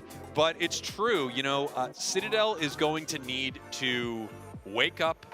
They switched their strategy, which I think they're probably thankful for. I'm thankful for. They are going to need to win some games right now. And it on the Mew. Does look like Sam is on the Mew. Sam is kind of known for a lot of these attackers, though, as a carry, and I think that's a pretty good situation for them. But it is wild to see when we just had Flareon's have an amazing game one with Mew, probably the you know, standout player from Citadel in game one. Yeah, I agree completely as we are jumping straight into game one. Say the thing. That's right. Game two, CACM Esports, your purple team. Citadel Gaming, your orange team. It all comes down to this for Citadel. If they lose this game, their tournament is over. CACM moves on to day two, and Citadel will be leaving EUIC immediately. We have to pack their bags. You know, it's just the worst part. It's just honestly, it's not fun for packing us. People's bags. Yeah. Gotta wear gloves. It's a whole to-do. Yeah, you gotta make it all nice, you know, or you get complaints and you lose enough stars, they don't let you cast anymore.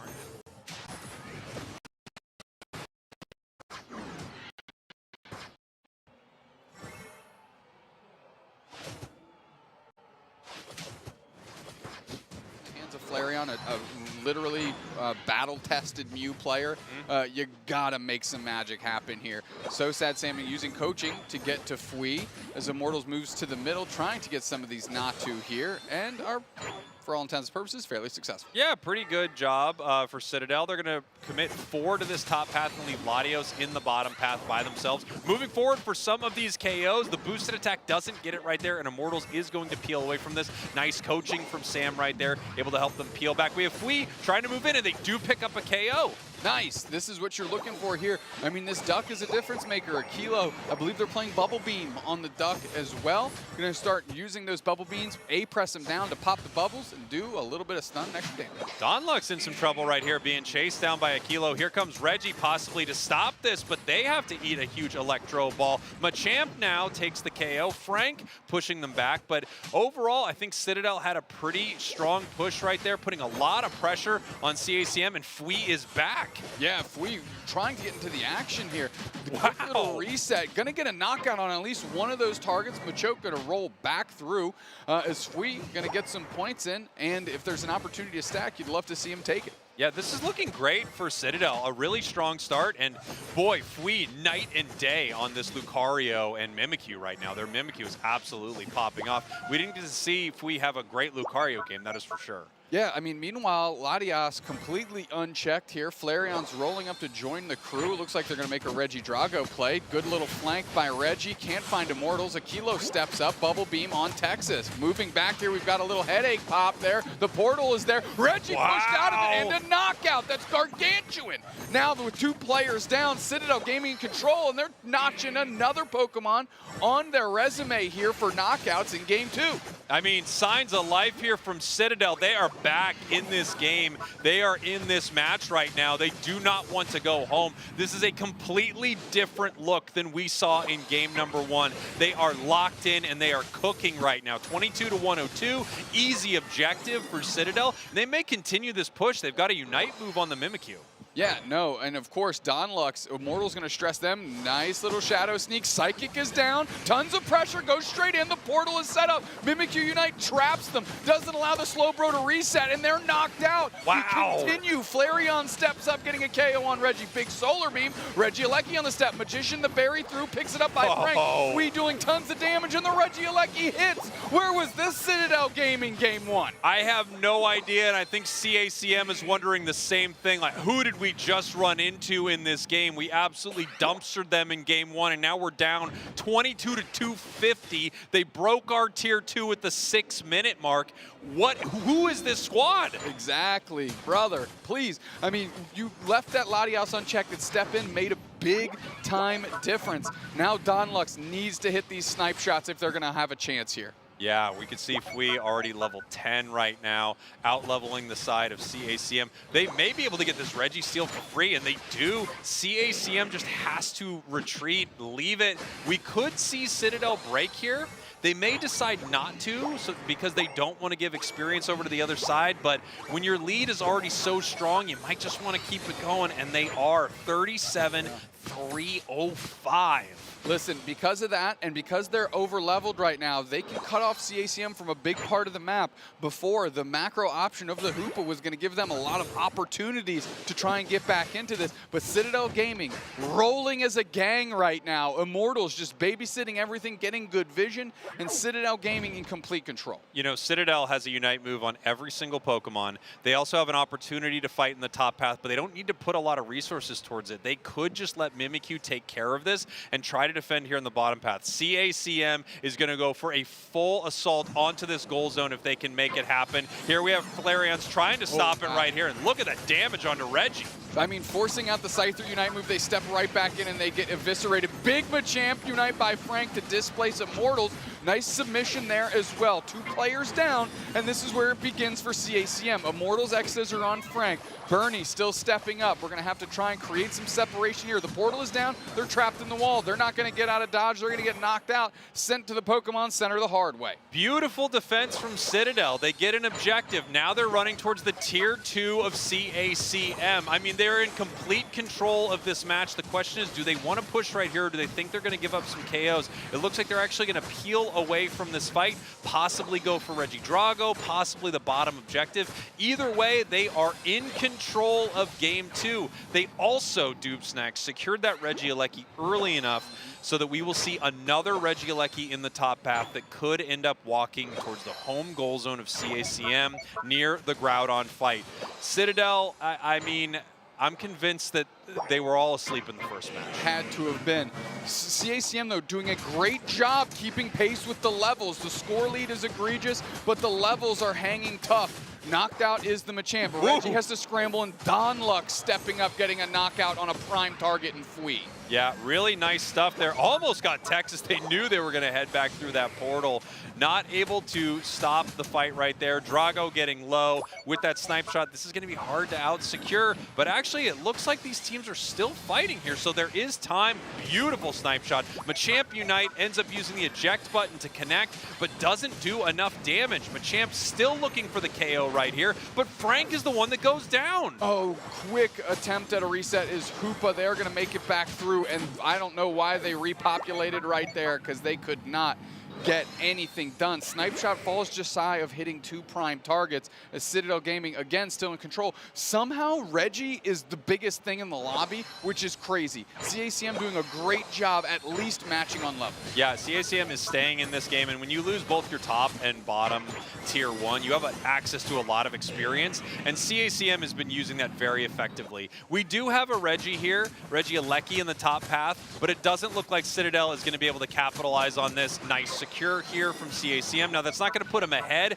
but it's going to take away a very, very powerful win condition from the side of Citadel, which, of course, is Regieleki walking to that home goal zone. You've got the 2 times points, the 2-minute mark, and all of a sudden, Hundo Burgers are raining in while your opponents think there's going to be a Groudon fight.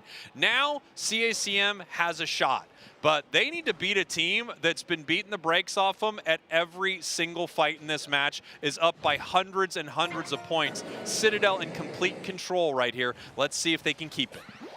Bernie getting bullied out by a decent Rock Tomb by Immortals. They're just gaining information now. Texas has to Phantom Force out of the bush because they don't want to get caught. They're the express lane for CACM to get back into it. Portal is down. Bernie going to have to reset, which means Citadel Gaming now has complete control of the middle. Yeah, and here we go. Immortals right now just giving them tons of information. They might need a snipe shot, but that Assault Vest makes that okay. Nice catch right here, but they don't need to overcommit, and they don't, Doobsnacks. Time is ticking away, and it is not CACM's friend. It is Citadel Gaming's best friend, as they are still up by hundreds of points. Even if they break a tier 1 and a tier 2, they will not catch up to Citadel. They have to make a fight happen. They're playing too slow, my friend. All right, going straight in, suplex down, Portal is there as well. Rubble Rouse, stunned is Frank. Right into the Rock Tomb. Bernie tries to surf their way back out. Tons of damage. E-ball hits, and now we're into the back line. Frank is looking for a target. Tons of damage. Does hit a kilo for a bunch, but is it enough? Yes, 3 players instantly. Rings are unbound. So Sad Sam is finding themselves on the chopping block, and now it's just Flareons standing in between CACM taking a Groudon and potentially winning this game. Snipe shot is there. Bernie surfs through. Flareons is absolutely bubbled out. Suplex knocked out. They need to run to score immediately. Those Hundo Burgers are about to rain indeed, my friend, and that order is for a bunch. What a beautiful fight here from CACM. Yo. Now up 360, 460 to 345. Time is ticking away, and we said it wasn't CACM's friend. Well, it is right now. Big KO from the Machamp, continuing to move in. Immortals goes down, 2 KO. Give another one to the Inteleon, and yet there you have it. CACM is going to win here in a 2-0. They're heading to day 2, and Citadel Gaming's tournament is done. My friend, I don't, how? I mean, how? It's a tough fight. You know, I saw a really good-looking Unite move from the Psyduck in that final fight, but it just didn't stop enough damage on the side of CACM, and they were able to pick up some huge KOs. We're watching it back here on our telestrator. I want to see where this thing is ripped apart at the seams. Citadel Gaming feels like in complete control, and then you kind of have this big engagement here, right? I believe it's on Immortals, running straight at them as Frank. Cross chop, suplex, Portal down, forces out the Rubble Rouse. We might as well just go through it. Yeah, we'll probably go through it here in just a minute, because it is an interesting fight to watch. So there you go, CACM moving forward. We got the Lycanroc showing the audience here. And yeah, it is an interesting one, right? You know, giving some GGs over to their opponents there. Game 2, a great fight from Citadel. Game 1, they really struggled. Game 2, they were absolutely there, but what a beautiful endgame fight. And just as you talked about, Doobsnacks, they just kept themselves in the game. They were behind on points, never behind on levels. They were ahead on levels. Yeah, they stayed there the whole time, and they waited for their moment, and they took it. We were taking a look at some of the replays, some of the replay from this match. Some big moments here, but Citadel Gaming just in complete control of a lot of these fights. And here, there's like kind of this final moment that we're going to try to look at here in a moment on the telestrator. The snipe shots look like they were a big part of this. You know, the Inteleon being a big part, big Machamp Unite. And look at that reset right there. Machamp on absolutely nothing, and then gets to come right back through. Yeah, I mean, I'd love to see just kind of that last sequence again. Maybe we can get the telestrator up and we can kind of slow it down a little bit to follow, because it was, honestly, I'm going to tip the cap to Frank. I think they were kind of the kingmaker in that moment right there. Reggie going to get the tip of the cap, of course, with the scores and how it's kind of built in here with the knockouts, assists, and the points that they actually put into those buckets.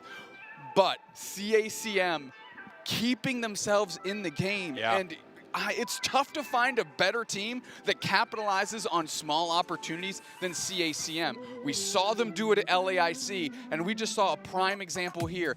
Staying in with the levels, finding a mini opportunity. And honestly, Frank went banana lands in that final fight, setting up Immortals, getting deep, kind of feigning attacking So Sad Sam, pivoting with the big Machamp Unite. I'd love to get us back on this telestrator to go over that together because I think it was a really cool sequence from CACM here.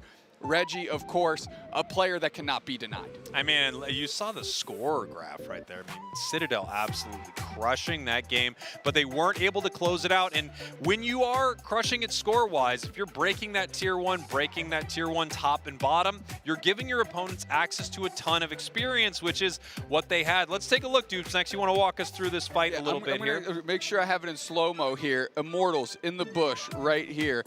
And you're going to see that it's going to be kicked off by Frank. As you can see, cross chop in. Yeah. The suplex is there. You're immediately going to see the portal from Texas come down, right, to kind of buy some time. Snipe shot, bang, tons of damage. Now, forces out right here. You can see the rubble rouse is coming up. The bubble beam is stepping up this way.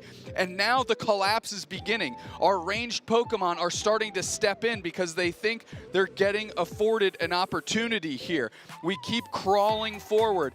Eject button out, but keep your eyes again on the Machamp right here because they're going to trigger their Unite move and they're going to go mad deep, right? Rock Tomb is there. We've got the Surf back through. Snipe shot hits another target, and here comes the Machamp. Cross chop. Look, hit their Unite move right into the back line.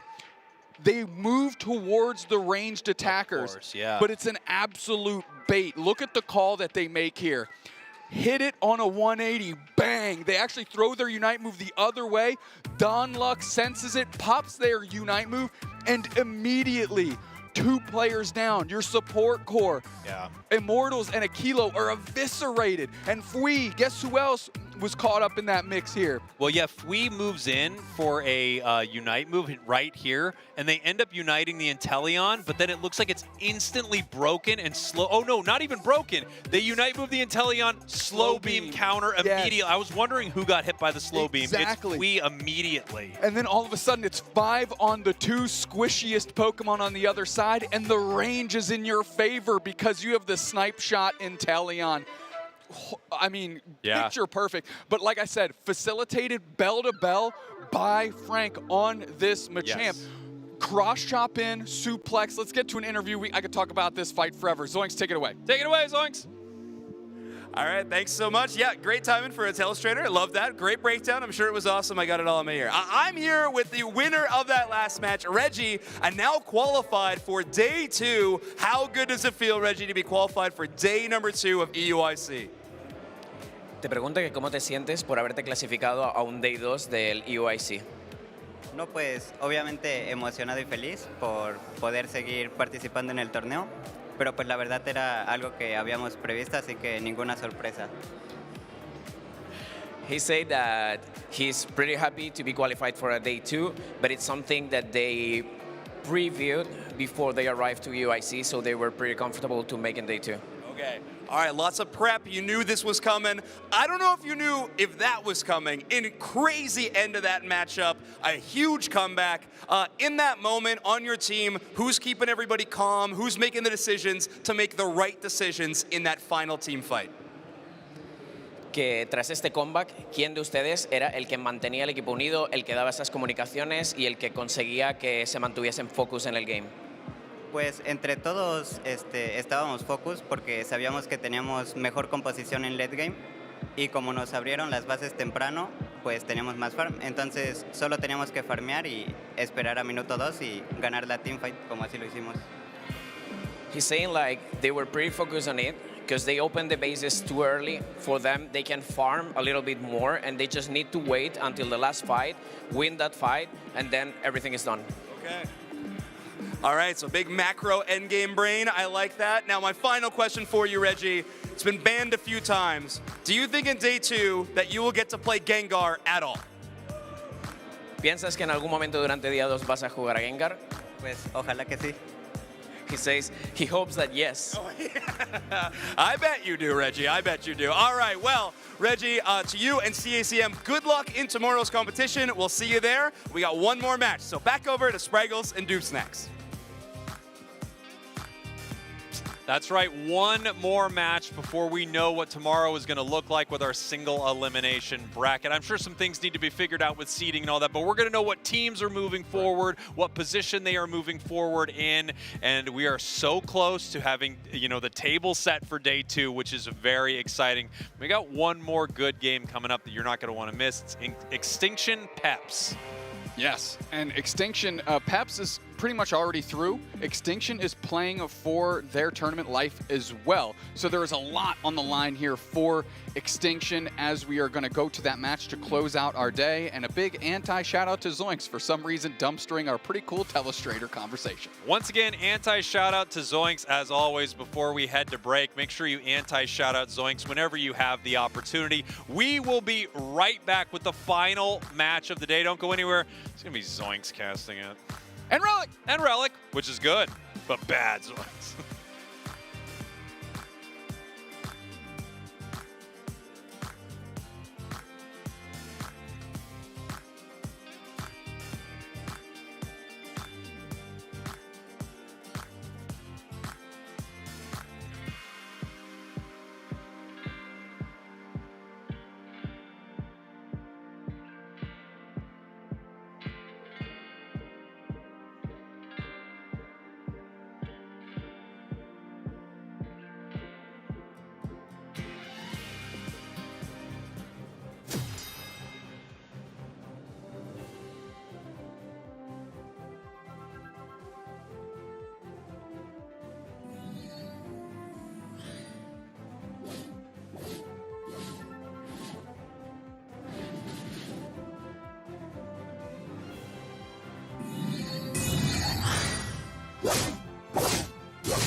Welcome back, everyone, and welcome to the Aeos Cup, the EUIC at the XL Centre in London. I'm Spraggles, the content cowboy. He is Doob Snacks, and together we are going to be taking you through a mystical journey, a journey which decides best from second best, and proviso, from what we can ascertain, matches are to be decided. CACM and Peru await first and second in this group. Who comes out in that order, though? That's the big question, with Peps currently on top 2-0. Yeah, it'll be really interesting. Like you just mentioned, we have our opponents kind of lined up, with Peru awaiting the, I believe, the likely loser of this matchup, and then CACM awaiting the winner of this one. Of course, like we said, we could be wrong. Keep updated on start.gg if you want to follow along with the tournament action. That's where I go to check the updates on it. It's a reliable place, I hear. This will be a really exciting one. I don't believe we've had the chance to see Peps or Extinction on main broadcast so far today. So we are finally going to get to see these teams play on the main stage. Two more league teams who have been participating in our regional leagues, one in EU, one in NA, of course. Love those international battles. I've said it many, many times, and I won't stop. That's a threat. So I'm really excited for this next one. And Doob Snacks, unfortunately, I have to say, we have lied to the audience. I'm Relic and he's Zoinks. Sorry to pull the wool over your faces there, but I think that Team Peps is going to be feeling the more confident in region. They've only lost 2 series, and those 2 series are to the 2 teams directly above them in Kamai and BH3. Extinction in that mid-pack in NA. Again, you're looking at Root Dig, you're looking at EG. These are powerhouses. You would expect them to do well. True. It is a different vibe up here, but Peps do have one of their secret weapons in. Still, for my money, one of the best defenders in the world in Bruv. Yeah. He never fails to excite and impress and reinvent in these roles. The worst kept secret weapon, if we're really to Very true, give it a definition. I think Bruv kind of known worldwide at this point, but you're right. Truly one of the best defender players, not only in the region, they've proved it on the world stage multiple times too. So we will see what they're going to bring to the table in terms of draft screen. When it comes to defender options on the side of Extinction, well, it's a bit of a question mark of who will end up picking up that Pokemon. We have had a bit of a roster shuffle for Extinction, playing with some subs. I know JL will be participating on the main stage today for this team, where they haven't been playing in the regional league so far, so a bit of a flex up on main stage there. Trainers played, it feels like, every single role for this team under the sun so far. However, I, of course, am going to rejoice every time it's on that central carry.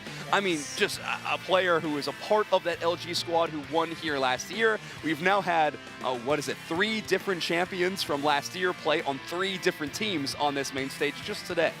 It just goes to show how Rostermania has really, it's this sort of 52 card pickup, and oh, look at this good player, and look at this good player. For me, I couldn't agree more. I'd love to see Trainer, especially on the Mimikyu, which is at a really good first day here at EUIC 2026. Anyone else from Peps catch your fancy, though? Yeah, I mean, Zante feels like always the talking point of this team. However, I don't want to count out someone like Marv either, who I think has been a phenomenal force. Also been a player who's played flies under the radar as well. Yeah, they tend to, which is, I mean, a little frustrating sometimes. I think for how well they have played in tournament play. You know, I casted them back when they were Lucario one-trick, and I think if you ask them, they probably would still love to be Lucario one-trick. I mean, Mega Lucario, I just brought it back into relevance. That is true, but I feel like their role kind of demands them to play some other spots on the map so far. Done. So I know. We'll see where they end up actually going in this matchup. But I feel like truly, if you want to talk about the all-star on this team, you can't talk about Peps without Klaus. Truly, they're a biggest game changer in some of these maps. I know they really consider Toon Slim to be a rival in region for them, always competing in the central area. That is probably going to be, what they're trying to do on this stage. I actually quite like that historically in EU, you kind of had Saryu, Marv, and Klaus all pretty well-established Lucario players back in Season 1. Yeah. To have 2 of them now together on the same team, it's almost like a dream come true. Yeah, let's bring back Redmaw for an event. We'll do a Lucario solo battle matchup. It's fun. Yes. Yeah, we'll put Gatlu back on Lucario. Well, he played green into that time even Wrangle too. Zeus back But as well. yeah, sure. We'll bring it all back. Bring me the 1v1 tournaments. I'd love it. Well, let's take a look at our group stage so far. A lot of these already done and dusted. We only have one more group to determine. That's the one we're going to be able to be commentating. But Root Dignitas, CACM from Group A, EG and Twozy Esports from Group B, Volticons and BH3 from Group C, and Komai and Peru Unite from Group D. An entire list so far of League teams qualifying into the group stage. And worth noting that the top spot in all 4 of these groups have a bye through to the quarter-finals of tomorrow, so they don't have to play in the first round. All of those second-place seeded teams do. Let's flip the table here and have a look at Group E and Group F. And so for these teams, first and second seed will be slotted into that first round. We already mentioned Peru and CACM, at least from what we can ascertain, is waiting for either Peps or Extinction. Just to further dive into that, CACM should be the opponents of first seed, so whichever team wins this, basically. Second seed runs into Peru in the first round of day 2. That's like straight up nightmare fuel. Yeah, there's no real good option outside of this group between these two teams. Obviously, I think at this one, it's less about what opponent you're going to be facing with those lineups and more just how much momentum can you carry into day 2. I think. Sure. And Team Peps looking to be flawless, Extinction looking to bounce back a little bit. I believe they did drop that map, and of course I could be wrong about this, but I do think it was Rework Esports Core who was able to take the match win off Extinction earlier today. A tough look for them, and they do not want to be going 1-2. For Team Peps, like, they are qualified. They are set to go. Rework Esports Core and Extinction having the same record, though, might tell a different story if that is the team they drop the map to. There is all sorts of very complicated mathematic things that happen in the background here at international championships, that is for sure. But what we can be certain of, looking down at Group F, of course, is that that is all sorted as well. Los Caducados 3-0 and a 6-0 at that as well. Flawless, not dropping a map. Engage with the 2-1, so the 2 European League teams making their way through. And that does mean that we do have a strong presence guaranteed on day 2 for the home region, but it's been a really good showing from all regions that have participated. Yeah, it's true. Yeah, we've had a fun look at a lot of these teams. CACM holding it down for LATAM North, Peru holding it down for LATAM South, of course Twozy holding it down for Brazil. We got a few NA teams still in the competition, a couple eliminated so far. But like you mentioned, this is all EU. But there we go, we got some new roster swaps into the lineup this time. Yeefman, of course, Bora Reach been a standard. Beside them, though, JL in the mix as well. It's a who's who, really, of NA from years gone by. And that does include Metallic, who really made a big stamp on the UCS across the last couple of seasons, watching him rise up into prominence. And I mean, admittedly, there have been some tough times for these players, as much as there have been some really good times.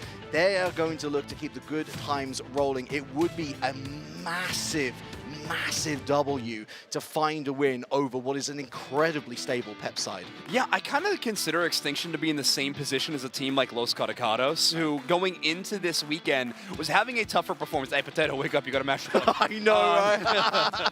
Well, I think you have a tougher performance in the regional league so far, but Los Caricados are the ones that bounce back in a 3-0 victory, really just ascertaining to be the best team in their group.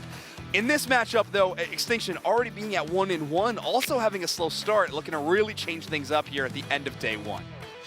Just from the mathematics side, it would do them the world of good just to pick up one map win. Absolutely. Just a little extra thing on top of everything well that they've done so far today. Of course, they will know for absolute certain that they will be making it through to day 2 should they win. And it all begins here in draft. Extinction taking Psyduck off the table first and foremost.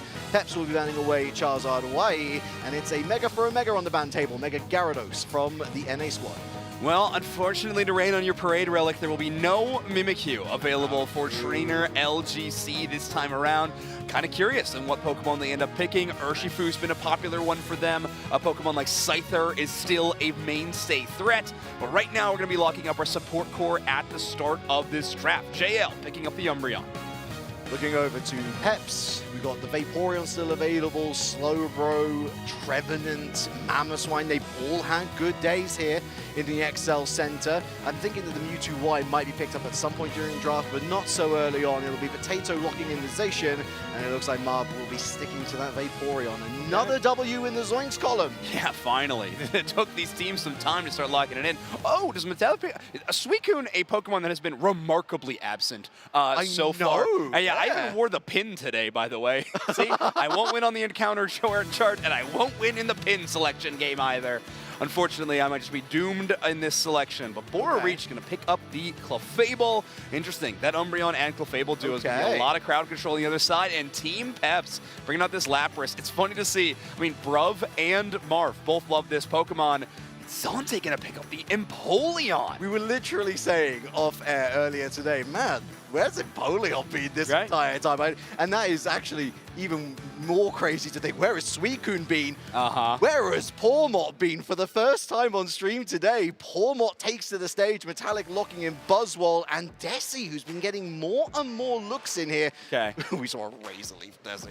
Yeah, we sure did. I hope we don't again, and I don't think we will, to be entirely true. Team Pep's likely going to swap around some of these Pokemon selections. I imagine Zante is going to be playing the Decidueye, and Klaus will be picking up the Empoleon. Would make a little bit more sense to me once these become completely locked in.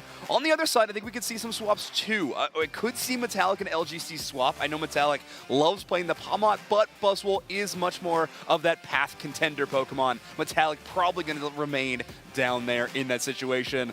Love seeing Yifan come back to this team and JL kind of pivot in for Rex in this situation. We'll see how well these two new players synergize together in path. What are we thinking about with Yifan on the Inteleon? For me, Yifan's already great on the Inteleon, we know that, but I think it does double duty, of course, because Zante, I think, revolutionized himself last year on the Inteleon with Kamai Esport. It was so impressive how he sort of broke through a glass ceiling for himself.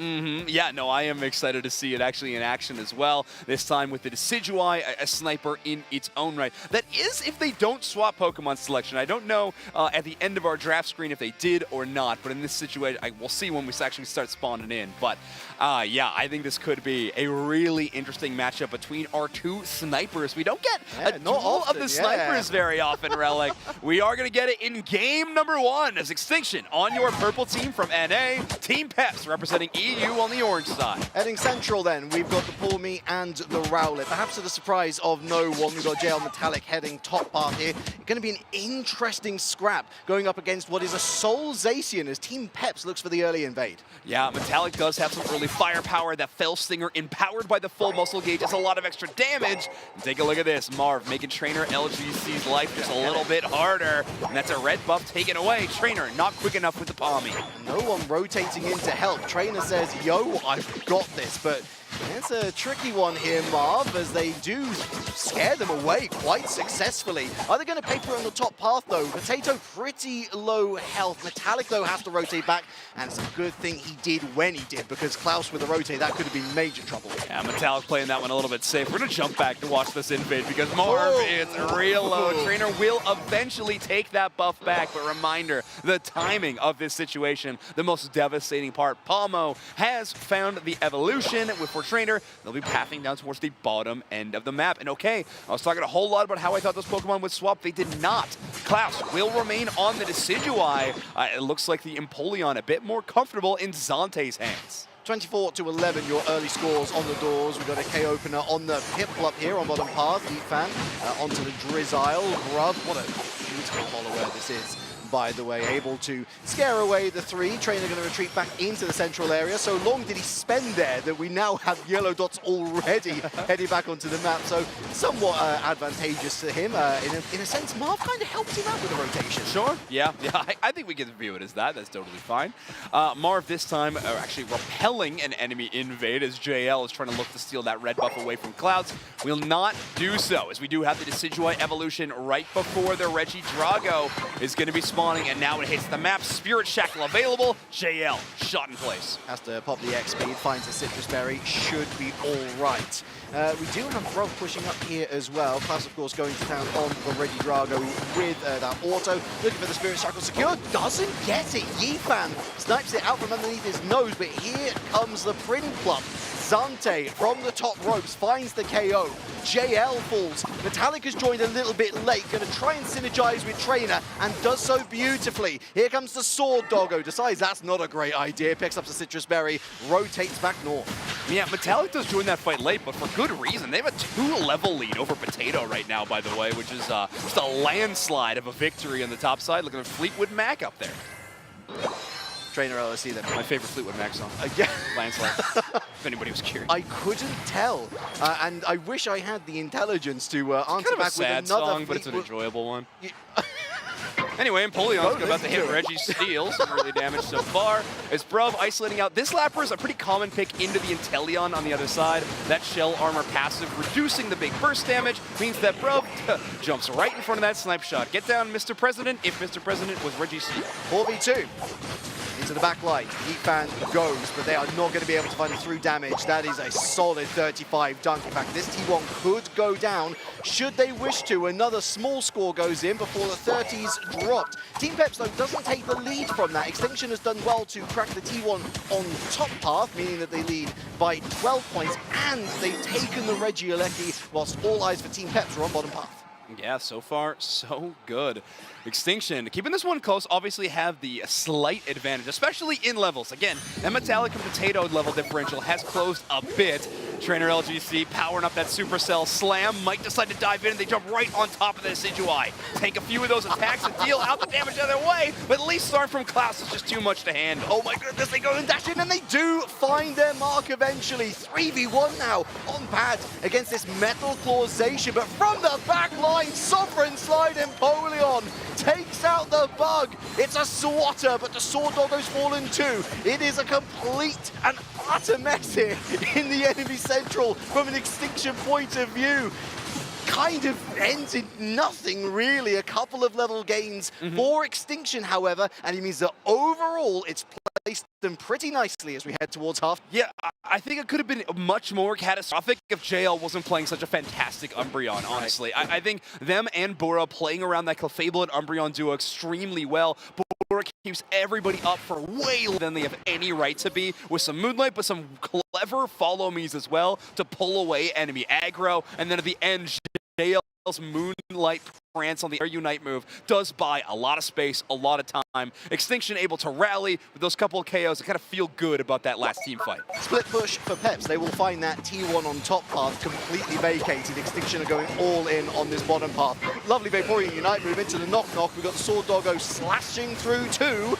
It's the Pawmot that falls first. Not a great look for Extinction. It's from the back line. Here comes the Lapras Express. Choo-choo, delivering King Empoleon to the scene of the crime. And it is criminal damage indeed from Team Peps, who've taken out 3 and secured the Reg Ice. Ice cool.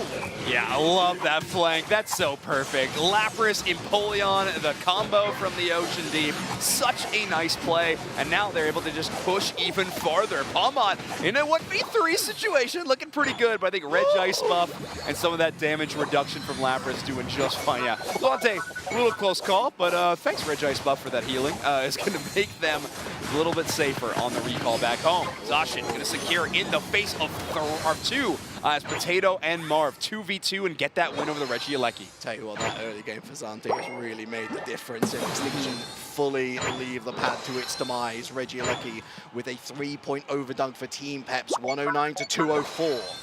Yeah, this is impressive so far. I mean, Klaus is leading the lobby in levels on this Decidueye at level 13. He's playing that Leaf Storm and Spirit Shackle build, so having a little bit of a Pawmot repellent, if you will, in some of these situations. But so far, it's been Marv, the one to really push out the enemy squad. When they take some damage, Bruv fills in, and this tandem defender duo is so difficult to deal with. Good coverage by Bora Reach, though. Tell you what, Extinction are making things a lot easier for Klaus. They're lining up ducks in a row, but the Super Swole Slam means that that Owl is heading back to the Pokemon Center, leaving Zante chased back by Metallic, throws Vaporeon to the side. Potato goes in, is stunned, I think. Yeetfan looking for a pick, tries to find Bruv. It's the Bug that goes down first, followed swiftly by Zante. Vaporeon unleashes the Unite move. From the back line, it's the Zip Zap of Pawmot, who's looking to find more numbers, but can't. They pull out, and I can see why, Zoinks. We're just 45 seconds away from our central area objective. yeah, that Zip Zap Super Spark, whatever Palmon's Unite move name is, does come to a close, right? It's a Unite move that is so phenomenal, actually charging itself when Palmont utilizes it and jumps into the backline, but eventually it fades. It's time to get out of there. Good job by Borarich and JL to keep that constant healing, but it's only going to go so far. I gotta say, I thought we were going to see a complete disengage. No, we're going after Reggie Steele, and that might be bad news bears for Team Peps, who've lost one. They repel the bug, but look at this knock-knock. It's slicing through 3, but Borarich has kept the team online. A human safety net here, as down goes the Vaporeon. Brother, 2 KO streak for the Umbreon, and what beautiful timing this is. Hello, Kyogre. Yeah, I mean, now we got to make some magic happen. Both defenders are gone. All the damage dealers for Team Peps are up and running. So Extinction will still have to play this one a little carefully, but they want to bait out the damage dealers of Peps and try to isolate them. This is a huge gamble play. Let's see if it pays off. In goes the dog, but they're not able to find the bone. It's Yeetvan who had popped the Azure Spy Vision to help out with that extra crit damage. Kick over, 2 KO streak. Looking for pads. Marv down. Klaus in retreat. Bruv trying to distract, but the owl has fallen. Here comes the Hundo Burger. Lead to Extinction. Yeah, and I think it's going to be pretty tough for Team Peps to wrench that lead away. Both defenders getting KO'd and Extinction taking that full advantage on top of the Kyogre, trusting in Yeetvan's ability to secure with either the Slam Shot or a big auto attack, especially with no Vaporeon or Lapras to body block that Slam Shot. Really big heads up call. I called it a gamble, but Extinction was holding all the cards. Sometimes you gotta gamble to see whether it pays off in the end. And is paid off handsomely for Extinction, who make their way back now. Still time on the clock for Team Peps, but Marv is looking low. Mean looks down. Here goes the knock-knock. They're punched aside here. 2 KO streak for Trainer. Put him on a roaming Pokemon, put him in an ADC position, and this man makes music. Yeah, I was watching some of the damage numbers popping up for Trainer LGC. Level 15 Palmod critical hits are truly wild. I was seeing 3,500, like 1,000 damage numbers from this Palmod. Truly tremendous. I think Potato did have a solid game, but I think their game will be ending here for the final 10 seconds of the match. Extinction are going to take map number 1 against Team Peps in a very important matchup for them.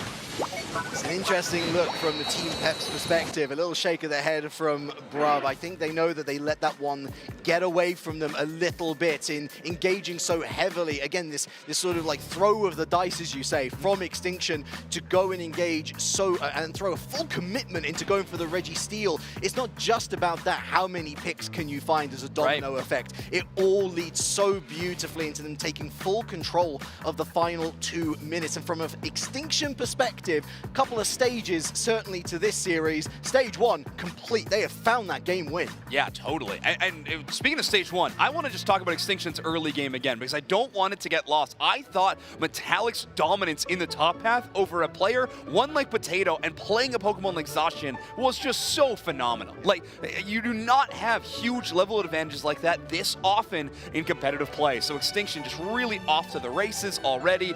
When you have a Decidueye who's jumping into path, it takes a little bit while to get to that level spike, right? So you know Extinction's going to have a stronger backup with Palmont jumping into these fights. You can see there, big dive from Empoleon, hoping that some of that AoE damage created by that Sovereign Slide would be able to take out the Kyogre, which just comes up a little bit shy when it comes to Inteleon's just elite secure ability. You know, I think that both sides actually did quite well to nullify the opponent's sniper as much as possible. Extinction definitely coming out on top more often with that Azure Spy Vision. You've got great maneuverability still through the Fell Stinger. With Knock Knock, if you need to move, that is Unite move over. When we saw that late on in the day during that Reggie Steele secure, it meant that Klaus was kind of on the back foot, couldn't really contribute, wasn't able to find a Spirit Shackle to steal away the Kyogre. Big numbers we see from Borarich in particular, almost hitting 140k pay on the healing. That is astonishing. I mean, that happens when you have Decidueye on the other side doing 97,000 damage, and I think Empoleon was quite close as well. But LGC, our player of the game, is the one who takes the cake for damage numbers. 121,000 damage for the Palma. I think we've been talking about how Palma would be a Pokemon where the code would be cracked by Team Extinction. Got to admit, I didn't have LGC picked as the player to do it. Normally had Metallic play in this Pokemon, but hey, again, Trainer LGC, just one of the phenomenal players from North America for a long time. If I'm building an all-star team, they're on it. So I am pretty pumped that they are having such an amazing showcase to start the day. Team Peps maybe not so excited about that factor. Would love to see this match turn around. I wouldn't be too disheartened if I was Team Peps. There was some lovely interplay. We saw earlier on that wonderful Lapras Express. Oh yeah, it was a good combo. Great flank, great combo. Just couldn't survive the pressure really when it ramped up at the worst possible time. We're back into draft though, and it looks pretty familiar from what we saw in game number 1. Mega Luca, Mega Gary, I should say, Psyduck, Mega Charizard Y, Mimikyu, and Blastoise will be our 6 not seen in game number 2. All right, so we do have some interesting options still available, but I really think Extinction banning away the big 3 in a lot of these cases, right? Psyduck, Mega Gyarados, Mega Lucario being so formidable in these matches, and then Blastoise and Mega Charizard Y from Team Peps. But that does leave some power picks and some familiar picks if you were watching game number 1, as Umbreon going to be locked in, and Zacian and the Vaporeon. Also, we are returning to Kyogre. Not all the time are we seeing that so far in the day. I feel like we've seen a lot of map 2 Groudon pivots from a lot of these teams. Team Peps actually really liking that sustain, and with the comp that they had built last time, I think that makes a ton of sense. Interesting from Yeetfan here. Zante is open to the Inteleon should they wish to take it, with Yeetfan going with Miraidon, which we've seen used to great effect with the charge beam earlier on in the day. We've also seen a lot of great looks from Mew, so Zante decided to say, no, I don't need that Inteleon.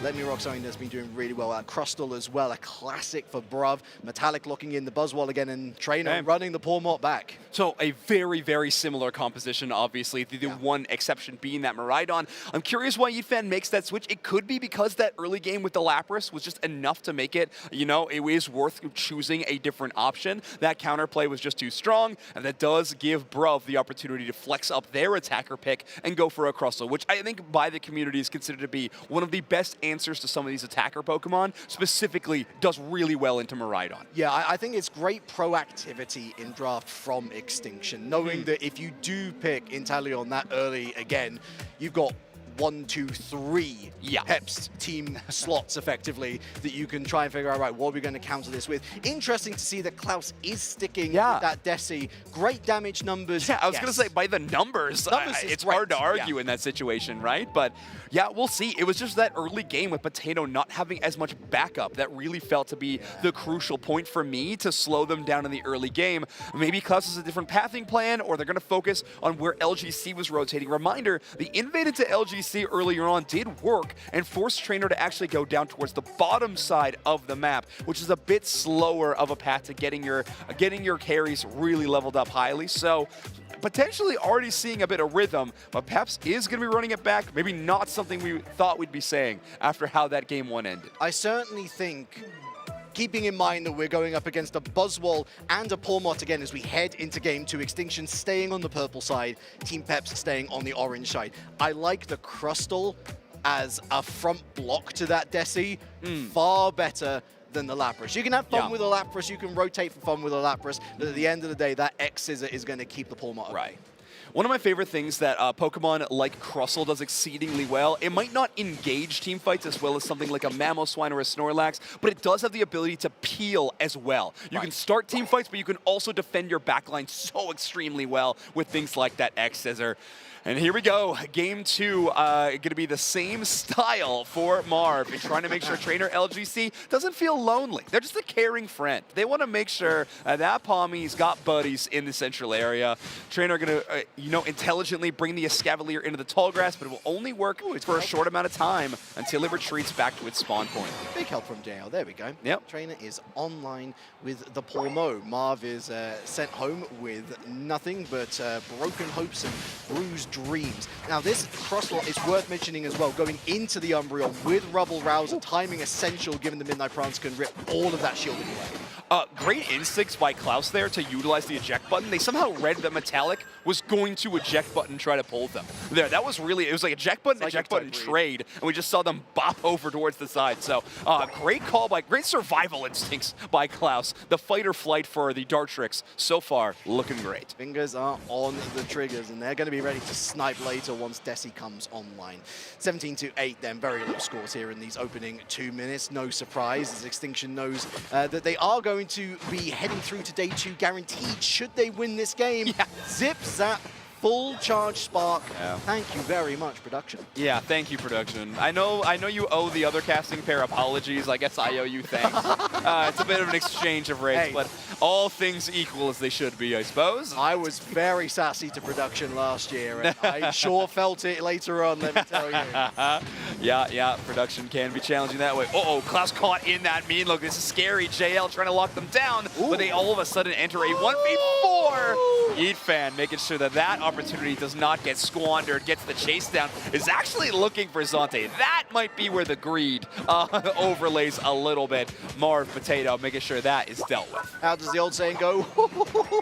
Wipe out. As 3 are down, but ultimately it's the Miraidon that has the last laugh with a 2-for-1 trade.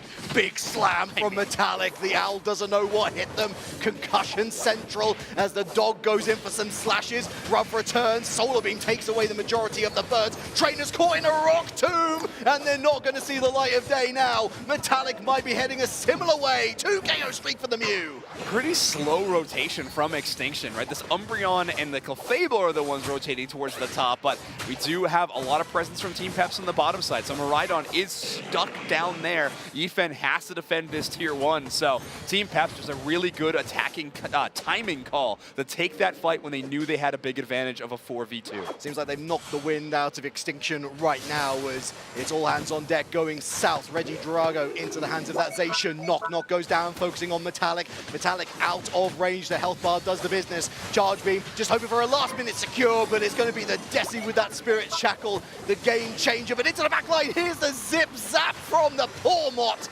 Forces Klaus into the back line, picks up the berry diet, and they are not going to be able to press this zone there for Zoinks. Please, zip zap full charge spark. Ooh, look at you! Yeah, I'm a bit of an expert now. Also, honestly, it's also tough to tell if it's Supercell Slam or not sometimes, whether it's utilizing the Unite or it's just a big old jump. But either way, so far looking pretty good for Trainer. This will open up space for Bora Rage to put in a few more stacks. Obviously, this Clefable would love to get out of this situation scot-free, and they will.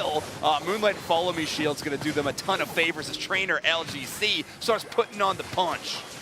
Bringing Fight Club to the opposition team. There's one going after the Vaporeon. Fights 2! Did they eat the berry and still go down? That is crazy work from Trainer. And a beautiful 5 points left on pad. This could be a huge overdunk late on in the day. Yeah, it's true. Vaporeon happy the type advantages don't exist in this game entirely, but Trainer LGC looking to change opinions on that one. A tough spot to be. Rock Tomb X Scissor and Zante lining up every damage attack they have. Same with this Decidueye. Knock trying to get the chase down. Trainer LGC caught in so many of these traps. How? With the Clefable. With the backup is crazy. And I love that Bora was able to tank, well, not even tank damage, they went invulnerable thanks to getting Fly from the Wonder Wish. Yeah. Extraordinary luck, and Team Peps are left reeling. They simply have to retreat. It will be Trainer LGC now roaming towards the top side. And so Nemesis, or sorry, not Nemesis, ooh, my old habits going into play. Extinction playing this out extremely well in 2 games in a row, running both the Umbreon and the Clefable with healing movesets. So Moonlight for the Clefable and the Wish healing. So doubling down on that, a pretty nice answer to the Decidueye so far, in my opinion. That was a really nice backdoor score from Metallic. You can see caught in 2 minds there, Precization, and ultimately choosing the wrong path, that being their demise. plays in the end. Extinction with the Regice in pocket, nice HP recovery as they head down to the southern path. Worth looking up to the scores actually as we're heading towards 4 minutes left now. Double Pep's 94-point lead, not unassailable, but certainly healthy enough for this part of the game. Yeah, and Pep's doing a pretty good job of keeping those levels close to parity, just having to farm up as much as they can. These goal zones did go down pretty early, so that is a lot of extra EXP. Big push in by Marv, has to engage with the Vaporeon Unite move. If they want something defensive, they're going to have to rely on the Rubble Rouser from Bruv. Metallic is desperately trying to get to the back line to try and get a handle on anything. They can't quite. Regieleki looking to be a coin flip. There's the Bright Future Meteor Storm. Solo focusing. Klaus can't find the KO. The Mew steals away the Regieleki from Extinction. The Super Swole Slam onto the Owl. It's followed up by a KO onto the Mew. Potato sent packing. What an impressive team fight from Extinction. It means that even though the Regieleki has hit zone zoinks, no further damage done. Yeah, I mean, all things considered, it's a 20-point Electro Ball, right? Yeah. That Mew was able to weave in. They get it done, but yes, in the end, they end up losing that team fight. This is a bit concerning, though. Trainer LGC caught out, does have a Reggie buff, has to use that Unite move. Umbreon there for the backup, and Trainer's going to start turning things around. It's crazy. It's crazy down. That's what it is. Solar Beam, Umbreon down. But Trainer once more, 2 KO streak. Sword Doggo on pad, moving back. They seem, bro, the Thunder. Trainer's found him. Uh-oh, 4. All right, full quadra for Trainer LGC on this Palma. 2 games in a row, by the way, just showcasing the power level of this all-rounder. Now, there is a Unite move investment from that Pokemon to really get out of a dangerous spot. We're getting really close to the final stretch. Palma, uniquely, one of those Pokemon that can earn back their Unite move very quickly mid-team fight, but still, it is a dangerous concept to be trying to endure. Potato is only at level 12 on this Zacian and is currently looking for that Unite move. A lot of damage done to JL, but again, so much healing on their side, they're able to shrug a lot of that off. Speaking of dangerous zoinks, that was a very late in the day Midnight Prance unleashed from JL. They're not going to have that back for a hot second, and that means that they cannot dispel the Rubble Rouser. Might as well use it early, might as well go for the flip. If Vaporeon takes it, Team Pep's now looking for some KOs to really put pain to the problem, but Desi's down. But 2 KO streak for Trainer as Vaporeon falls, turning this around. We've got that Mew on top path. They're going to score a double 46. All hands to the pump for Team Peps on defense. Yeah, honestly, one of those frustrating times with Trainer LGC getting 2 KOs in a row. That means that they're the only player to get the Kyogre buff. But still, this is going to come down to a scoring race. Trainer LGC actually electing to not put in their points, seeing as they are the ones still holding the buff. They're actually going to leave it up to the rest of their team. They're moving towards the top side of the map. They have the Wish Healing for the backup, but they are trapped with a Rock Tomb right now, Relic. Great serve from you in the back line, but the rest of the team is 2 away, and Trainer's being let loose. Charge beam onto Bruv. Great calls from this Extinction team, lining up their ducks in a row. Mean look onto the Vaporeon, couldn't escape for too long. Bruv is up against the wall here. That Charge beam stays for no man and has no fear in front of pad. 376, they're still scoring Extinction. Yeah, finally Trainer LGC puts in their Hundo Burger. You can reap the rewards of the carnage that you were committing on both sides of the map. This absolutely devastating. Poor Klaus on this Decidueye, I feel like couldn't get out of spawn without having this Palmon just attacking them no matter where they went to. Trainer LGC in a great spot. 22 seconds left in this matchup though, and they might go down. Unite move brought back up. For Reach gonna give that buddy barrier, and this team Extinction just will not fall. They were told to clutch up. They were told to win 2 in a row if they wanted to make absolutely, definitely sure that they'd be in day 2. Well, guess what, EUIC? Extinction makes it to day 2. Wow, what a wake-up series from Extinction over top of a very hot 2-0 Team Peps in our group stage. Team from NA having a tougher time in the Regional League, but it seems like they might have found their rhythm here on the stage at EUIC. And if my maths doesn't fail me, which again, proviso, it has done many a time, it could potentially put Extinction top of the group. I think they do, yeah. E, which would mean that they have sent Team Peps right down the throats of Peru tonight. Oh boy. I mean, not to dismiss the threat of CACM, Not at all. but it is the world champions. Watching CACM versus this Extinction team will be very funny. I misspoke earlier talking about Nemesis, but they are a bit of rivals between the two teams. They've matched up in a lot of ICs in the past. So yeah, there's history here. We're going to talk about it. And there we go. We got the GGs on the opposite side of the map. It's all right. Team Peps will still continue on into day 2. So I think they're obviously going to have to refocus a little bit more, get set up for that next day of competition. On the other hand, Extinction going to be doing the same, but maybe with a slightly bigger smile on their face. Yes, I mean, of course, the one caveat to all of this, because you might be thinking, oh, well, you know, if Team Peps knew that they were going through, then what this? Or, you know, did they not want to face Peru? Or here's the thing, is both of these teams were always going to start in the first round of the single elimination bracket, regardless. It's not like topping the group was going to skip them a series further down the line.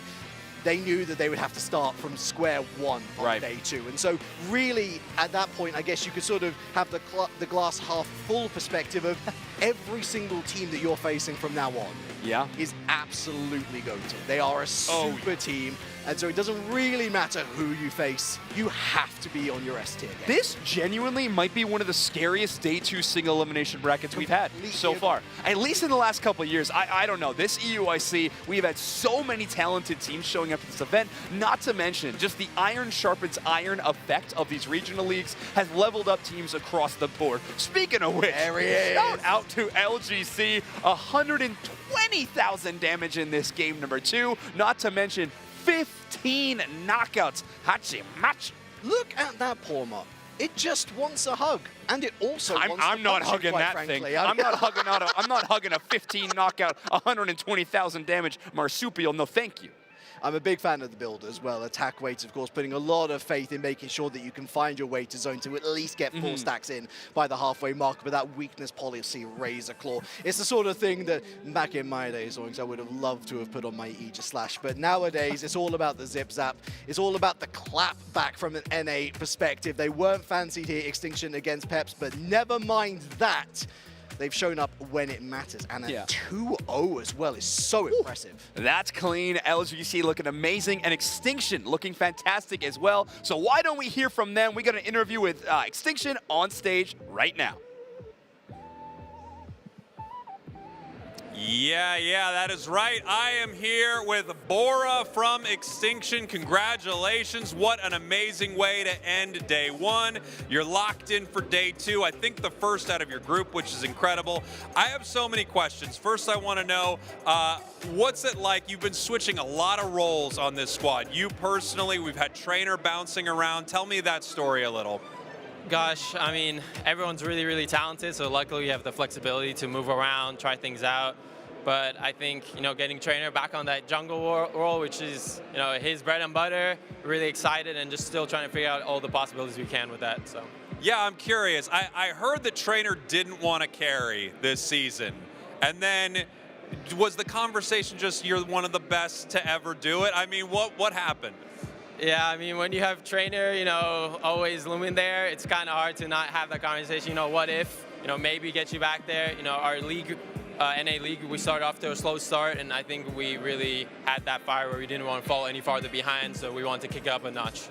Yeah, I'm not going to get you to tell me any cooks that you have that you want to keep secret, I don't think. But tell me about this composition, this just crazy healing comp. I mean, you've got Palmot in there, Clefable. It's like you can never KO these Pokemon. Tell me a little bit about that. How'd that come to be, and how's it been for you? I mean, I think we just have to look within and realize that when we have really talented DPSs, the best thing we can do is keep them up and keep them alive. And better we do that, better they're going to produce in these fights. So I think we're just going to really, you know, rely on our carries that we know are going to produce for us. Amazing. Well, I'm really excited to watch your squad. I do feel like you had a tough start to the season, especially in regionals, but you guys are coming alive here at EUIC, so that is massive. What are you excited for in day 2? Who are you looking to face down? Gosh, I'm ready for anyone. I just want to win day 2.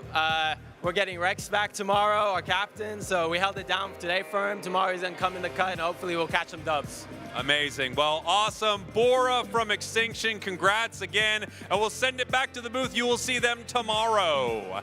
Enjoy, Zoinks. I'm not sure what I'm supposed to enjoy. Maybe it's just the toss. I'm enjoying the toss. Thank you so much, Spraggles. That was wonderful. I'd love to hear from Bora. I was saying just multiple times, great interview, cool to see. And we have Rex coming back, which is also exciting. Very interesting. And where do they slot in? I mean, probably JL and Rex be swapping out, and would make the most sense to me. JL being the kind of on-paper sub for this tournament, I think is where they're going to end up. That's my guess. That's an interesting call, though, to make the sub for day 2 after such a positive end to day 1. But hey, I mean, part of the theme of this series was backing yourself and thinking that you can actually do these things that the people are doubting of you. It helped them win 2 games, and oh yes, we have confirmation of our top 12 bracket then. We're going to be starting off the day with that first round that you can see in front of you. Peps versus Peru, Extinction versus CACM, an all-EU derby of Engage versus BH3, and Los Caducados versus Twozy Esports. Awaiting all of those winners in the second round in our top 8 quarterfinals, Root Dignitas, Kamai Esports, Evil Geniuses, and Volticons. Yeah, and hey, I got to admit, I know I'm a little bit of a North America homer so far, especially when casting with you, since, of course, you can bring the EU, I can bring the NA. Root Dignitas and Evil Geniuses, if they are to face off, will be in the grand finals, which I think is very, very exciting. Very fair. The same thing for Komai versus BH3, potentially, if that team can make a huge run for some EU rivalries. Yeah. We got some fun stuff there. If Twozy wants some runbacks as well, they're going to need to make it all the way to the grands. Some interesting storylines already in this bracket. And again, this might be one of the most formidable top 12s we have had at one of these international championship events. I think maybe only being usurped by some of our worlds. It's a nasty run for Peru, of course, who've got some of the greatest history in this venue. They've reached the grand finals of the Aeos Cup 2 years in a row. They're going to have to beat Dignitas on their way to a potential grand final run, and that is just one storyline. So it's the end of the day, yes. We hope that you get some rest, because get up early for day 2. It is going to be a heck of a show. Follow Unite Esports and all that stuff. Any other things that I'm missing here, Zoinks? No, I don't think so. Make sure to tune in when we head to our single elimination bracket and look to set our finalists for Championship Sunday. It's been an amazing day 1. We can't wait to see you in day 2.